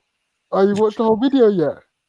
Yeah, I watched the whole thing yesterday. I was like, oh shit. Like when I watched it, I was like, bro, like man's holding the feelings for me. Like Oh, and shit. then I thought to myself, right, I'm gonna get my popcorn ready because I'm about to be like properly dealt with, and then like, We saying the movie got like a minus 5.6 on IMDb, bro. Yeah, it was Rotten Tomato. It was like the worst score I've ever seen on Rotten Tomatoes. Like it was. I won't lie. The thing that I didn't get was like his thing was slavery is a test. Who's lying? And the opening words are, "Yeah, I said it." Huh? What? Hey, listen, yeah. I feel like too many people show Veli, yeah, too much love because it's his channel. So I'm gonna try to be a rebel, and I'm gonna tell you all a secret that Veli is jealous of Nigerians and he wants to be Nigerian, yeah. Now that being said, yeah, did you see that point where man was like, you see how they would lie on me and say that I said red hair. Yeah, no, but they cut me off. And literally, man said to Veli, "But you cut me off." Veli was like, "Oh, fair enough. I don't know if that happened or not." Like, and the man said, Yeah, that was a lie. I even put the video in the. I remember he went on and I put it in the chat and I said, "Yo, listen, this guy, come on, man, bro, just say that, tell the truth in it, bro. You said it out of you was all amped up here. You said it, and now you just say that you was wrong for it." Raf, I'm saying that he was saying that basically, like he never got to finish. He got cut off. He did get cut off. Let's have it right. He did get cut off. But when he said to Vel, he was like, "Hey Vel, you man cut me off." Vel, he was like, "Oh yeah, you know what? I don't even remember that. I might have done still. I don't even know." And the man was like, "You see the lies? Where's the lies, bro?" He said, "That's as honest as you can get." Man said, "You know what? Yeah, maybe we did do that." From I don't remember. I'm not gonna say we did. Yeah, but if you actually watch the original video, he didn't cut him off though. No, we did. We not cut him off. Like he wasn't going to say anything important, but we were talking when he was talking. Like he didn't get to say that and speak for like a whole uninterrupted minute after that. I swear to you, if I can't even remember the video what it was, but I put it out and I said go to that section. It was the 51st minute or something like that. Like he said it and then he kept talking and instead it was like, "What? Slavery's a test." Hold on. Let's finish off what Dillian White thinks about it. That proper swanking was like a man beating his son. And I felt sorry for him. He showed up and he done his thing. He battered him, slapped him about. He does. I've got to be. Hold on. The visuals do this last bit so much justice, yeah. And I'm saying you lot are not going to get to see the visuals. Go to Analyze Dunya if you want to see the visuals for this spot. Slapped him about like it was his bitch. Says stupid things. He does stupid things. He looks stupid. He sounds stupid. He dresses stupid. He just acts stupid. He acts like a real. Oh, you know what he is? Forrest Gump. Blood. He's taking a piss. The Forrest Gump. There you go. That's some Forrest Gump. Fuck sake. Oh, bro, I was watching that doing something yesterday, yeah, and I don't really think it was great because I've heard it in pieces. I never heard it all together, but I've heard it in pieces, like the response, the thing that happened with you on Maku's show, all that. But when I got to the end, I was like, "What?" I went to my laptop and I played it with the visuals, and I was like, "That is a absolute disrespect to it." How did he? Nah. How did he find that? How did that video come to his mind? Nah. That's a mockery, man. That is a mockery. Oh shit! I'm done. I'm dead. Belly, check I can't lie to you, James. I saw the video last night, yeah, right, and like when the big nasty bit come on, I was just like, "Oh yeah, I was dying." Oh yeah, I'm done. Yeah, I was like, that was so well placed, didn't it? Yeah, it was just like, shit. That was so well placed. Shit. No, because I was like, I didn't know it was Freddie that made that noise as well. I thought it was Ras that made the noise. Oh shit! But you know what the funniest thing is, bro? I'm not gonna lie to you. Yeah, like slyly, I was thinking, fuck. Right. First of all, I didn't know Ras was holding them kind of feelings for Ultra. Yeah. Right. And then I thought, I've seen how when Respect is on stuff and he's making movies about people he ain't fond of, it's peak for them. So I was thinking, fuck, let me see how deep this is gonna go. And then I was like, but he didn't really disrespect you though. No, but he didn't. But he was just saying things like, rare, ultra. Bro, this is because I made a comment about something he said. He called you a liar. He said you're not. He said you're deceitful. Yeah, he keeps saying liar, and I'm just like, where's the lie, bro? You said, what do you mean stop favoring of test? Rare. And I'm saying I don't like that statement for this reason and that reason. Where's the lie? Liar, pence on fire. No. Where is it? No. He's saying you brought it up in another debate. No, that's not what he's saying, bro. He's saying he's Bro, talking that's about what I lies watched it and yesterday. deceit. He said I would have let it go, but in the other debate about some other shit, you brought it back up, and he's like, nah, now I have to address this. Like, Oh, I'm not having it. But wait a minute. So does that mean, just for the record, does that mean we're never allowed to talk about it, or what? What does that mean? nah, I think that means that we're that we're disingenuous for interpreting it the way that we've interpreted it, which is literally No, but James Jones, hold on a second. That's a good point. How have I interpreted it? you've Because interpreted it. I Can I literally just say, said on your mistake? Maku's show, we had this discussion, and I said to him, right, in your opinion, slavery is a test, and that's fine. What about the Look, that's millions that you've didn't already pass the misinterpreted it. test?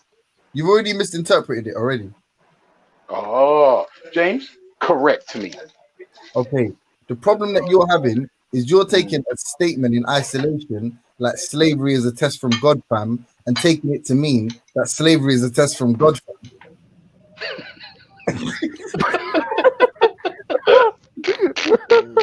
I'll be back. Fuck.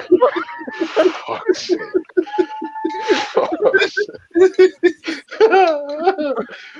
Fuck's sake. I was waiting for something substantial as well. Fuck's sake. So when you say it's my problem, basically, yeah. Obviously, Listen to bro. what people say. I'm not gonna lie. For me, that last part of the video, what's the Black Don's name at the end of that video?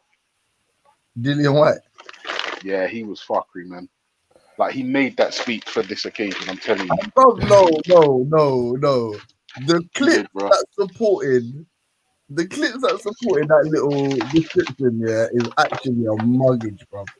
It's an actual muggage, bro. What's it about? Because I've not even seen it before. What? In your boxer? Huh? He's boxer, isn't it? Oh, seen. Yeah, I don't even know, bro. You're I don't even some- know, but when I saw it, I was just like, oh, fuck's sake. He's a Jamaican professional heavyweight that had a sort of rivalry with Anthony Joshua. Well, you don't know about Dillian White? I know, right? I'm not really into sports, to be fair. You're Jamaican, fam. Like they used to say. Probably. Dillian White is I the could be funniest described guy. Even if you don't watch boxing, you need to watch his interviews. He's so funny. Oh my Did god! you watch the Beanie Man and Bounty Killer? On Insta, yeah. My wife tagged me in it. Yeah, big still. I'm not even gonna lie, yeah. Big up to them, man, there, because my YouTube's got bare. Like the other day, I left my YouTube running. And I'm just getting bare random dancehall fucking playlists. Like, you said no because you watch it. Like, because you watched one video, they've now put you onto Ricky. Fuck's sake. Big up though, because you know what is it? At least it diversifies. You know, sometimes you just walk into the room and you hear a tune that you wouldn't be listening to ordinarily. You're like, what? Come on. We got the YouTube then. Wait, listen, just another quick thing. Yeah? If you check the Analyze Dunya video, one of the many comments I left was about slander. Right? Well, you be baiting my commenting, boy. Bro, what do you mean baiting myself out? Listen, that's what it is now. Like, I'm just thinking to myself, rah, that word gets bandied about. So one of the comments I put in accurately describes what slander is. And I just have to let people know there's certain things that are being described as slander that just actually ain't. Like, it just actually ain't. If someone says something, hold on, sorry, I've got to season up this blood clot. If someone says something and I comment on said thing, that's not slander. No, are you all right? Good morning. Good morning. Where you going? The definition of slander. Okay. All right. Okay, cool. Yeah, sorry, Jimzo. What are you saying? The definition of slander is commenting accurately under a video, bro. That's the literal Merriam-Webster definition of slander, my friend. No, it's not, bro. It's inaccurately or misquoting someone in order to do the person's reputation harm or damage. No, I don't like what I'm saying. I think you know what, I have to agree with respect about you, bro. You're a devious, deceitful person still. Yeah, I can be a prick at times, to be fair. Ultra. I'm gonna send you back the money that you sent me. Yeah. Well, no, you can keep it, man. Do you know what? Buy yourself a sandwich. Fuck. Buy yourself a sandwich. No. You know what it is? People like you now, you think you can control me.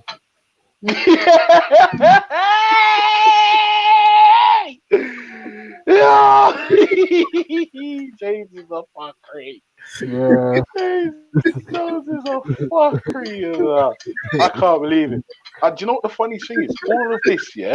All of this stemmed from slavery, from the slavery debate we had months back. All of it. But we did a good job though. We defended Dark Magician. We defended the white man, didn't it, properly? Like.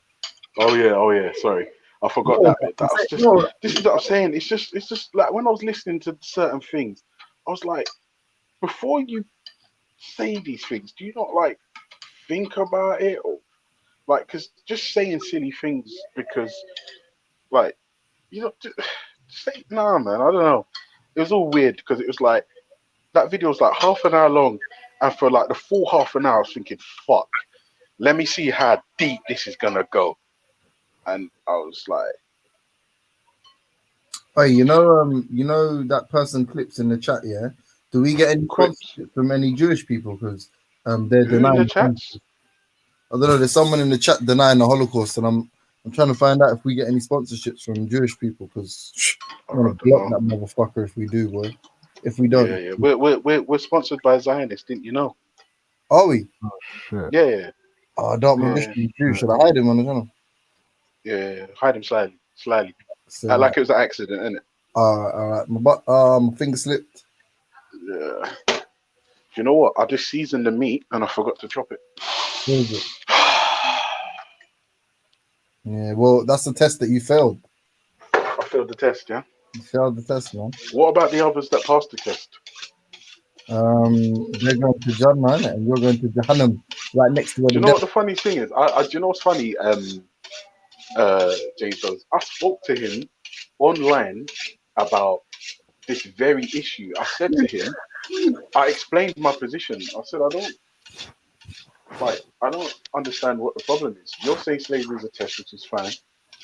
But what about all the others that didn't pass the test? The ones that just got lynched, died, raped, so their kids fucking be born into slavery and all the rest of it and die like that. George Steiner Jr.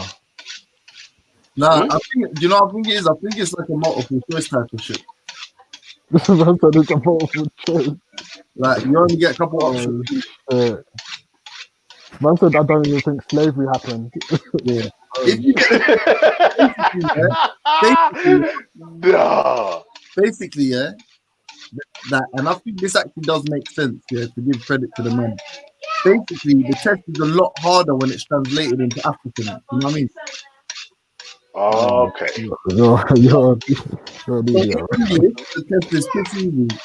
The test is basically, in English, it's a multiple choice. It's basically, do I clean the chimney? Do I not clean the chimney? Do I buy the slave? Do I not? Do I not buy the slave? Pretty simple, yeah. But in African, it's a very complicated test, and as a result, the stakes are a bit higher. Oh shit! You know what I mean? This is the thing. This is the point that I was making, right? And then I'll tell you the truth. That video, I was just like, well, there it is. There it is. There it is. There it is. Harlek Malik. Who's Harlem Malik? Was Malik the one that was on the chat on the? Was he? No. Harlem Malik's a different Don. Oh, this one's a different Don. This is Malik. This is Malik from Harlem. That Malik is from Brooklyn, I think. I just made that up. I don't know. I said we're always talking about Raspe in Islam. Okay. That's... Yeah. Well, to be fair, like from what I'm hearing since this video came out and before, if I'm being honest, like Raspect has been like really upset with me in a way where he was accusing me of slander, he was accusing me of lying. Correctly.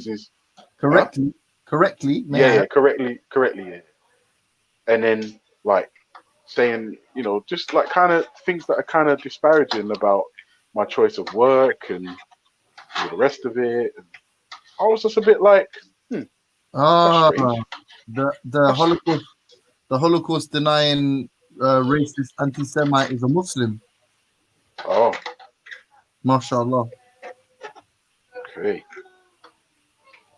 Oh, Yeah, it's just weird, isn't it? It's just weird. It's just weird. Slavery, same shit every day. Jeez, we got reaction in the chat, man. That is my favorite place to listen to Ralph. Where? That's the only time I enjoy his voice is in the chat. When? It's in the chat. Okay. Ralph's busy doing his fucking far right system. He had a political party. Yeah, he's doing his political party. He ain't got time for G Block. I'm so happy about that. He has not got time for G Block. No, I'm he's really busy. Thank the heavens. Oh, listen, just while we're talking about respect, remember, I was screaming Dominic Cummings for nearly a year now. I was screaming that Don's name, saying he is far more dangerous than people like fucking Tommy Robinson because he's closer to the government. And now look at the story that's broken. What? Look at the story about the fact that the lockdown, it was a guidance. You didn't have to do it.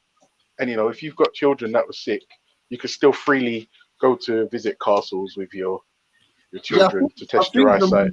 I think Demonic Dom is like, I think it was highlighted that he was dangerous far before this. I think just the fact that these people like they've never taken rules seriously. A good example is the Brexit campaign, is the Leave campaign, and I can't remember the two. Ellie, Brad is backstage.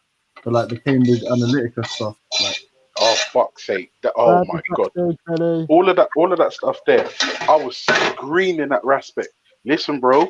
You see why you're worrying about that little poster boy, Tommy Robinson? You got man like Dominic Cummings who was just like orders of magnitude worse than this guy. But let's be fair though. No one really agrees with Tommy Robinson's policies, but nobody does. Of course not. Yeah, like, obviously. No, but Tommy is a fun sort of. He's a like, what's the word, man? He's like more accessible. You know what I mean? Yeah. Yeah, of course. Yeah. 100%. That's it. That's 100%. Yeah, he's like the face behind every. Let's say like you have a movement going. He's the face. Like, you know what people were saying in the chat, yeah? I remember, and I told Ras this one time, yeah? Not meaning to make it all about him, but I literally told him that they were like, remember that thing he made, that joke or whatever? Or no, not that joke. He said something that they were saying that what he said was pedophilic or something about Tommy's daughter. And people in the chat were like, well, Tommy knows now what Raspit. And it's like, even someone like Raspit with like a relatively, it's big, but it's relatively small platform, can get someone like that's attention because they're not too far afield. You know what I mean? So it's like criticizing my man has more of a benefit if you like, challenging my man, you can get more traction with challenging my man than you could someone like Dominic Cummings. You know what I mean? Like that is the absolute upper. That is the zenith of politics. Bro, right put now. it this way: Boris Johnson has put his political career on the line for this motherfucker. Right? He's got the government backing him, right? And this is what I'm saying. For me, that's the type of guy that you need to have your eye on. Yeah, because essentially they're saying one rule, lockdown was one rule for us and no rules for them. And yeah, just let that sink in. No, Dominic G, he's insane. He wrote a treatise, because he was like an advisor, he worked with the education minister for a period. Yeah, we can hear you, bro. No, I'm saying Belly. It's Belly. There's people back. If he hear you, he's gonna do it, isn't it? Oh, okay. No, carry on saying it, but I'm saying like there's no way to know if he hears you or not unless he does it or not. I kept saying it. No, Okay. yeah.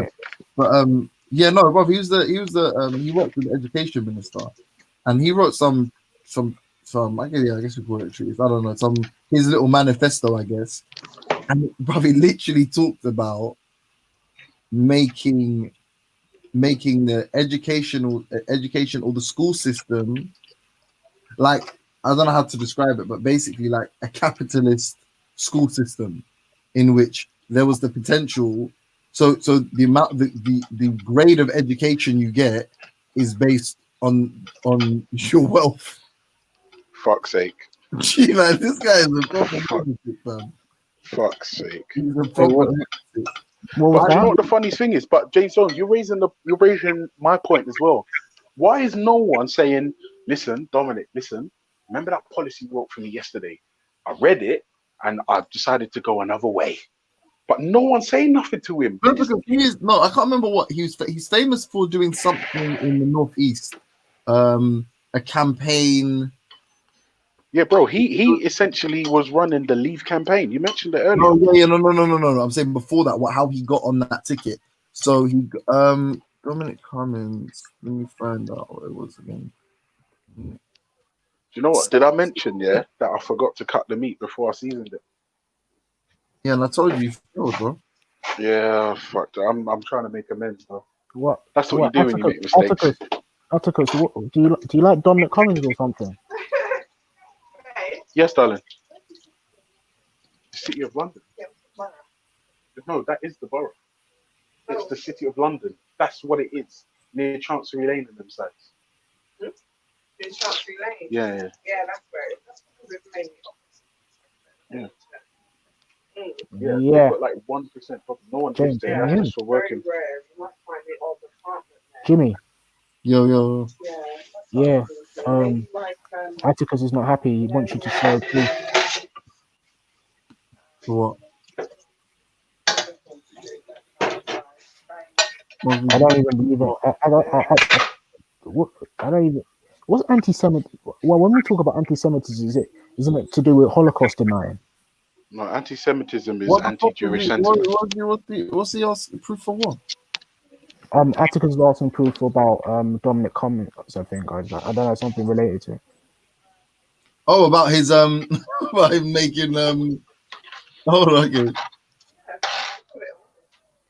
Babe, I forgot to cut the freaking meat, man.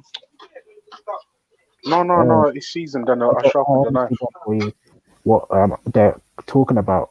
I wasn't even listening sometimes to some of it, but yeah, the anti-Semitism thing isn't anti-Semitism to do with denying the Holocaust. No, anti-Semitism is anti-Jewish sentiment. Hold on. This is from the Guardian, and it's an essay entitled "Some Thoughts on Educational and Political Priorities."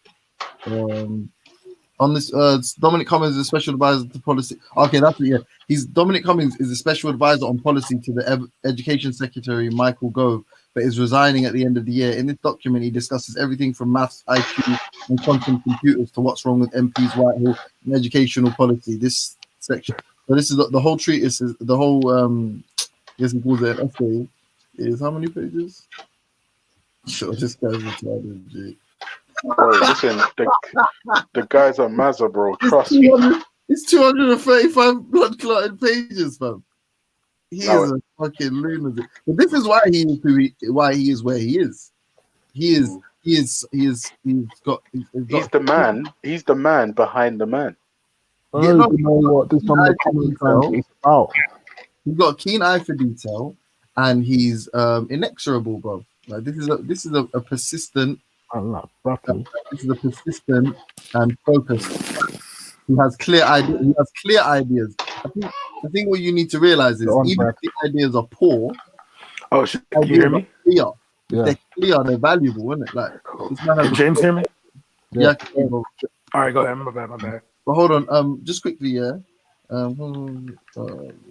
Okay, you see me? Okay, that's what it was. Cummings was described as a key figure in the successful campaign against the Northeast Regional Assembly in 2004, after which he moved to his father's farm in County Durham, a farm which actually received subsidies from the EU. Just FYI, just for everyone that, you know.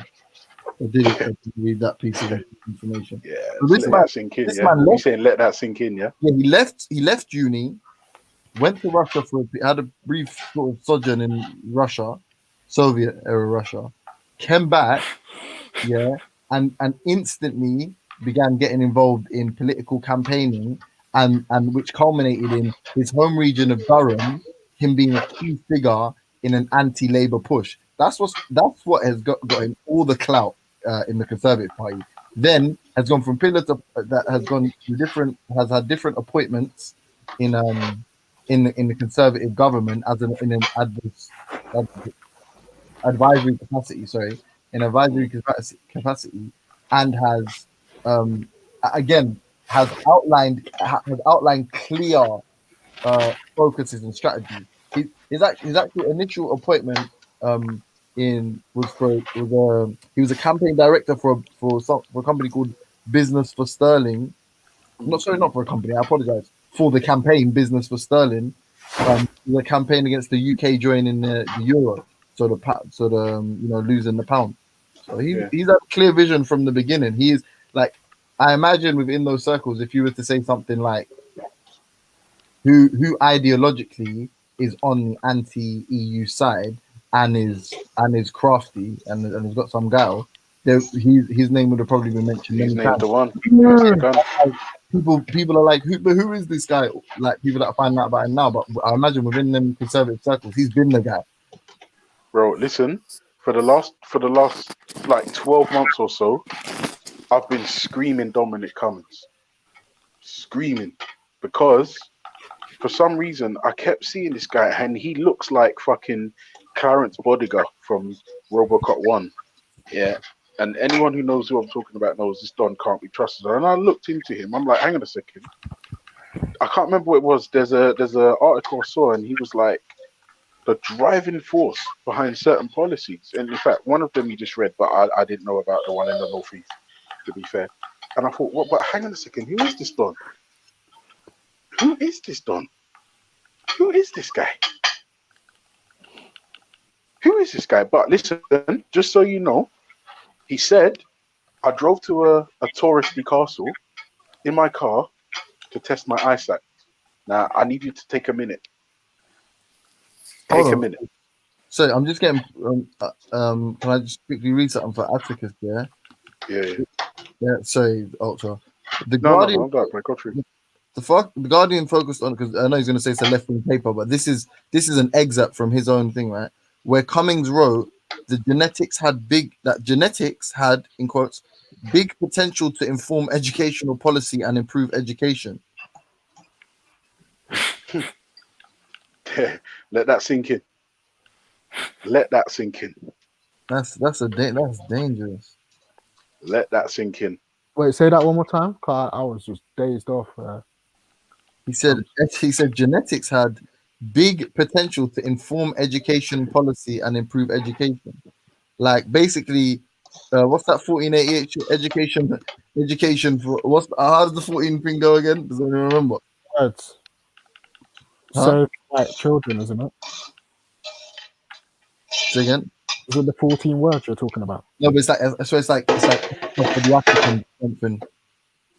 The African what? Say that. No, it's like English for the Englishman or African for the African or some shit like that, isn't it? Yeah, I think Dominic Cummings' version would be something like education for the intelligent. No, for the wealthy. Yeah. And the thing is, do you know what the funniest thing is, James?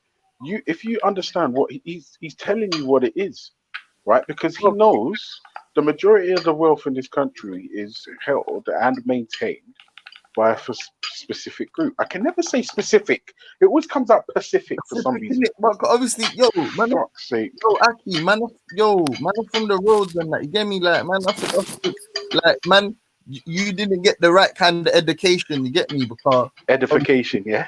The education, because obviously, man was in education with them, man. You get me, and obviously, am I opting for some Pacifics and that? You get me? A man's telling man like Pacifics, red, like boom, like obviously, man, don't you get me?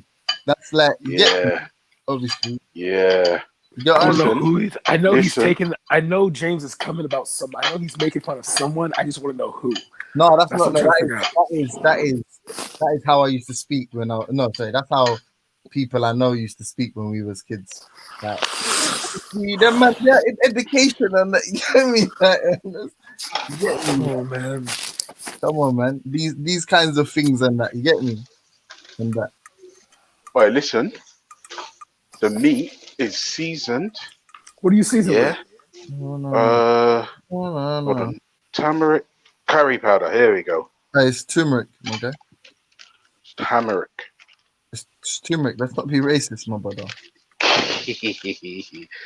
All right, hold on a second. You calling me a liar? No, that's a lot, Bob. One Hey yo, thing. I saw that Analyze Junior video. Slandering it, rude boy. Get me? You calling me a liar? No, you're slandering James. I feel like James is calling me a liar. No, I'm saying, blood. This is what I'm saying. Yeah, this is what I'm saying. I'm trying to find what do you call it? Like a summary of this thing because I'm not reading 235 bleeding pages of hate. Yeah, it's long. Hate speech. Yeah, Brad, what are you saying, bro? You saw the video, yeah? Yo, Nah, I'm not what the hell, bro? Like, the thing is, about Analyze Junior, I hate this, is that, like, I would never want him to be, like, a person that's, like, against me in a court case. You know what I mean? Because, good God, bro. Or, like, okay, so at first when he said that's not true, you can go look at the clip, and then he was like, boop.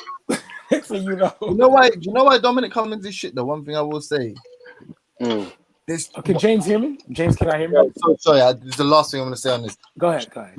He gets too much attention, and for someone who wants to be this Machiavellian, hiding. No, but that's because he got sloppy, bro. People get complacent, bro.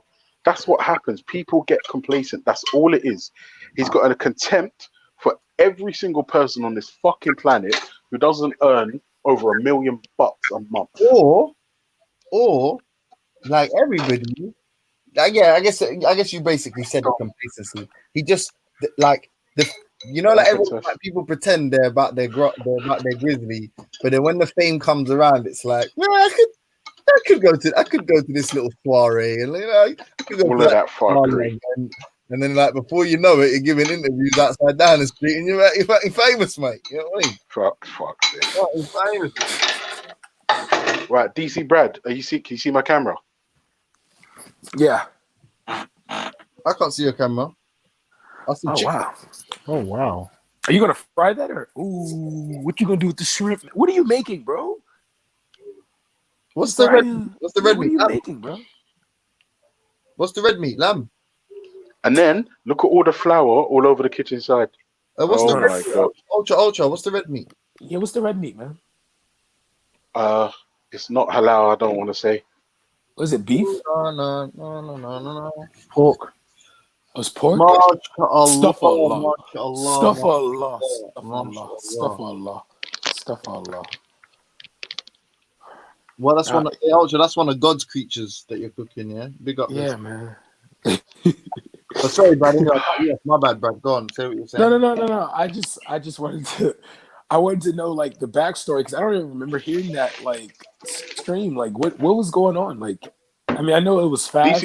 Basically, it was slavery is a test. Like, whole thing was like a PR disaster for certain man, right? And when Raspek said slavery is a test, I immediately expressed my disdain for that comment, and Raspek took exception to my disdain. That's all. Yeah, but how does slavery a test? What does that mean? Like, so okay, I guess. So but he doubled down. He says for religious people, everything's a test. So you're trying to say everything's a test.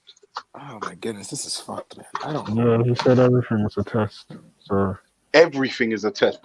And the thing is, even when I had this discussion with him to clarify on Maku's channel, and I said, for the sake of argument, I'm willing to grant that, right? My thing is, what about those that didn't pass this test? That is the crux of my argument, right? That's my argument. And then on top of that, if you think slavery is a test, or you believe slavery is a test, and I don't hold the same belief as you, then you know. Yeah. Damn, Man said bro. life's a Let's. test, which includes slavery. Yeah. Come on, man. Please, some people, man, they need to. Yeah. I ain't gonna lie. It doesn't make sense. I Like ain't to gonna me, lie, it don't bro. make sense. And the So thing is as is well, this like like is this him now, or is this like when he was a Christian, or is this when he was a Muslim, a Rasta, When it was an this was Israelite? just before, maybe it might have been whilst he was switching up to Islam, but there was obviously that bit. But even then, when he was a Christian, he was still defending it. So I don't know. Wow, bro. Wow, bro. and then that's the thing. The thing I didn't get was on I'm the just being underline real. because He couldn't say some of that this shit over here, bro. He could no, not that's the say some of thing. that shit over here, If I'm bro. honest with you, I didn't actually know that video took place, right? Yeah. Because I didn't know how savage he was holding feelings for Ultra. I didn't know, but like people were But he telling me, like, dislikes you, Ultra. How do you dislike Ultra? That's weird. yeah, but no, That's no, weird, it's easy. bro. It's easy. No, it's easy. Just live with me for a week, you'll know. Yeah, like people was telling me like all kinds of things, like, boy, he's disrespecting you about your job and rare, and I thought to myself, rah, like all of this over a comment, rah. Well, at least as long as you don't bring the family into it, he's good. You know what I mean? Like, Yeah, I'm but no, okay with I just said to myself, rah, that's yes. Wait, what do you want? You want grapes? You want some grapes? All right, let me give you some grapes. Do you know about George Steiny Jr.? George Stanley Jr. No, I don't. George Steiny Jr. Nah. He was the youngest person ever executed in America. Oh, the 13-year-old. Yeah. Yeah, for killing, like, I think it was for killing the mayor's dog or something like that. No, it was two white girls, little white girls. It wasn't the mayor's daughter. It was two white girls. Yeah, Belly. Freddy's backstage. Yo, you have to switch that off, Ultra. Yeah, man, you gotta turn that down, man. Oh no, sorry, I was in the front room. Sorry. Yeah, Sorry. Ready? Freddy's backstage. Damn, bro, slavery was. And then, like I'm sorry, I'm so angry right now. Let Brad, me do calm you know what down. the funniest thing is? I'm so angry. He named his stream. Yeah. Slavery's a test. Who's lying? Which is what I couldn't understand. I'm gonna be real. He can only say that over there. He can never say that over here. But I just can never say like Fred. that over here. I mean, Brad, I'm not gonna lie to you. I didn't understand what the fuck was like the thing he was saying. Who's lying, right? And like he made the statement as soon as the video starts. He says, "Yeah, I said it. Religious people believe everything is a test." So then that should have been the end of the argument. Like I'm still confused. I don't really. The thing is, I don't know if he. I don't know if Reza it's got mainly. real hard on for this test shit, innit? You man can't give up about this slavery talk, man. No, Fucking but do you hell, know what the man. funniest thing is, Freddie? I saw The Analyze slavery Dunya video talk. yesterday. Is that the and most we're amazing discussing thing it. you've ever heard in life, though, Ultra? No. You're missing the point, Freddie. You're missing the point. You completely missed the point. Explain Analyze it to me, Dunya sir. made a video. Analyze Dunya made a video yesterday. One that I hadn't seen before. A video that I didn't know actually took place. Now, the video was called, and I hope you've seen it. Slavery's a test. Who's lying? That was Respect's title of his show. And then he was like, "I'm gonna expose man for lying." You was on the panel at the time, and then he plays a video of himself saying slavery's a test. But being vexed with Ultra for making wait. Brother, that's Remember, not the most controversial it's statement. Respect. Wait, bro, hold on a second. I think Rob being the South African police is more controversial than that. But No, whatever. I hear you, Freddie. But that's not the topic at this moment in time. The topic is Respect's vexed with me, and you know he's vexed with me because you was on the panel where he said something, and I made a comment on the video. Ultra, Right. how? Yeah. Ultra, you're a typical OG to this old internet fucking bollocks. You know Ras ain't mad at you. Bro, Come on. Raspet is vexed, bro. Raspet's vexed. Let me Ras tell is you why I vexed know at the Raspet's vexed. world. What No, I'm he saying, can't be. He can't. No, Ras Ras is a can't Power be. Ranger. Ras knocks out opponents, innit? Hey! What's the matter with Yeah. you? If Ras Nah, ain't bro. got an opponent to knock out, you get what I'm saying? You know, allow him, innit? You know what I'm saying, no, Ulch, man. Yeah, can we change Sometimes the he topic gets though? six. I think I do know what you're saying. I think I Because do. I obviously, think I do. you know our brother's style. Sorry to cut you, bro. You know our brother's Mm. style is to just go from opponent to opponent and then can't refute shit and try and learn things about this and refute this one on that one. And then if you get fixated on you, you're gonna be his fucking opponent for 10 minutes until he gets another opponent. Do you know what I mean? Oh, okay. I hear you. No, I hear you. But I'm not in mad that vein, if Raspex decided to make me personally an opponent, just move it on. has to be like mature and honest about things. Freddie, if you said to me, But he is Ultra, though. I I think eat. If you said to me, Ultra, my name's Freddie and I eat celery, I'm not gonna lie to you, Freddie. That would anger me and sadden me. Like I don't know one why you sentence. don't like celery, Ultra. It's Bro, not a bad fuck fruit. celery, It's really yeah? good for you, bro. Fuck celery. Celery could go fuck Literally itself, the bacon of Oh, vegetables. Ultra. All right. Yeah. Let me give you another analogy. Yeah. Yeah, If come you through. said, Oh I my love my gosh, kids, Freddie, but can hear we what just I move beat my on, wife. please? And now, but let's move on for real. Fuck this. You're Yeah, right. Sorry, because at the end brother. of the day, we know what man said, innit? Like, it's the video. Yeah, it's true. You either agree with man or you don't. No, It's no, not the most I get it. controversial thing in the world. No, Fuck it. I've yeah. heard worse things than that. Obviously, my brother must know what he was talking about. Let's just give him the benefit of the doubt because we've seen the works he's performed and we see what he's really done on YouTube and what he ain't done. Let's just leave that there. Yo, what's this thing? I keep hearing everybody talk about Rob being an apartheid cop. Like, what? Rob was like. Rob used to be a police officer during when the apartheid was still operating, and yeah, he said he talked about his experiences. One experience that he had was during that time. Yeah, so yeah, a lot of people say that he's a racist police officer. No, I don't say say he's a racist police Because he was officer. a cop at I'm the just time. saying. No, I don't say he's a racist police officer at all. Fred, I'm you just do. saying that Let's move basically on. that information is shocking. Fred, One sec. you do. Just move on, bro.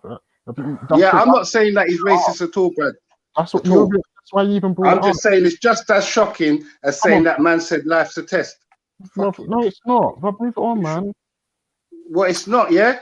You don't think that's Come on, bro. Like, come on, let's talk something else, man. Yeah, right? I think so because it's both trivial, isn't it?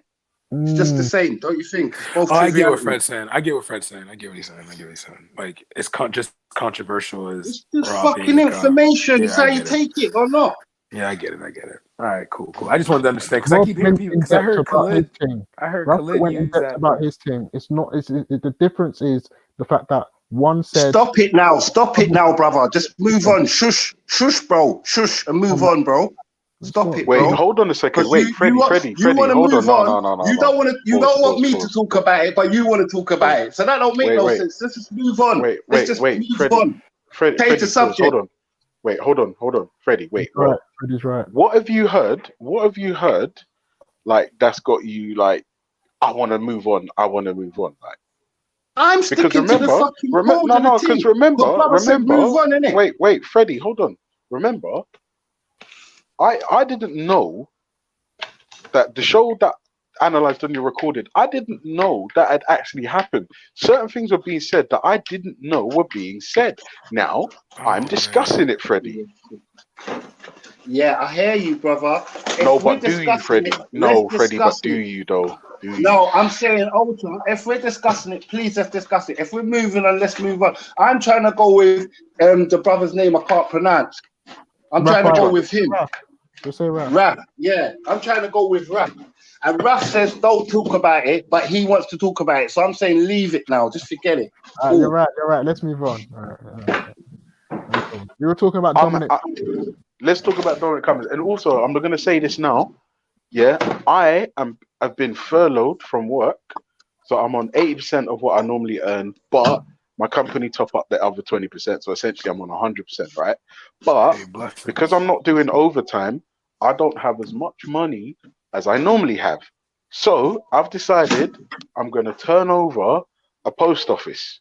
Now, I understand that that's illegal, but I'm a parent, and I think it'll be for my children's best interest to not have to struggle with bills and pay the light bill.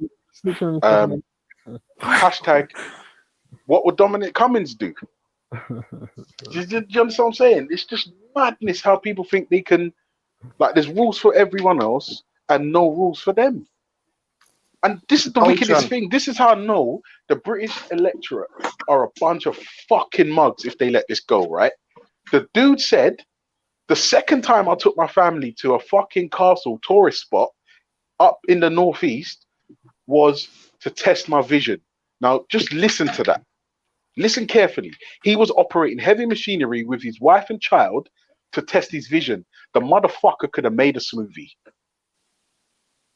Do you understand what I'm saying? He could have chopped an apple with precision if he wanted to check his... Bro, oh, man. Oh, Freddie, listen to me. I've been screaming that respect about Dominic Cummings for a year. I've been screaming that respect about Dominic Cummings for 1 year. Huh? Who's that Home Secretary? No, he's Boris Johnson's aide. Oh, Dominic Cummings. Yeah. What he does is he probably sets up the dodgy interviews and appointments at the hotel with the sheikhs. No, he does. No, he's not. He's not a secretary kind of aide. Basically, Dominic Cummings is the man behind the man. Like for some reason, Boris Johnson, the Prime Minister, is shook of this dude, and I don't understand why. We need to discuss this. We need to discuss this.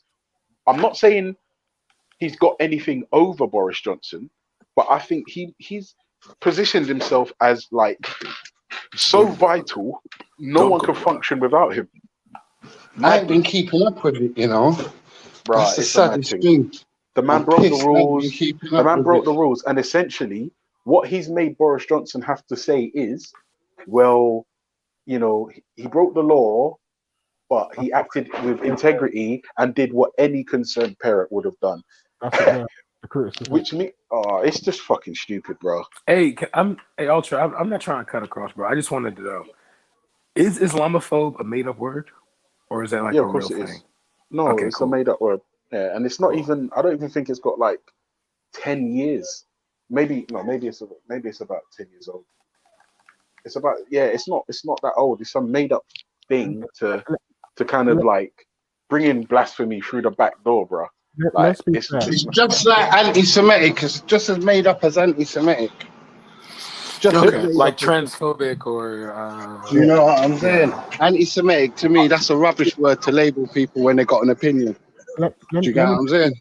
Let me say something. Yeah, because I always hear people. I've always heard Muslims say that he's Islamophobe just because, like, if you question like the tenets of Islam or like this right here, something that's in their book, and instead of them just gradually saying, "Hey, this is the context behind it," you know, because I heard someone talk about how like they talk about how the Prophet Muhammad didn't want to conquer the world with Islam. He made the prophecy that the tenets and the theology behind Islam would conquer the world. Like people would come to it gradually.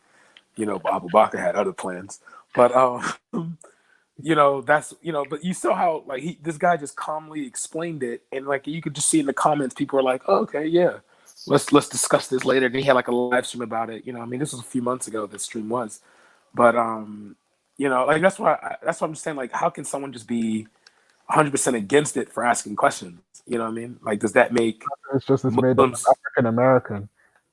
Oh, that's cold. That's cold. I like that. That's cold. Oh, like Afro Latino, Black British. That Black British one's a bastard, you know. I don't know why they just won't call you. The yeah, I don't know why they just wouldn't call you like Afro British. I guess. Yeah. I think maybe the Afro might have had a racist connotation. Hey, Brad. Why do you love Abu Bakr so much, man? What do you say? Why do you love Abu Bakr so much? Bro, he's a G, bro. Man went around conquering people. That's what he likes about him. He was like, Actual madman, bro. Every time I ever hear Brad speak about Islam, he talks about Abu Bakr. So Abu Bakr, son, I'm not lying. That's the only person that if someone told me he was Arab, I'd be like, no, he was black, bro. Don't you realize the Arabs were The reality is, yeah, you like pronouncing his name. That's the reality. No. Yeah. I like what I literally like looked at his Brother, give the man some more credit than he just likes the name, man. No, that's he does. So you can tell. You can tell. That's what he likes. Abu Bakr, man. He's just like saying it.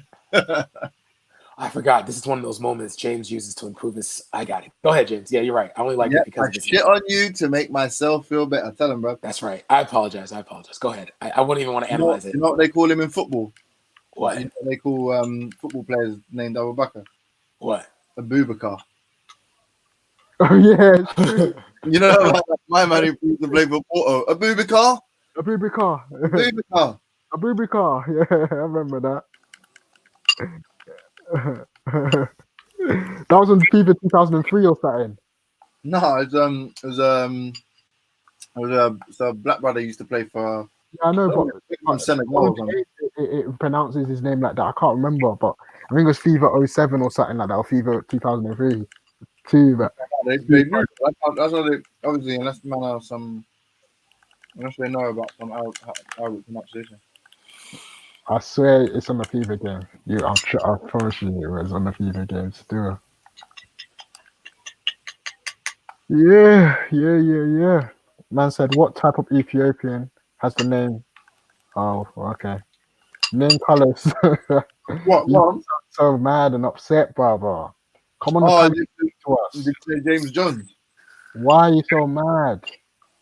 Who? Bruv, I don't understand why people watch each other so much on this thing as well, bruv. It's like, it's borderline homophobic. You know them way there? Roughing it. It's roughing it, fam. Yeah. You're funny. It's rough, yeah? Yeah. Yeah. I don't even understand it, Raf. Trust me, bro. I swear, blood. Like, why would I watch you, fam, or even hang on to your words? Like, I love you, Raf, as a black brother, and Ultra and James and all that, but you're not really gonna help my daughter, so I can't hang on to your words. Do you know what I'm saying, brother? That? Wait, what do you mean by that? Like, if I was religious, and obviously me and Rasbek had the same faith, or me and whoever had the same faith, me and Sarah, he doesn't determine my salvation. So I don't give a fuck what he says. Okay. Does that make sense? Yeah, that makes sense. But like, when you said Sarah, help my I love daughter, him as a black brother, but he ain't never gonna feed my daughter. He's not gonna buy her a slice of bread. So why the fuck would I give a fuck what he says? I follow him on his Instagram, mouth? and all it is just him playing golf and then just dancing on his deck. That's it. You know what I'm saying, man?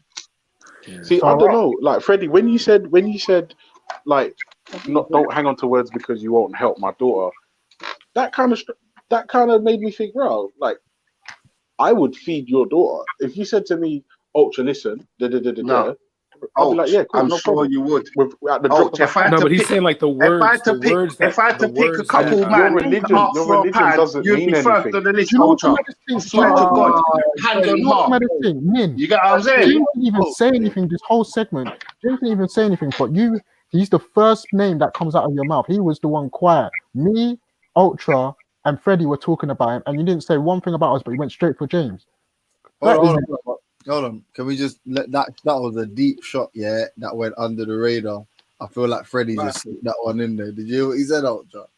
What? No. Huh? Freddie said, nah, don't take it as a shot, man. Ultra knows, man. I got nothing but love for Ultra, bro. I'm saying, if I was to ask for £1 one day online, if I was ever to go crazy, yeah, I'm trying to show you, and ask for £1, Ultra would be the first man I ask for that £1.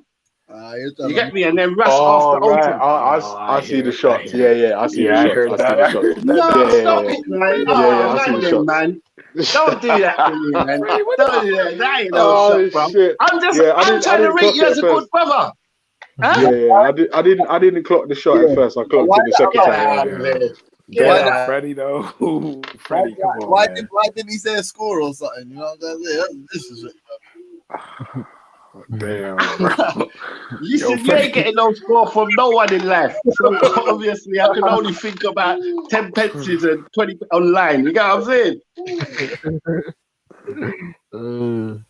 I didn't even clock the shot, you know, but I got it second time round though. Nah, But, Ultra, you man, know. you know, one thing about you, I could never be mad with you. You know why? Because your heart's clean. I've noticed that. You get me? Just my personal opinion, innit? I don't know about anyone else. You get me? What I've noticed online, you got a good heart, so I can't be pissed at you. Like, even if you say dumb shit, I still just smooth over it. But You know to what I be mean? fair though, I'm a man, innit? So I'm bound to say some dumb shit at some point. You get me? Yeah, bro. Yeah, like You know how what I mean? he You doesn't know like how, celery. Human That's beings. Yeah, bro, man. Shut up, bare That's Bradley. people, weird. Shut That's up, so bare Bradley. weird. people must think I'm dumb in the chat because the way I talk and rah. They must think I'm an idiot. You get what I'm Nah, I saying? But don't they think so. don't know I'm running a 5-bedroom house and whatnot. My car's up to date Mashallah. and whatnot. You know what I mean? Wow. Really, MA Brown's backstage. You know what it is though, Fred? Yeah. Oh, good. James's big brother's here, so he's gonna behave better. Nice. Go on, Jay. No, I was gonna say like obviously I don't think it's even always badness, man. I feel like yeah, like a lot of people come on to debate these ideas and topics and that, and when people like, especially like Rastak and that, they have not extreme views. I don't know what the word is, but you know, like they back their Polarizing. Yes, thank you, Brad. They've got very polarizing views, and they take like weird sort of, not weird again, but like different kind of stances on things where like someone like you is like the slavery isn't even a deep topic. We don't need to break it down. Some people want to break it down, but then the second they break it down, it makes other people that have quite strong views the other way. They want to debate it, and then you want to reach some kind of conclusion where it's like, whose makes the most sense, who's telling the truth. I don't think it's always as personal as other people make it, man. I think sometimes people make it a bit more personal than it needs to be, bro. Facts, JJ, man. I swear my mum, you know. Like, I talk to Ras on all these guys. Like, the Ras I can vouch for, Jedi I can vouch for. I talk to them, and trust me, they don't give a fuck.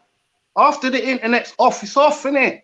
Let's get to real life. Yeah. But I think you know the people they get angry with sometimes. I think they think that too, and I think everyone's sometimes like everyone's trying to second guess what everybody else is thinking. But it's like, bruv, we're all sharing this space to debate these ideas, isn't it? So Really, MA Brown's backstage. Ultra does not dislike man if he disagrees with man's idea. I think, I'm being honest, Fred. If you're being honest as well, it's more one-sided. Like it's more, and that's not from Ultra side. It's more the other side is like why would Ultra do this? It's like, but that's his opinion, fam. He's allowed his opinion, isn't it? Like, if you don't agree with you, don't. Yeah, agree. but remember, certain men are invested in the thing more than man, innit? So when you see them spazzing out, it's the investment. It's not necessarily they might care. It's just that they might have this opponent to brush up or prove this point, and then they're on to the next point. Yeah. Do you know what I'm saying? Where I'm not like that. As soon as it gets combative, Jay, I'm off. Yeah. That's the right way. Do you know what I'm saying? To be honest, I shake sometimes because I tell myself to do that, and then you just get caught up in it for a moment. Like, I go back and forth. Definitely, I go back and forth. I even went back and forth with the Z gal, innit? The last time, you know what I mean? Are you talking about Zabeda? Man said Z girl. Yo, Freddie's funny, bro. I like this dude. Zuzu, you know. Freddie, Zuzu, eh? I know you got a back for the fierce them, yeah, but that Analyze Dunya's got some funny videos, man, when you get a chance. Yeah, Analyze Dunya. One thing about these mad people, I can't even say they're mad. God bless them all. If you're overzealous in your thing and you love God more than me and you want to display it in some mad ways or some ways that I want to agree with, go ahead. Because it doesn't rely or depend on my salvation. I don't need to fix you up to get through, if that makes sense. Freddie, MA Brown's backstage. I literally just tried to get Freddie to watch your channel, Analyze Dunya, and then you take the piss. I can man say Freddie loves Rob for the sake of Allah. See it there? Hey, they got me in a nutshell. Oh, wait. Okay, this internet thing is funny, man. Yeah, I like how his videos aren't like too long, and you can just like get like the crust of what the argument was, just like right there. What do you mean his, bro? Analyze Dunya is a black African woman member of the KKK. The woman. Man said a black African woman of the KKK. Wait, Freddie, are you there? Yeah, brother. Yeah. In your opinion, MA Brown, what you're on. is an Islamophobe? It's the same as what's the one for the Jewish people again? Anti-Semite. Yeah, that's it. They're cousins. You get me? You throw them out. No, when you want to stop break people it from down. doing things. Break it down. What you mean by that? Like, do you mean Like basically they're blockers. So if you wanna stop people from inquisiting and finding out certain things, you can use that as a blocker. Do you get what I'm saying? You can throw that a label on somebody Do you know and what that will shut them up. No, hold on, because I feel like it's an unfair equivocation. Like when you talk about anti-Semitism, anti-Semitism. The way I understand it is through the denial of the Holocaust. But then again, you know, Muslims were bombed in Iraq and Syria and Yemen. Anti-Semite, and the way I understand it is non-criticism of Jews. Okay. Well, that's the way I saying. understand. But when you're saying critique, I was talking about denying the Holocaust. No, I don't deny the Holocaust. I just deny that. I deny that you've got the monopoly or or you own the rights to sympathy, and no one else should have sympathy in the world. Yeah, that makes sense. Well said. Yeah, that's what I'm really. Yeah, I like that's that. what I I'm like really that a up lot. to. You get me? Yeah, I'm up to that. I don't give a fuck about what happened to you because it happened to Africans first. You get what I'm trying to show you. So my heart goes out for them. I said I don't give a fuck about. Yeah, you could have left there. The first part was beautiful. The second part, I don't know. Cigarette might get you nicked in some countries. Still, I'm not gonna lie. I think me and Freddie could get along, bro. I like that. Really good. That was good. Yeah. I reckon Freddie's like. Remember that guy in the Fresh Prince of Bel-Air episode, the one that invites Will to the fraternity, and you're like Carlton, Brad. Nah. I'm the one that invites Will on the robbery and he don't go. Nah. I'm just like mindful of foolishness. You know what I mean? That's all it is. James is such a fucking cunt, bro. Have you seen the episode I'm talking about? Yeah, that's why I'm kind of ticked. I ain't gonna lie, I'm getting a tad bit. I'm that was joking. the most triggering episode. You're way richer than Carlton. Let's be honest. You're far more money than Carlton ever had. And you've got more Ralph Lauren and Abercrombie and Fitch than Carlton. I don't know why you think I wear Abercrombie and Fitch. I do not wear Abercrombie and Fitch. And Holiday. Okay. Hey, Brad, I know for a fact he's got a bag of Carhartt though. Okay. So I'm gonna say this, Freddie. I'm gonna say this. Did I just say? Yeah, I did. I'm sorry. I was gonna answer MA. But no, Freddie. First of all, I wear Carhartt to hunt. So you know. But yeah, go ahead. I was just rating you, but now I see we ain't gonna be that close. God bless you, man. Only Hey, Brad, do you wear your jumper over your shoulders? Hey, he only does that when he's wearing his fanny pack. If he's not wearing the fanny pack, he ties it around. MA Brown, I wear my jumper over my shoulders. No, you don't. I know. And I bet you got the matching sweatband as well, innit? No sweatbands. No sweatbands. No sweatbands. A crew neck FUBU jumper. It doesn't count, man. It's what? Hey, speaking about you know Trading Places, yeah? Yes, sir. Best film ever made. What? Yes, indeed. You know the scene when them white boys are singing to the girl when Zedekai, my friend. Constance will fulfill your needs. Winter, spring, What that one? Yeah. That was some high society shit, you know. Yeah, that was upper echelon singing. But do you know what the funniest thing is? It was absolutely shit. Like it was absolutely shit. And then the guys finished singing in their dirty little puff shorts, and one I of them put know. no. And they thought they were the shit as well, patting They each other thought on they the was back. the Like, well hardest. done. Oh my lord. So M.A. Brown, did you mean that song? Yeah, that. Fuck's sake. Yeah, I love that movie, man. My man comes and tries to get back into the circle, innit? You lot, man, trying to say that's Brad. Fuck. Wait, which one? Winthorpe or the dudes that are in the society? I don't know. Now Winthorpe too rolled, innit? Like now he's got a prostitute. He got fucked up, bro. Yeah. Do you know what? Do you know what's funny, bro? It's the clothes that he was wearing when he came into the fucking club. I was like, dude, you know what yo. I mean? Serious. But, you saw that movie this is with the Eddie thing. Murphy? When you take man out, out of their environment, Brad, and you put them somewhere foreign, like certain man can't function. Bro, never. That's a big example, you know, bro. Yeah, they sent that man to the Lulu bin. If he didn't buck the prostitute when he bucked her, and she said she didn't have a little, you got what I'm saying, fam? Loony bin. And remember, bro, he tried to commit suicide, remember? And it failed because the gun misfired. Dog pissed on his leg. And dog pissed on him. And then he's like, you know what? Fuck life. He was like, fuck life. Lottie says, she said, no one wants your drugs around here, Freddie. Oh, respect, man. Oh, respect. Oh, God. Don't worry, man. Freddie, Come back. that's a direct quote from the movie. Yeah, I know, brother. That's actually good. But are you listening? Yeah, hey, brother, you good though? Yeah, my brother, you cool? Yeah, I'm sorry about that. Yeah, no, that's cool, man. No, not you, Brad. I'm saying, Brad, you're right, bro. Okay.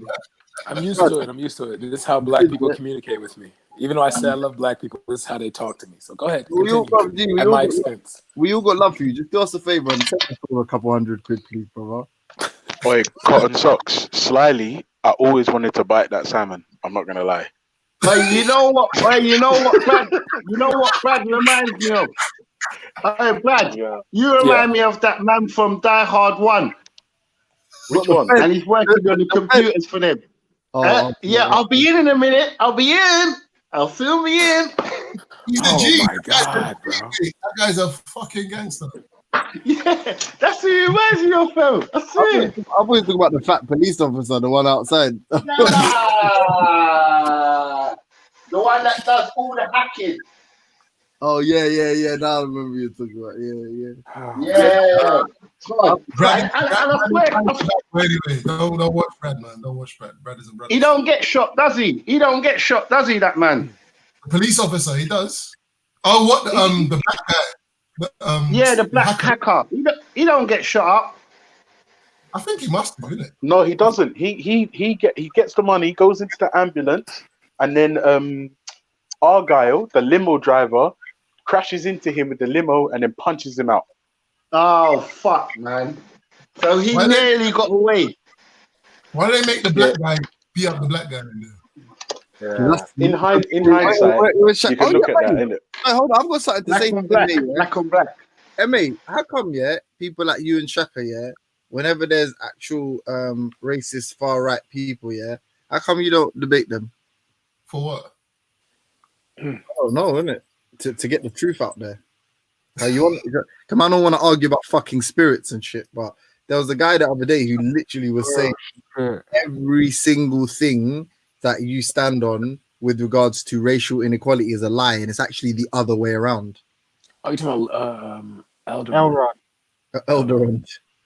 Yeah. But you know what, fam, don't feed into Elrond. Elrond sounds like he's 1 or 2 pills away from you know what it is, isn't it? Yeah, he's a big wig up. But the point is that's the information, like bringing information or bringing source material to refute somebody like that actually has some kind of truth value. And it's like you lied about that. That's a disrespect to M.A. Brown and man like Shaka. That's a disrespect to them because they need a higher caliber than that fool. I don't think so. I don't think. I think. Damn, yo, what the fuck did I do for? What the hell No, did I do to no. trill for Ebo though? For real though. Damn, why is everyone saying I'm gay, bro? Whoa! Good gracious. Trill, you need to relax. Yeah, wait, hold. Yeah, Freddie. To respond to Freddie, yeah. Can you guys hear me? By the way. Yeah, you good. Yeah, like, do you know what it is? Yeah, when he brought that data, Elron brought that data. I felt like that was, like, oh, okay, he's proven. But then James, like someone like you, and if you and Shakara were on the panel, card, this is you guys' topic, isn't it? You could have pointed him there and said, "Hang on a minute, that is only Nah, dealing." you know what? I don't. If you argue with a madman, right? Guess what? From far away, you can't tell who's crazy. So, do you not think people like Tommy Brown Tommy Robinson are madman? Yeah, of course, man. But he's mad why on a do you guys mission, spend your so time he's arguing different. with him? He's different because you can expose the mission. You don't have he just makes himself look mad anyway. But you just expose the mission what he's on, innit? But that Elroy guy's just like a prick, innit? Who the fuck is he when he's out? No. He's a paranoid. He's a paranoid shook He one. can't string a good sentence together, bro. Like, So it's no, long. don't do that. Don't lie now. Like, yes, he can. Well, I've listened to the brother, and I don't know what he's talking about all now, blood. Listen, he's making clear. He's making clear points, but they're What? lying. They That found white people don't have enough children. That's all the only point you're bagging on about. Hold on. Do you think I'd ever engage him on that? Like, that's Jupiter and Hector. That's their thing.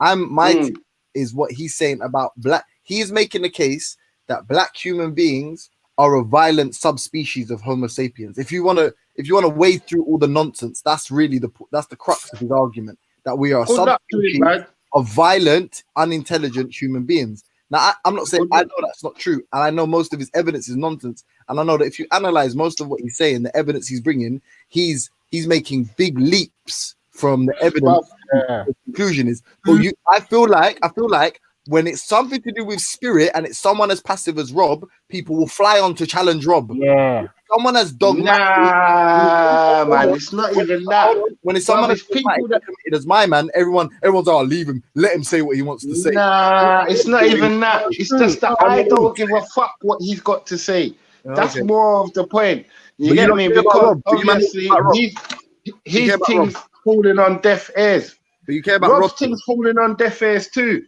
You lot all I jump don't on. give a shit about nobody, realistically. But I like them two. But I like Rob over my man. I like Rob because my man can. At least Rob tried to disguise his thing. You get me? My man just flat out. You know what? Yeah, you know what? Because obviously you mentioned me and Shakara. Shakara, I can't speak for Shakara. He might well, at times, feel like he needs to debate them type of people, and probably he doesn't. Yeah. For me, like Rob is lucky to get my attention. There was a time when I wouldn't speak to Rob, like period. You get me? So. Like this, whoever the guy, I don't even know what you're talking about, by the way. I weren't there, innit? But this Elroy. So sorry to cut you, but you're right. I don't know much about the guy. I'm so sorry for even saying that he chat shit. No, I don't even. I don't mind, bro. Yeah, I don't know. I know the guy you're talking about, the Legolas guy, innit? Yeah. yeah. I don't even know. I wasn't even there, bro. So I don't know what you're talking about. But no, generally, I was thinking this the other day when I jumped on. I was thinking, it's funny how like whenever this guy's on the panel, it's like it's left to someone like Raf or something to discuss with him, and all of the people that are not passive in these debates, not saying Raf is, but all the people that are not, I can say I'm passive. They're very interested in people like Rob, who genuinely is passive, who's genuinely like, okay, let's discuss this. Okay, let's discuss this. When someone's saying, no, you're chatting shit. You're chatting shit. You black people are this. You're lying. Slavery wasn't. Slavery's ended. This is a lie. This understanding of geopolitics is a lie. You're wrong. Brother, does anything what you're saying or any of them statements, they don't sound normal.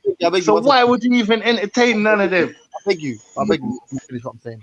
No one's on that. No one seems to be on it. And the only people that are on it, they want to dance around with this ethno-nationalist, basically like humor him with all this, white, what's this, great replacement and that. But the topics where he's actually saying this is a fact about black people. This is where you black people are liars. This is where you people are more dangerous. Even showed, hold up. But you want to challenge? You want to challenge why spirituality is rational, blood? Fuck, you know. He even brought data to show why he says it. He always brings data, and it's always the data is correct. the analysis is never correct. It's always Yeah, yeah, of course. The tail, that's right. yeah. But you have I'm to. gonna say that affirming your own cultural dispositions is more important than battling like you gotta pick your battles, bro. Like battling man like that is just not worth it, innit? Like whatever he's coming out with, he can either flipping, publish it, go and do some proper research, publish it, and then get your back in it. Like, I'm just not interested in my man, innit? Fair enough. I just know that when every time like this dumbass that fucking 6-year debate was on, people just came from nowhere, and this guy was on for time, like talking about I've got UK statistics to prove that black people are more likely to kill white people, therefore black people are more dangerous or something. You know what? To be fair, like if there's any who's his audience, innit? His audience isn't black people. To be honest, he's not trying to change the minds of black people to make them believe that they are what he's saying they are. No, he's trying to say he wants to come back. Wait a second.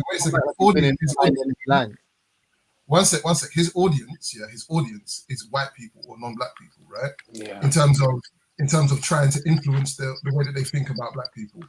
So whatever white people are out there that are going to believe that, they're going to believe that regardless, innit? Like they're not going to take a sane white person and they're going to hear that and be like, yo, yeah, it's true, Like let me look at black people. Like I'm not interested in what they think anyway. You know what I mean? So like if it's a case of you think that we're there to kind of, I don't know, gatekeepers of, you know what I mean? Or I'm not telling you what to do. I'm just saying that it's mad how. And you're talking about the German colonization of Namibia, not. You're saying that, yo, we would rather like almost like it's like a pussy move. Like, okay, we're gonna debate Rob because he's not, he's passive and this guy's aggressive. Like some of the wording you even used in your claims or whatever is very suggestive. Like, don't act like it's not there. Like, I know what you're saying. No. Let me phrase that. This. I said that. I didn't say what I said. That is facts, Emmy. Oi, check that, Don. Check that, Donny. And boom, now I've only seen my man once talking to Jupiter, and I couldn't even be asked to get involved in that because Hector was involved in the conversation. And the next times I've heard him speak, he ain't spoke no crazy talk. He has spoke racist, but we're expecting that from him, innit? I'm not judging you, yeah. I'm not judging what you should do or shouldn't do. It's up to you, innit, what you don't want to discuss and what you don't want to discuss.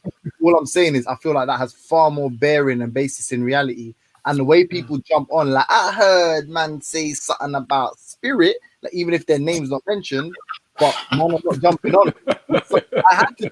Both times I jumped on yesterday. Why did I jump on that? I thought I wasn't even going to jump on, yeah. And both times I jumped on because I heard what he was saying. I was like, well, it's fine. Let's say he's right. Yeah, let's say he's completely right that white people have far more to fear from black people than black people have to fear from white people. Yeah, I would like to at least make sense of it before I accept it, because people hearing that on the face of it and him saying I'm pointing to this .gov research or whatever, then I'm like I feel like that's more of a point to engage on than if I heard something about atheism tomorrow. Because how many times have I heard someone say something about my worldview be atheism and that's nonsense? And I'm like, this guy's a dickhead. And I'll stay in the chat. But something like that, it's like, no. And then when Raf's like, I don't know, man. I don't know. Yeah, I don't know. I feel like, yeah, I don't know. All right, I'm feeling chatty today, so bring him in here and I'll fuck him up.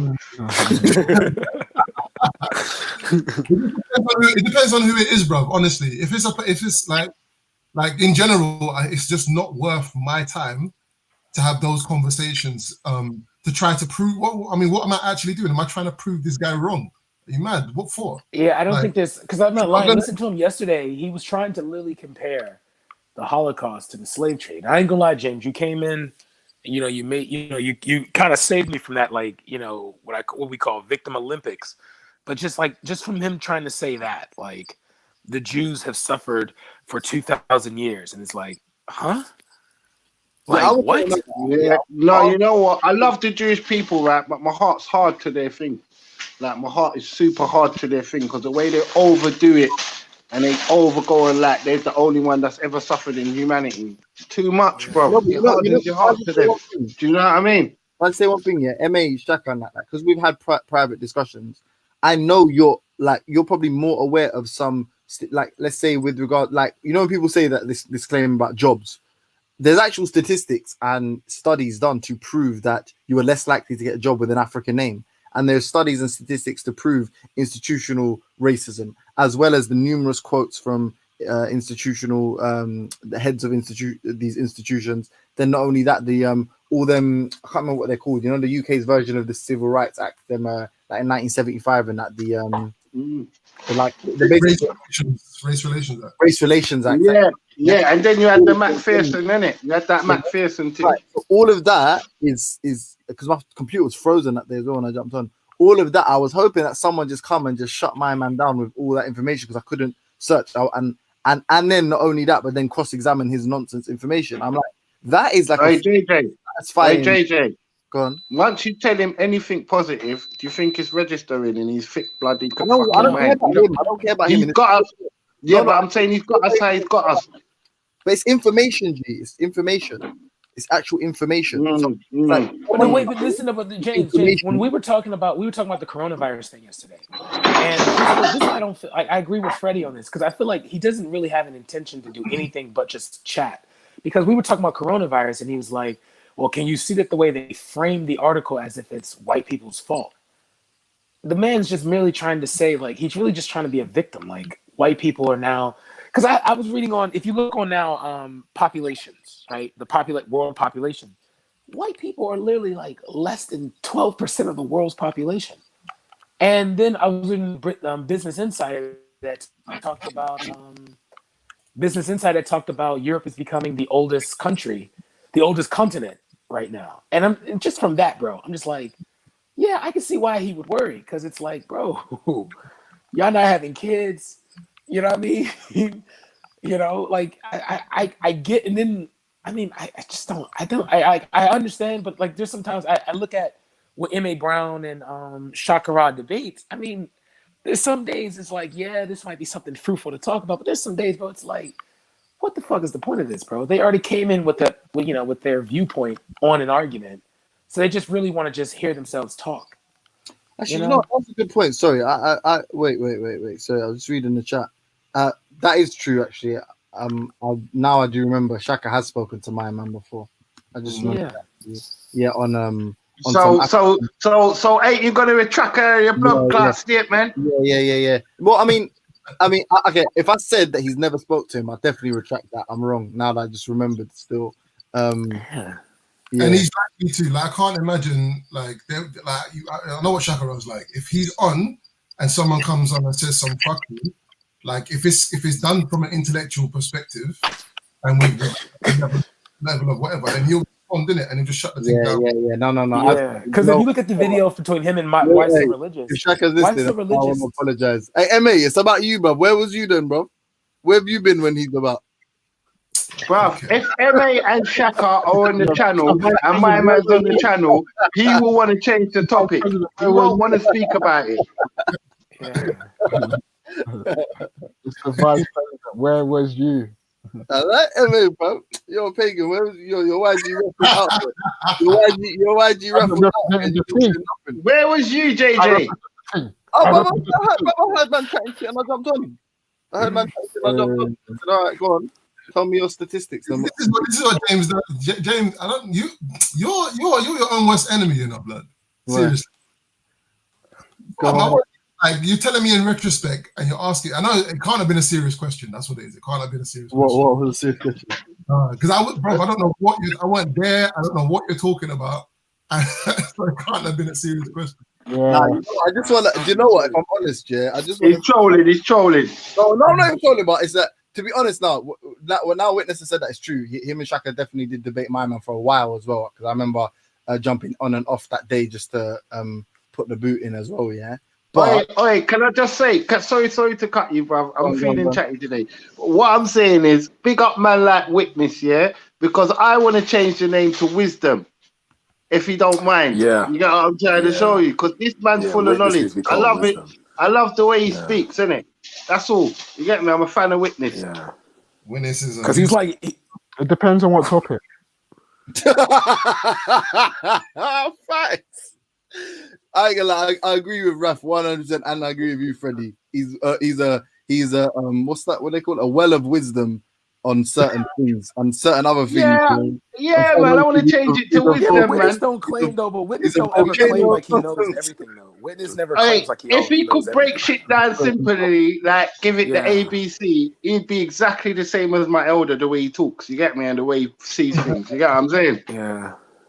I can listen to Witness debate all day because he goes like he comes like very cordial at first and then he just goes like you stupid camel pisser bitch. When Witness pushes the button, boy, it's a serious Hey, thing. listen, MA though, yeah. So just to keep it true, like I just wanted to show you, man. Yeah, your argument about spirit was stupid. Go on, James. and I wanted to use El Rondo as my reason to show you that you. But no, Shaka definitely did fuck him up. Still, I actually remember watching that. Still, he fucked him up. MA, it's only MA left now. Nah, they trying to target. You've been trying to get at me for months, bro. You see what James does? He acts like he's my friend, yeah, but secretly he wants to fucking do me over. Bro. Hey, big man, don't watch him. You know, I got James as a spy somehow. I don't know why. I don't know if the Ethiopian agency sent him or the English government. I'm trying to work out which one. Where's Morocco? Yo, the Ethiopian agency wouldn't take him, bro. It must be the British fucking. He's from Tunisia, bro. Y'all need to stop. Put some respect on his country's name. He's from from Tunisia, bro.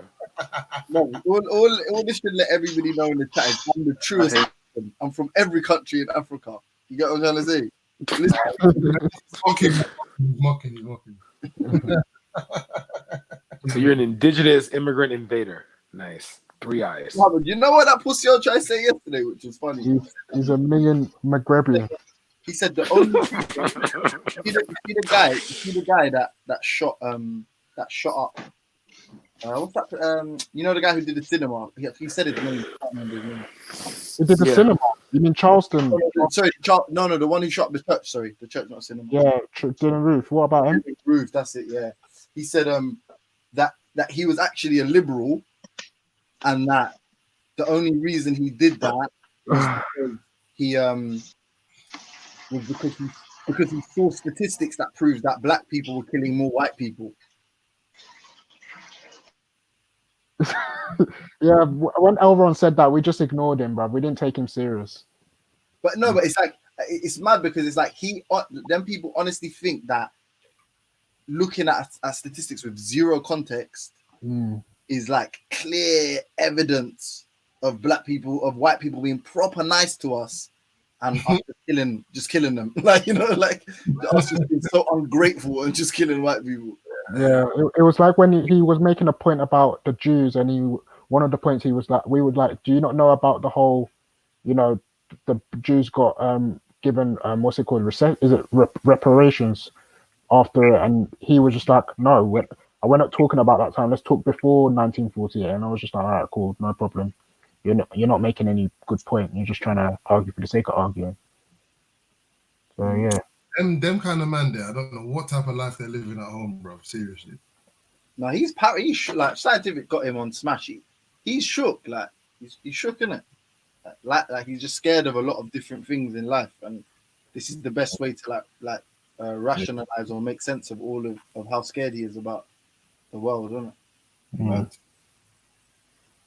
You know what I mean? And you want me to debate them man there? I mean, Brumba Cloud, be so brave. No, Rasta, you can't do it. Nah, but to be honest with you, same way you weren't debating the all spirit and that, so you get a pass anyway, Fred. I kissed his teeth.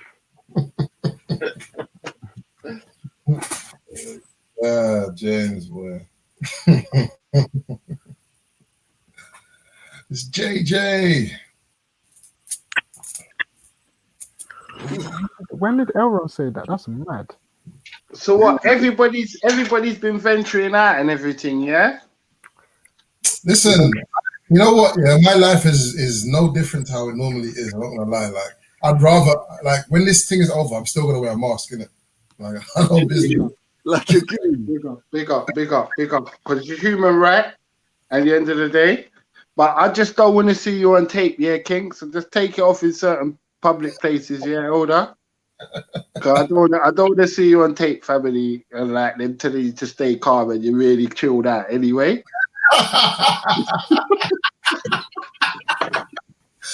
Relax. No, please calm down, bro. You know they way. No, man. I'm telling you, yeah, man. Like, to be fair, like, I've got a really big like roof terrace in it, so we don't even like, and we live right opposite like flipping like co-op and all that shit in it, and it's like So everything's on smash, innit? everything, bro, everything. The doctor, Barbecue's been running and all that, then, innit? Yo, James, did everyone say that what's it called? White people are more closer to bears than black people. to bears. Do you know what? Just one point quickly. You know when racist people compare black people to animals? Yeah. I'm not offended by that, you know. Like I don't like. I see the point. I see. Obviously, we degrade animals, and we but we are animals in the anyway. I'm an animal. Of course I'm a bloody animal. You get me? Huh? I said, of course I'm a bloody animal. Yeah, we're all animals. Yeah. So why I don't know why people think that's an offensive thing to say. We're all animals anyway. So I think if it's part of the psychosis that we're under, where yeah, the way we're viewing other sentient beings. Yeah, it's true. Yeah, I can agree with that. And cause they lord over the animals, if they compare us to animals, that's kind of another form of their degrade, like former way of degrading us. But if you rise above that, because even what Shaka was saying the other day, where like man don't mind compared to being a monkey. I didn't even give a fuck because I knew I was a silverback anyway from a long time. Tear your head off with one. You know what I mean?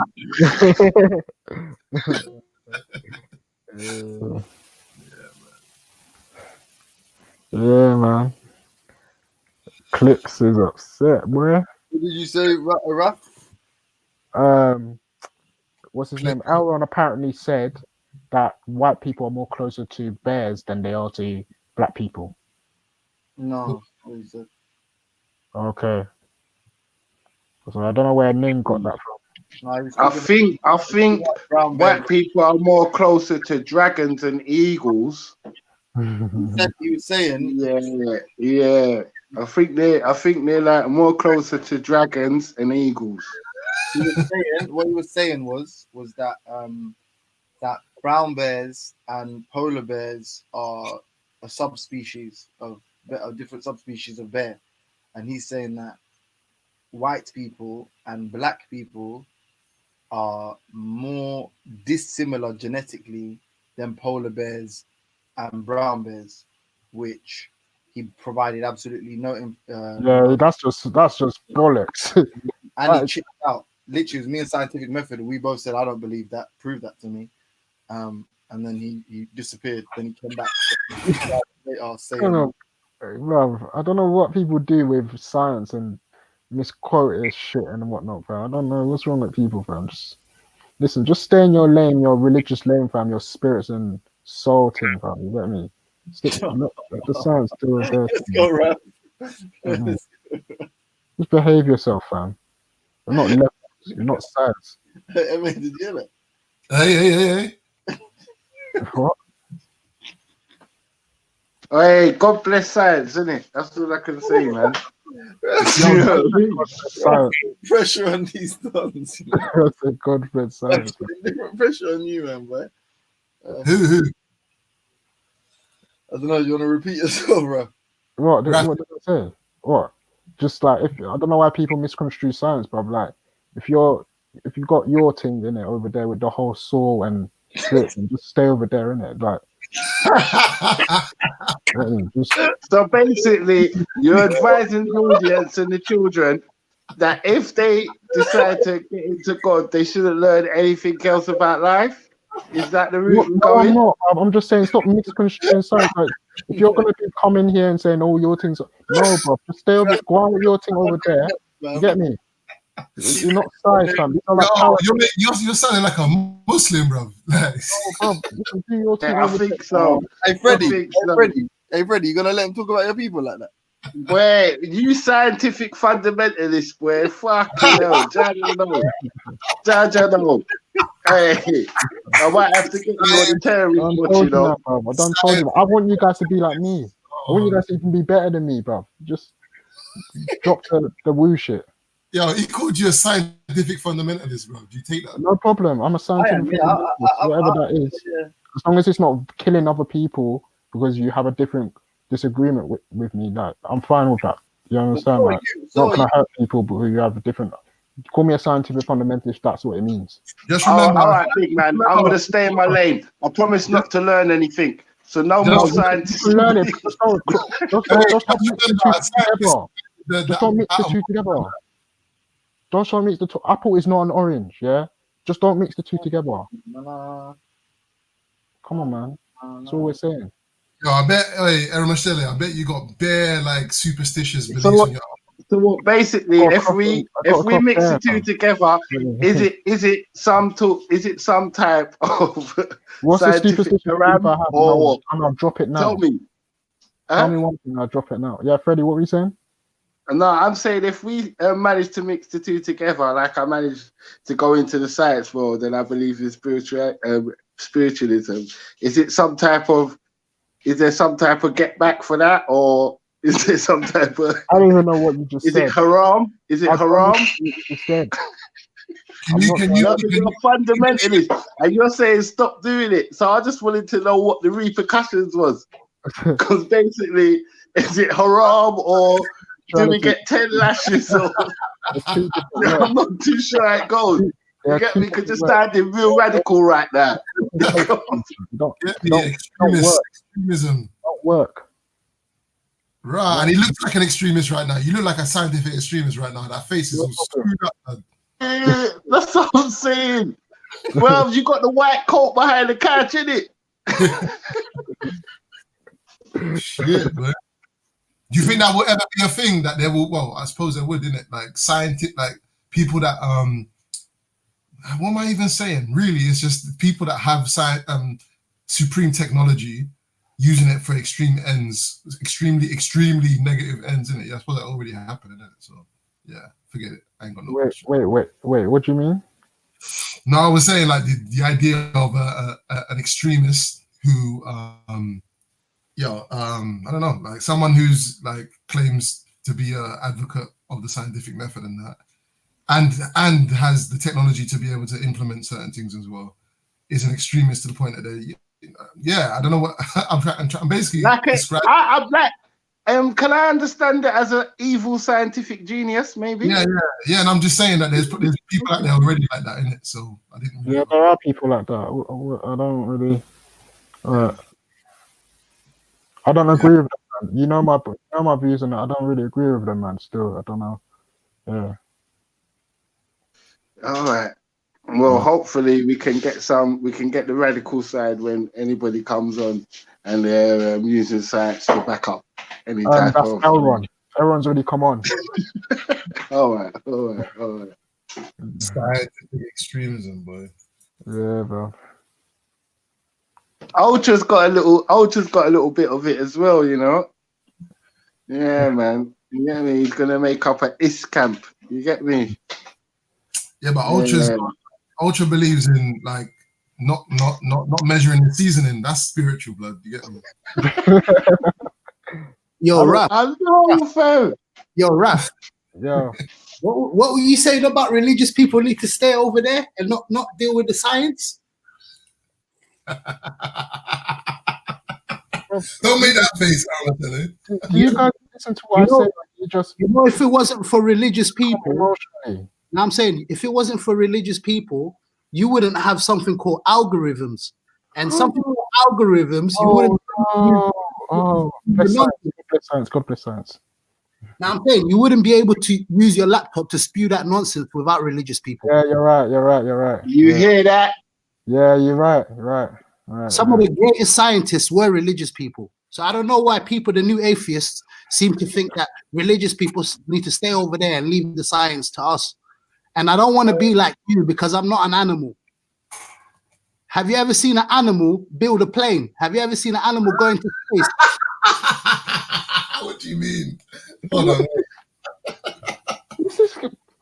No, that don't even make sense, bro. I'm not gonna lie. Hey, that's why I like. That's why I bro. like the convert of atheists better, like Ultra and that, because they're more calmer. These radical ones, they're over the top with it. The Vellies and the.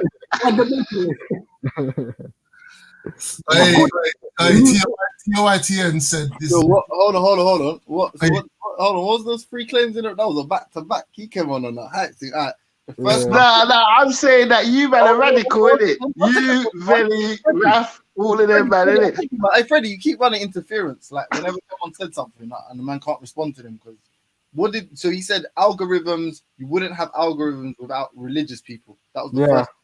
Yeah. Okay. So are you saying that the first computer? So every stage of an algorithm's use and any stage of, let's say, the sort of like the principles underpinning algorithms, you're saying that all came from, I'm guessing you're gonna say Arabia, right? Nah, in Spain. In Spain, what, like the Moorish period, that kind of period? Yeah, Ibn Sina. Okay, cool. But you know, like how, because I've heard people speak about algebra, and they're like, you know, you wouldn't have algebra if it wasn't for Arabs, right? Then that the name algebra is obviously named in Arabic, and there may be like a codification of a process in a specific region in the world, but the actual process itself or the practice of it kind of far precedes. Oh gosh, I've got pepper You in know my what I'm saying? As somebody may be using algebra, the principles of algebra, but then somebody will name it algebra. But that doesn't necessarily mean they created algebra. You know, algebra is actually a name. It's actually a guy. I know. Are you understanding what I'm saying to you? No, I get you. But his actual name is Al-Jabr. That's his name. They've westernized it. Yeah. I agree. So I'm saying, but so it's almost like I remember someone once said the scientific method was developed by an Arab or by a Muslim or something. But then it's like, but the scientific method, the basic principle, you could say that was the laws of logic. So, or you could say so that Jay, any experiment can we agree? in history in a hieroglyph. Do you get what I mean? So can we agree that religious people push science further? Can we agree that? No, we can agree that we can. Possible. Listen, it's a double-edged sword. We can agree that. No, it's not a double-edged sword. It's either yes or no. Do religious people push science forward? I'm gonna go to the shop. I'll be back. Yeah. Okay. Always a double-edged sword or fucking two-way situation or catch-22. Discuss with you. You make it difficult to discuss with you. So I'll explain to you that someone could say it in two ways. You could say that one, religion has held us back, that we would have made more scientific advancements had it not been for religion. And someone could say the other thing, which is we would not have made any scientific advancements with religion. One thing you will say is historically people have been punished, have been considered heretics and whatever, some scientists, if for trying to further the scientific method when it flies in the face of religion. So there's evidence that would suggest that in actuality religion has been restrictive of science. And then there's other evidence, which is some of the greatest scientists ever have been religious, then therefore that's evidence to say that and even there's some great scientists now that I imagine are religious, so you could say that's evidence for the other way. It's a double-edged sword, isn't it? You can look at it both ways. I don't see the double-edged sword. I just see yes. Yeah, I'm saying I just see yes. The religious people have forwarded science. A bias there that you've got, isn't it? No, I'm not even biased towards religious people, but it's just a yes, fam. Because obviously we know it goes the other way as well. Like you got not a child, innit? You know it goes the other way. Do you know what I'm saying? So obviously, it's yes, innit? No, James. Consox made a good point. Still, she said that even if they were religious, did they use their religious? No, that is that is a really good. Sorry, big up Cotton, because in actuality, most scientists, the whole concept is like based on falsification, isn't it? So it's like you don't just take what is given. You know what I mean? You don't take what is given as an explanation for something as standard. You test, and that's why, be it fucking Galileo or Copernicus or whoever, is considered to be a heretic. right? Because and even it's funny because the same arguments are being used now in a lot of debates, like witness scientism. You don't believe in science, but it's like most of your understandings of souls and spirits and all of that is predicated on. I mean, let's say Shakaraz is different, for example, but it's predicated on these kind of allegorical tales or these kind of hyperbolic terminology used to describe what do you call it, to describe reality, you know. That's what you're actually using. But somebody might say that if you take a fundamental stance in opposition to the Holy Spirit, and you would have been considered a heretic. You would be considered a you know what I'm saying? So to say that because a guy called algebra came up with with algebra, and he because of his faith system or whatnot had something to do with it. Come on, man. Like let's be honest. Yeah, his faith system come up with it. Okay, let me ask a question then. Huh?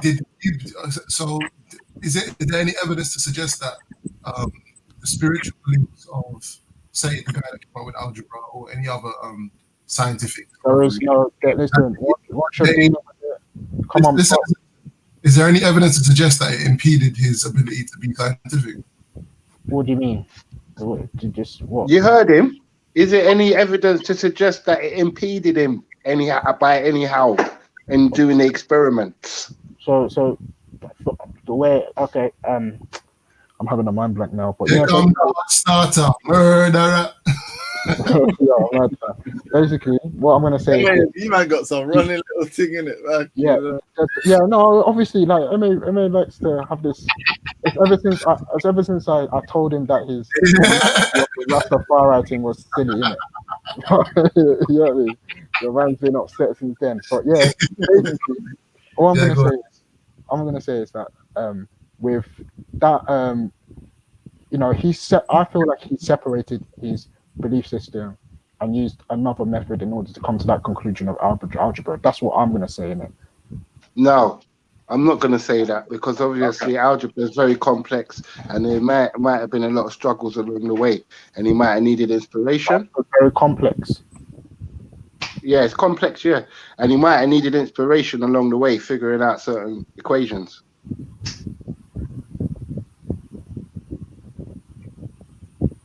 All right. Let me ask you, JJ and Ermasele, is there space, is there room in your world for people that have spiritual beliefs? There's room for people like you. Obviously, bro. What do you mean? I don't have an issue.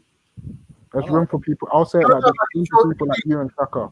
My whole family's religious, bro. Oh, like if you're building a new world, yeah, or a nation or whatever, doing a SimCity thing, would you like insist that there are people that have spiritual beliefs there, like to balance it out, or do you think it'll be better off without that? Forget about your family.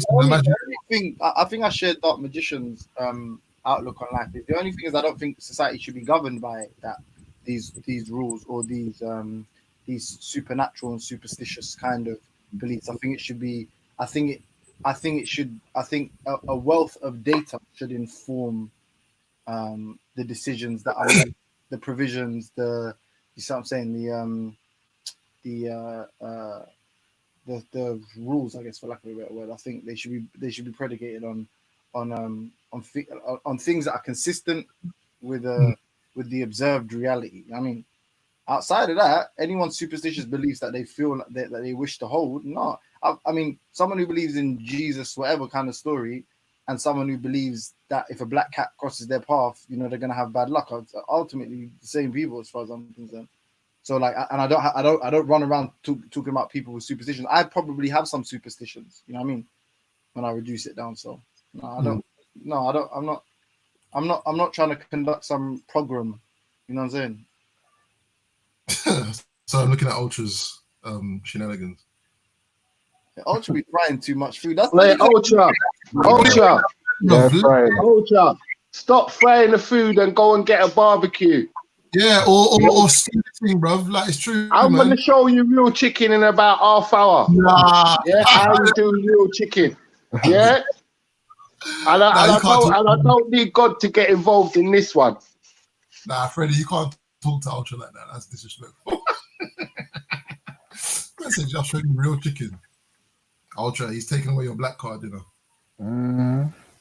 Someone's backstage. Nah, I'm saying those were that was popcorn chicken he was Yo, cooking. Malik,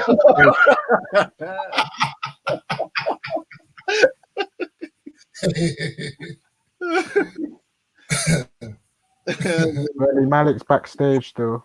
Hey, I'm not gonna lie. MA, like I said with your thing, yeah, I rate like what you said. I would even back it. Like, remember, like we don't need to go back into this whole thing. Like, your thing is, I think this is better for my people. I think this is a better. I think this is culturally significant, bro. And I think it does far more. Actually, like, I even say that their team doesn't even disagree with science here. It's just the fact that when they're going into certain things that they feel like they need to also include, that's where I would say it conflicts. But most of it doesn't conflict with science at all. And even even Malik himself, he's a Muslim, but I would listen. Like he said it there. He said it there earlier. He said, "Yo, listen, my thing. I'm not like everyone live their own like the way it is without hurting anyone. That's fine. Like I have no issue with. If I had a choice for the whole of Africa to be half Christian, half, or the whole of the world even, fuck it, yeah, to be half Christian, half Muslim, half whatever. I think I'd probably prefer it to be African spiritual system, the African spirit. Aside from trading human beings for alcohol, yeah, the man are perfect.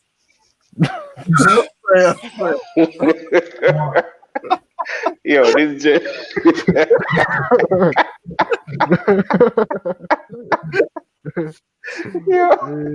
yo, this James. That might have been one of your lineage. That might have been one of your lineage that done that.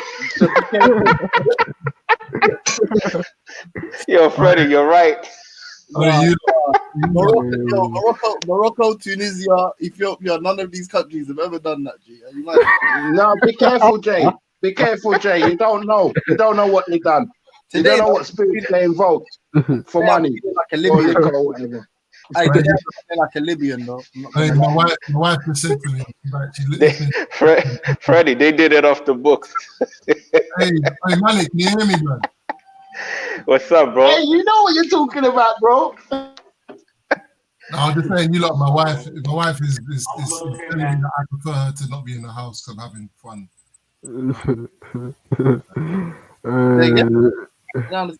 My wife just came in. She came from far outside, and she's looking at me. And she's like, "This is what you like, innit? Space to yourself." Jeez, come on, come on. Yeah, we're gonna find JJ a wife still very soon. My brother. Yeah. Yeah. You're gonna go trawling through Essex for me, yeah?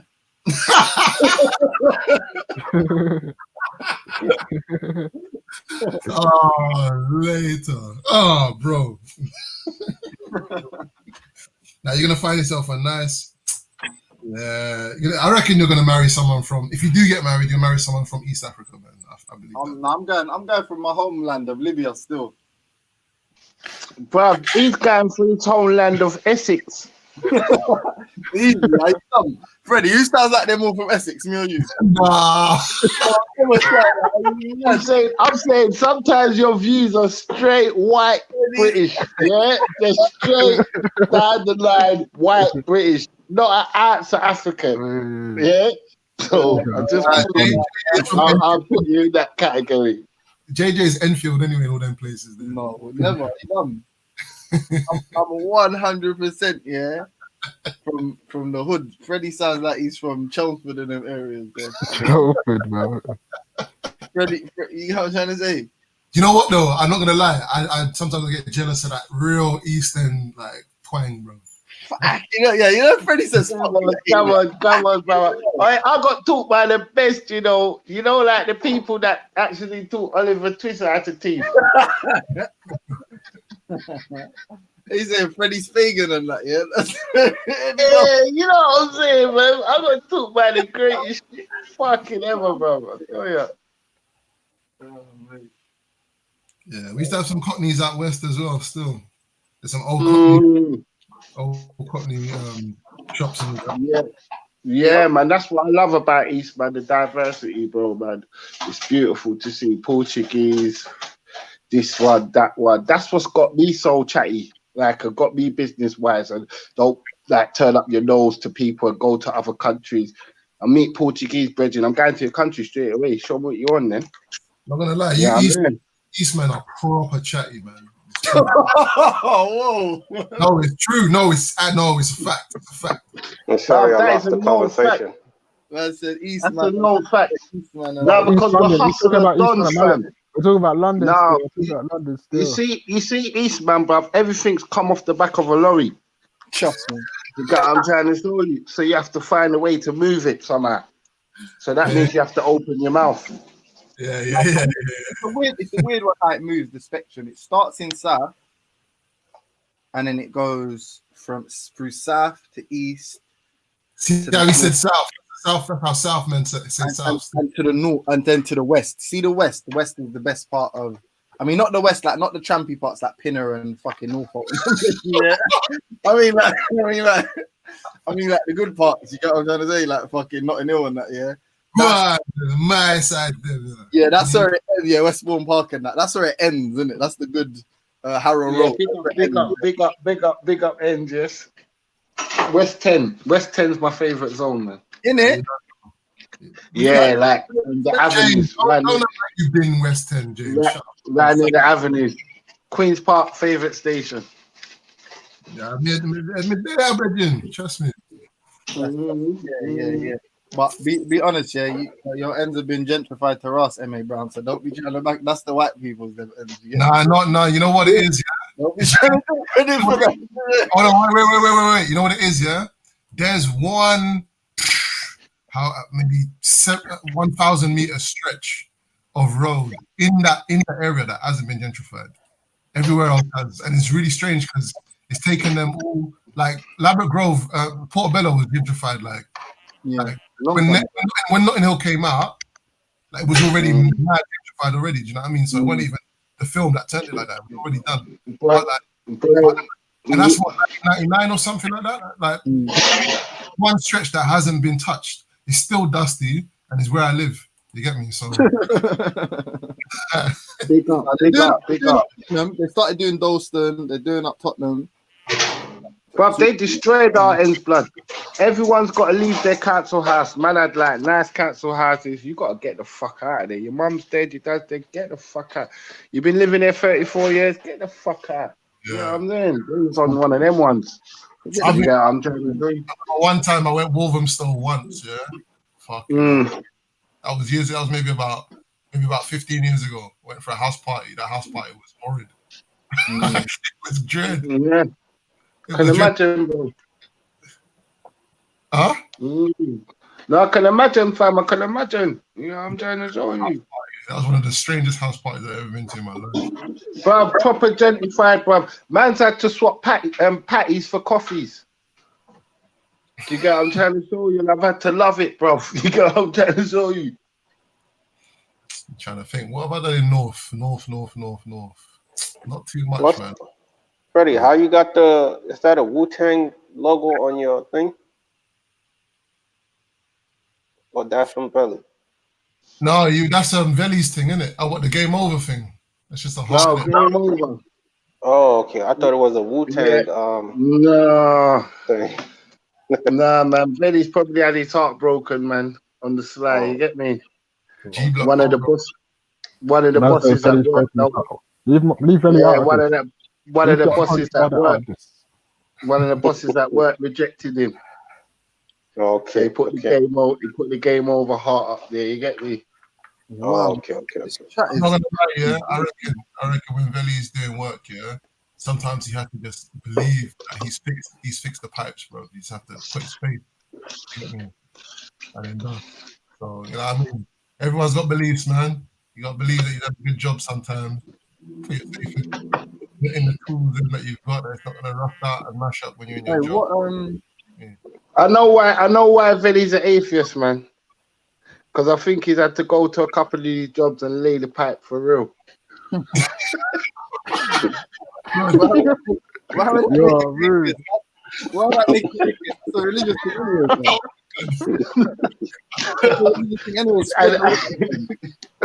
And when he got to the old white woman's house, she's like, "Oh, I didn't know you was black. Come in." Oh, no. Yo. If Kelly weren't married, then we'd have to take this further still, but it's got to end there. Oh, you're saying okay. You're saying because the nuptials don't mean anything to him. That's why he's an atheist. Yeah? Oh, for Allah. Yo, Ralph, do you still understand your language? Nah, I don't speak any of the languages, you know. Oh, okay. Because I was about to ask you what's the meaning of your name, your screen name. I need to find out still. My dad did tell me one time, but This is what happens when you're atheist. This is what happens when you're atheist. Caring about, like, these types of things, bro. Damn, you're half Ghanaian. No, I'm not. I might be, but I don't know. Bruv, if you ask him Darwin's middle name, him know it, blood. Well, him no know nothing about him culture. Hey! Oh, I forgot, man. Hey, do you know? Hey, random, yeah. You wanna know random though, yeah? Just quickly, Fred. Do you know what I watched the other day? Yeah, fucking sick movie. Do you remember that movie Collateral with Jamie Foxx and Jamie Foxx and what's his name? Yeah, Little Midget Man. You know what I'm talking about anyway. So Tom Cruise, you see that movie, yeah? You see it in the back, yeah? My man's like, he's like, you got to adapt, improvise, Darwin, I Ching. And I remember watching that because that line's used like 3 or 4 times in the film, yeah, Darwin, whatever. And I remember thinking, rare, like, I must have been like 13 when that movie came out or something, yeah? So I don't know when I watched it, maybe 15, 16, 17, whatever. But I remember thinking, like, rare, God knows I've been through from that point 10, 15 years, yeah, and not known who the fuck Darwin was, let alone what Charles Darwin meant or what that even really meant. You know what I mean? Like what that phrase even really meant, what man was even saying. I just, obviously it made sense. He said improvise, adapt. So I got those 2 words, yeah. And it's weird how like bear man always like, oh, you believe in this science thing. Like there's a lot of people that are atheists that don't know nothing about nothing, that just don't believe in the bullshit that other people believe, bro. Just believe it's a fairy tale and a story. But they don't actually believe in they don't rate anyone, Christopher Hitchens, Richard Dawkins, you know what I'm saying? They don't rate none of these people. They just don't believe in God. Yeah. By the way, I finally watched The Last Dance, innit? This week. What's that? Oh, the NBA thing. Yeah. I say, bro. Yeah, man. Yeah, it's serious. Yo, Veli. Mad over that though. Veli, if you're there, check Hangouts, yeah? I sent you something still. People are going mad over that though, you know? Yeah, I'm not gonna lie, yeah. Scottie Pippen was my guy when I used to watch the NBA, bro, back in the day. Scottie Pippen and Akeem Olajuwon were my guys, man. Yeah, the dream. I fuck with the dream. Scottie, I don't know, but Scottie's a weird brother. Like, why? Like, you quit on the team, man. You just because he looks weird, that's all. Why do you know what? Because he's just funny. How the fuck? I don't care. I know. You see that scene where Reggie Miller, where Mike told Reggie Miller, "Don't ever disrespect Black Jesus." Yeah. Oh my God, son. I would give everything to have played against Mike just to see. Yeah, just Reggie was exactly what it was like. Reggie was serious as well, though. Reggie Miller, the greatest clutch shooter. But what I was going to say something else about that. Because you know when you dropped it to me the other day, you were gonna ask me something. Do you remember what you were gonna ask me? I don't know, but I'm gonna say something now, so maybe it's. But you know what really stuck out to me, or not stuck out to me, that what made sense to me was when they were saying what Mike's actual greatest skill was being present. Yeah. So yeah, that was in episode 9 or 10 or something like that. Yeah. You know what I'm saying? He said, I'm always present. You don't need to do all that fucking meditation thing and all that kind of stuff. Yeah. And it's like now it's like I'm definitely guilty of I'm either thinking in the past or I'm thinking about the future. I'm not really thinking about right now. Like right now, I'm thinking what I'm gonna say. I'm thinking what I've just said. But like, do I mean exactly what I say, or I'm using it in the context of Hangouts, or for example, like when you're out in the street, sometimes you're going somewhere, you know, you're late. Are you actually paying attention to everything you're walking past, or what's walking around, or how? Do you know? Do you sometimes experience that being in the present sensation, or like do you know what it is to be in the present? Like, do you know what it is? I played basketball recently, after watching The Last Dance and actually thinking about what he's thinking about. And you don't realize it, but when you play sports as well, you kind of think a few steps ahead of what you're doing.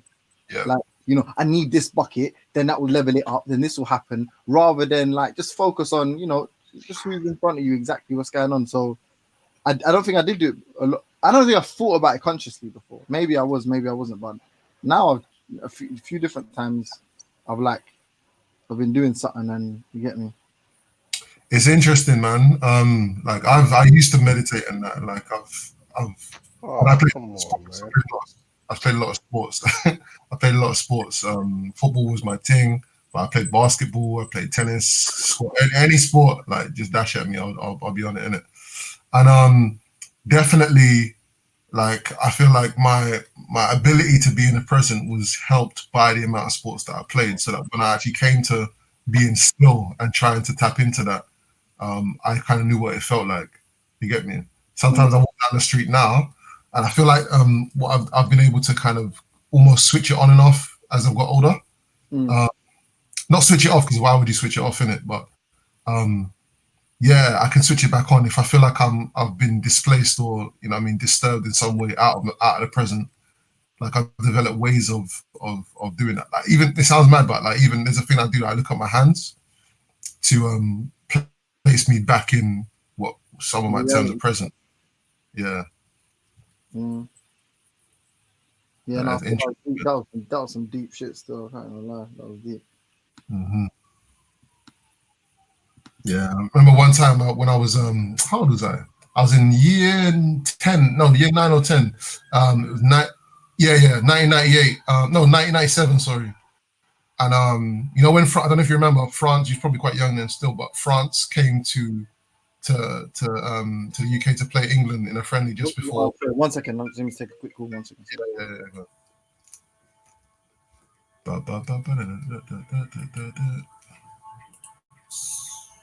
What is it?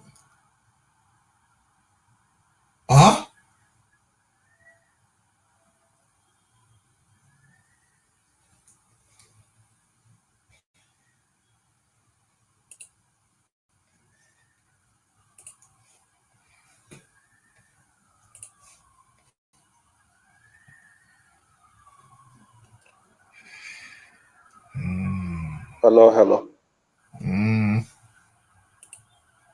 Yo, Malik. Brown, can you? Yeah, okay, cool. Yeah, I had a quick phone call. I don't know if you lot can hear the sirens in the background, but there's bare police just come out of nowhere, bro.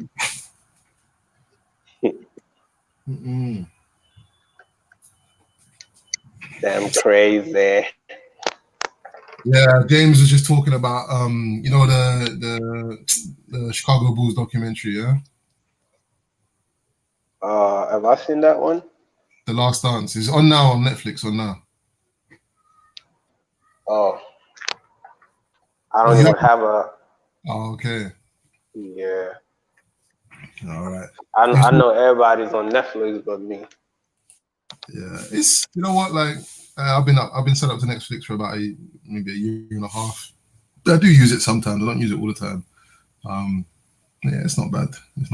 But yeah, there's a part of the documentary where Michael Jordan talks about being in the moment, so being in the present. Sorry. So the coach Phil Jackson was encouraging his players and even getting them to meditate so that they are more in the moment when they're playing. And Michael Jordan basically said, "Yeah, I don't need that shit. I'm always in the moment. I'm always in the present." He can't. Fucking hell, you wouldn't bet against it, innit? Like if the way the man plays, he's got, he's got to be in the moment to a certain extent, almost all the time like that. I think there's football players that are like that as well. Yeah. Did you play sports when you were younger? Yeah, I played both games. I played both, basically football, soccer, and basketball. But I can't remember the last time I played basketball, but soccer's like I do in the summertime. I regularly play with the Jamaicans. So okay, yeah, I would say that basketball. When I think about it, basketball is a sport that is more conducive to being in the moment. Like it's hard not to be in the moment when you're playing basketball. It's so intense. Yeah, probably because it's more of few people, and the few people is like it's like everybody got to be concentrated. But in soccer, if you're on the offensive, the last man might be sleeping. Yeah, exactly. I'm just chilling. Yeah, so yeah, just chilling and waiting for Exactly. So yeah. So you're right, but in basketball, like you, because it could be a turnover in a second, so you got to be ready, and yeah, everybody got to be thinking and like you're trying to screen the other player, and then you're trying to know what you're trying to do, probably shoot for two or shoot for three, exactly. I trying think to free your man, right? the only time I can say maybe I'm not in a moment in playing basketball is when I'm tired. Like that's when it might, I mean, your head gets a bit foggy and you're not quite on point. But generally speaking, yeah, man, it's obviously it's quite it's what I would regard it as a high octane sport. One of my friends said he was never interested in basketball. I can't remember what the reason is, but yeah, it's high level shit, man. When you're looking at NBA, that's high level focus. You get me? High level focus, high level, athletic application, all them things were.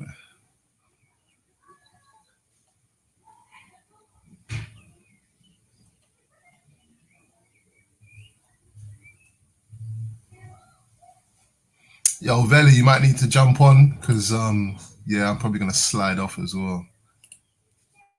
So jump on, bro. Yeah, Jump on. I'm back. They keep calling in trying to distract my conversation. Yeah, basketball. I love both games. I think I love soccer more probably because I grew up playing. I started playing soccer before I learned playing basketball, but I would say I love both games almost equally. Yeah, I got kicked off the basketball team for we used to have this guy on our team who was from Sri Lanka. This is quite rude actually. He's from Sri Lanka and he was really hairy, innit? So basically, nobody's just trying to tackle it. Nah. It wasn't even that.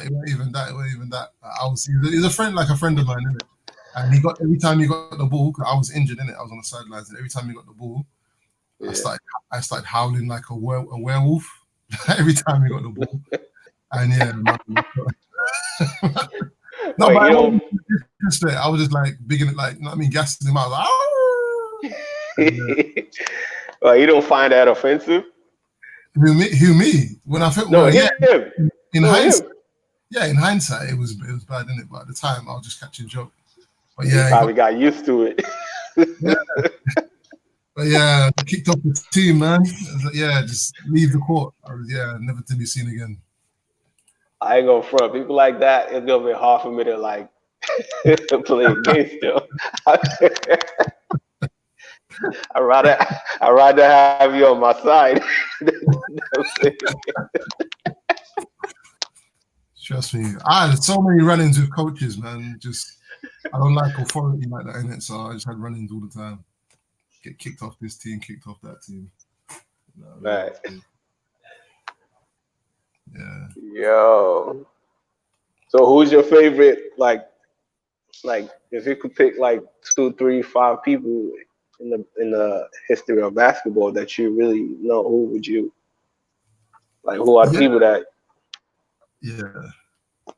No, definitely. I already named Hakeem Olajuwon, definitely one. Oh yeah, you did. Right. Like I said, Scottie Pippen, definitely one.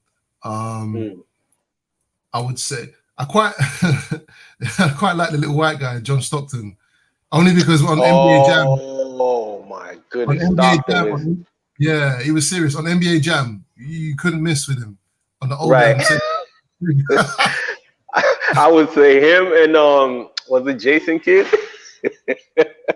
Who did he play? Who? No, I was saying Jason Kidd. I don't know who that is. I don't even know who that is. Okay, cool. But John Stockton is I remember, and I can't remember which NBA game actually. Yeah, you was right. My brother, he don't really know how to play basketball, but when we play the game, he always used what team was he on? I can't remember, but he always uses the team for John Stockton anyway, and just be shooting threes. It was him and Elijah were on the same team. I think. Hold on, wait. It's either the That's Charlotte Hornets or someone like that, man. Yeah, I think so. Wait. Is it Hornets or Houston? I think either one of them. Speaking the same, either Hornets or Houston Rockets. Hold on. Right. Yeah, I ain't gonna front. They got a lot of players in the NBA that like, if you start naming, you're gonna like name like 20, 30 people already. No, he was. How could I forget that? Fuck's sake, Utah Jazz. Yeah, with Karl Malone. Utah Jazz. Oh, okay. Yeah. Yeah. See, that's another one. Yeah, that first Mega Drive version of NBA Jam was serious, man. Serious. Yeah, man. So what's going on with this EPL Premier League? No idea, man. No idea. To be honest, like I every year I try to find an excuse just not to watch any of it, man. Like, why?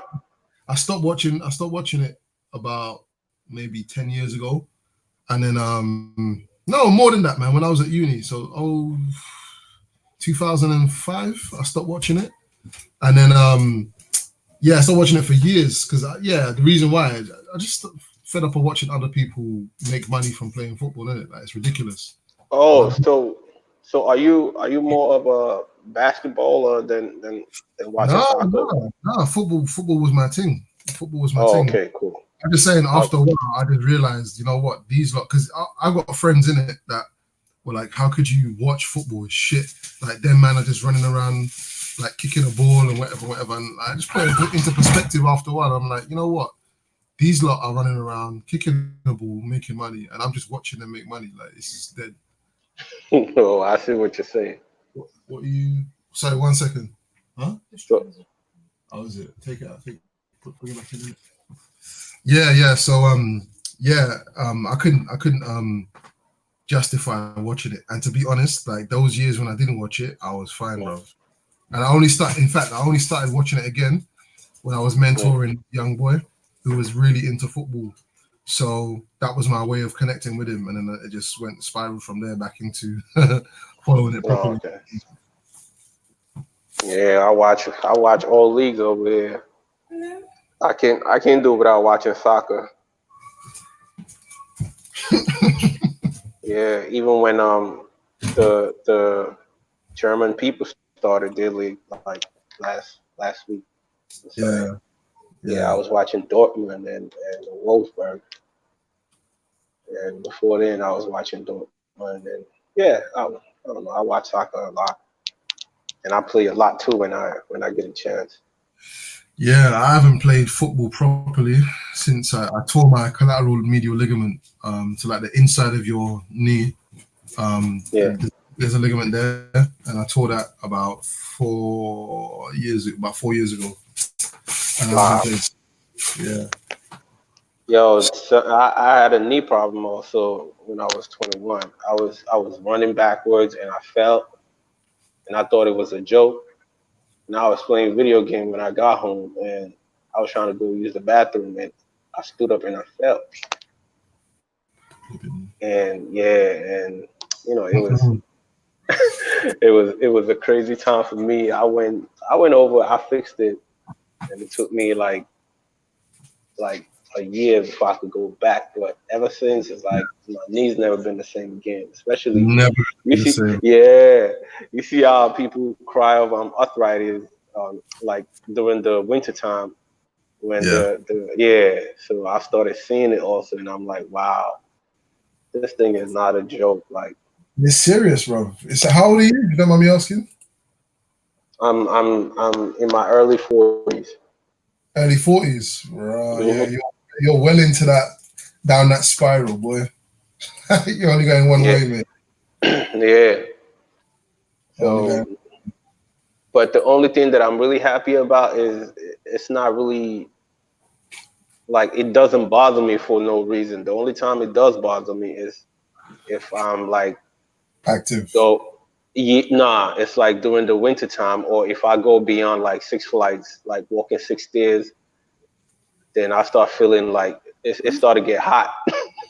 Yeah. Yeah. Yeah, after like 6 flights, it started to get hot. So I was like, okay, it's time to take it's time to take the elevator. Yeah, I hear that. Yeah. Yeah, Malik, brother, I'm gonna have to dust. Yeah, Veli, can you come on because it's only Malik on the stream? Yeah, Yeah, stop and I posting the just link. Come on. and I just came back. So Yeah, I got one or two things I gotta do. I'm gonna come back later on though. Bless up, brother. Yeah. Yeah, cool. Be safe. All right, man. You be safe. Yeah, sure.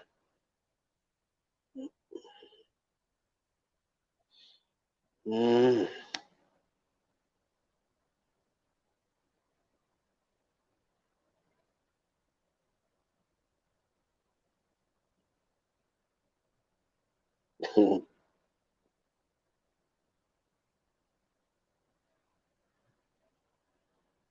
Yeah. Anybody. You already know what time it is. I can't do this by myself. Good evening. Good morning, good night, good evening. Who that? Man like James SC. Speaker's Corner. Oh. What's up? Not too much. I decided to hop on because I saw the title. What is a Islamaphobe, and is this a made up term? Yeah. People like you is Islamaphobe, right? So what do you mean by that? Because I seen, if I'm not mistaken, I seen your videos on Speaker's Corner, and maybe I wouldn't generally say it, but maybe you're doing it just to troll people, or maybe you just don't understand it. Because there's a difference between people knowing something and just trolling, and then there's a difference between people who just don't know something and trying to find out if it's real or not. Right. So if let's say, I really believe the things that I say in Speaker's Corner, which I do. Kind of, what do you mean when you use the words kind of Islamophobia? Like, what does that word mean to you? I said it earlier. I think is someone who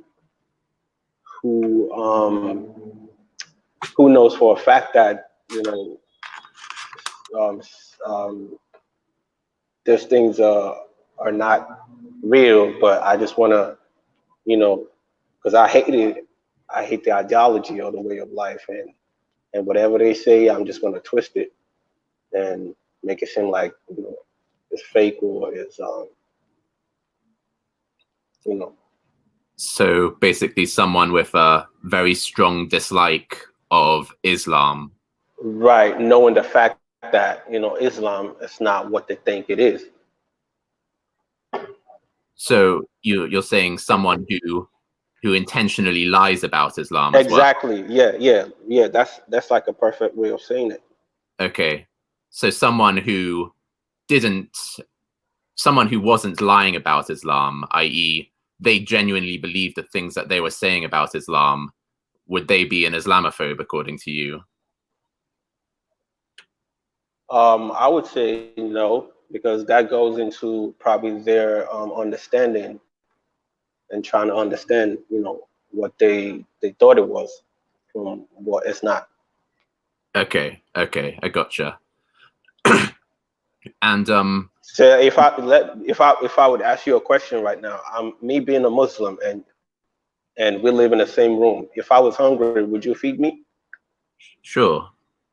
Yeah. If I was being persecuted, like in the wrong, like something that I didn't do, would you support me? Yeah. Okay, so on that note, I could say that I can't really call you an Islamophobe, because for certain reasons. That's why I said the people that I could really label being Islamophobe are people who don't even care. Once a Muslim is in trouble or once they need help or whatever. Like basically, they just spread propaganda and they just don't care. Those are the people that could really label that term. But for other people, I could say well, they could be called that, but I can't really. They're not really deep about it, so I can't. Yeah. Do you think that if someone like what's more important to you in calling someone as an Islamophobe? If they have a strong dislike of Islam, the religion, or if they have a strong dislike of Muslims? I would say both, kinda, because especially like I said, like you said, knowing the fact that they have a different view, and the view that they had, they know for a fact that they are lying. Basically, if you're saying something and it's wrong about what was actually the fact, so that would be an Islamophobe. What do you think is the reason for why would someone experience, especially a bad experience? Okay, so you think that these Islamophobes who lie, you think that they had some bad experience against Muslims, and that's what's Right. really motivating them to lie about Islam. So their real problem is with Muslims for some reason, would you say? Right.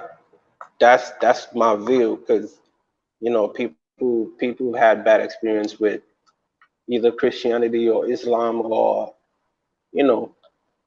belief or other people's way of life, and once you have a bad experience about certain people, of course, whatever they eat, how they sleep, whatever, you would definitely, there's 9 out of 10 times tendency that you might hate them or hate their ideology or their way of life.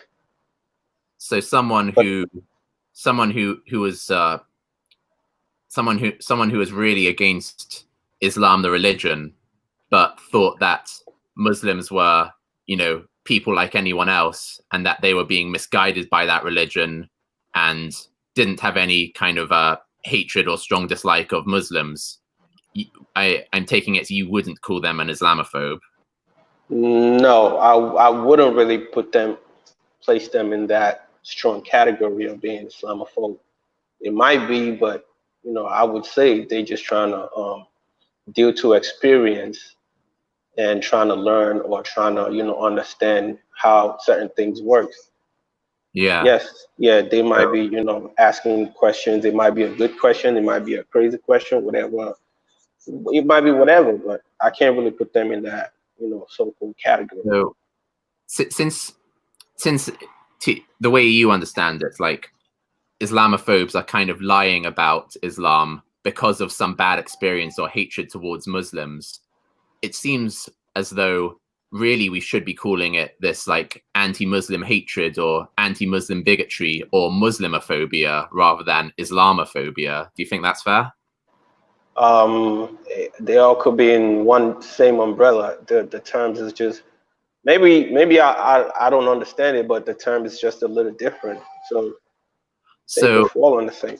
Yeah. So as a comparison, like there's a term like anti-Semitic, and that means you have hatred towards Jewish people. You have like a bigotry towards Jewish people, and we call it anti-Semitic. We don't call it like anti-Judaism or Judeophobia. Like we don't make it about the religion. We make it about the kind of group of people who happen to follow the religion. Like that person has hatred towards this group of people. So do you think kind of the same should be done with Islamophobia, that it should maybe be called Muslimophobia instead?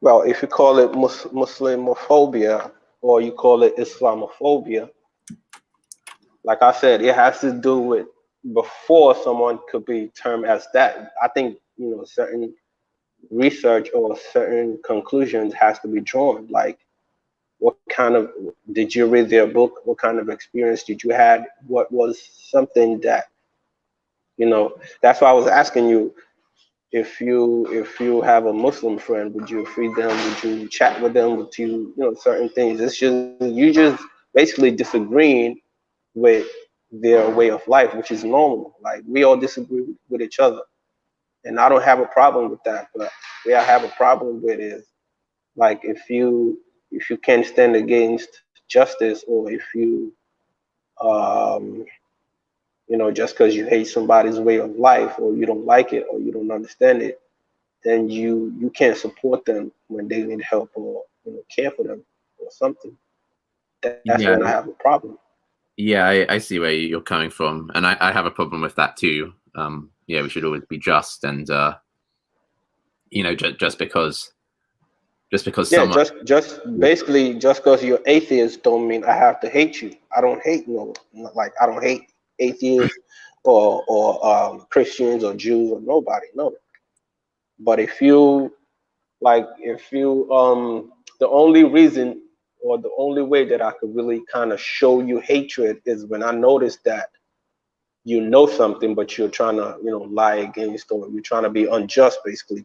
Then I would know you're kind of a dangerous person that I can't really rock with. So I have to be watchful of what I do around you and what I say around you, okay, because you yeah, might, I think that's because you might use it against me. yeah, I agree with that. So to give you another situation, kind of if you met someone who was and you knew that they were a white supremacist, like would you kind of would you feed them, or would you be friends with them? Like the kind of questions you were just asking me, like how would you feel if you Right, met a white supremacist? right. I would be if I haven't seen them, you know, how to say it. Being unjust Um, or that kind of thing. right. I wouldn't condemn them, but if I've seen where, you know, they're trying to, you know, being unjust and whatnot, you know, me being a human being, sometimes I could be like, yeah, you could, I'm not feeding you. Today I might be like, I'm not feeding you because I'm just raged by what you was doing also. And then tomorrow I might be like, you know, out of my mercy, you know, but I'm not going to let you die in a way starving. And I might feed you also. But So I'm just saying I would be very careful around people like that, because they might imprison you, they might kill you, they might slander you. You know, it's like characteristics of what you notice people to be of. So you have to be careful around people like that. so let's say kind of you meet someone who's a white supremacist, and you haven't seen him, or actually let's make it even better, like somehow you've kind of watched a video camera of his life, and you've seen that he's just been a normal guy in his interactions with other people. But you also see that, let's say on the internet or something, he's kind of planning, like he wants to try and bring about a state where kind of non-white people have lower legal rights, kind of would. And so on the one hand, in his everyday life, he's kind of acting like a normal dude and he's being fair with people, but he's trying to bring about, he's trying to change the country with, like, you know, internet activism and that sort of thing. He's trying to make the country such that non-white people would have lower legal rights, like in apartheid South Africa, for example. Kind of, so, you know, like, do you think it's fair to kind of, you know, dislike that person, or how would you view him? That's a hard one, but you said the word fair. So if from the way I understand human beings, is like everybody's trying to stay on top. So if you're trying to, you know, put yourself first, your family first, your people first, you know, I can't really disagree on that one. But if you're trying to put them first just to hate on the other people and make them less privileged for no reason, and so that's when I might, you know, kind of disagree with you. Not saying that, you know, you can't give them their rights, you know, having them eat, sleep, basically the basic things that, you know, would make them sustain their life. You know, I would still kind of support you, but the only time that I would find it kind of difficult for me to support you is if I find you like being unjust, like I said, you know, treating them very, very like animal and whatnot, then and I'm gonna have to, you know, disagree with you on that one. because everybody, to my understanding, everybody, we black people always think, oh, we the best. White people always think they the best. Chinese people always think, it's something normal. If you could do it, good luck to you. But just don't treat people as animals and let them have a fair right to live in. Okie dokie. So, like, do you think it would be reasonable for another person to think, like, listen, I know that this guy is trying to, he's acting normal during the day, but really he would like to take my rights away. Kind of, I can't like a person like that. Kind of, I hate him because he's trying to, even though he's not doing anything right now, he's kind of planning kind of oppression towards me. That's what he would like to achieve. Like, do you think that's kind of a reasonable reaction? Right. Okay. So here's where I'll explain why I'm going with this. Like, there are kind of Muslim groups, like, I don't know if you've heard them, like Hizb ut-Tahrir, for example. They're a Muslim group who exists throughout the world, and they want to bring about a kind of a type of Islamic state where non-Muslims would have lower legal rights. So they obey the law, they're kind of normal people, but they're still trying to sort of, they're trying to bring about this state by, spreading their ideology. They try and infiltrate different government departments in different countries and that sort of thing. So kind of, do you think it would be reasonable for me to kind of dislike them because they're planning to kind of take away, my rights as a non-Muslim? Yeah, I wouldn't support that. I wouldn't support that. Yeah, I wouldn't support that because their religion, I don't think their religion teaches them to do such a thing. Thank you. Do such a thing. And when you say, I'm glad you said certain group of Muslims, and then when you look at the other group of Muslims, they would also disagree to it and say, hey, listen, you can't, there's no compulsion of religion. Let everybody live, and if they act unjust to you, then you should, take them to court or, apply whatever Sharia that needs to be applied with mercy though. So there's always two sets of people, or three sets. Those that are normal, those that are merciful, and those that are very harsh. Okay. So from what you were saying, I can't really, me myself, I can't really live with people like that, because at the end of the day, they will even crush people like me also. Okay. Yeah, I gotcha.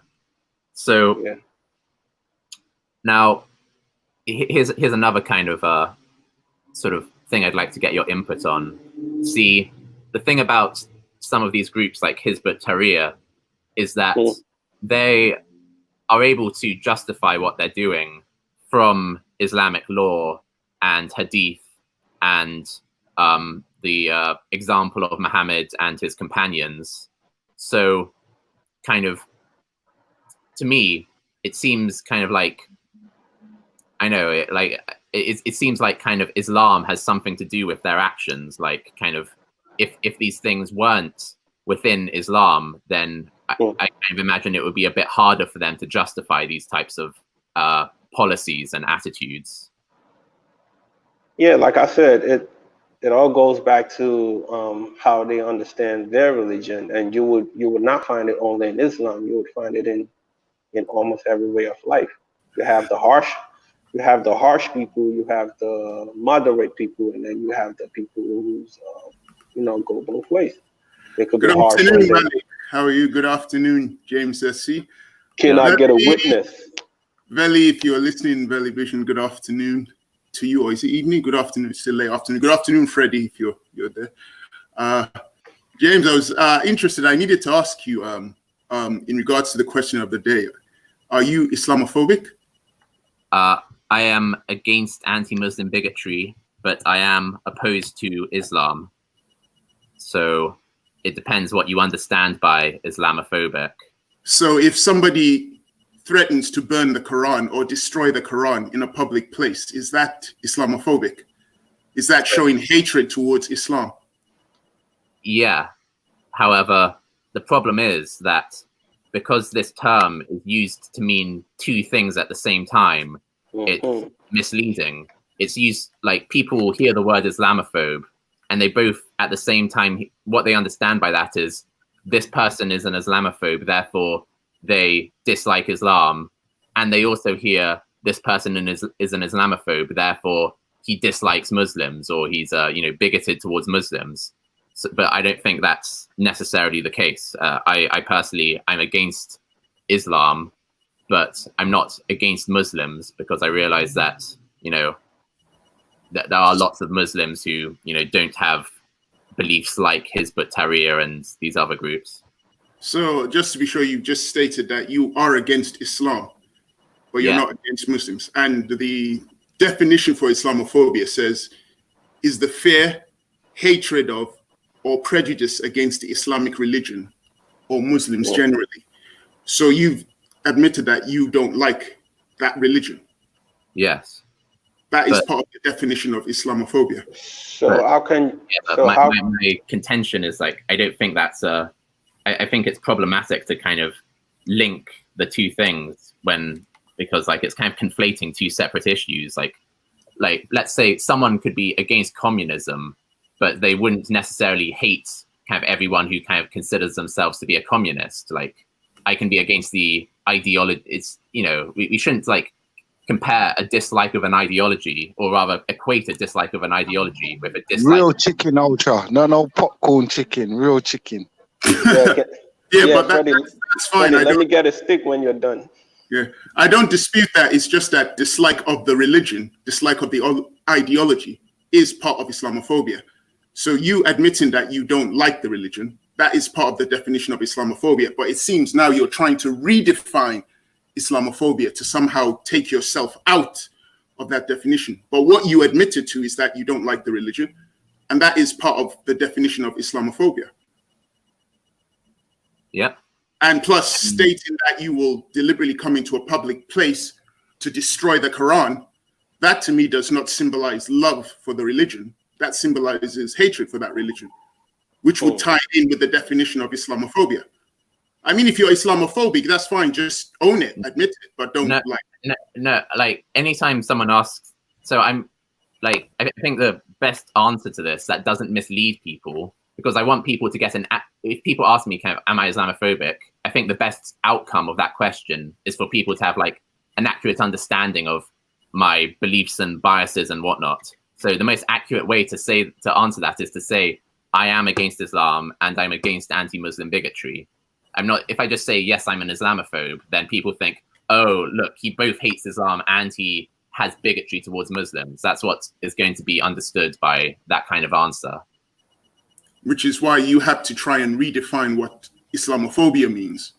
Because you are now in a pickle, because the definition of Islamophobia points out dislike of the religion, which you've admitted to. So you have to redefine it now for yourself.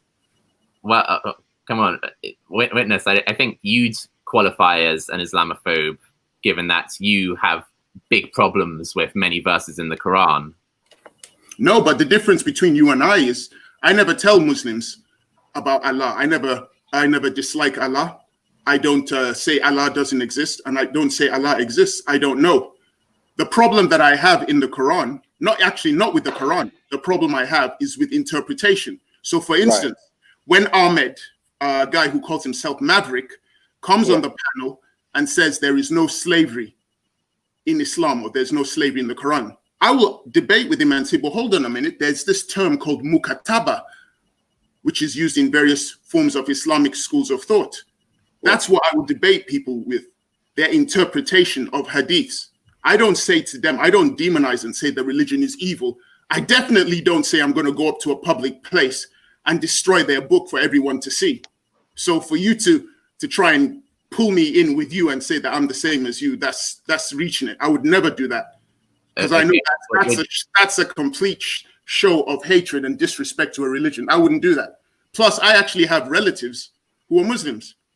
And when we have family get-togethers, we sit down together So the idea that you're going to try and pull me into your camp and say that I'm with you, don't try it. We're not the same. I think that this is kind of pandering and cowardly because, like, for one thing, I can do a check with you over whether you would be consistent in your kind of interpretationist outlook. So, for example, if you were arguing with a neo-Nazi and he was saying, oh, Mein Kampf is a really wonderful, peaceful document, and so is the manifesto of the Third Reich. That's a really peaceful document. Kind of, would you say, okay, I'm not going to challenge whether or not these kind of documents themselves are hateful. I'm only going to challenge the interpretation. I don't think so. I think you would assert that there is a default kind of most reasonable meaning within the text, and that meaning. So let's be honest now. So are you now comparing the Quran to Mein Kampf? Both the Quran and Mein Kampf have poor teachings, misguided, immoral teachings. Okay, and these are blatantly misguided, immoral teachings. And it's not just like, oh, these words on the page, they could mean anything. I think that's kind of sort of cowardly and pandering and sort of trying to get away from, hurting anyone's feelings. Like, if we can honestly say to kind of a neo-Nazi, look, I realize this book might be close to your heart, but it's a hateful book. We should be able to say the same thing to kind of Muslims and also Christians and Jews for that matter, because there's hateful things in the Bible as well. So just to be sure we're all on the same page, you are comparing Muslims to neo-Nazis and you were comparing the Quran to Mein Kampf. Well, elaborate on that. What comparison have I made? The things you've just said for the last 2 minutes. You brought up Mein Kampf. Okay. You brought up neo-Nazis. Are you denying that? What I said was that both these examples have clear immoral teachings, okay? And so kind of like it seems like when people use this tactic, it seems like a rhetorical tactic to say, whoa, you're comparing kind of Muslims to neo-Nazis, and then using that word compare, it's like you brought it up. I didn't. You brought it up. It's as though when people hear the words kind of, oh, you're comparing, that's kind of giving the impression that I'm saying that both groups are exactly the same or very similar. Okay, so they are different.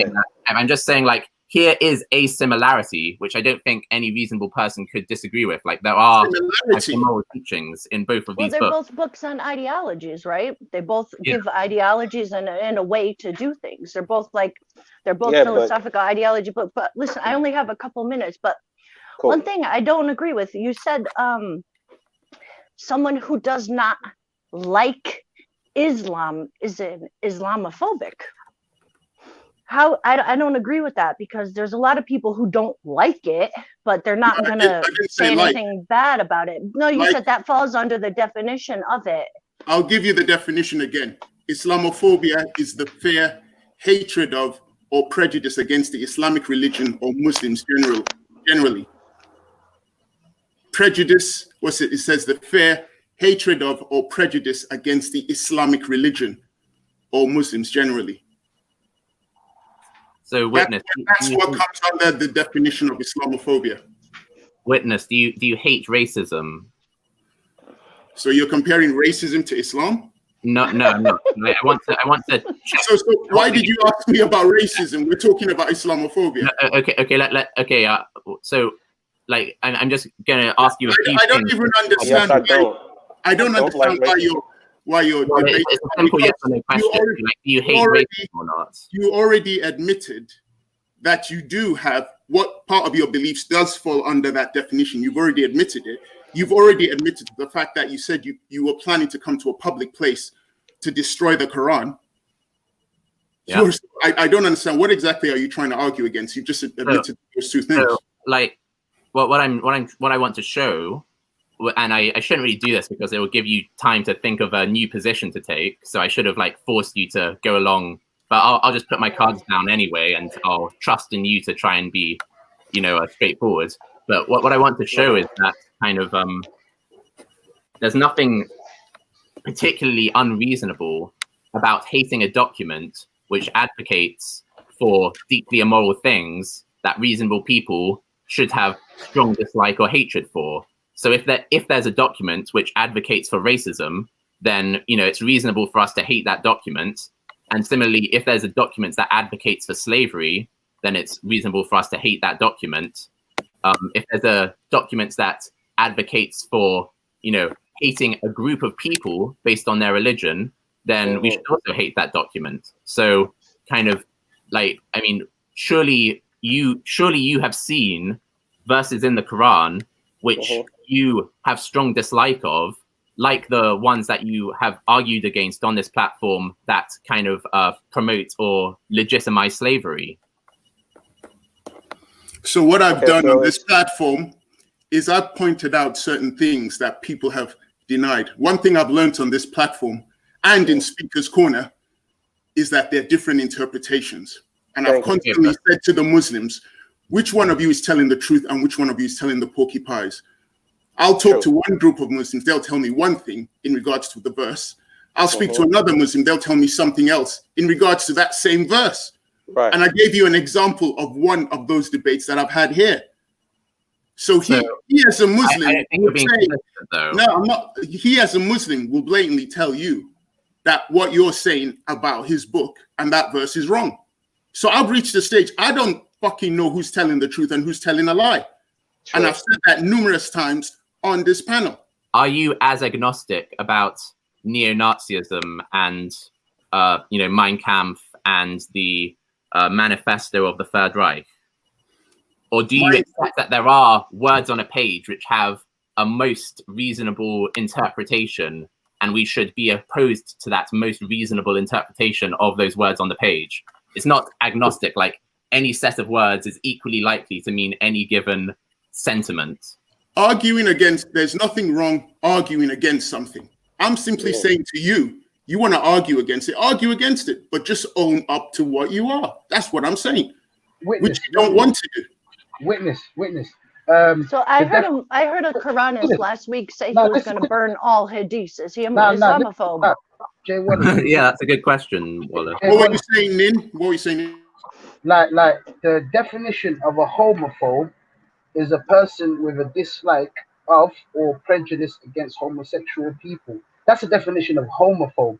So homophobia and Islamophobia. So if you're looking at the definition of Islamophobia, I think James is trying to redefine, as Witness said, he's trying to redefine the actual words so he doesn't fit inside it. So if homophobia is a person with a dislike or prejudice against homosexual people, then surely you must see the correlation with Islamophobia being a person with dislike or prejudice against Muslim people. Can I ask you a question? When you say prejudice, what exactly? I'm not an Islamophobe because I only hate the religion. I don't hate the people. No, but James, what you're doing is very. You can't change your mind now. No, You've said it. You said what Islamophobia should mean, and it should. I agree with you that Islamophobia should mean hatred against a group of people. It should be the same as anti-Semitism or homophobia. It's hatred against a group of people. Whereas I hate an ideology. No, but why is anti-Semitism hatred towards the Jewish people, but yet you want to define Islamophobia to be hate towards the Islamic religion? It doesn't make sense. I don't want to do that. I don't want to do that. What you're doing, you're trying to differentiate between Islam and the Muslim people. You can't do that. What you have to understand is Muslims are adherents of the Islamic faith. So you can't basically separate them. When you try to bring up people like Hizb ut-Tahrir and you try to say they have a justification within the Islamic text, I can turn around and say Spanish Inquisitions, the Crusades, they have something within Christianity, but I would be more reserved in making that judgment, and I would have more, more leeway towards the Christians, because I'm not going to base what the Spanish Inquisition did and the Crusades did and try to relate it back to Christianity, which you try to do. You try to look at an extremist group, which is actually labeled as an extremist group in the UK, like Hizb ut-Tahrir, and try to say they have some justifications within the Islamic text. What you're failing to do is actually going into the Islamic text and stuff and actually bringing out those sources that you say that correlates with their actions. What you're trying to do is look at groups, look at the actual text. When you try to impose your ideas off of a group, then that is very problematic. But and you're trying to say I hate Islam. It doesn't, like, if you tell me I hate Nigeria, but I don't hate the Nigerian people, it doesn't make sense. Right. If That's Nigerians are it's part of Nigeria. They adhere to their country. That's their country. right. If I say I hate Nigeria, but you Nigerians are cool, it doesn't. How does that make sense? It's like saying, oh, I hate Islam, but you Muslims are. Right. It doesn't make Because I was right. Because I was going to ask James that question also. If you love certain Muslims and you hate certain Muslims, then it turns to, why would you pick only the ones that you hate? Why don't you see the point of view from the ones that you love?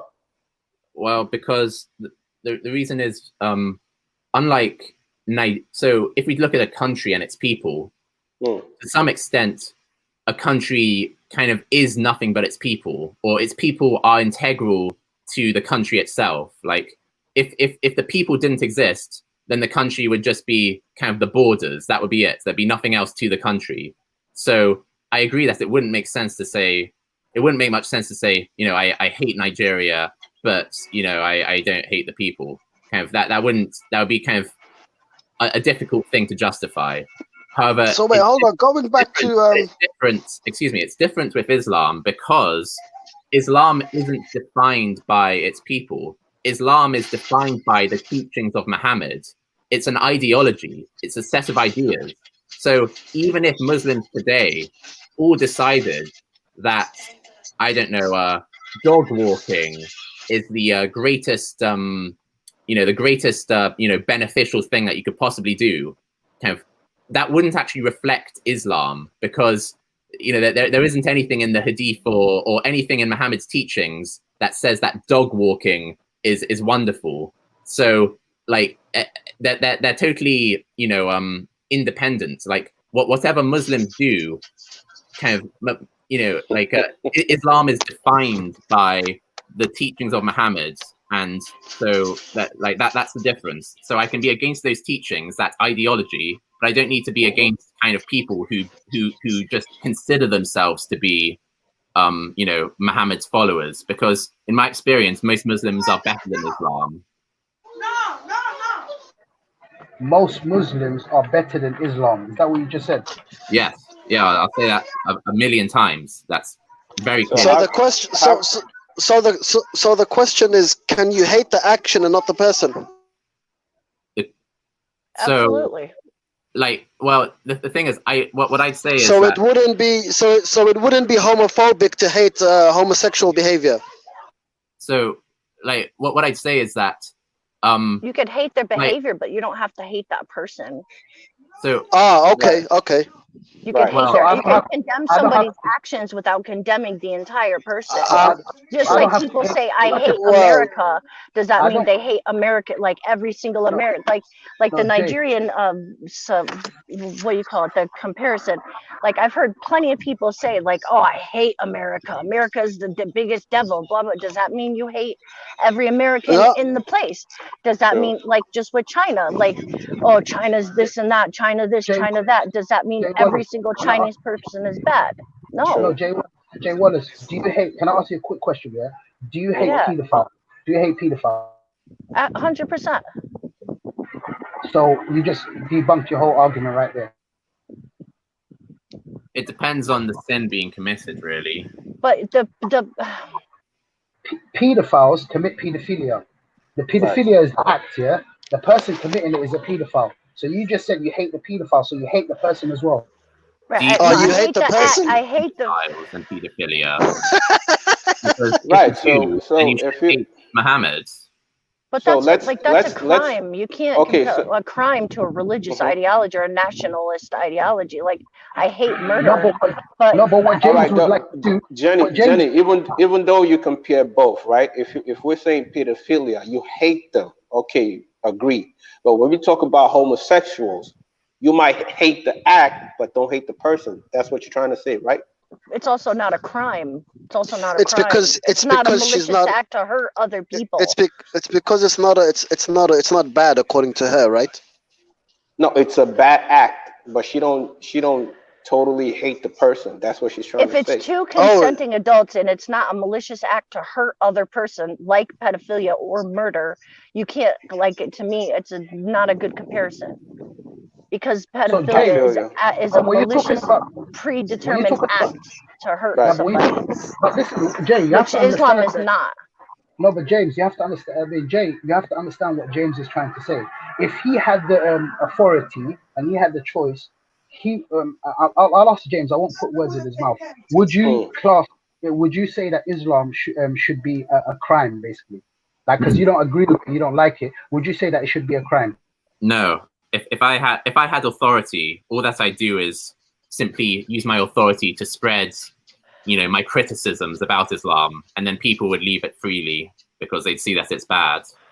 So I wouldn't make it illegal to call yourselves Muslim or to pray or that sort of thing. No, but James, that's what the people in authority today. That's exactly I mean, what they do. making a moral judgment as something being bad is pointless as an atheist, to be honest. Okay, so now you're just like Let's not get into that now. Let's not get into that. Let's not get that's murky waters now. That's murky waters. It really is. It's all subjective. Well, It's all subjective. Random. That just shows me that you're running away from the issue that kind of you came on to try and show. Yeah, let's talk about the issue then. James. No, I'm not running. I'm just Yeah, I'm not running. I'm just making a point.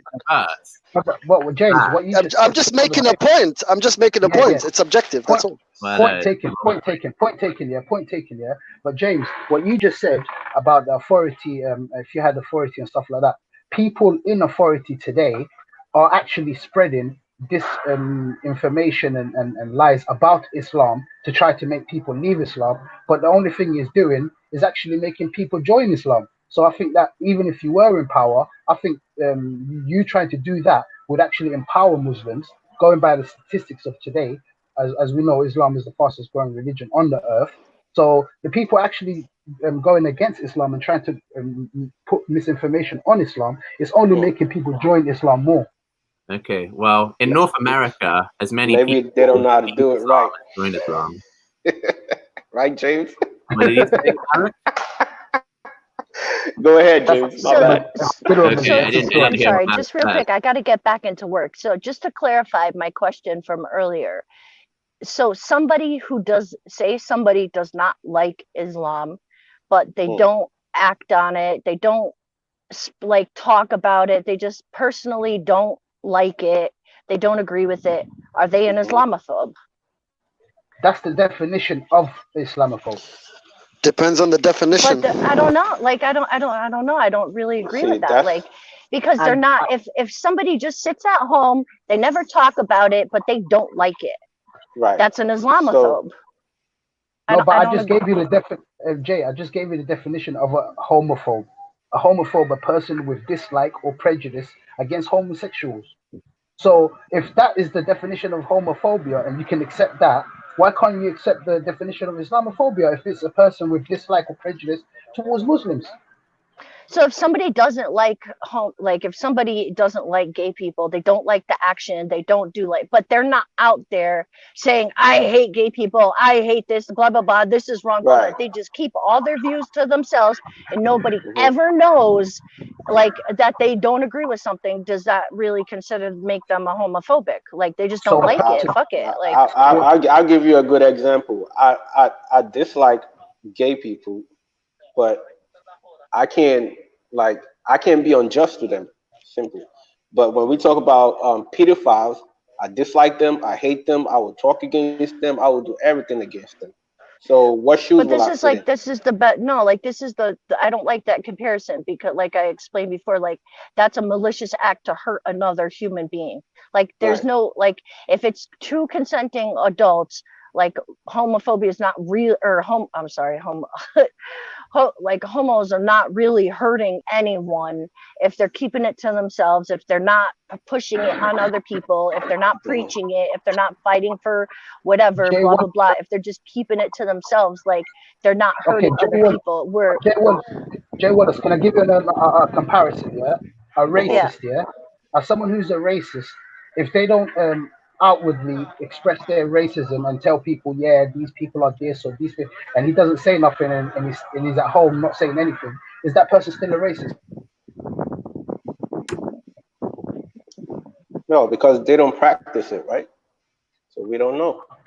I don't No, know. but Like, yeah, no, I don't but know. if we don't, no, but if you know that, no, I'm saying if you know personally, only by yourself, that this person is a racist, but they don't come out with it and they don't post things on YouTube or they don't go actively outside and propagate their belief about being racist, does that make that person still a racist?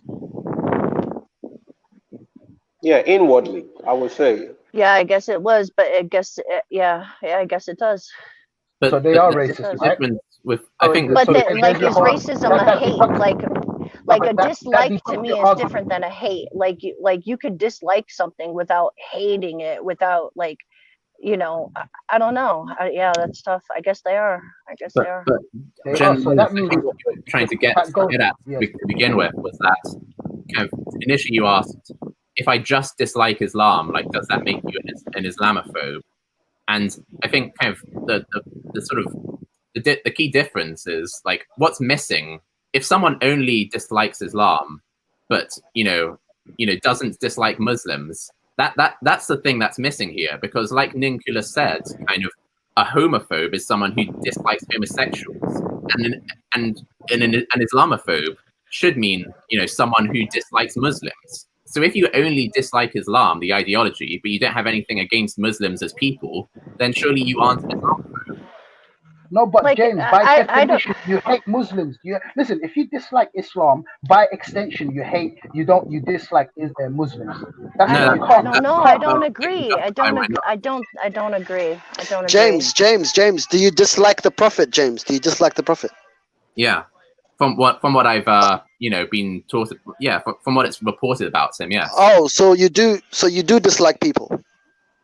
Well, yeah. So let me elaborate. The reason why I kind of don't dislike Muslims as people is because most Muslims are better than Islam, and to the extent that Muslims kind of are degraded and lowered by Islam, such that they adopt the immoral teachings in Islam, then I will start to dislike those Muslims because of their immoral behaviors and beliefs.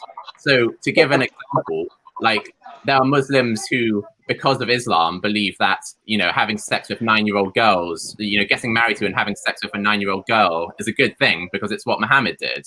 So obviously, I dislike a Muslim who does that because of those beliefs that they have, because of their Islamic religion. So it's because. Which Muslim have you met that's done that?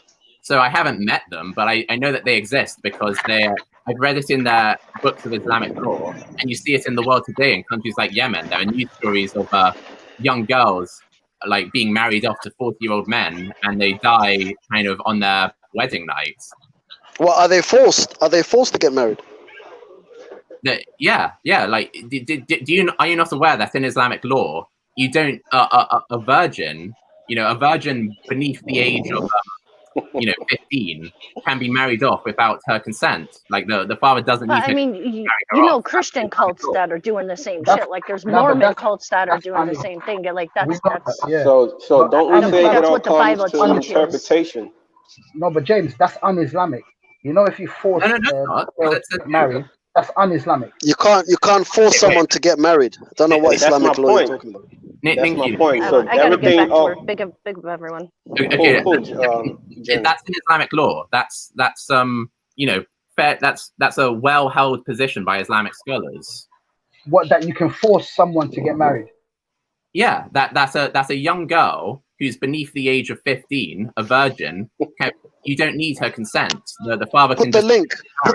Put the link in the chat. Show me the evidence, because I've never. Boy. Okay, wonderful. Yeah, we'll go through this. Give me a couple of minutes. I'm gonna mute you guys. Yeah. And have a little chat. Okay, And then. then we'll look Okay, at the Islamic law. Yeah, bring that up, because that's very interesting. And me personally, I'll be a couple of minutes, but I won't be able to hear what you're saying while I do this. So see you in a minute. I'm saying to the panel, not to the panel, to the chats and the panel. Me personally, in all my life of being a Muslim, I have never encountered someone who adult who has married a minor. I've never encountered that.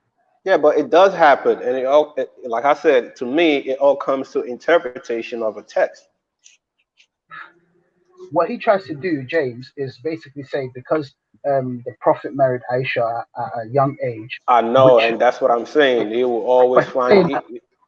No, but what he's saying is the thing with James is if he picks on either the bad side or the misinterpretation of a text and capitalize on the misinterpretation of that text and uses it to say all Muslims or most Muslims or Islam, this is what it preaches and this is what it is. That's my point. Yeah, and Veli, whoever's in the chat, it is true. My grandma was married at a 12-year-old, and my granddad was as a 15-year-old. He was 15, and my grandma was 12. And this was maybe 60 years ago in Somalia. So what you have to understand, we as Africans, we don't adhere to a Western ideology imposed on us that the age of consent should be 16. If it's in this country, as he knows, James as well, we abide by the law of the land. So if the law of the land says that you have to be 16, we are not allowed. We're going against Islamic teachings by marrying someone lower than 16 because the law of the land says 16. But if I'm in Africa, in my own country, who is he to tell me what I can or can't do? Do you get what I mean? Right. And I'm sure if people look at their own history, for instance, in Asia or Africa, people were getting married. Forget about even that. Even in England, where James is from, 100 years ago, there was no age of consent. There was when a girl turned when she became in her puberty. Okay, guys, I'm back. Yeah. So let's James, let me ask. Okay, before you do that, can I just ask you one question? Do you know that 100 years ago, the age of consent didn't exist? Sure. In your own country. Yeah, and I'm not saying that my way of countries doing things is the ideal way to organize society in the future, which is something that Muslims do when they say that the ideal society was achieved by Muhammad and that the Sharia of 7th century Arabia is the best law for all times and places. So is my screen showing? Can someone show my screen, Veli? You have to ask Veli for that. But as Muslims, we disagree. As Muslims, people always try to add this in. We disagree with child marriage. So now it's just read it out, James. Just read it out. Just read it out. Well, no, I want it to be on the screen. I'll start reading it out for now. Then, okay. So I am reading from the Distinguished Jurist Primer, Volume 2. And I'm about to post I'll post the page that you guys can read along. Here it is in the back chat. James, is it Quran? Is it Quran and Hadith? Is it Quran and Hadith? Well, to begin with, let me. What you challenged me on was on Islamic law. So we'll see. Islamic law. Listen, Islamic law is. Now you're changing the goalposts because first, James, you are. Said to me, "Hey, bring it up. That's not true." I said this is part of Islamic law. You challenged me, and now you're changing the goalposts. So I'm going to bring the evidence. You're not going to run away from the evidence now. I'm going to bring it. Okay. So listen. Shut up. No, James. Shut up, you fool. You cretins, you're regretting. You're regretting. You're regretting it. I'm going to make you okay. This guy's bugging out. This guy's bugging out. No, listen. Okay. Calm down. Stop having a tantrum. Let's start the beginning. The Distinguished Jurist Primer, the Book of Nikah. James. No, James. 212. Aspect 2. No, I'm not going to let you. No, what you're doing is wrong. You're changing the goalpost. From their Islamic religion. About Islamic law. They asked me, and then now they can't stop trying to stop me from showing you the evidence. That's so cowardly. They're so ashamed of Islamic law, but they don't make it. So I want to make one reading with my James, can you let him speak? Can you let him speak before you read it? I want to make one point. Then you can read it. James, I want to make one point. Then you can read it. James, can you let him speak, and then when he's done, then you read it. Two ways. In the first, the parties themselves the marriage, the groom and bride is taking it either with the consent of the guardian. Then you can read it. James, I want to make one point. Yo, Nino Ulus, leave him. Just let him read it. Let him read. Let him read. This is not going to solve nothing. It is. It's going to they made a claim about Islamic law. I'm showing them that this is Islamic law, and so the juicy part is here. The juicy part is right here. But I'm going to start. I'm talking to both of I'm y'all. taking things I'm out of talking context. to. So here we go. Where was I? Where was I? I want to make something for 10 seconds. Can both of y'all calm down, please? In the case of consent by a woman who possesses the right herself, in the consent of the guardian alone is taken into account. In both methods, there arise issues that are agreed upon, and those that are disputed. We shall mention out of these the issues that furnish principles and rules. We say the jurists agree about the stipulation of the consent and the presence of men who have obtained puberty. Ninulis, just leave him. Let him read. Let him read. Let him read. A master could force his slave to marry. Okay, this is this. Already we see that jurists believe that Islamically they were allowed to force their own slaves to marry. So the executor, the wasi, his belief, this means a boy who's below the age of puberty, interdicted protege. Malik said that the master could force his slave to marry. So already, look, that's Malik in Islamic law. One of the four legitimate schools of Islamic law says that the master is allowed to force his slaves to marry. The same is the opinion of Abu Hanifa. So this is 10% of Islamic law across the world. Hanafi Islamic law is the most popular Yeah, school. but you're saying, oh my God, you got to let him speak. And they say let him that speak. your masters are allowed to force their slaves to marry. Al-Shafi said that he is not to be forced. Okay, that's good. Someone doesn't say that. The reason for their disagreement is based on whether this, the contract of marriage, is one of the rights of the master. Similarly, they disagreed about the executor forcing his interdicted ward, i.e., a ward, someone you have to look after. And this dispute exists within the school of Malik. The reason for their disagreements, thus, lies in whether marriage is one of the interests in maslahah, secured for him, or is not an interest but a means for pleasure. On this basis of the opinion that marriage is obligatory, there should be no hesitation. How would you the point? They asked me for evidence. One point. Yes, can I make one point? That's all I said. They asked me I'm going to read the whole thing. law that a father does not need his underage daughter's permission. Hey, bruv, shut up, man. Hey, James, start again. Hey, James, start again. You shut up, bro. You shut up, bro. Who the hell are you, bro? Yo, James, how you just come in the panel and just tell somebody to shut up? Shut up, bro. You shut up. You shut up, bro. Was Veli talking? No, James, start again. Nah, that's it. Oh, come on, man. Start again, James. James, start again. You can start again, but you have to let me speak for 10 seconds. So the point is, you have to let me speak for 10 seconds. James, you have to let me speak for 10 seconds at least. Shut up, man. Shut up. So this is you shut up, bro. That fake guy, bro. Go back to your play. Go back and play Mortal Kombat, bro. Don't come out here, bro. Go back to play Mortal Kombat in the shit. They're really upset that we're about to Islamic law allowed to talk about marriage. Listen. Listen here, man. Shut up, man.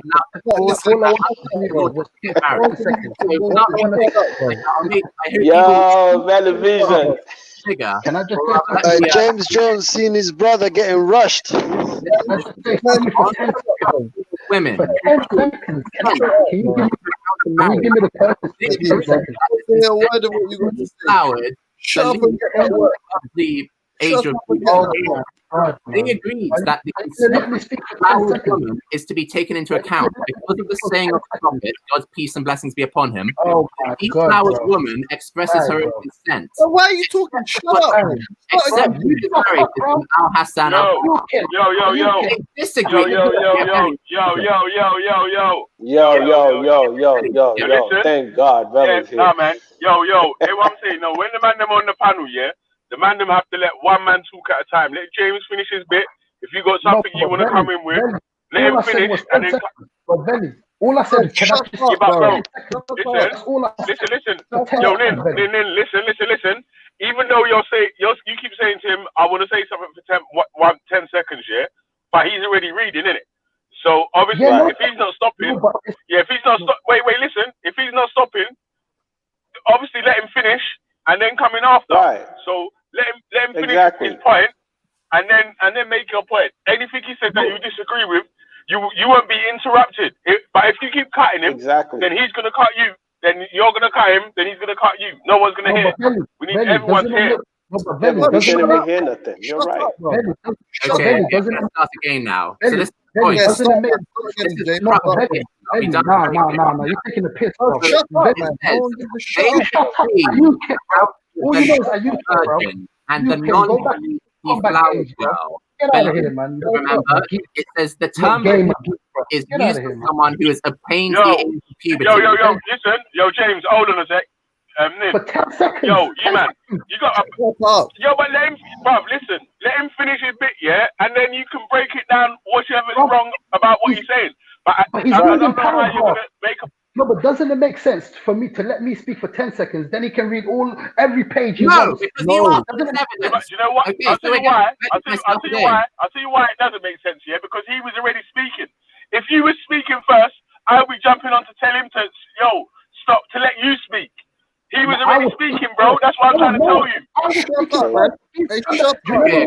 So thanks for that, Benny. We'll be done very soon now. So what I remember when he started dissing me, the tourist about the belief post-pubescent virgin and the non-belief, i.e., has not yet reached. Jimmy, you got to start again.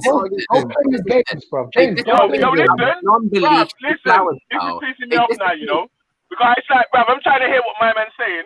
And every 2 seconds, when I tell my man to go, bruv, you just keep talking, bruv. Let him finish his point, yeah, and then come in after. No, but Veli, let him finish please, his bit, man. Yeah, but bruv, listen. You're just saying Veli, please, but it's so disrespectful, though. Yeah, but you keep saying that, bruv. And I've already said to you why I said I want James to speak first, because he was already talking. Right. He was already talking. I would have said, yo, let my man speak first. No, Veli, you're being No, it's not. Just let him finish. It's being fair. It's being fair. It's 100% fair. Yeah, it's 100% fair. Yeah. He's being fair. He's being fair. Because if you was talking, he's being fair. Just let him finish. And the man was cutting you off. Yeah, I would have jumped on the same way to say, yo, stop cutting him off and let him finish. No, but he was dissing.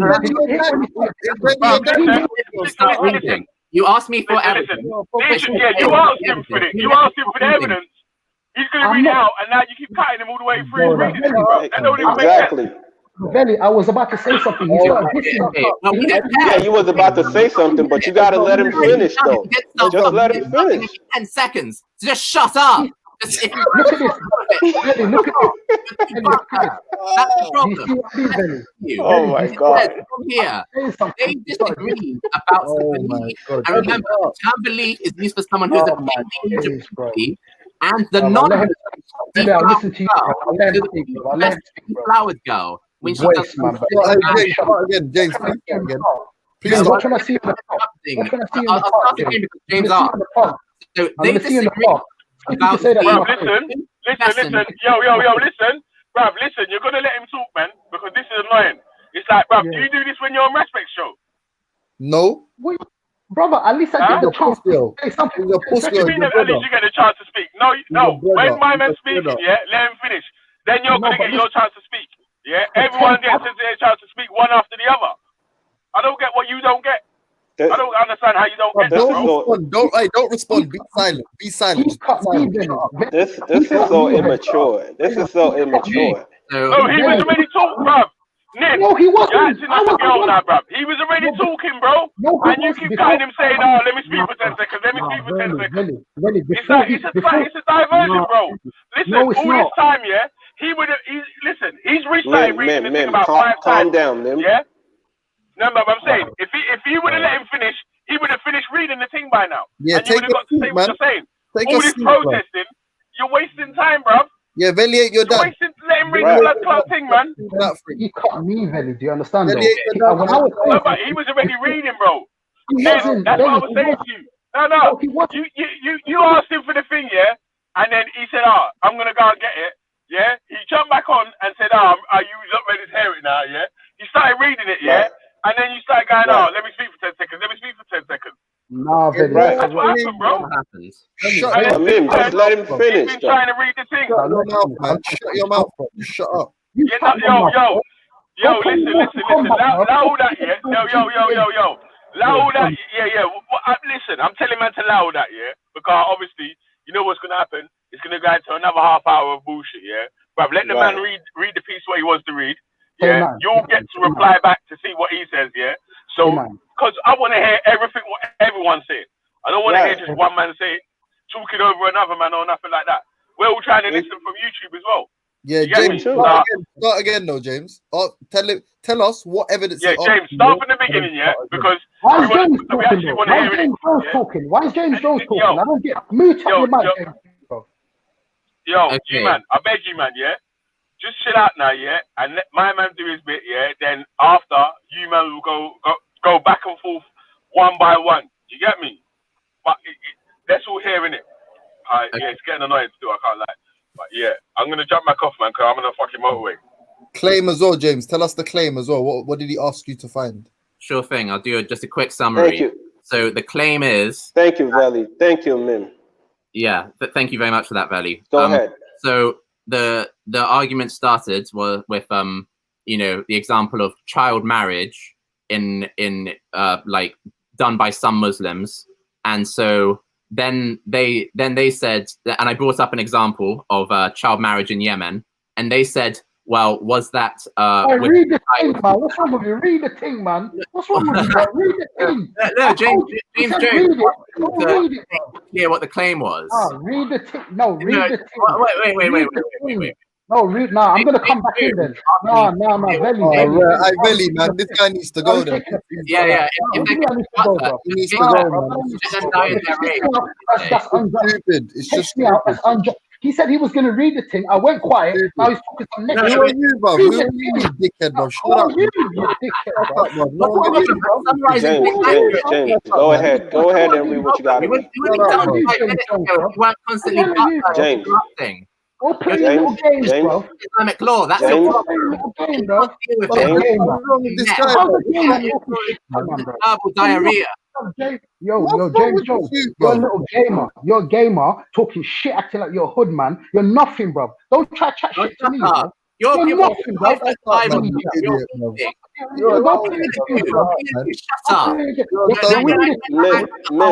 Mim, can I ask you a question, Mim? Got you. No. Yeah, okay, go on. I'm going to continue. Yeah, go on. Yeah, James, 1 second, James, 1 second. Let me ask him a question. Say that you can marry a child without her permission. Can the father marry off the child without her consent? And I'm showing that this is a legitimate opinion in Islamic law. And this is, I'm reading from the distinct. Where's the hadith? Where's the hadith? Where's the hadith? Where's the hadith? I made a claim about Islamic law, okay? Distinguished Jurist Primer, the Book of Nikah. This is volume 2. I posted the link in the back chat. And it says here on page 4, starting from this paragraph, on the question of women, whose consent is taken into account in marriage, they agreed that the consent of the deflowered baligh. And what does baligh mean? It says down here, the term baligh is used for someone who has obtained the age of puberty. So for the pubescent woman, their consent, if they've been deflowered, is to be taken into account. Because of the saying of the Prophet, God's peace and blessings be upon him, the deflowered woman expresses her own consent. That's interesting, rather than that the Prophet didn't just say the woman expresses her own consent. That's interesting that he has to say the deflowered woman expresses her own consent. But let's continue. Except what is narrated from Al-Hassan al-Basri.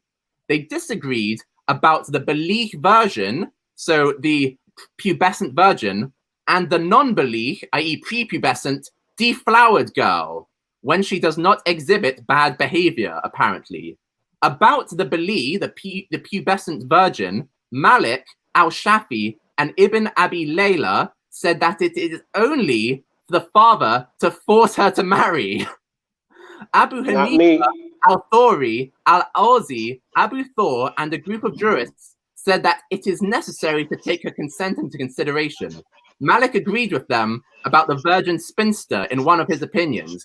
Okay? Just say Malik in the book. Islamic law, the Maliki school and the Shafi school say that the father can force the pubescent virgin to marry. And it goes on to talk about the non-baligh virgins. Here it is.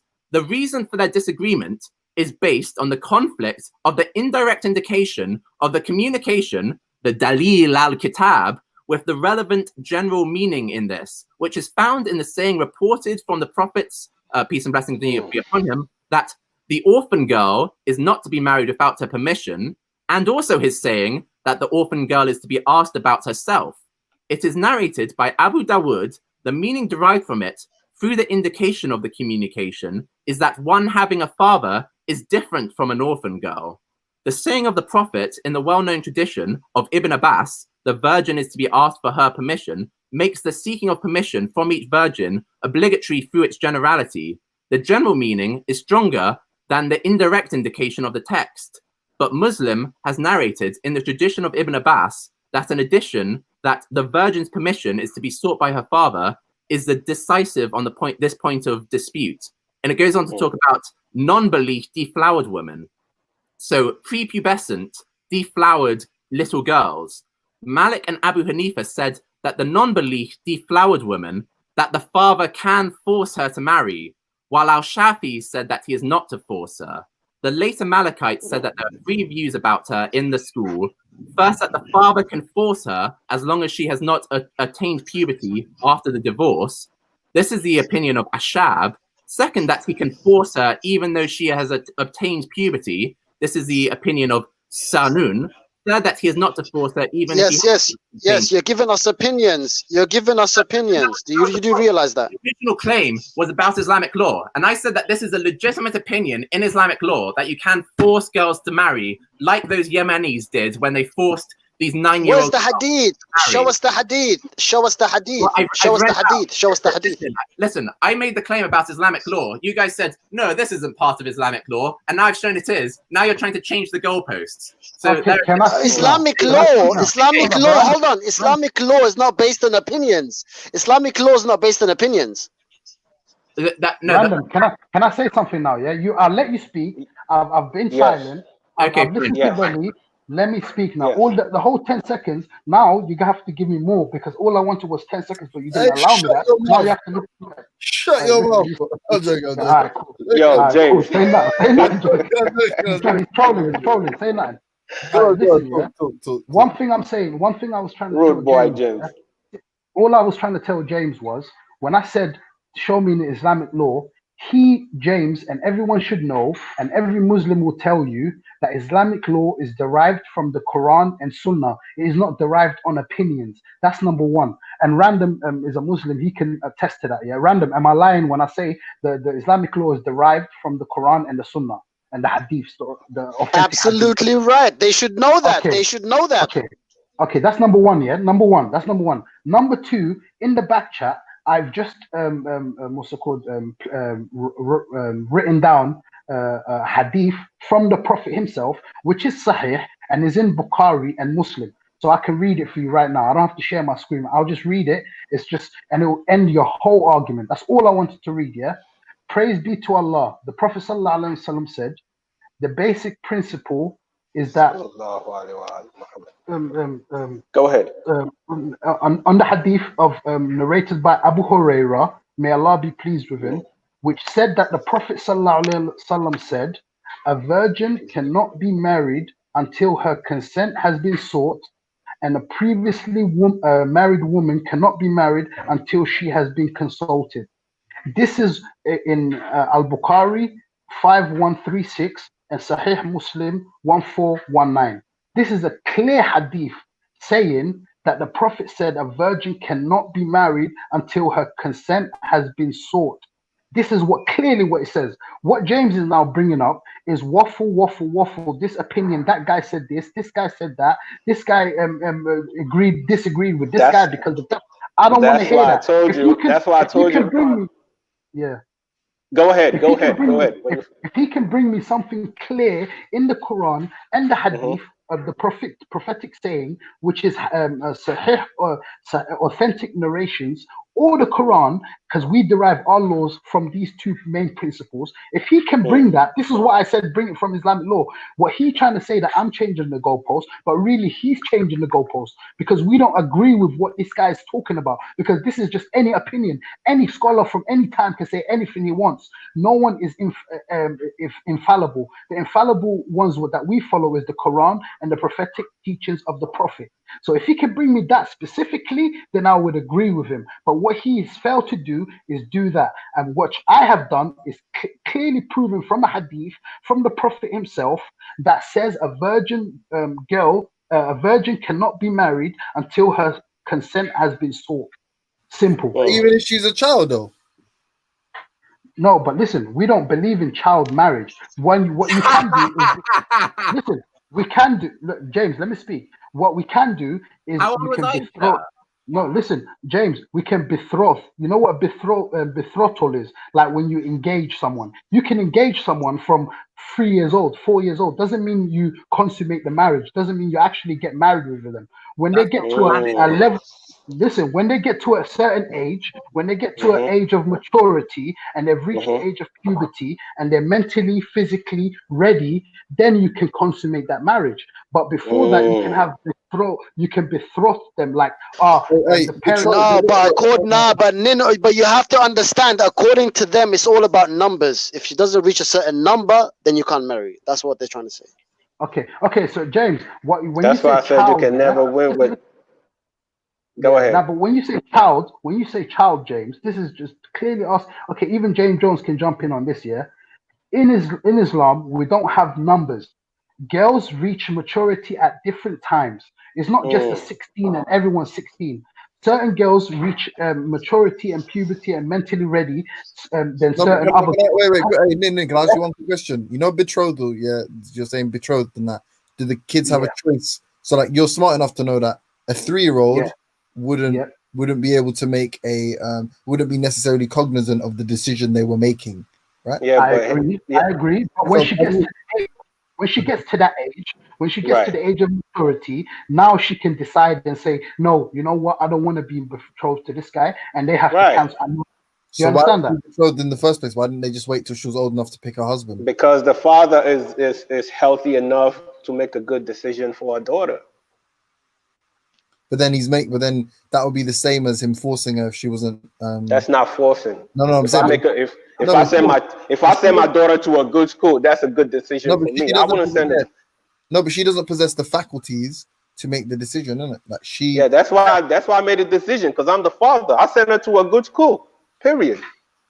No, but James, when she gets to the certain age of this is the time to consummate the actual marriage, and this is going to be the contract fulfillment. Yeah, she can turn around and say, "No, you know what? I don't want this." When you say, do you mean sex? Is that what you mean by sex? Yes. That's when the marriage is consummated, isn't it? Yeah, that's sex, but that's not like. Yeah, but that's when she moves out the house and she moves in with him. Do you get it? She's still staying at her house. It's not like a 3-year-old is gonna go live with the guy. She's still in her father's or mom's house. It's only when she gets to that maturity age level and after puberty, she can turn around and say, you know what? I don't even want to go live with him. So I don't want to be married to him. Why can't, in your opinion, why can't she be like you said, use 3 years old as an arbitrary point? So why can't she be physically and mentally ready at 3 then? Because we know 3 years old are not. Come on, bro. That's a nonsensical argument. But why? That's a good question. What kind of question is that? What kind of question is that? No, but why? It's a question. Hold on. He just answered the question. 1 second. I know that 6, a girl can't be physically and mentally ready at 6, but you don't know that. Yes, I do, because the Prophet ﷺ was betrothed to Aisha at 6. So when you hear 6 and 9, is the betrothal was at 6, and then the consummation when she moved in with the Prophet was at 9. Do you get it? Hey, everybody, stay with me. I'm going to make one more jump. I know a girl can't be physically and mentally ready at 9. Do you know that? Sorry, say that one more time. Sorry, I didn't hear that. I also know, so I know a girl can't be physically ready at 3. I know a girl can't be physically ready at 6. And I also know a girl can't be physically and mentally ready at 9. Do you agree with all 3 of those?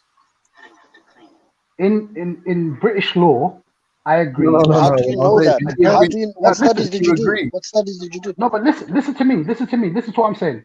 When a girl in, say, sub-Saharan Africa or Asia or whatever is in their own country, at 9 years old, there can be a girl which is physically and mentally ready for That's marriage. Yes, bullshit. they can. Wrong.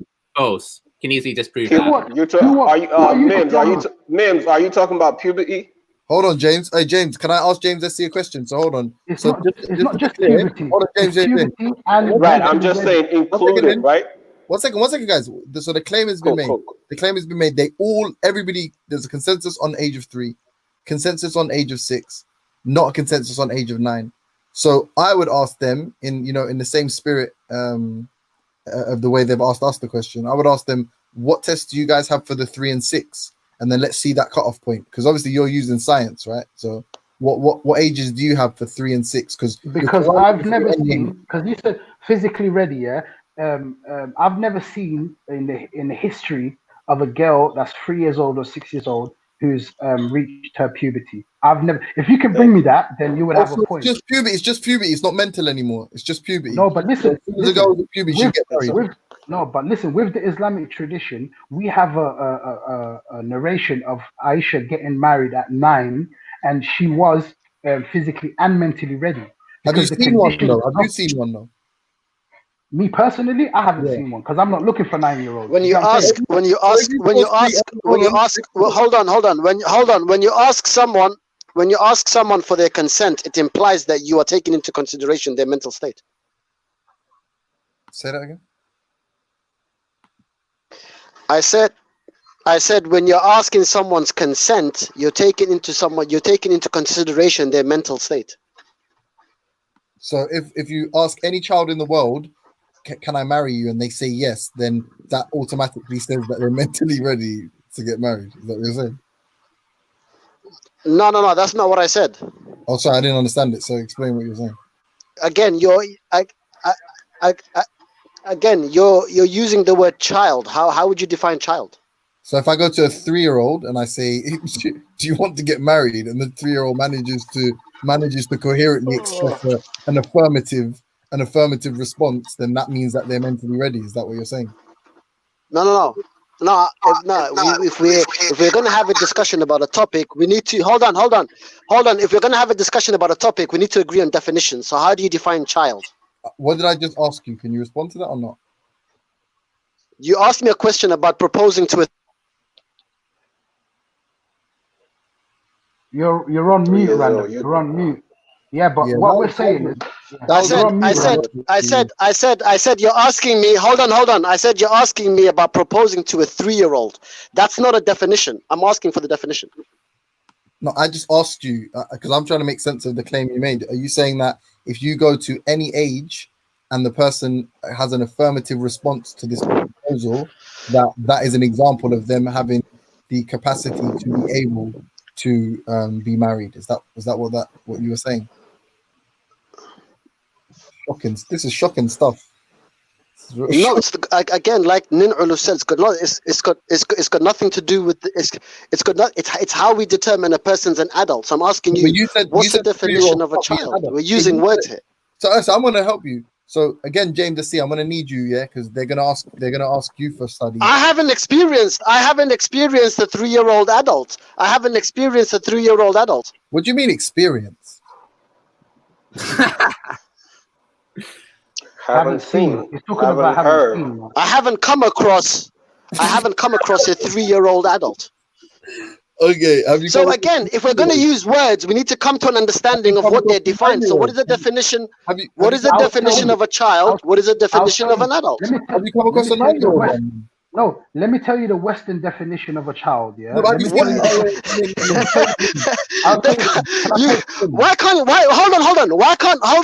can't we just agree to basic definitions? Nin, why is it so difficult? One second, can I ask you one more question? Yeah. Sorry, I hate this. That's a poor choice of words, by the way. Come across. Have you seen a 9-year-old child before? A 9-year-old adult before? Not read about one. Have you yourself seen one? A 9-year-old that you were like, that's an adult. Yes, I've seen one. Have I seen? If you're asking me, have I been? My sister cousin. I don't know how this is funny, but James.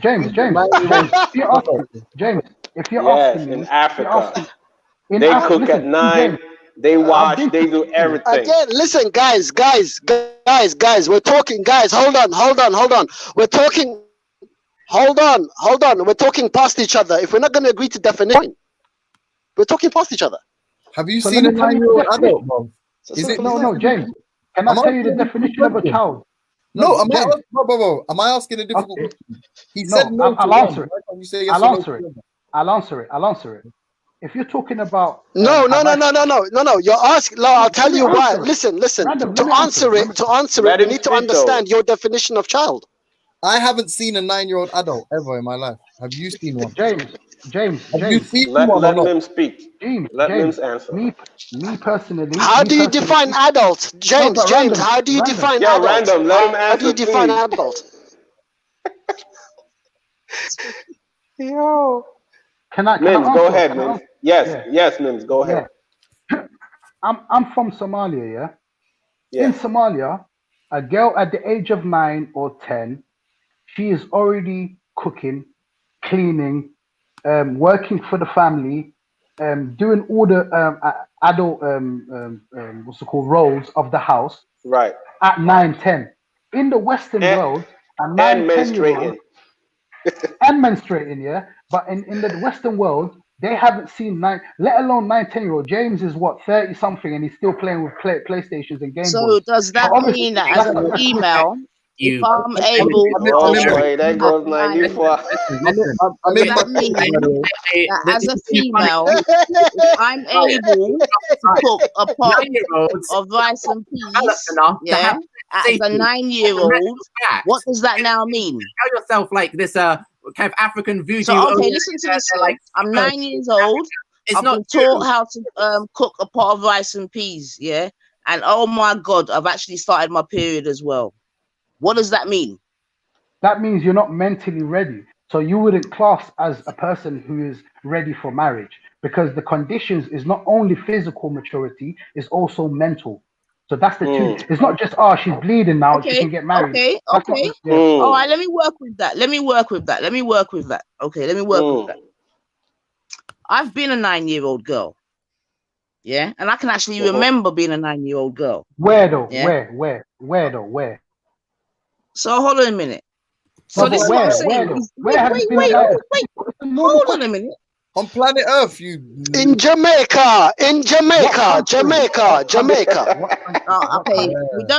we don't need any accents. Thank you very much. Yeah? We're doing that racism and all that. Okay. She from Jamaica, man. Nah, but brother, because she might be born here. She might be born in UK. Brother, it's but planet Earth. I'm just, you know, female. Listen, listen. All right, listen to this. Listen to this. Yeah. But guys, please let her finish though. There's girls in Jamaica today, yeah, who are able to cook rice and peas and chicken, make juice, make salad, make vegetables, all of that, and they've started their period. What are you saying to me? Sorry, I was just reading the thing on the nine ether. Let me ask you a question. So basically, she's saying some 9 years old they are up to date, and while some 9 years old don't even know nothing. No, I am saying no. Listen to what I'm saying very carefully. Yeah, I'm saying that there's girls in Jamaica now. Yeah, as you don't want to hear England, so I'm like, cool. You wanna go a little bit further. You know what I mean? Out of road, no problem. I'm saying to you now. That there's 9. Oh, sorry. When you're finished though, look what's on the screen. Yeah, read what's on the screen. Carry on. The greatest danger, however, is to the pelvic floor. Yeah, I'm a woman. Yeah, so I've got a fairly good idea of what could possibly be happening for a 9-year-old, etc. But I'm just speaking to these guys still because I'm trying to, you know what I mean. So boom. So you got 9-year-olds in Jamaica. No, fuck it. You got 9-year-olds in Ghana. And they're cooking, they can cook in it, and they've started their menstruation. Now what? What does that mean? They can even count money. But he just told you it's not only about. They can wash clothes. Okay, hold on. Would you say on 9 ether? Would you say on average that the typical girls in Africa and the typical girls in the West, the ones in Africa are more mature? Would you agree? Yes. I would say that because of the different sorts of lifestyle, Yes. independence reaches them quicker. The same as in the West Indies. So Yeah? So are they more mature? No, but Are they so more judging mature? by- Are they more mature back home? Are they more mature? Yeah, we know There that. We is are. a We know that. different type of maturity, yes.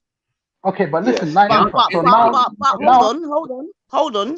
Yes, there is a different type of maturity, yes. But that's only because they have taken on what would be deemed as, I don't want to say adult responsibilities, but responsibilities from early.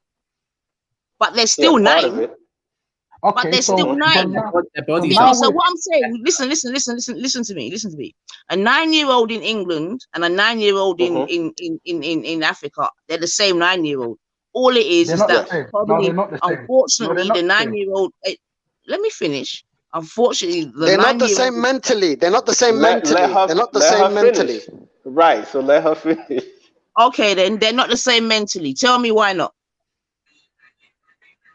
All the because judging by everything that you just Because said, that's you why. just agreed that they're on a different level of maturity. What's the difference mentally? What's the difference? What are we speaking about? What's the difference? I think we need Because The of the difference heart. is We're they speaking are already about they the are already test taking of they are we're they speaking are about the already test of taking life. They are So Right, already because which is taking they're the test of already life. okay, so They they're are now already because taking they're already responsibility. cooking and cleaning and tending to the house, that makes them more mature, right? So now, look at this, yeah. So now, It's part of it. let's It's a take. test of No, but life. look, Okay. yeah, Okay, no guys, no, problem. but So no, when but you listen, said, I will work. Appeal to no, the but listen. research. Don't have these bullshit conversations about what their opinion is. Research from Is a a guy called 9-year-old? Thomas, a Do they white think guy, a yeah, a 9-year-old? white All guy. right, all right. Do they Look at think it. a Thomas said, 9-year-old? I don't give a F what Thomas All said, right, bro. fine. I don't care what Thomas said. Can I say That's something? your All right, definition is from Western can I say something to They 9-year-old? worked in Africa. They were treating African girls. They were treating African girls. 10 years old. African They would have died if they didn't have medical. Yeah, they're also injecting them with AIDS as well. Yeah, that's what they're doing. Hold on. All right, man. You guys are Hold on. pathetic, man. Yeah, You get guys out of are here, man. Acting like Relax, bro. acting like you care You're what not the emotional. West care about Africa. Relax. No, but James. No, but you know what? Relax for a moment, man. Let's have a discussion. James, Don't want to ruin this panel, they're man. not going to deal with this evidence. They can't deal with it, so they're going to keep on shouting over it, just like they did last time.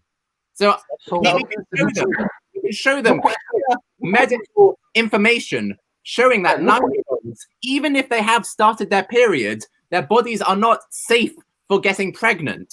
But they won't care. They don't care because But this is what I'm trying to. That's what I'm trying to. Wait. When you say their body is not ready to How do you know? How do you know that's true? Pregnant. How do you know that's true, James? How do you know that's true?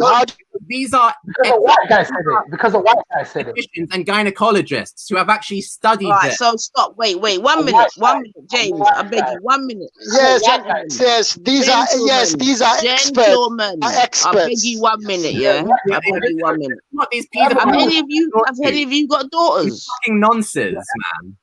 Have any of you listen? Stop the talking a minute. Have any of you got daughters? No, but listen, you're not being fair. I was trying to go with your. No, forget all of that. Let's just keep it basic, innit? Have any of you got daughters? I got a little sister. You got how old is she? I got 5 little sisters. I got one that's 9. I got one that's 13. What do you mean little? You mean your adult sister? Don't you mean your adult sister? All right. So can the 9-year-old? Can she? Hold on. Can she? Hold on. Wait, the brethren. Can the 9-year-old cook and clean and tend the house and all that? 100%. In our. Yes. In our. Good. All right. Good. Okay. I heard you. She can. Excellent. Good. His little sister's got a mortgage on that. She's got a credit card. Has she? So. I don't even want to ask you. So hold on a minute. Listen, man. And this is really quite reflective, yeah, because what you have is you got men speaking about the age of a woman or a girl child, yeah, a girl child going on like she would have any type of vibration to tell a man no and all the rest of it. And me as a big woman, I can't even get a word in edgeways. So how the fuck is a 9-year-old or a 6-year-old gonna be able to tell a man, so nah, it can't go so? No, but nine, his little sister's got a pension and all that. His little sister's a big All woman. right, Like, James, she's hold bigger on. than you. So what I want to ask him now is your 9-year-old sister, who is obviously culturally up to date because she can run the house, this, that, and the other. No problem. I'm not even going to ask her if she started her menstruation. I'm not even going to be that rude. But let's just, for the sake of argument, say she has also started her menstruation. Yeah? Okay. Right. Do you think your little 9-year-old sister is mentally ready now, bro? But that don't mean because she's menstruating, No, she has to bend over. wait. Stop all of that. I just want a yes or no. Because she's born in the UK and she's been accustomed to the UK life and she's gone to school and she's gone to nursery and all that, I wouldn't say that, because here they have All right, child, no problem. they have No adolescents, problem. Good, no problem. So let's extend that now. So wait, man. Wait. I heard you, and I thank you for your succinct answer. I haven't finished though. But a girl in the 7th century in Arabia, I can't compare her to my sister today in the UK. It's totally different. This is the whole argument started from Hanifa. It started from Aisha. That's what it started from. So what we have to keep going back to and referring to what she is saying. So if you want to hear statements from her, she was happy with her marriage and she lived on even after the Prophet died. And she's one of the greatest scholars in Islam. And from her own testimony, she can say she was happy with the marriage. So now who are you 1400 years later to tell me that she wasn't happy when from her own mouth she says she was happy? Okay, let me ask you a question. Do you think she could? Do you think if she had the chance? I'm sorry, Nine. I'm sorry. Yeah, This is pissing me off. I'm gonna eat lunch. I'm gonna eat lunch. Yo, This shit is where's random? Random cut out here. Yo, I gotta eat lunch with my wifey. Yeah. Can he hear me? Anyways, look yourself, everyone. Does your wife agree with you? When I see you in the park, James, keep that energy up. No, James. forget all of that. Forget all of that. You see, Come on, man. You're a nerd. You're the man. biggest nerd in the world for that. I want to know if his wife agrees. Come on, man. It's not that serious. Yeah. Man, it's not that serious. Bro. I think seeing the mentality of some people, even considering 9-year-old, it cannot extend to. Cut out. Or James, let's see. Just tell him you're over the age of 9. He'll think you're an old man and he'll leave you alone. But yeah, I'm not gonna lie. That's like, are we really considering that there could be a 9-year-old in any freaking country that's prepared for fucking marriage, nevertheless pregnancy? That's absurd. Yeah, but the thing is, she don't have to have sex at 9. Do you think any marriage don't mean in sex? Their right mind? That's not even true. if it's 10 or 11. Or marriage don't mean sex. If you're married to a 10-year-old or 11, it don't mean you have to. Guys, can I just say something to you? Yeah? That's a lie, man. Stop it, man. To you what you shouldn't like. So, gee, we got one. All right, cool. So what you need to do, because no one's got an issue with defining it, freebie, yeah. But can you tell us if you've witnessed a 9-year-old being an adult? And then we can critique it based on that. Because we could just say, for example, I've never seen a 9-year-old adult. And you could say, nor have I. Then we're in agreement. We don't need to compare notes. Depends. If you're saying you've seen one and we're saying we haven't seen one, then we can compare reasons why we believe our definition is better. Do you get it? Does that make sense? Does that make sense to you? I've seen one. And do some dishes and clean up her room. We need to agree on the definition of adult, right? Exactly. That's the first thing. And secondly, I've seen one. Yeah. Whatever definition you want to go by, I've seen one. Yeah, Malik. I'm not interested in what you're saying. So if you've seen one amongst a couple hundred or whatever in a rare instance, he's not being serious. He's not like he's just going to devolve into lunacy. Yeah. With 3B, he made. Like, I can't honestly believe that. What's the definition we're going with? I'm asking you, have you seen a 9-year-old? Well, what's the definition we're going with? You think was an adult? I'm asking you, and then we can decide what our definitions are. Because if you haven't, then you probably agree with me, and that's it. No problem. I don't think I have. No. Okay, so why do you believe? So why do you believe that? Huh? So Oh, why he do you has. believe?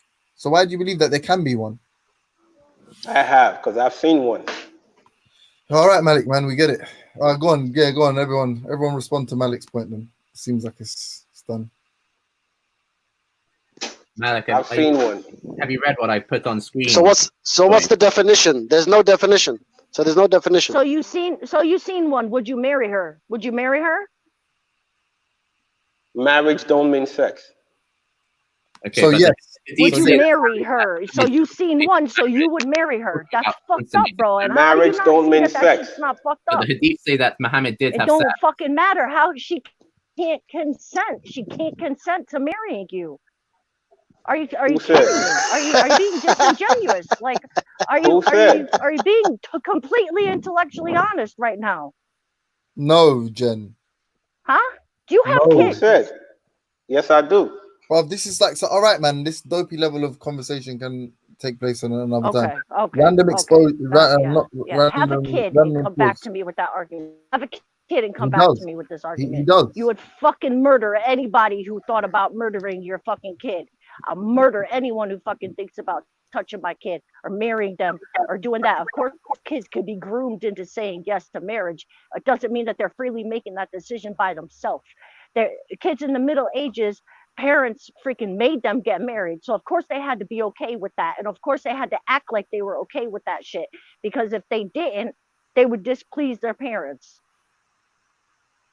Obviously. But yeah, can Yeah, anyone? but you're talking about. Yeah, but you're talking about a situation. So hold on a minute. Let me ask you a question. I'm talking about this general conversation that's like, can you think of any 9-year-old girl, yeah, whoever that is speaking, yes, that's in agreement with this, yeah?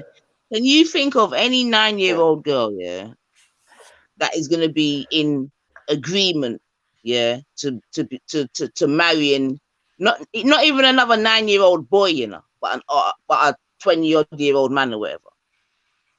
I think everyone up. I Veli, give Melanated my space, please. If someone's getting do it. you think them are the sort of decisions? I mean, even as a, I mean, all right, think about yourself as a 9-year-old boy. Yeah, as a 9-year-old boy. I don't know what you were doing at 9. Probably kicking football, maybe playing marbles. You might have discovered your little. No, anyway, forget about that. But I'm sure you weren't doing very adult things. Would that be a fair assumption to make, Bab? Hello. Who you asking the question to? Me or Malik? Yeah, I'm asking you. You'll do. It depends on the culture you're brought up in and accustomed to. You're going back to the culture. Okay. So what you're saying is that this thing here was more of a cultural thing. Peace, everybody. Bless up yourself, Melanated. Some women over here, so we can have women. They don't really care about how the women may feel, Melanated. I'll let you know that. No, it's obvious they don't care. It's obvious they don't care. 9-year-old They're marrying kids off and they don't even give a by fuck. a big man. They're not even thinking I like have that. issues with Of course not. With men having an opinion about our female body parts and when we are ready. But I do want to read what because Belly has been trying to get someone to read that for the longest. So there was a 10-year-old who was pregnant who has already been abused significantly by somebody. He said that probably would go without saying. Nor a 9 to 10, 11, and 12-year-olds remotely prepared to care for a baby. Wall said, but the risks are physical as well. The placenta, what's that word? Preferentially will take nutrition from the mother, who is like a child, or who is a child who's really a child, said Shirley Thomas, an OBGYN and at Mission Community Hospital in Panorama City, California. That that means that the developing fetus will leach calcium and other nutrients from a child who should still be growing herself. Likewise, pregnancy puts a major strain on the cardiovascular system, according to Wall. Pregnant women have about 50% more blood circulating through their bodies compared to non-pregnant women. So the greatest danger, however, is to the pelvic floor. Girls may start ovulating and menstruating as early as 9, though the average is about 12 to 13. Some studies suggest that the average age for first menstruation is dropping, but the data is not that conclusive. Just because a girl can get pregnant, though, doesn't mean that she can safely deliver a baby. The pelvis does not fully widen until the late teens, meaning that young mothers may not be able to push the baby through the birth canal. That's probably why they had so many wives. But I'm just saying, the results are horrific, said Wall and Thomas, who have both worked in Africa treating women in the aftermath of such labors. Girls may labor for days. Many die. These babies often don't survive labor either. The women and girls who do survive often develop, oh, how do you say this? Fistulas.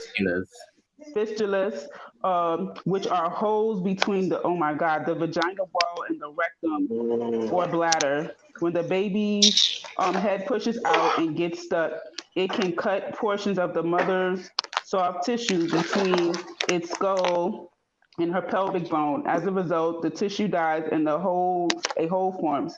Fetuses and urine feces and urine then leaks through the hole and out of the vagina. Ugh.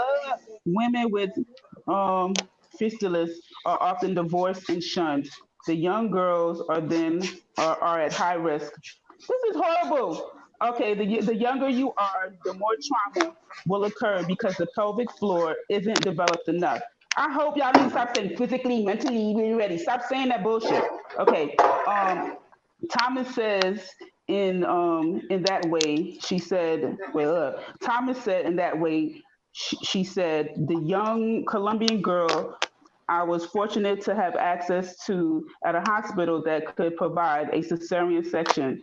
As growth tends to slow in girls once menstruation starts, a 10-year-old capable of getting pregnant is likely to be easily small with a small pelvis, Wall said. And even if puberty onset happening earlier, Wall isn't entirely convinced by the current data. Pelvises are certainly not maturing any faster. He said, if puberty does occur earlier, that would put a young girl at risk for dangerous pregnancies for longer periods of time. It is heart wrenching, Thomas said. It is just overwhelming to see these young women pregnant and delivering.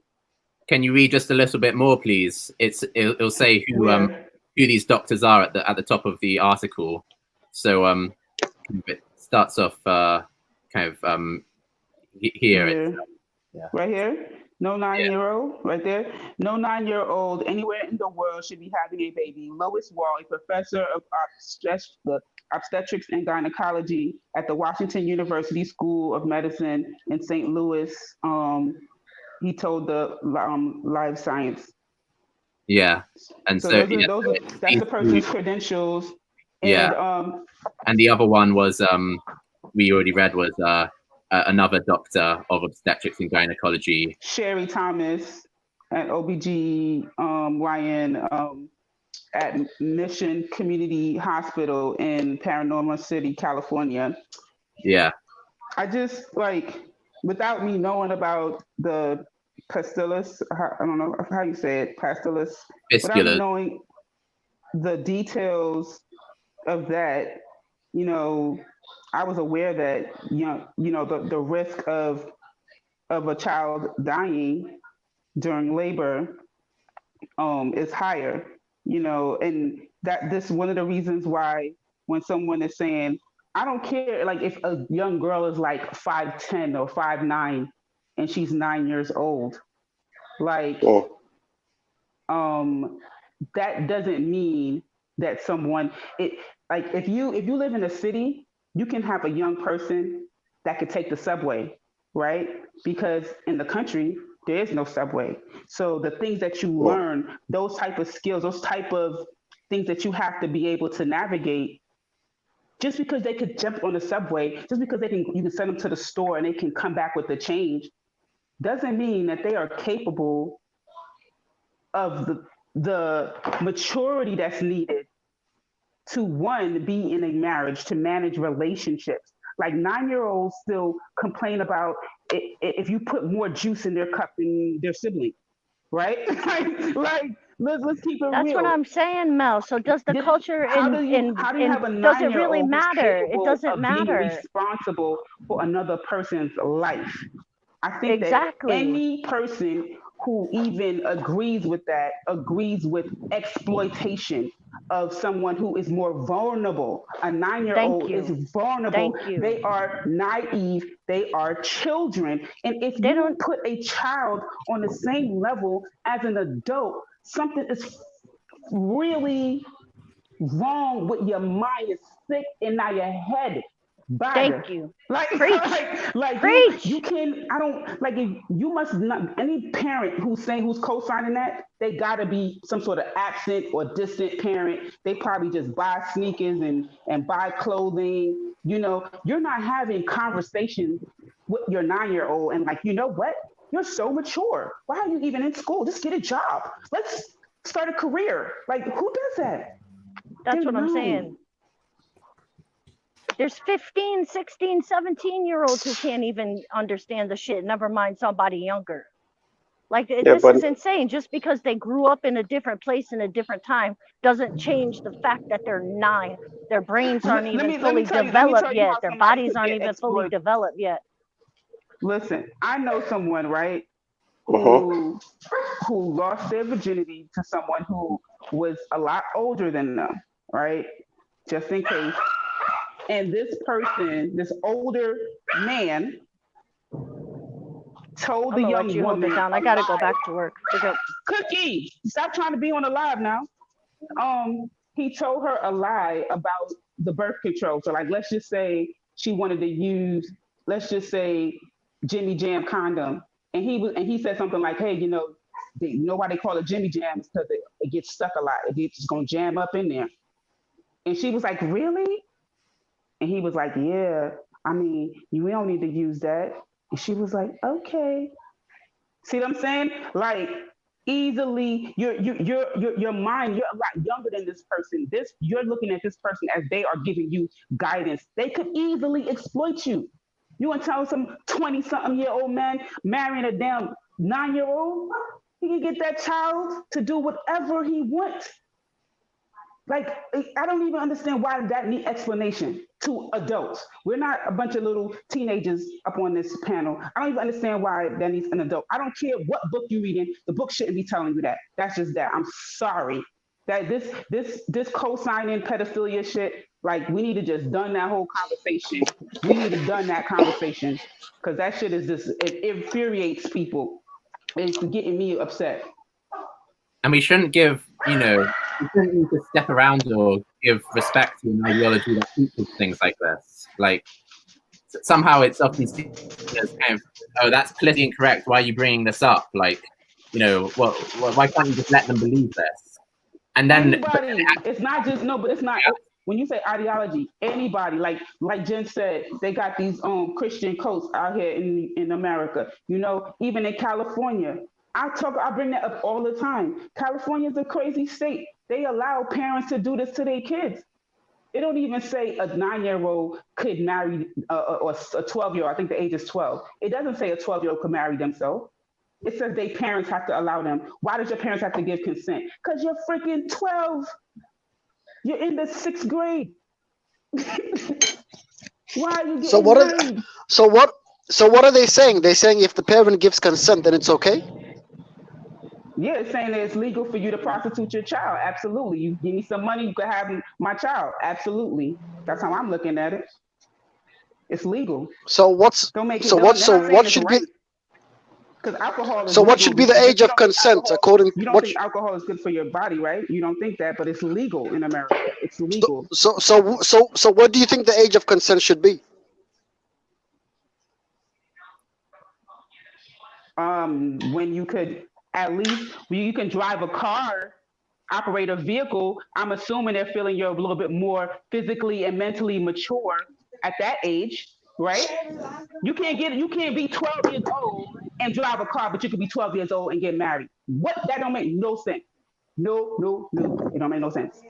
Yeah, but cars are not everywhere. So you're saying. What do you think about that? Do you think that you should be 12 and be able to drive a car? But cars is not everywhere. Automobiles is not I'm everywhere. asking the question. So in California, there are cars. And in California, you could be 12 and be married. So I'm asking a very logical question. Do you think that they should lower the driving age to 12 then, since you could be married at 12 in California? What is your opinion on that?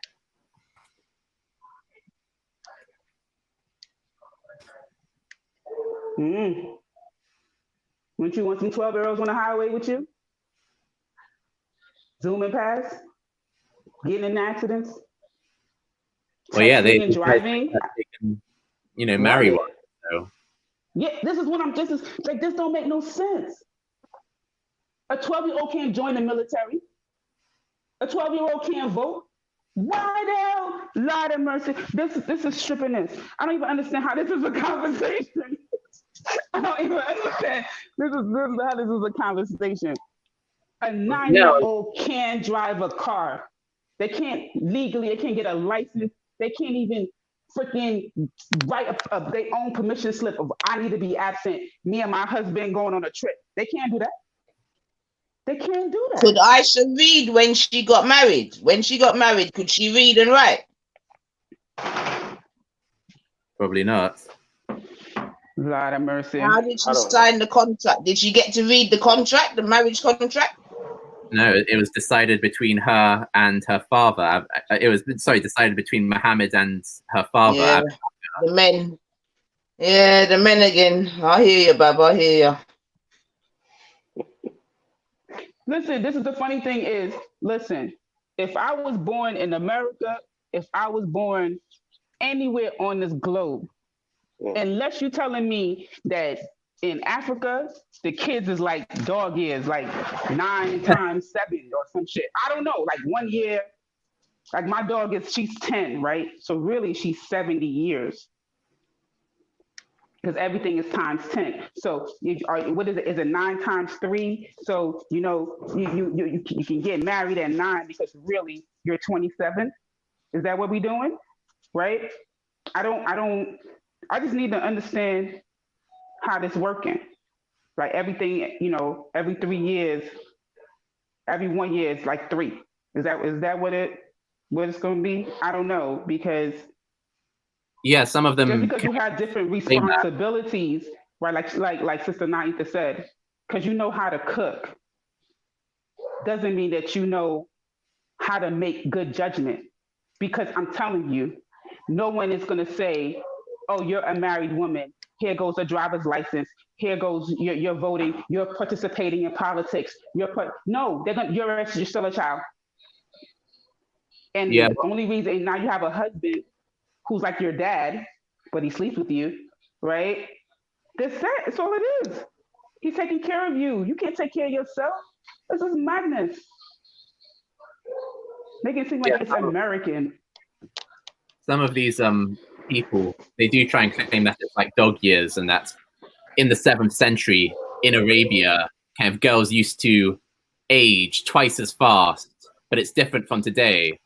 And they'll make this claim even though they have no scientific evidence to support it, and even though kind of historical evidence. I don't go by that claim anyway. Okay, not you. I just know from my understanding, I know it says that you have to put them through tests until they are capable of passing the test. What kind of test? Like test of life, like test of are they be able to stay at home by themselves? Can they wash? Can they do this? Can they do that? Can they count money? Can they go to the market? Basically, a test of maturity, I think. Let me just cut it short. Yeah, but like, would you say so maturity comes with being able to, like, that means you're mature if you can, like, Staying home by yourself? No, I'm just saying it's part of it. Maturity is how you So what's think, the main part? Let's not talk about the minor parts. What would you say is the main part of maturity? The main part I would say is doing something that mature people are doing. Such So such as whatever example you want to come up with. Okay, let me ask you this. You think a 25-year-old man is sexually mature than a 9-year-old? Yes, I would say that. Do you think that a 9-year-old would be able to easily manage a 25-year-old?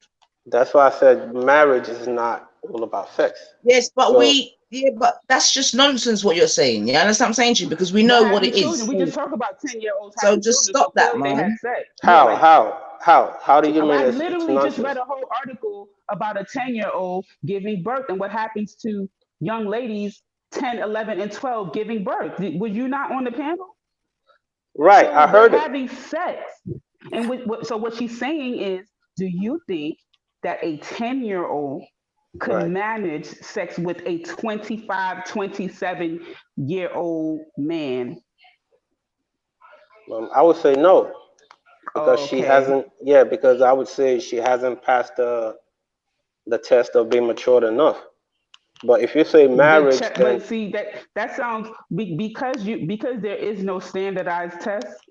You understand that allows for exploitation, right? Because one person could say, "She's immature than me. She's immature than me. She's seen to pass my test," right? And another person might be like, "Man, she a little young in the head. I'm not gonna do this."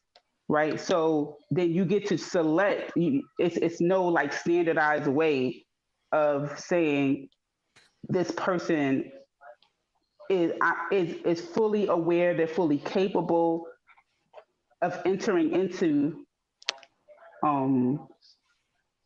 what it is that they're doing. And I think that there's a reason why, right? There's a reason why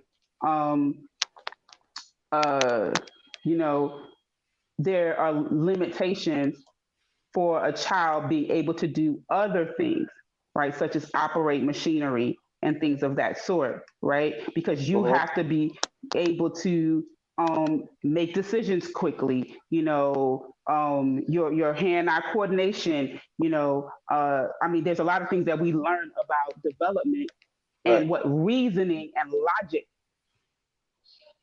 And at that age, the reason why a child know how to cook rice and do that, they could do that because you don't have to reason to do that. You following instruction. You just do whatever you've seen done. You don't use reasoning. But then you can come to them and you give them an example of something that they have to analyze, synthesize information, and that part of their brain is just not developed yet. You might get some exceptions to the rule, right? I'm not going to say that there aren't any geniuses out there and so forth. Absolutely.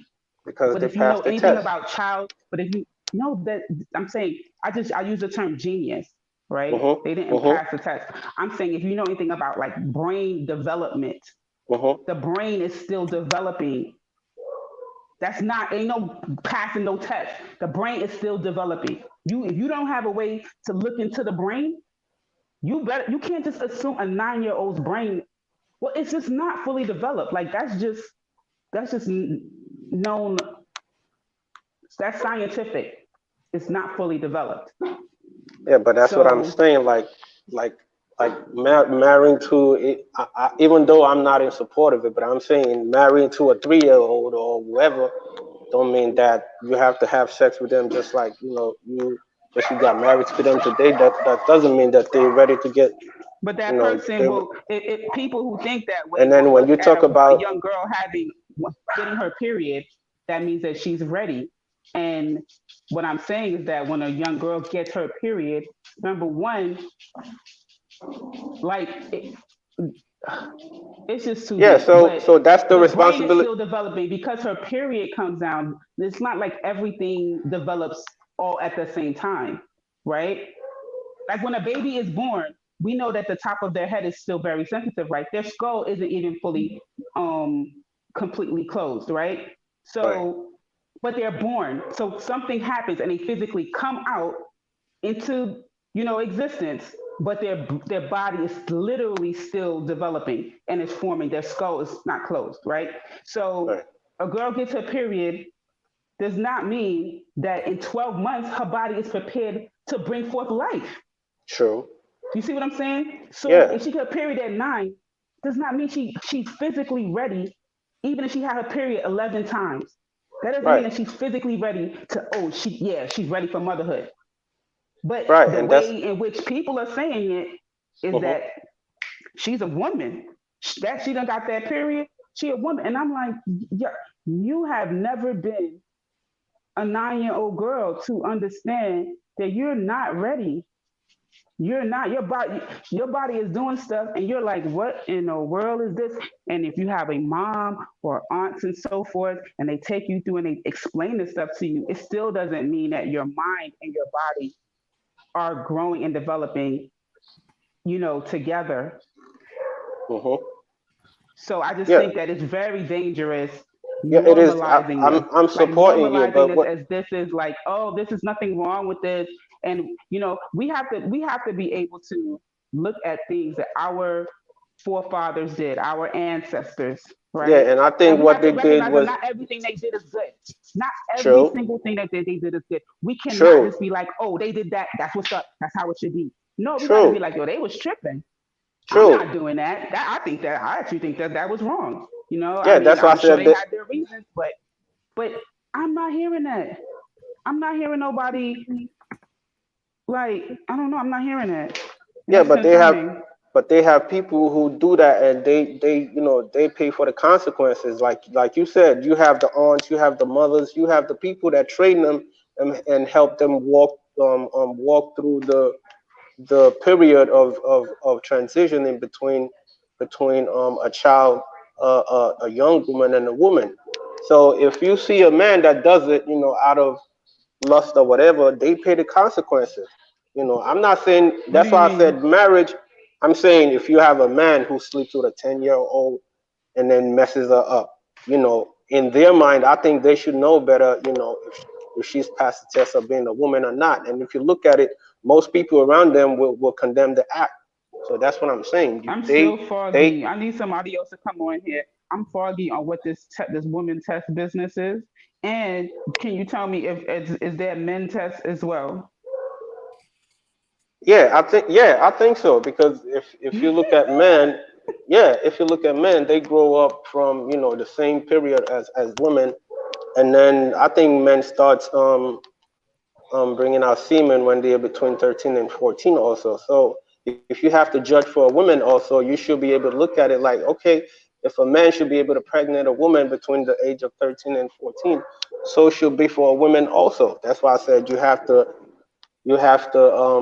whoever rapes a child, whoever rapes a woman, it's the consequences, it still goes on them. We have women also who's like 30, 40, 50 who don't want to have sex tonight, but the man, forces them. So the blame is still on the man.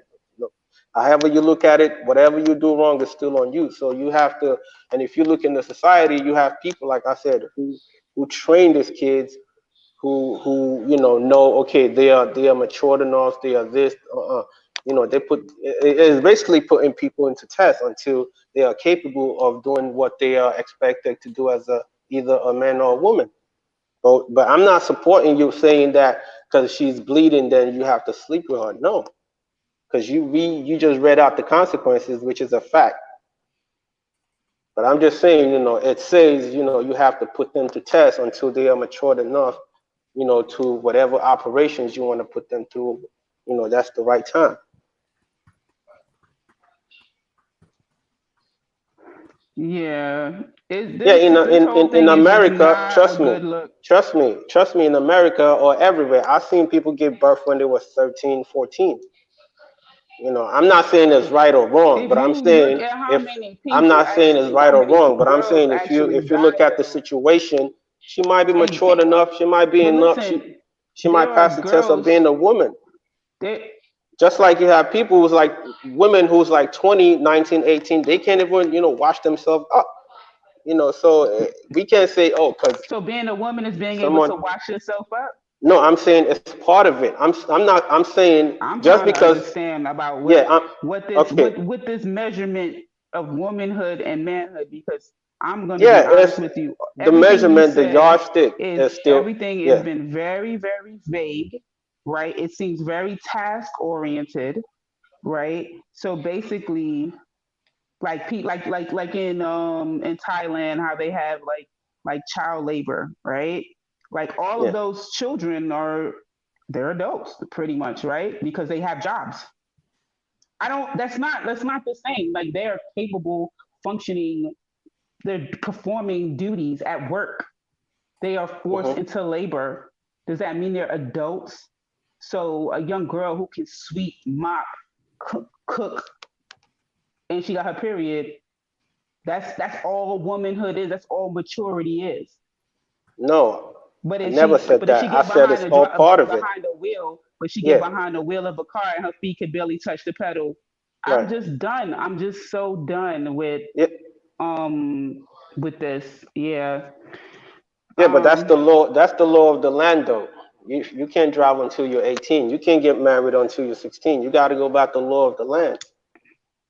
Listen, God of Jacob, I bun it. Oh, I don't care where it's going on. If it's happening in Panama, if it's happening in Panama, I bun it. Bun it. Bun. Because let me tell you, I was a 9-year-old girl, and I Yeah. would not want no sweaty, big, heavy man humping on top of me. Oh Me hell neither. no! I want to be outside playing. I want to be, studying, reading, Right. doing science projects. You know, having a childhood. Because Right. when it's time for adulthood, then guess what? Childhood things are passed away. So Right. But it to say varies that between children in everybody. other, but to say that children in other countries don't deserve to have a childhood because they was born there.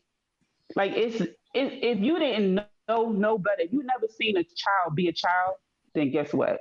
But you But have seen apparently, children. she was playing with her dolls and all them things there anyway, so she was definitely exhibiting childish behavior. Her and all the other young girls. Well, I can't really. So then, how do you go from watching a young girl or whatever play with dollies and whatever else she's doing? Yeah, how do you then make the assessment that she's ready? It doesn't make. Even you must admit it doesn't make sense, man. Yeah, but that's a Like toy. you see a girl on a you swing. can I really. see a little girl on the swing. They be like, "Yo, man, about to marry her in 2 years." Like what? No. But that's those.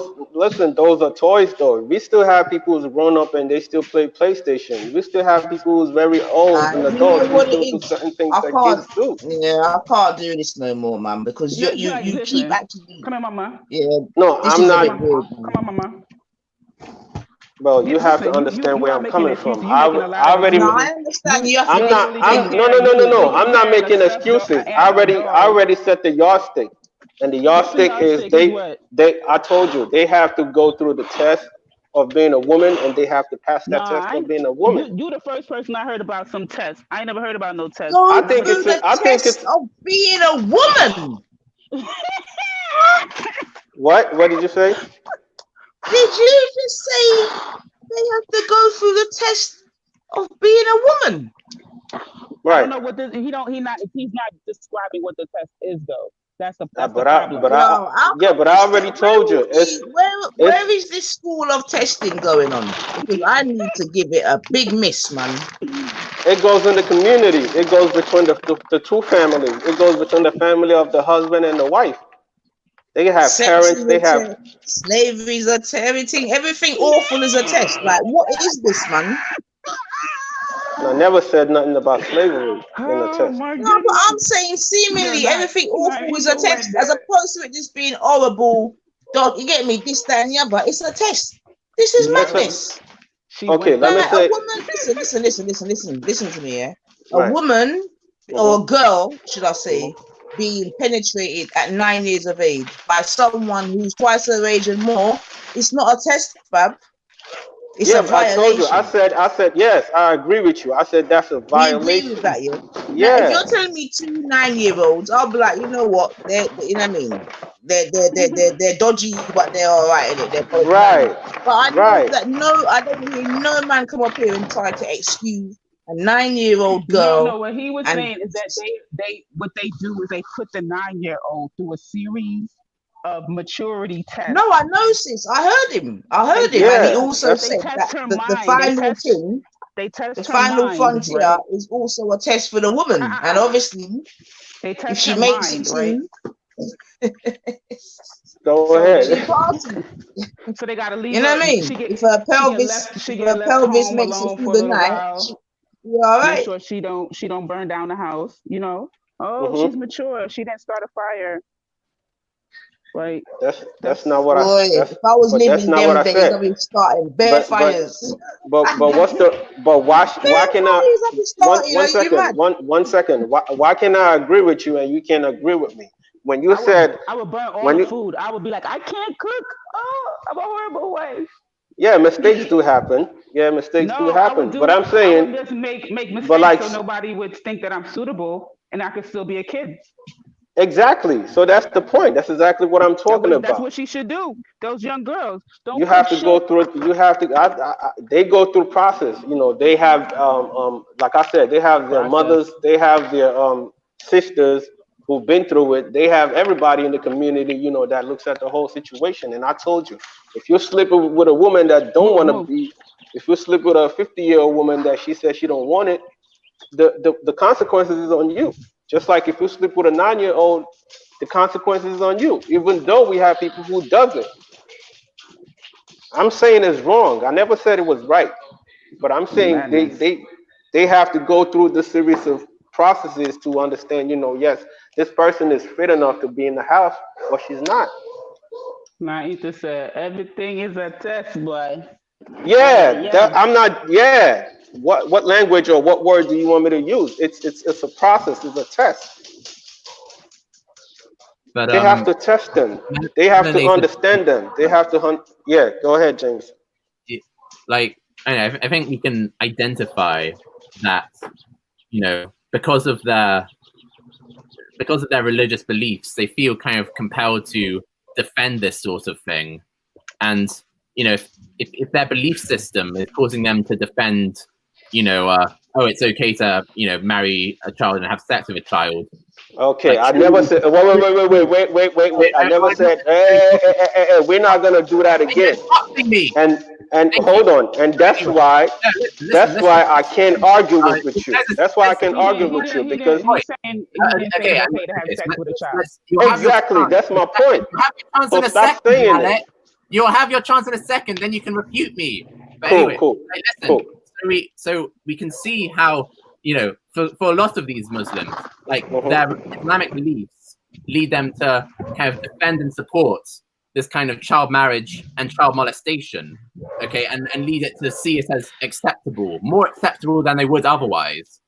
And so surely you can see how this kind of belief system would also lead them to consider sort of things like grooming gangs to be more acceptable than they would otherwise. Because if oh Lord, now you ain't pulling me into all of that. No, think about it. Think about it though. Like like people who aren't Muslims, they think that sort of grooming gangs are terrible in two ways. They think that it's terrible, one, that they're having sex with a child. Two, they think that it's terrible because it's rape and you're violating that child's consent. And whereas with Muslims, kind of that one of those reasons doesn't apply as strongly. Like this idea of like, oh well, having sex with a child, that's always wrong. They don't agree with that. Whereas kind of the other, I've been given a screen. It's going to pick up this thing. Anyway, but so the only other reason they have from the Islamic belief system to consider it wrong would be that it's, you know, sex outside of marriage, and some of them might think that it's wrong because it's rape. But they don't have that grounding of thinking any kind of sexual activity when you're an adult man with a child is always wrong. They think, oh, you know, if she's passed the test, if she's doing adult things, if she's started her period, then, you know, it's okay. She's a woman now. She's got her period. That's not a child anymore. So all right, this all right, all right. Sorry, So James, everything you just said, and I just explained it. And I know I can never win with nobody. We just gonna be going back and forth because, like I said, you're gonna pick and choose with the Muslims or people in general that does wrong things and say, oh, we human beings are effed up because this is what human beings do. But you don't pick the side that don't do such a thing and go by the right way and go by the right state of mind. You don't pick and choose on that one, but you pick and choose on the one that is doing the wrong. And I just told you, I condemn it. I condemn Malik, it. Yeah. may I just ask? You said that the test of womanhood is decided between the parents and the parents of the husband. Is that correct?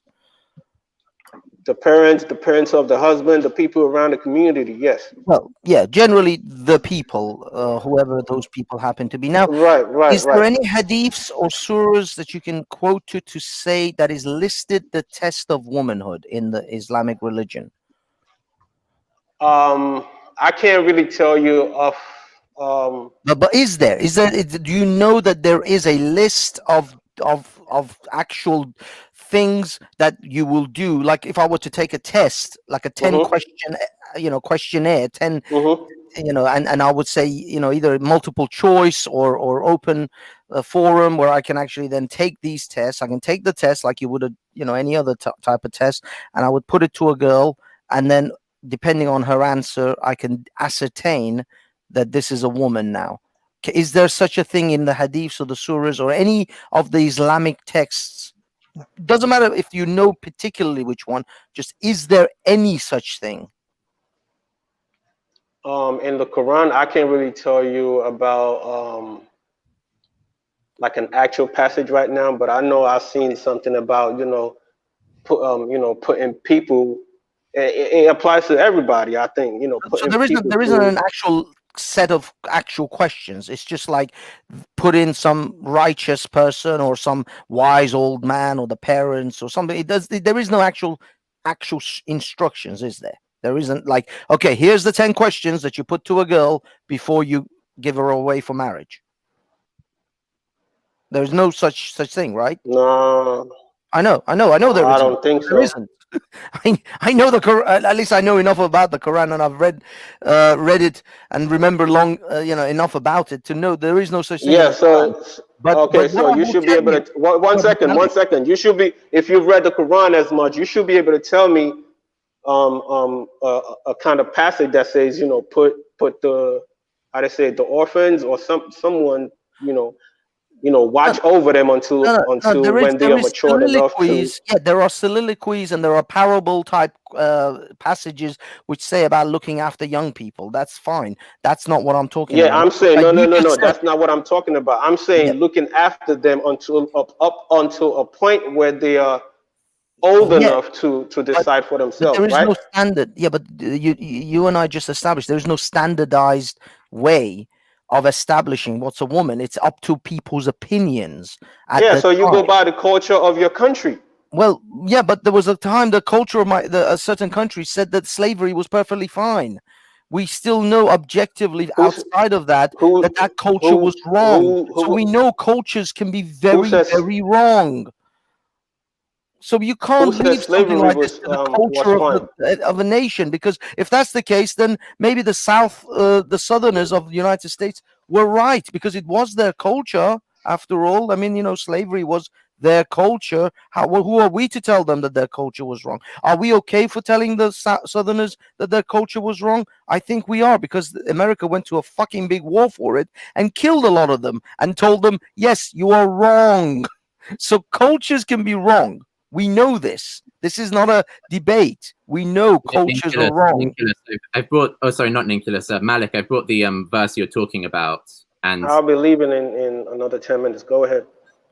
So you're right. You're right in a sense. Like what you're referring to, it says in chapter 4, verse 6, and test the orphans in their abilities until they reach marriageable age. Then if you perceive sound judgment in them, release their property to them, and do not consume it excessively and quickly, anticipating that they will grow up. And then it continues talking about being a guardian. What this is actually about is that It's when you're looking after an orphan, kind of that orphan will have some property like left behind, like their parents' inheritance. And so it's saying like the time that you can release that inheritance to them, you need to check that they're going to use it wisely and that you know it's in their abilities. Then you release their you release the property that they inherited from their dead parents. And it's saying, you know, don't use it all before that time so that you don't need to give it away. So it doesn't give a specific test like, oh, and here is how you make sure that someone is ready to be, you know, married or to have sex, like Banksy is asking. It's just saying, you know, if you're looking after an orphan, kind of before you give that orphan their inheritance, like make sure that, and it doesn't even say how you're meant to make sure that they're, you know, of sound judgment, but that's what it's about. Yeah, no, the thing is, the main point that I wanted to get to was that the Quran and the Hadiths are specific in some areas and extremely vague in other areas. Like drinking pork and drinking alcohol and eating pork is somewhat specific about you should abstain from it, although it leaves a little bit of caveat occasionally, but generally it tells you don't do it. That's why the Muslim world, for the most part, are completely alcohol, you know, they abstain from alcohol and they don't eat pork. I mean, the alcohol thing is a little bit wishy-washy depending on if you're in Dubai or Iran, but as far as the pork thing is concerned, none of these countries serve pork. So it seems pretty established and a pretty clear instruction not to eat pork, not to drink alcohol. And yet marrying a 9-year-old is not as clear. Which one of these is more important to you? Marrying a 9-year-old or having a culture that doesn't marry 9-year-olds or a culture that doesn't eat pork? On a scale of importance, where would you put these?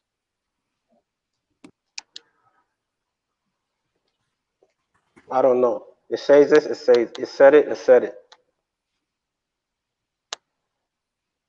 So you use your judgment. But that's the problem, Malik. That's the problem. This is why the societies in which the Quran that emerges out of the understanding of the Quran and Islam in general are the way they are. The backwards countries that we produce. Because if your instructions to life is bad, you will produce a bad life. You will produce a bad society. England's not a backward country. England's not a backward country. Not even close to the Middle Eastern Islamic nations. Not even close. Okay, to those nations. So like I said, and I will repeat myself. If you're gonna take Islam from the context of people Your who standard of practice it the backward, wrong way, Banksy, ain't really. I don't know how to hold that standard of backwards. I want to. Well, you're Banksy is describing something. Yeah, I will put it to you this we're way. gonna keep arguing. We're gonna keep. I will give you. Like you and James SC or whatever his name is. Freddie. Basically, have just been reaching.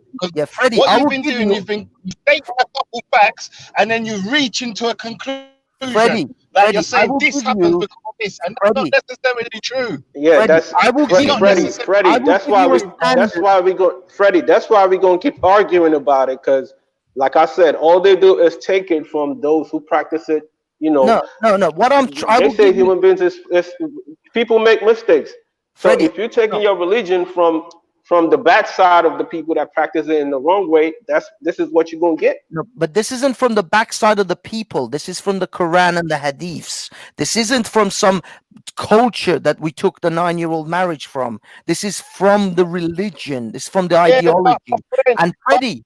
Yeah, but also remember, every time you say a 9-year-old, always remember that you have two sides of the story. Yeah, so why would you take one and don't take the other one into consideration? What I will tell you is, Freddie, is that I will give you an instant standard which makes Britain better than the Muslim world, and that is they prioritize the marriage of 9-year-olds over eating pork. They don't give a shit. You can stuff your face full of pork all day, but you go and try to touch a 9-year-old, and I hope they cut your balls off for it. That's the Because difference it's between the wrong. Middle East Because and it's wrong. Banksy, you're fucking idiot. Because you know Because they it's wrong. they And don't if you're cut not your balls listening, off. I They said it. slap these, let them back out to society.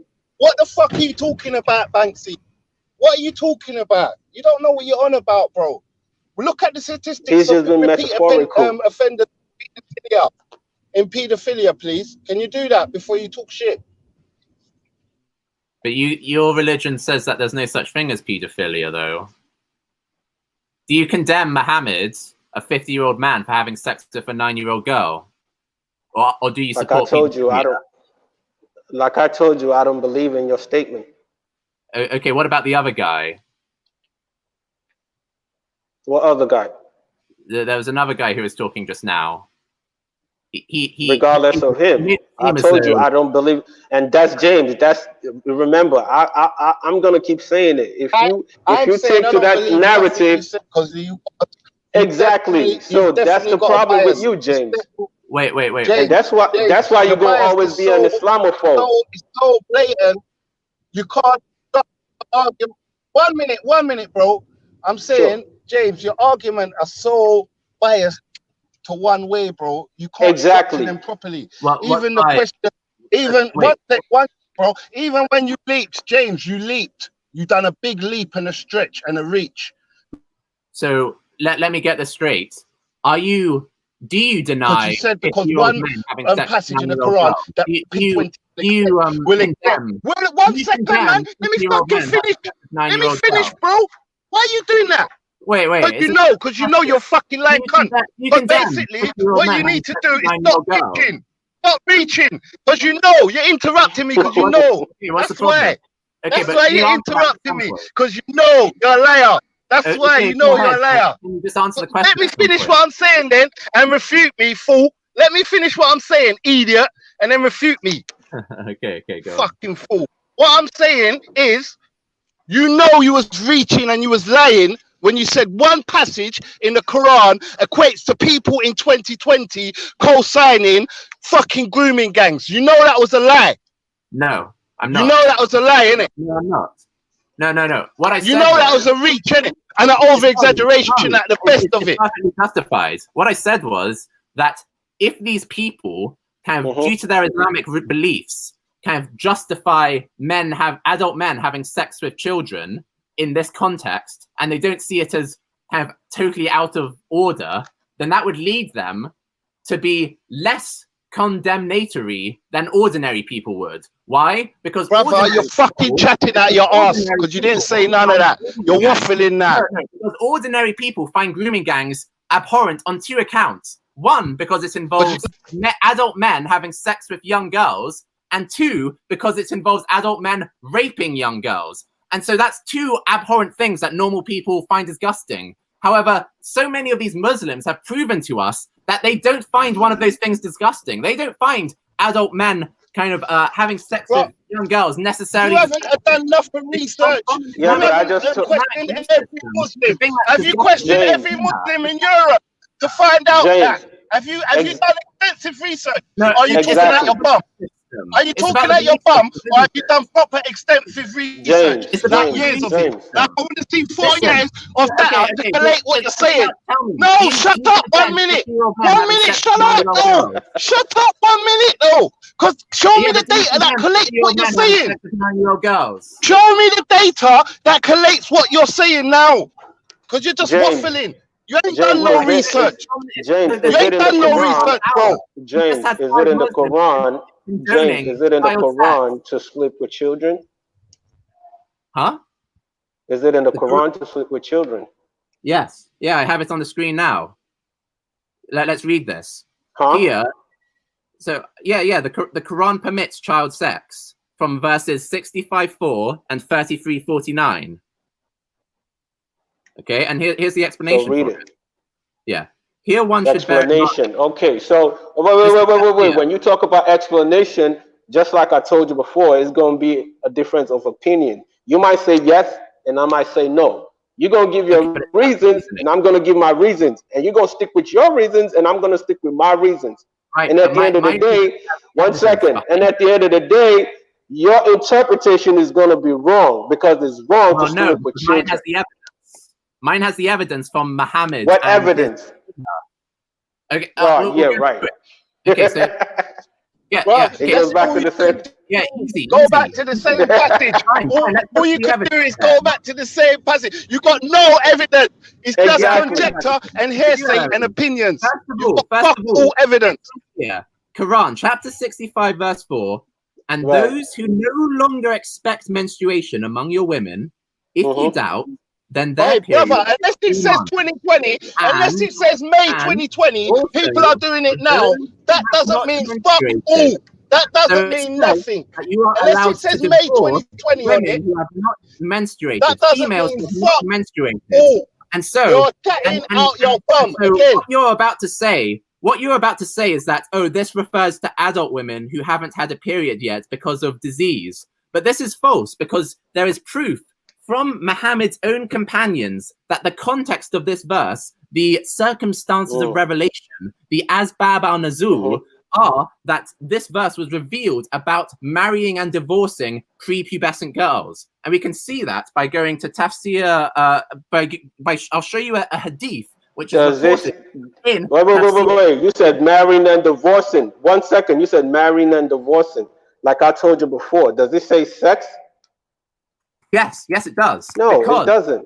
No, it does. It does. Let me explain why. Because in the Quran, does it say once you've had sex? That's in Quran chapter 3, verse 49. You understand that? Open it up. Let's see. Okay. Thank you. You're being very reasonable. So we're going to show that the waiting period, the iddah, is only necessary when you have sex. It says, chapter 33, verse 49. O you who have believed, when you marry believing women and then divorce them before you have touched them, then there is not for you any waiting periods to count concerning them. So provide for them and give them a gracious release. So this is clearly saying that if you have touched them, then you do need to have a waiting period. So doesn't it say women? It says women though. Therefore, it says women. Back here, James. And for those who shut up. You're irrelevant. You're too butthurt to hear the truth. So so here, where it says that I'm butthurt. You're a liar. That's why. That's why I don't like you, because you're a liar. And basically, what you're saying, you haven't got no evidence apart from the Quran. You haven't got no evidence apart from the Quran. We're talking about 2020 and you've got no evidence. You've collected no data. You've collected no data. Let me show you the hadith evidence about this verse. I'm about to leave, but you're a liar, and that makes you an Islamaphobe. Like I told you, all you do is trying to slander the religion. Okay, listen to this. Take one side of the story and then just form a story around it, and then when you get an explanation, you never take to the explanation. No, but I follow the evidence. So you're a liar, and that's why I call you an Islamaphobe. Trust me. Okay, but I've got the evidence though, and you don't. Listen, this has been reported from Sa'id bin Jubayr, and it is the view preferred by Ibn Taymiyyah. See, this is reported. This is a hadith. Yo, I'm leaving. Supporting this view is what is reported from Ubay bin Ka'b, that he said, "O Allah's messenger, some women were not mentioned in the Quran, the young, the old, and the pregnant." So clearly, this verse is talking about young women. So, as in, too young to have their period. So you can't, and it goes on. It gives another hadith of the same thing.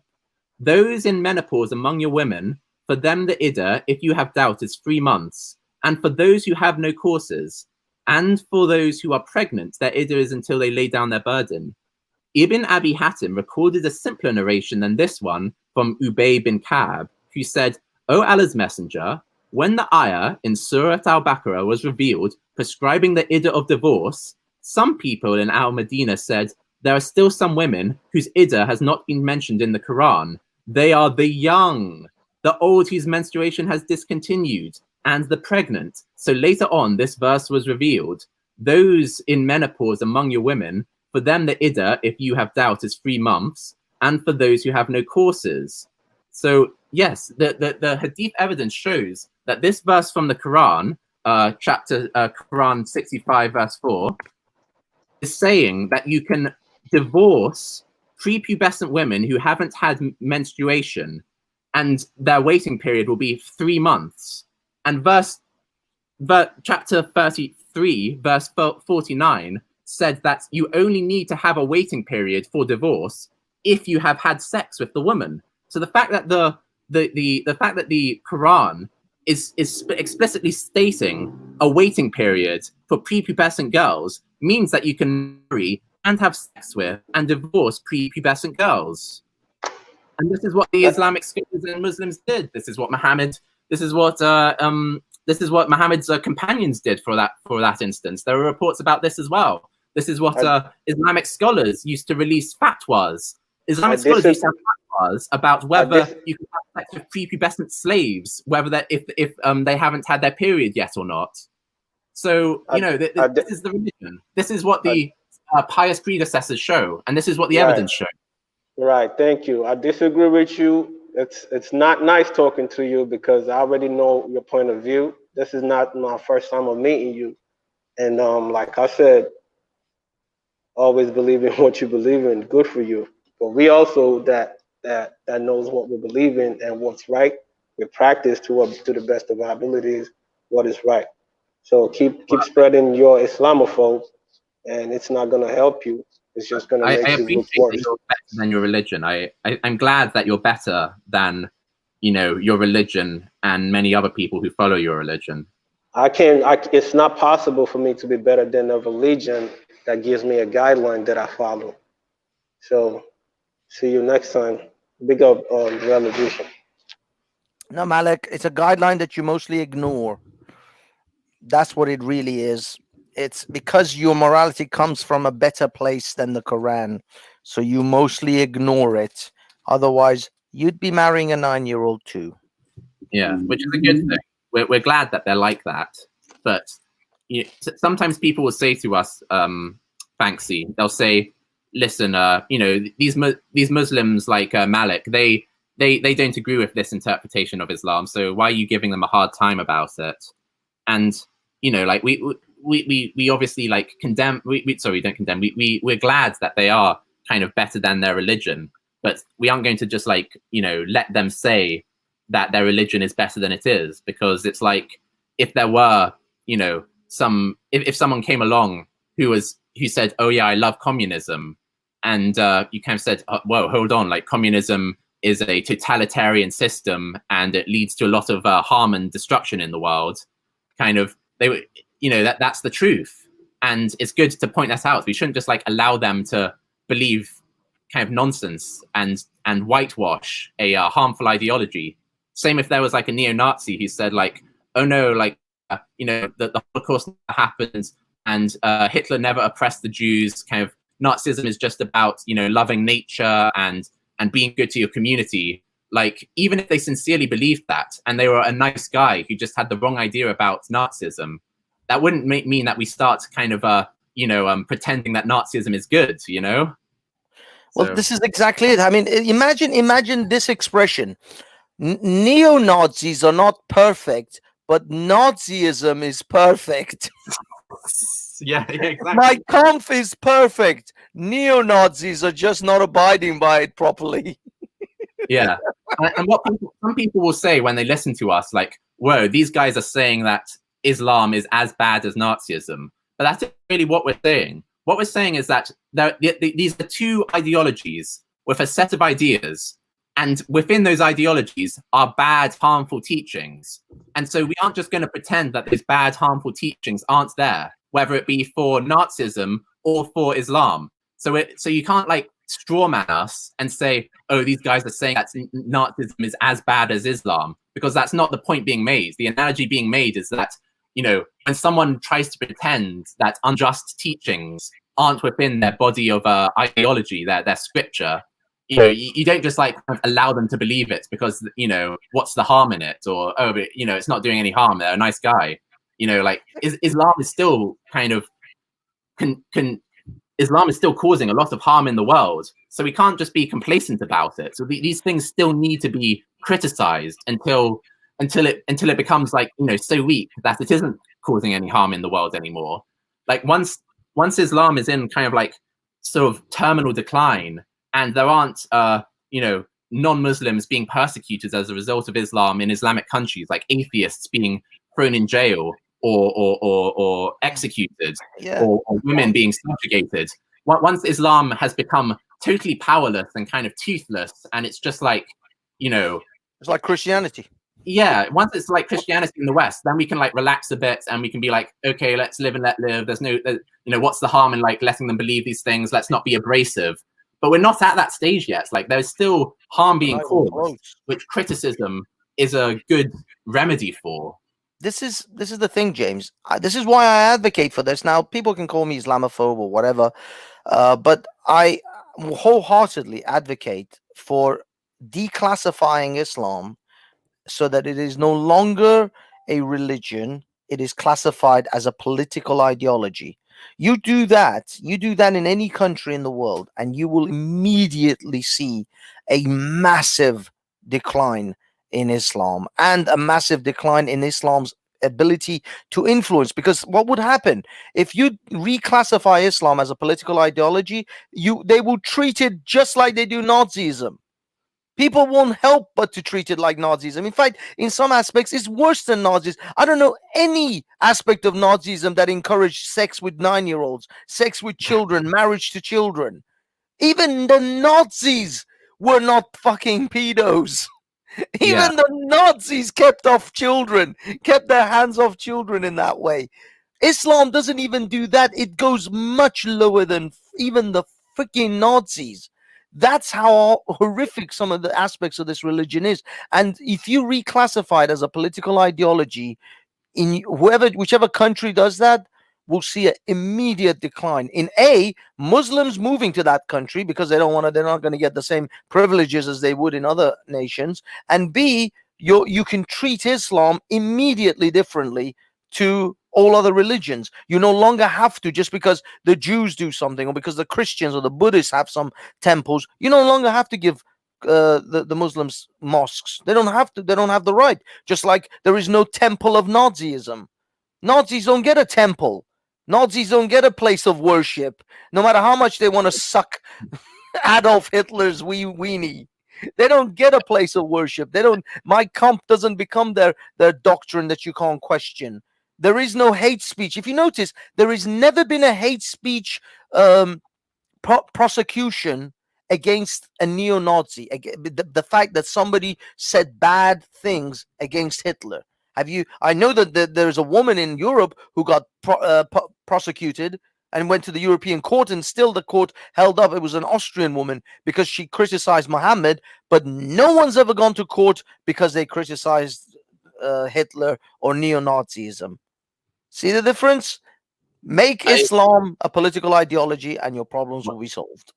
Well, I do disagree with you kind of there, because, you know, like the fact of the matter is that it is a religion, but, you know, so we shouldn't pretend that it's, you know, not a religion. Like, I guess the difference between a political ideology and a religion is that kind of religion necessarily kind of has reference to the supernatural, whereas a political ideology may or may not do so. So, you know, and I don't think there needs to be kind of a sort of unegalitarian measures taken. Like, I don't think we need to But James, we do that already. You know, Scientology isn't recognized as an official religion in Britain.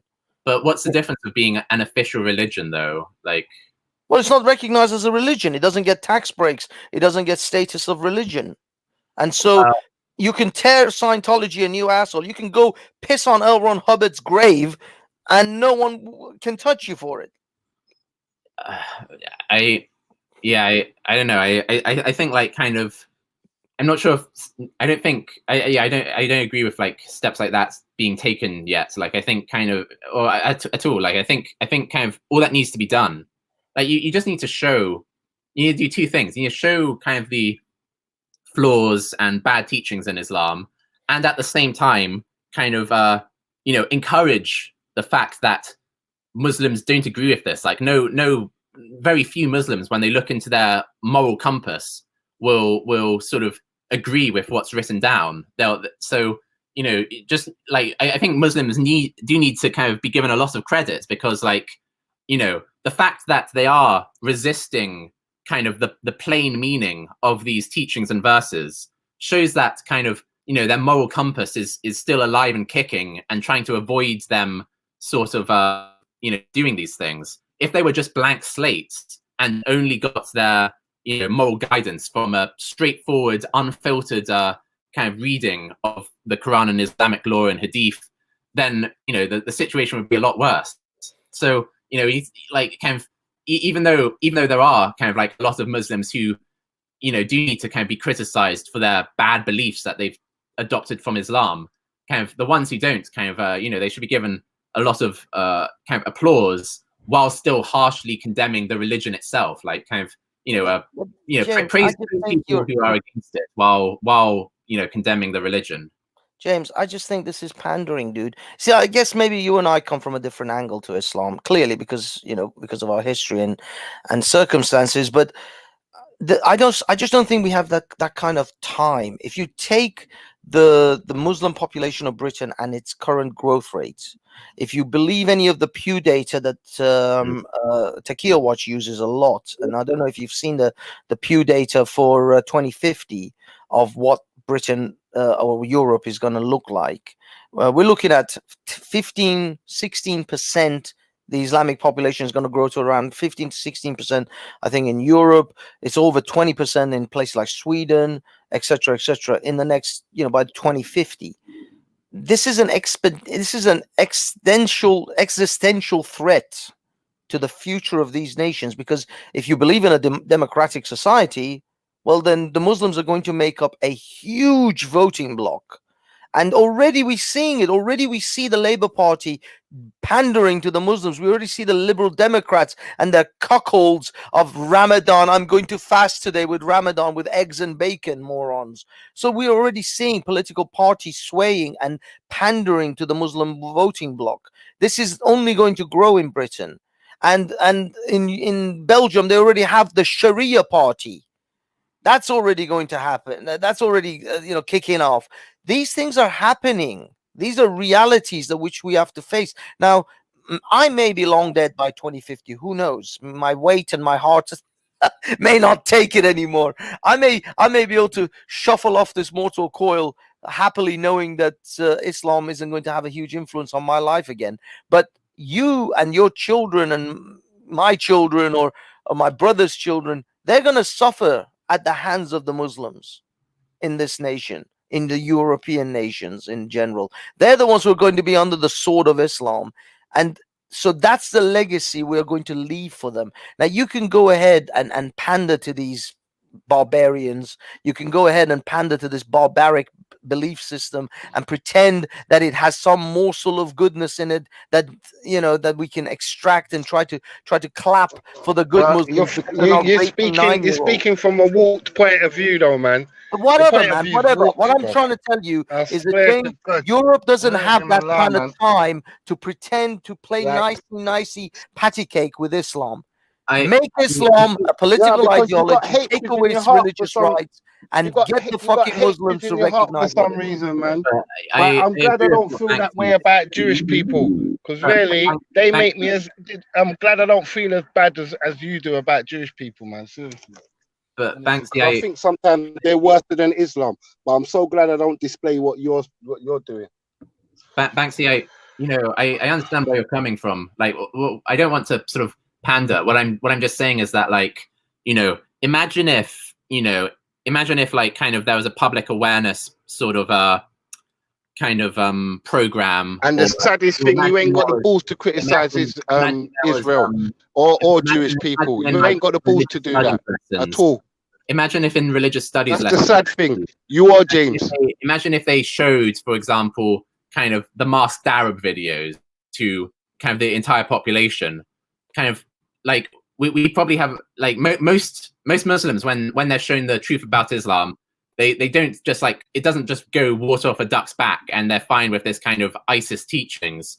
You know, they're worried, they're troubled by it, and I think that would have a big impact. It's the fact that kind of most Muslims kind of don't know kind of about the sort of immoral teachings in their religion, and they would kind of oppose them if they did know, and that would be a good thing. So I think like kind of it's the fact that our, you know, system kind of does currently, you know, try and walk on eggshells. if there was like a mass kind of information campaign, then I think that could like reduce the damage and show lots of these people kind of that Islam is a bad thing, and one of two things will happen. Like I personally think you're deluded, because obviously people know their religion, innit? And you're making big assumptions that people don't know their own religion.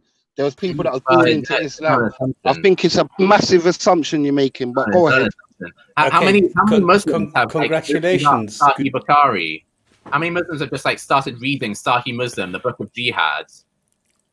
Exactly, it's something that hardly anyone does. But if they did do that, they would see Muhammad and his companions abducting abducting polytheist women during war to have sex with, the same way ISIS did to Yazidi women, and they would be shocked and disgusted. So that's how most normal people would react if they have like a moral compass and they aren't sort of desensitized to like ISIS teaching. Like when they left the people in New Orleans, when the hurricane came and they left the black people to starve to death and put them in a Super Bowl. Like what America done. People weren't really shocked and disgusted about that, was they? Things happen all the time across Freddie, the world that derailing people are not this. shocked and disgusted about. The wickedest James, thing I is just what want to you're say trying to thank do, you. though, is you're trying to equate them Texas to 2020. And that don't make no sense. James, I just want to say congratulations on the surgical precision with which you just delivered this. This was such a joy to listen to you, how you went from one point to the next without being derailed, without going into any polemics or something. You just delivered this. It was a real pleasure to listen to this. And then Banksy, this is exactly the problem. The two of you coming from different angles have, if both of these add up, this is exactly the problem. Because Muslims haven't, they don't read the Quran, they don't read the Hadith, they don't go into all these things. They follow scholars, so they only listen to what their scholars tell them.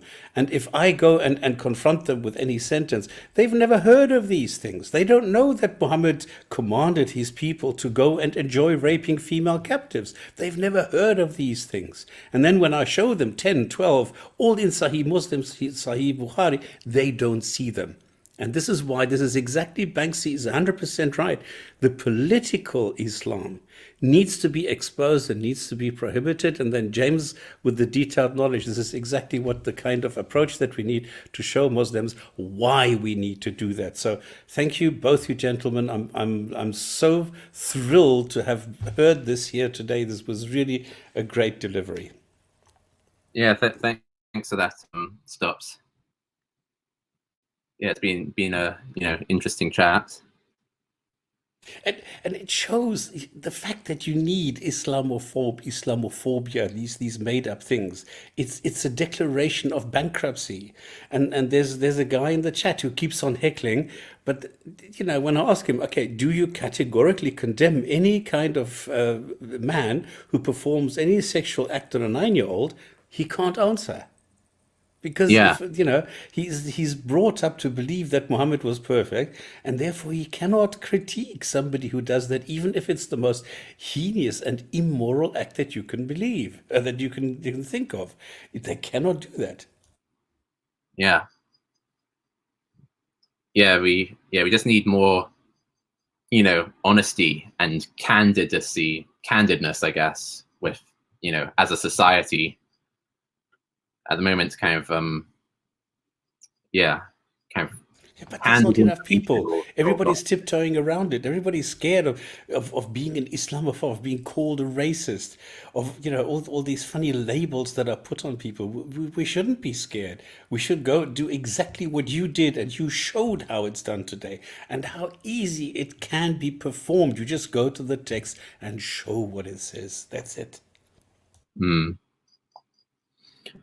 Yeah, but it's funny. Like we started off like the initial point was about kind of whether forced marriage was allowed in Islam or not, and like showing that that's a legitimate opinion in Islamic law if you just read their books of Islamic law, like the Distinguished Jurist Primer, and so on and so forth.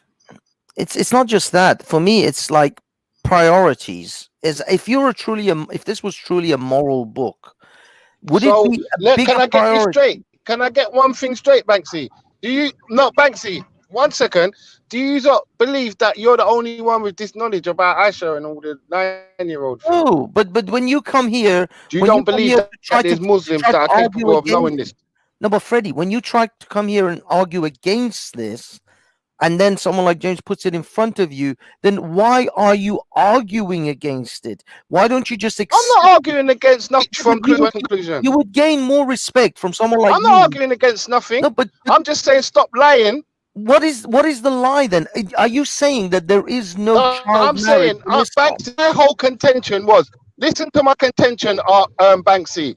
Listen to my contention. My contention was when James said that, but according to the Quran, blah, blah, blah, Aisha does this. So in 2020, people will sympathize with grooming gangs and are more sympathetic towards the grooming gang plight. And I'm like, that's crazy. Because there's no one in 2020, Muslim or otherwise, condoning paedophilia.